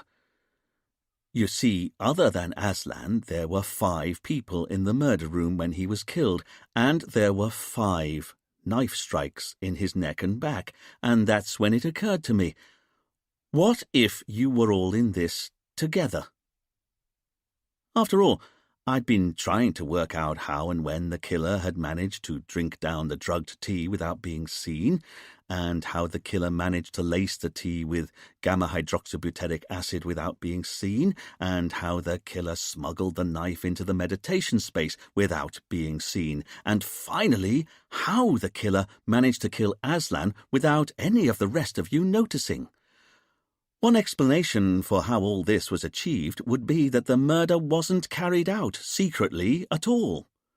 Remember, 5 people, 5 knife strikes. It couldn't be a coincidence, could it? Richard took a moment to see that Ben, Saskia, Paul, and Anne were all looking increasingly worried, exchanging panicked glances, and Richard watched Ben wipe some sweat from his brow. And it wasn't a coincidence, because when I started to think of the 5 of you working together, the murder finally started to make sense. This was it. How Aslan was killed. It was the only way. Or so I thought, until I remembered the drawing pins. Because if you were all in on this together, there'd have been no need to pin the murder weapon behind this pillar here. As Richard had been speaking, he'd moved over to the far corner of the meditation space, and now he indicated the pillar that he and Camille had found the drawing pin stuck into. So, why did we find a drawing pin stuck into this wooden pillar here? Richard next indicated where they'd found the 2nd and 3rd drawing pins on the floor. In fact, why did we find a 2nd drawing pin on the floor just here, and another one over there, and above all else, why did we find a 4th drawing pin in the cellar under the main hotel? And to answer that, we have to address the one aspect of this case that has irritated me more than any other. Just why was Aslan killed inside a Japanese tea house? And that's when I finally understood. Although it wasn't a coincidence that there were 5 knife strikes, this wasn't the 5 of you working together. This was indeed a solo murderer. Someone who'd been manipulating us from the start, a shadowy figure we'd never properly considered. As Richard finished talking, everyone realized that he was now looking squarely at Dominic de Vere. After a long moment, Richard said, "And this is where I owe you an apology, Dominic, because you unwittingly revealed the killer to me a long time ago, and I didn't believe you." Richard turned back to Rianka. "Because it was you, Rianka, wasn't it? It was you who killed Aslan Kennedy and then killed Julia Higgins." "What?" Rianka said, stunned. Behind her, Dwayne and Camille took half a step forward so that they were now flanking Rianka on either side. Ben was the first to find his voice. "But how can that be? She was outside the meditation space when I opened the door." "I know," Richard said, entirely unfussed. "And none of us let her in while we were inside," Anne said, just as amazed. "I know," Richard said, again, entirely untroubled. "But that's how clever she was." "But you don't understand," Paul said, wanting to make his point clear. "There's no way Rianka could have been hiding inside this room before we locked it down. I mean, look about you, man." Here Paul indicated the completely empty paper box they were all standing in. "There's nowhere to hide." "And that's where you're wrong, Ben, because she was hiding in this room before you got in here." "But that's impossible," Anne said. "This is a completely empty room." "Precisely," Richard almost bounced on his feet as he said this. "And seeing as all along I've been trying to work out why you'd kill someone inside a Japanese tea house, it is entirely gratifying to discover that I was on the right track. After all, as I kept asking myself, why not kill Aslan in his bedroom or in his office? Why on earth would you choose to commit a murder in a building that was no more than a wooden frame covered in paper? There had to be a reason. And there was. It wasn't that it was possible to break in from the outside. The rusting staples around the outside of the meditation space make it clear that the paper walls had been in place for months. And anyway, any attempt to break in through the paper would have involved cutting a hole large enough to climb through, and seeing as we found no cuts in the paper, that rules that option out. To all intents and purposes, although the tea house is only made of wood and paper, it might just as well have been constructed from brick or stone. It's impregnable." Richard pointed at the latch lock on the door. And the moment Aslan locked the only door into the room, that ruled out anyone getting in from the outside. So how was it done? "Fidel," Richard called out. "Are you ready?" "Yes, sir," Fidel said from outside the building. The door opened, Fidel entered, and under his arm he had one of the rolls of paper that Camille had found in the cellar underneath the hotel. Although it looked cumbersome, Fidel was able to get the long roll of white paper into the room by bending it around the door, and he brought it over to where Richard was standing by the far wall.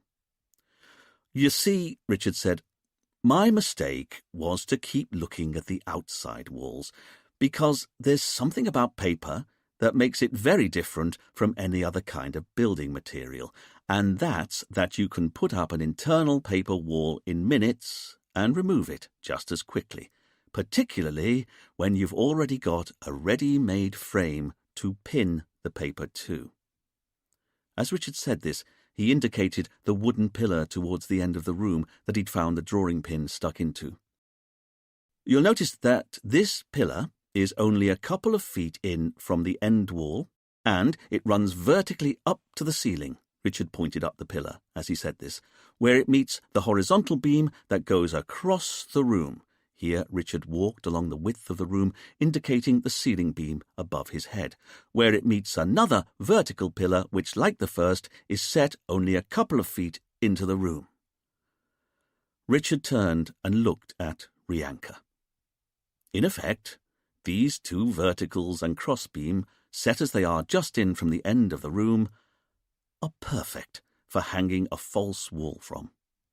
All you'd need is a roll of paper and a load of drawing pins, so you could pin the paper to the far side of the wood. Everyone in the meditation space finally understood the truth of what Richard was saying. If a paper wall had been hung towards the end of the room attached to the pillar and crossbeam, would anyone have noticed that the room was a couple of feet shorter than it should have been, or that there were now only 11 vertical pillars visible along each side of the paper box when there should have been 12? And while the cavity that Rianka would have created would have been only a couple of feet deep, it would have been just enough for her to hide inside. "And now everything begins to make sense," Richard said, turning to Ben. "It was indeed your initial email to Aslan that started the clock ticking, but it wasn't Julia who intercepted it, as we'd originally thought. It was Rianka. After all, it's her office as much as it's her husband's. It's no surprise she picked up the email through the retreat's website. It was Rianka who then sent back the email to you telling you not to contact Aslan again, and who then set up the spam filter that meant none of your emails would get through to Aslan's computer ever again. And having done that, Rianka must have hoped she'd dealt with the danger. She'd got rid of you. She was safe again. But then, a few weeks later, Rianka discovered that you'd booked a holiday at the retreat, and this was when she realized how much trouble she was in. As to why she was in trouble, I'll come to that in a moment, but suffice to say, Rianka knew that if you got to speak to Aslan, the game would be up for her. She had to start preparing for the worst, and that's when I think she realized. She was so desperate to keep her secret, she was even prepared to kill. And here I have to apologize, because the apparent narrative of the murder was so compelling that when I was trying to work out who among the suspects might have known Aslan's true identity, I never properly considered that there was one other person on the island who'd known his real identity the longest, for the last 15 years, in fact. And that was his wife, Rianka, and who'd always been best placed to convince Aslan to start inviting multiple Ponzi victims out to the Caribbean. Again, that was Rianka. And I didn't consider her because she had an alibi. For the time of the murder, she'd apparently been outside the room at the time. And all along, I'd been trying to work out why the killer had been happy to commit murder inside a locked room in front of a load of potential witnesses. Why hadn't the killer sorted themselves out with an alibi? Well, they did. Rianka made sure that her husband was killed inside a locked room that contained a load of people, all of whom would swear on oath that she wasn't inside the room with them at the time of the murder. And let's be honest, you don't get many better alibis than that. Here Richard paused to revel in the moment. His dark suit was broiling him, his face was streaming in sweat, the food on the island was too spicy, he hated living in a tin-roofed hovel, he'd recently had to catch a lizard in a biscuit tin, for heaven's sake. But this was what made it all worthwhile. Why he was a policeman. Not because he got to deliver justice, although it was, of course, partly because of that. It was more that Richard was offended by the mess and barbarism of a murder, the way it left lives broken and destroyed, the way it upset the acceptable order of things. When he solved a murder, then most of Richard's satisfaction came from the fact that he was reimposing order on a world that, without him, would otherwise be full of chaos. So now, Richard said, we come to the night before Aslan was killed, and the argument that Saskia overheard in his office. Richard looked at Saskia. And here, I think you made a mistake, Saskia. I didn't, she said. I heard a man shouting, "You're not going to get away with it." Oh, no, I know that's what you heard. But tell me, how did you know it was two men in the office having the argument? Well, Saskia said, puzzled, it was Aslan's office. I heard a man shouting, and then a few seconds later Aslan came out and he was looking upset. And that's where you made your mistake, Richard said. You presumed that Aslan was fleeing from the man who'd been shouting at him. In truth, it was Aslan who'd been doing the shouting. And the person who he'd been shouting at was Rianka. Again, I'll tell you why in due course. But for the moment, all you need to know is that it was Aslan who was telling his wife that she wouldn't get away with it.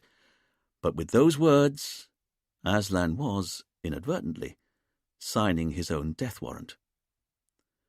Richard turned to address Rianka. Not that your husband knew at that point, of course, and I bet you made all sorts of promises to him later on that night to buy yourself time. Knowing you as I do now, I bet you even promised to make a full confession in the morning. As Richard said this, he was pleased to see the tiniest flicker of guilt flash into Rianka's eyes. Got you, he thought to himself. Thought so, he said to her, knowing that Rianka now knew that she'd shown the first chink in her armour. But all that mattered to you that night was that you bought yourself time until the following morning, which you self-evidently did, and that allowed you to put your plan into action, because you'd already lined up your chess pieces, hadn't you? That's what you were doing when you convinced Aslan that it would be fine to invite out a few more Ponzi victims, and all at the same time. You were making sure you had an insurance policy, and once you knew that the game was up for you, you decided it was time to put it into action.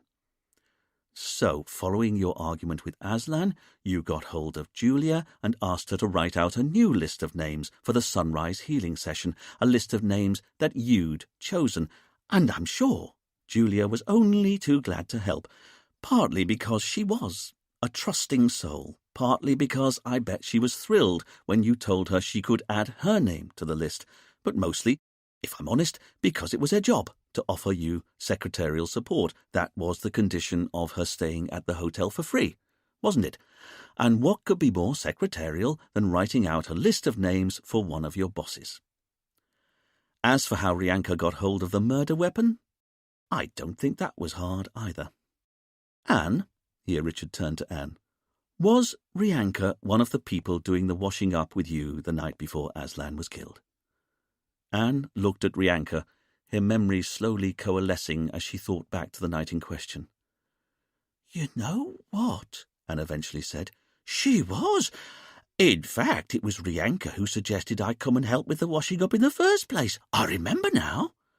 "Which we should have realized sooner," Richard agreed. "Because after you told us you'd done the washing up, we rang Rianka to find out if it was true, and it was Rianka who confirmed that you had indeed been doing the washing up the night before her husband's death. And when you think about it, how could she have confirmed that piece of information unless she herself had also been doing the washing up at the same time?" "So," Richard said, "Rianka was standing at a sink that night, wearing marigold gloves and washing carving knives that she then handed to you to dry and get your fingerprints all over.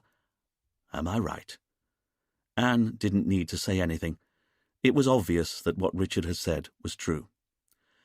"As I've been saying all along," Richard continued, "our killer was an arch manipulator. She managed to get Julia implicated when she wrote out the replacement list of names, and she managed to implicate you, Anne, when she got you to dry the kitchen's carving knives. As for implicating Paul, that was even easier, because when you stay at any kind of spa or health farm, you have to fill in a form saying what sort of medicine you're on.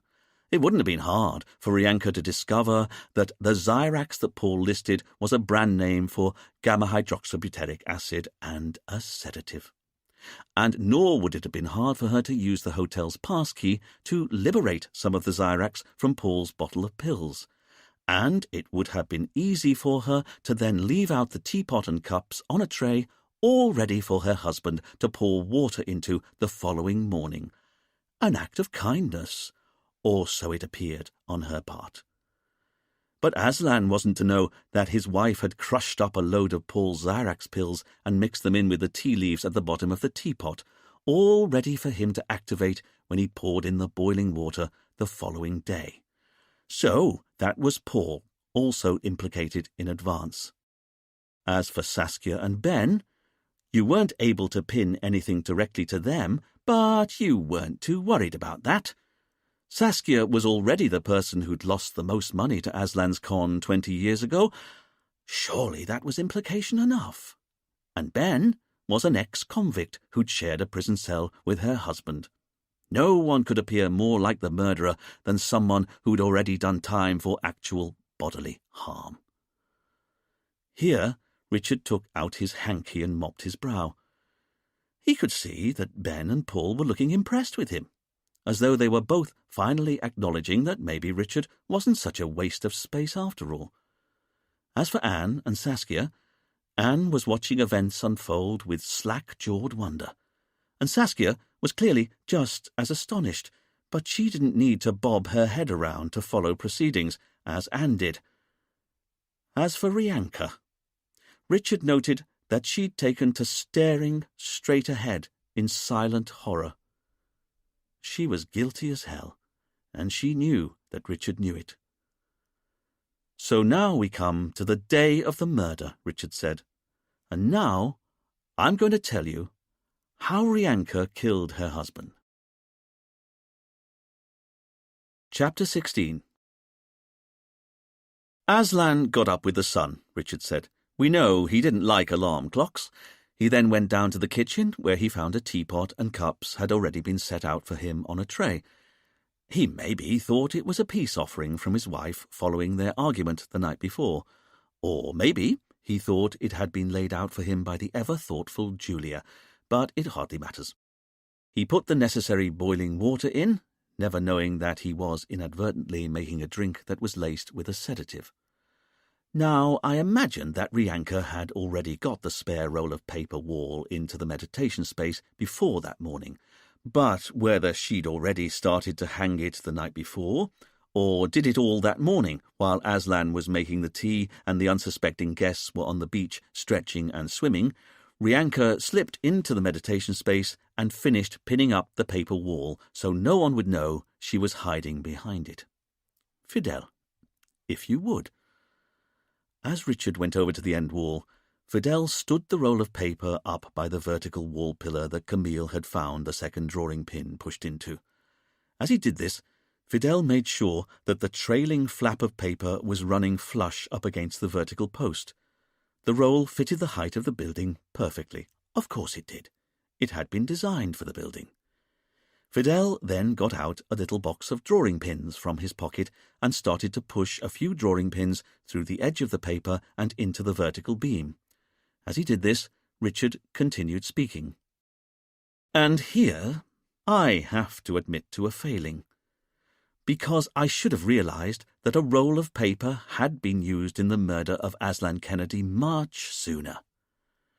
When Camille found the spare rolls of paper in the hotel cellar, it was Rianka who told us that they were all present and correct, but she said this even though there were only 4 rolls. Because, think about it, the meditation space doesn't just have 4 walls, it actually has 4 walls and 1 roof. There should have been 5 rolls in the cellar that day, but Rianka's quick thinking distracted us from the truth that it was her who'd used the 5th roll of paper in the murder of her husband. Thank you, Fidel. If you'd now brick me up. Having secured the roll of paper to the pillar, Fidel was able to unroll it across the room just inches in front of Richard's nose, rather like someone unrolling a 12-foot-tall tube of cling film until he reached the opposite pillar, which is where the paper naturally ran out. Of course it did. It was designed to fit the width of the room, just as it was designed to fit the room's height. From everyone else's viewpoint, Richard and Fidel were now hidden behind the fake wall at the end of the room.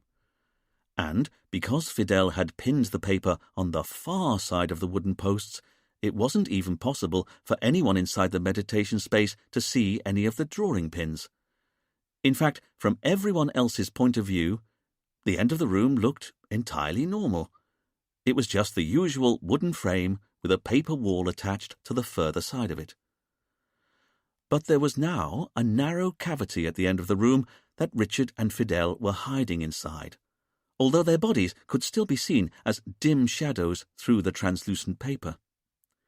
Richard called out from behind the paper, "And while you can, no doubt, see our shadows on the fake paper wall, that's because this is the westernmost wall of the room, and the sun is beginning to set behind us. But think about it. When the murder was carried out, the sun was still only just rising in the east. Whatever shadow Rianka cast that morning would have gone behind her and wouldn't have shown up on the internal wall at all. In fact, all Rianka had to do was wait silently in here until the room was locked down and everyone was lying down and drifting off. Then she removed the drawing pins that were holding the paper up." As Richard said this, Fidel magically reappeared as he started to roll the paper back across the end of the room, turning the flat sheet of paper back into a tall roll. Halfway across, Richard was revealed. And with the others in the room already sedated, lying down and listening to the sounds of the deep on headphones whilst their eyes were shut behind eye masks, Rianka was able to roll the wall back and get it ready to remove from the scene of the crime. And this is the other advantage a house constructed from paper has over a house constructed from brick or stone, because not only can you hang a fake internal wall in 2 seconds flat, you can also fold it up when you're done with it and carry it out of the room with you. As Richard said this, Fidel finished rolling the paper up and detached the drawing pins from where they'd been holding it to the pillar. He then folded the roll of paper over so that the tube became flat and half the length it had previously been. He then folded it over one more time, so that although it was now thick, maybe about the thickness of a shoebox, it was only 3 feet long, and throughout the whole process, Fidel had managed to be almost entirely silent. As long as the others kept their eye masks and headphones on, they'd have failed to realize there was someone else in the room with them. After the murder, Richard said, when Aslan's body was found and the meditation space was opened up, Rianka was sitting on the veranda with her sewing basket entirely innocently. Or so it looked. But I think she had her sewing basket with her that morning because it's what she'd used to smuggle the murder weapon and a pair of gloves into the meditation space. In my imagination, the gloves she wore that morning were the same marigolds she'd used to do the washing up the night before. But the sewing basket also allowed her to smuggle the fake wall out of the room once the murder was done. And it was also the perfect receptacle for the drawing pins as she removed them from the wooden pillars, although we now know that one of the drawing pins had got stuck so far into the pillar that Rianka was unable to remove it, and another 2 drawing pins rolled away and got lost entirely. But then, they were only drawing pins. I'm sure Rianka presumed the police wouldn't be able to make much of them. Richard smiled at this. "But what if one of us had woken up?" Ben asked. "That would have been unfortunate," Richard said. "But remember, while she was removing the paper wall, she'd not committed any crime yet, and I'm sure Rianka would have just laughed off her hiding behind a fake wall as a silly prank she was about to play on her husband. But the key point is, no one did wake up, or hear her, or see her, not in their sedated states. So, still wearing her gloves, Rianka got the knife from her sewing basket, right-handed, of course she did, she's right-handed. She then approached her husband as he sat directly in front of her in a lotus position on the floor, his back already turned to her, his headphones on, his eyes hidden behind a mask. And only now that she's sure that no one's even realized she's in the room does she commit the crime. She stabs her husband 5 times in the neck and back.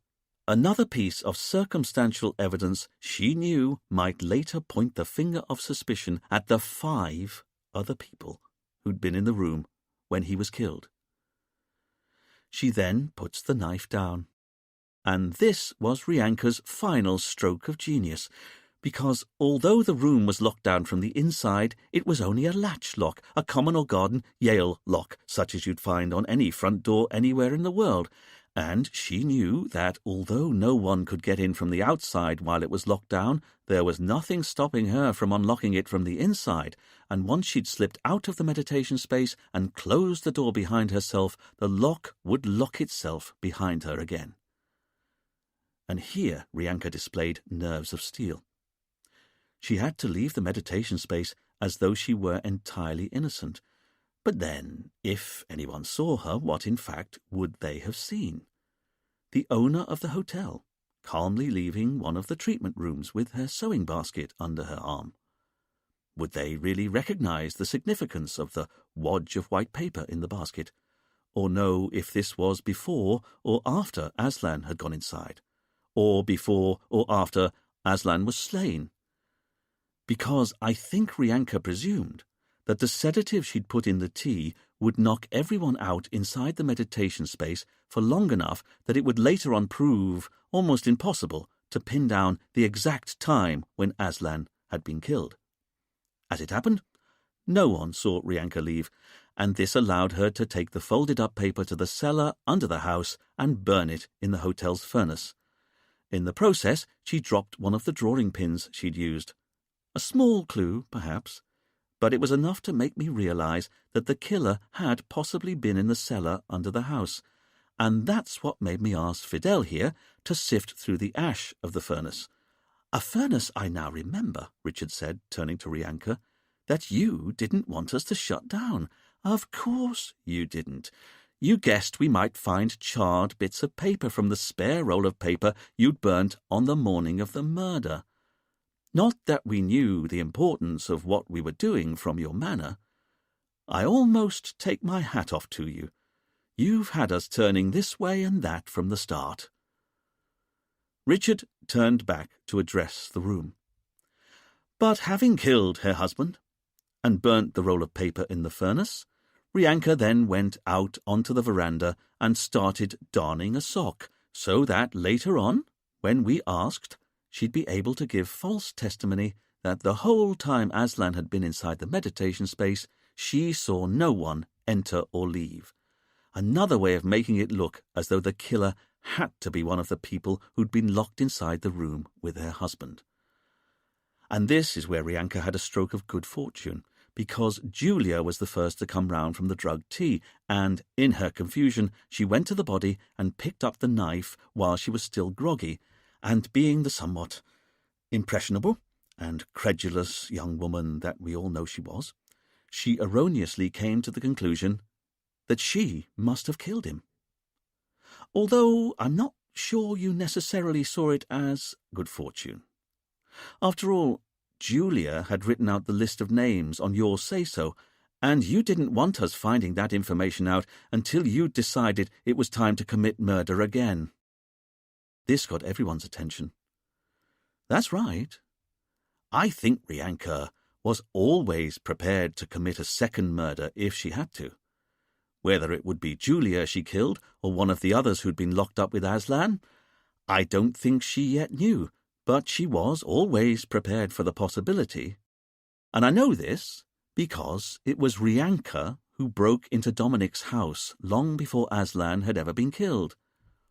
Wasn't it? But why would I do that?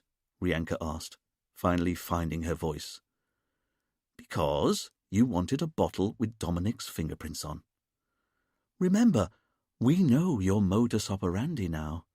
You sow confusion by implicating others indiscriminately, and you don't care who goes down for your crimes as long as it isn't you. So yes, it was you who stole Dominic's bottle. The autopsy report will show whether you also stole some of his poisons as well, and it was you who killed Julia with a drink she no doubt received from you without even the first hint of suspicion that it was laced with poison. But tell me, Rianka, did you return the notebook to its nail for us to find before you'd killed Julia, or after? Rianka was looking at Richard, but she wasn't saying. Richard wasn't that bothered as he continued. Either way, you knew that when we analysed the notebook, we'd find the indentations of Julia's handwritten list on it, and seeing as Julia had already been found standing over the dead body with the murder weapon in her hand, you knew we'd jumped to the only logical conclusion. Julia was the killer, and when we found her body, you hoped we'd think she'd killed herself out of guilt. These are all lies, Rianka said, a desperate edge to her voice. It was Julia who killed my husband. She killed my husband, and then she killed herself. Hey, Dwayne said to Rianka's side, save it for the jury. Indeed, Richard agreed. But you should know I already have enough evidence to convict you for the murder of your husband, but I'm not going to rest until you're also convicted for the murder of Julia Higgins as well. Do you understand? Richard looked at Rianka with an intensity that was frightening. But she had to know. She was going down for both murders, not just for one. But I don't understand, Anne interjected, unable to keep silent any longer. Why did she do it? Why did she kill her husband? Richard turned to look at the witnesses and sighed. Ben, you heard in Portugal from your old mate Ratty that Aslan was on the con again. But how could this be? Everyone said how Aslan wasn't interested in money anymore, and his bank account confirmed as much. But tell me, when you confronted Aslan, he was shocked at first, wasn't he? Sure, Ben said. In fact, he denied being on the con, didn't he? Yeah, he denied it a lot. That's right, Ben still agreed. And then there came a moment when he changed his mind and seemed to accept what you were saying. That's it, exactly. It was like he didn't want to disagree with me anymore. And here's what I take from that. Ratty was right when he said that David Kennedy's offshore accounts were up and running again, but he was wrong about who was using them. It wasn't David. It was Rianka. Richard was looking at Rianka as he said this, and he could see that the blow had landed. Richard turned back to Ben. So to you, Ben, Aslan denied being on the con right up until the moment he realized that maybe it was Rianka who'd been accessing his old offshore accounts, at which point Aslan changed his story and agreed with you, partly from a tragically misplaced sense of loyalty to his wife, but also because it closed the conversation down with you. He had to go and see his wife at once and find out if she'd been up to anything. And what had she been up to? Anne asked, all agog. Here Richard held everyone's attention a moment before answering. Money laundering, he then said. There was a gasp, a sudden intake of breath, and Richard was pleased to see that it had come from Rianka. Richard turned to Dominic. And this is the apology I mentioned earlier that I owe you, Dominic, because it was you who told us that Aslan and Rianka didn't get on as well as everyone suggested. In fact, they argued. That's what you told me, and I should have listened. Here Richard turned to look at Rianka. But what did they argue about? That's the question. I think the answer's in the very fabric of this place. Because you, Rianka, live in luxury, inside a beautiful mansion. Admittedly, it's also your place of work, but there's no getting away from it. You surround yourself with the finest imported furniture, the best quality food, the best health and spa treatments, and the most immaculate grounds. But then, your insatiable taste for luxury was surely what first attracted you to the conman David Kennedy, the fast cars, the hotel suites, just as you told us. When Aslan came and found you out here after he'd served his time in prison, it had all gone well. At first? Yes, he was more spiritual than he'd been before, but that seemed only to benefit the business, and I think you were genuinely happy together. But the thing is, Aslan really had changed, and he didn't stop changing. In fact, as the years passed and you became more and more obsessed with leading a life of luxury, he became all the more ascetic. He started wearing simple robes, growing a beard and long hair, living by ever more simple values. He didn't even want money anymore, and what he didn't spend, he gave away. And now I find myself remembering that Dominic also said that Aslan was stubborn. I bet he didn't hold back from telling you that you were living your life by the wrong values. I think that's why the pair of you had been arguing. Maybe a different person would have reacted differently, but what I don't think Aslan quite appreciated was the fact that you'd never forgotten that there was a time, 20 years ago, when your husband had been so obsessed with luxury and fast living that he'd stolen money from hundreds of innocent people, and here he was, hypocritically lecturing you on morals? How that must have grated. Week after week, month after month, year after year, living with someone who disapproved of you, even though to your eyes, you were less guilty of greed than he'd ever been. I don't exactly know how you got the details of the offshore bank accounts your husband had hidden his millions of pounds of ill-gotten gains in all those years ago, and with Aslan now dead, I don't suppose we'll ever quite know.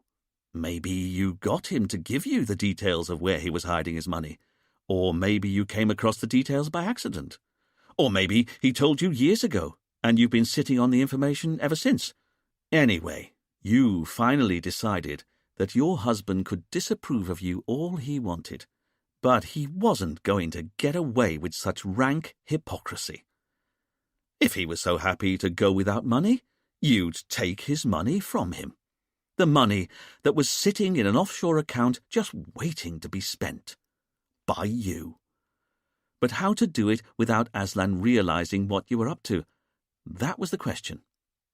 And this was when the You Have Won a Prize competition was born, wasn't it? But it wasn't Aslan who came up with the idea, like you told us. It was you. And poor, trusting Aslan was happy to agree. "How the hell do you know all this?" Paul asked, amazed. Richard turned to Fidel. "Perhaps you'd like to explain." "Yes, sir," Fidel said, proud to bursting that he was being asked to contribute. "Well, it was almost impossible to spot at first, but when we really drilled down through the retreat's accounts, we finally realized that they claimed that the hotel was running at 100% occupancy. And what hotel runs at 100% occupancy? Especially when, for most weeks of the year, there was always a Ponzi victim staying at the hotel for free, which should have been hitting the hotel's income massively, but according to the accounts, it wasn't. So we started looking at how the accounts recorded the free holidays for the Ponzi victims, and we were amazed by what we found. Because the bills that these people were running up weren't just written off, as you'd expect. They were all being paid, in full, by an offshore company based in Turks and Caicos, a company we guessed that was where Aslan's money was hidden. "But why would she use Aslan's money to pay for the free holidays?" Paul asked. "It's a classic way to launder dirty money and make it clean," Richard said. Each free holiday generated thousands of dollars of bills and receipts for treatments, food, and alcohol. But rather than writing these bills off, as Aslan thought was happening, Rianka was using the account in Turks and Caicos to settle the bills.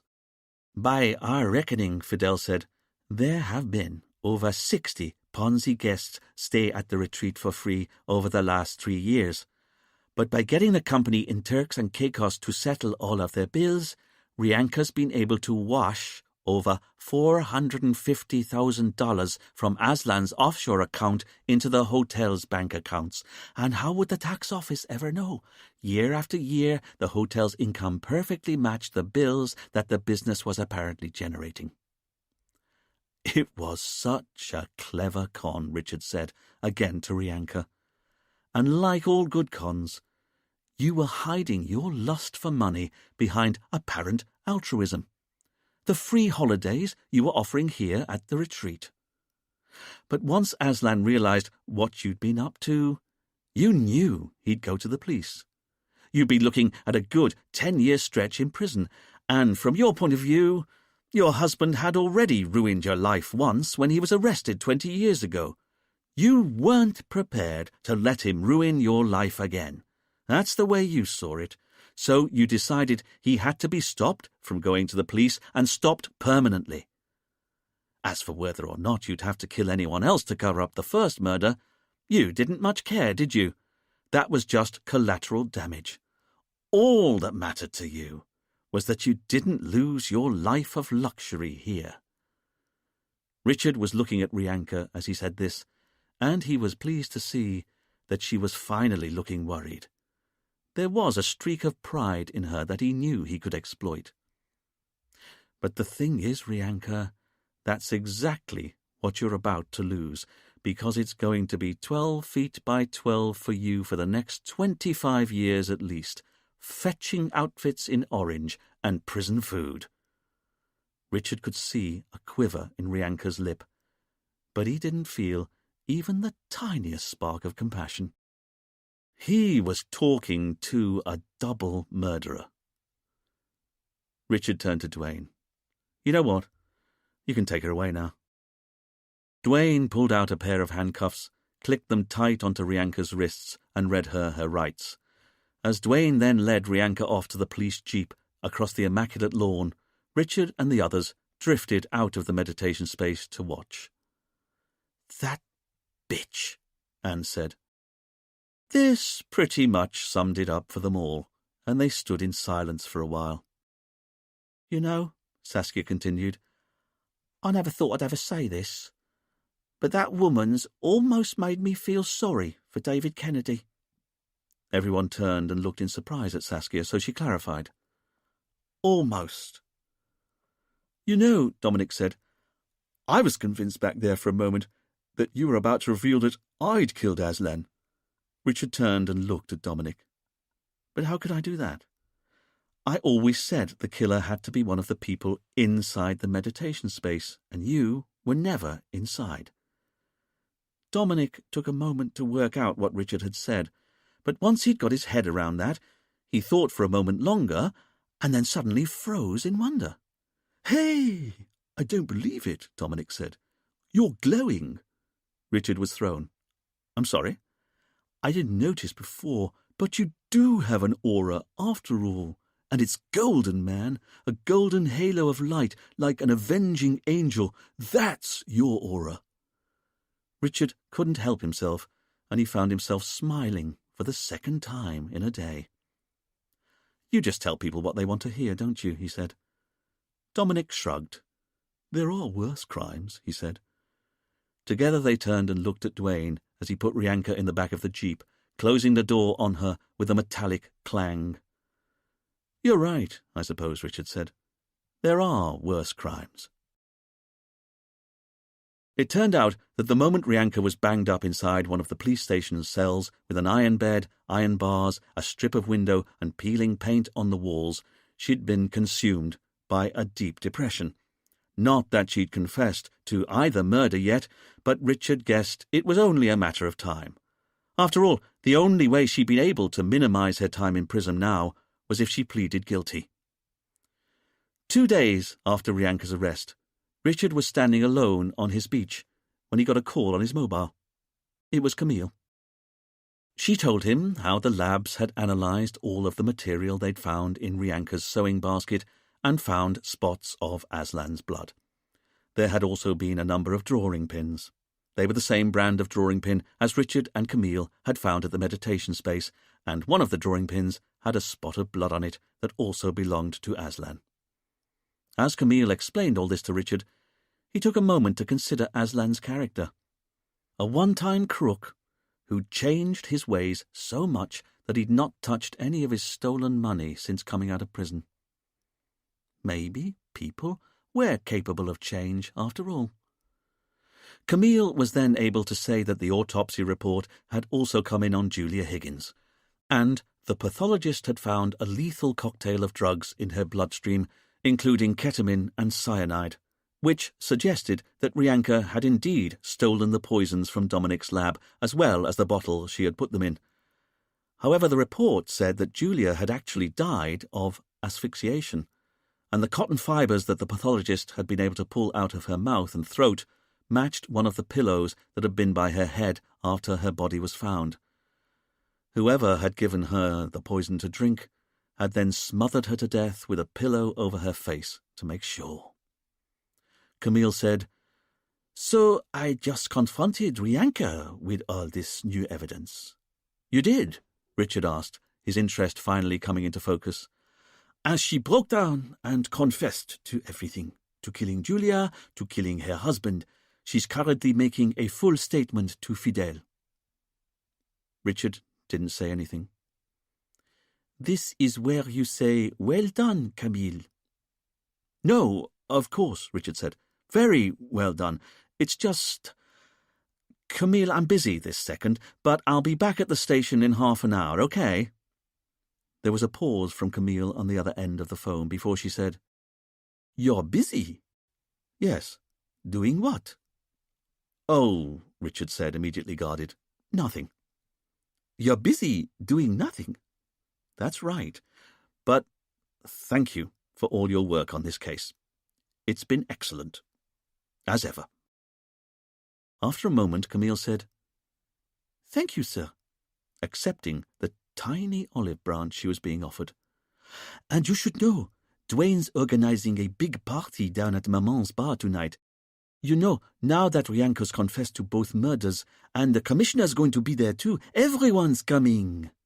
"They are," Richard said, with a rising sense of panic. "And I'm telling you in advance so you can come up with a decent excuse this time when you try and get out of coming, okay?" Richard couldn't help himself and smiled. "Thank you, Camille." "Unless you want to come to the party, of course. It's a pretty major success we've all had." "I'm sorry, Camille," Richard said. "I'd love to, really, I would, but I've already set aside tonight to rewire my bedside lamp." There was a long pause from Camille. "I said a good excuse. "But it's not an excuse," Richard said, a little hurt. "I really am doing that tonight." Richard heard Camille sigh at the other end of the phone. "You'll be back at the station in half an hour," she said. "Yes, Camille, that's the plan." "Then I'll see you then, sir," Camille said. Camille hung up, and Richard put his mobile away. So, that was it. They'd caught their murderer.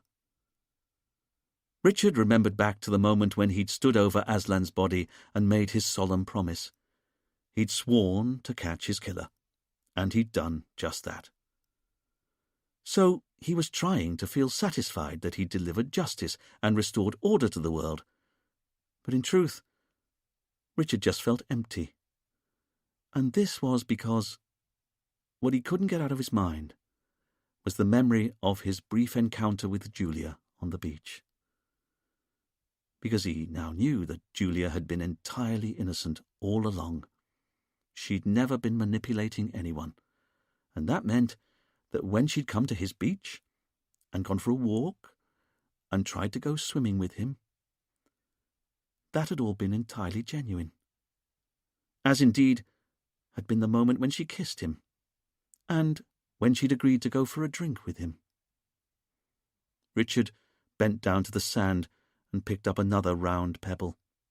This one was about the size of a side plate, he decided, but much heavier, of course, and he carried it over to the little tower of washed-up pebbles that he was building on the beach. It was hard work getting about the sandy beach in a suit and brogues, but only 10 minutes later he was able to stand up and look at his handiwork. He'd constructed a little wishing tower on his beach. It was, in truth, a touch lopsided, and it was nowhere near as tall as the one he'd seen here with Julia, but it was, nonetheless, a tower entirely built with his own hands. And although he knew that what he was doing was ludicrous, Richard made himself close his eyes while he made a silent wish. Once he'd finished making his wish, he opened his eyes in time to see a stone slip from the top and the whole thing collapsed in a heap of rubble. This was just typical, Richard thought to himself. The one time in his life he tried to open himself up to a new experience, of course it went wrong. And now he was thinking about it. What on earth was he doing in the middle of a beach, wearing a woolen suit and brogues? He needed to get back into the shade and get the sand out of his shoes and socks. He returned to his shack across the sand, and by the time he'd reached the veranda, he was berating himself for having even tried to build a stupid tower of stones in the first place. You couldn't wish for a companion in life and have them turn up just like that. Life wasn't a fairy tale where wishes came true. Richard caught a flash of movement out of the corner of his eye. No, he thought to himself, dread clutching at his heart. It couldn't be. Ever so slowly, he turned his head and found himself looking into a pair of beady eyes sitting atop a devil-may-care grin. A little green lizard was sitting on the balustrade. And in that awful moment, Richard realized that somehow, impossibly, Harry wasn't just an ordinary lizard. He was a homing lizard. That was A Meditation on Murder by Robert Thorogood, read by Phil Fox. This program was produced by ID Audio for Harper Audio. Text copyright Robert Thorogood and Red Planet Pictures Limited, 2015. Production copyright 2016 by HarperCollins Publishers. All rights reserved. Robert Thorogood asserts the moral right to be identified as the author of this work. Thank you for listening.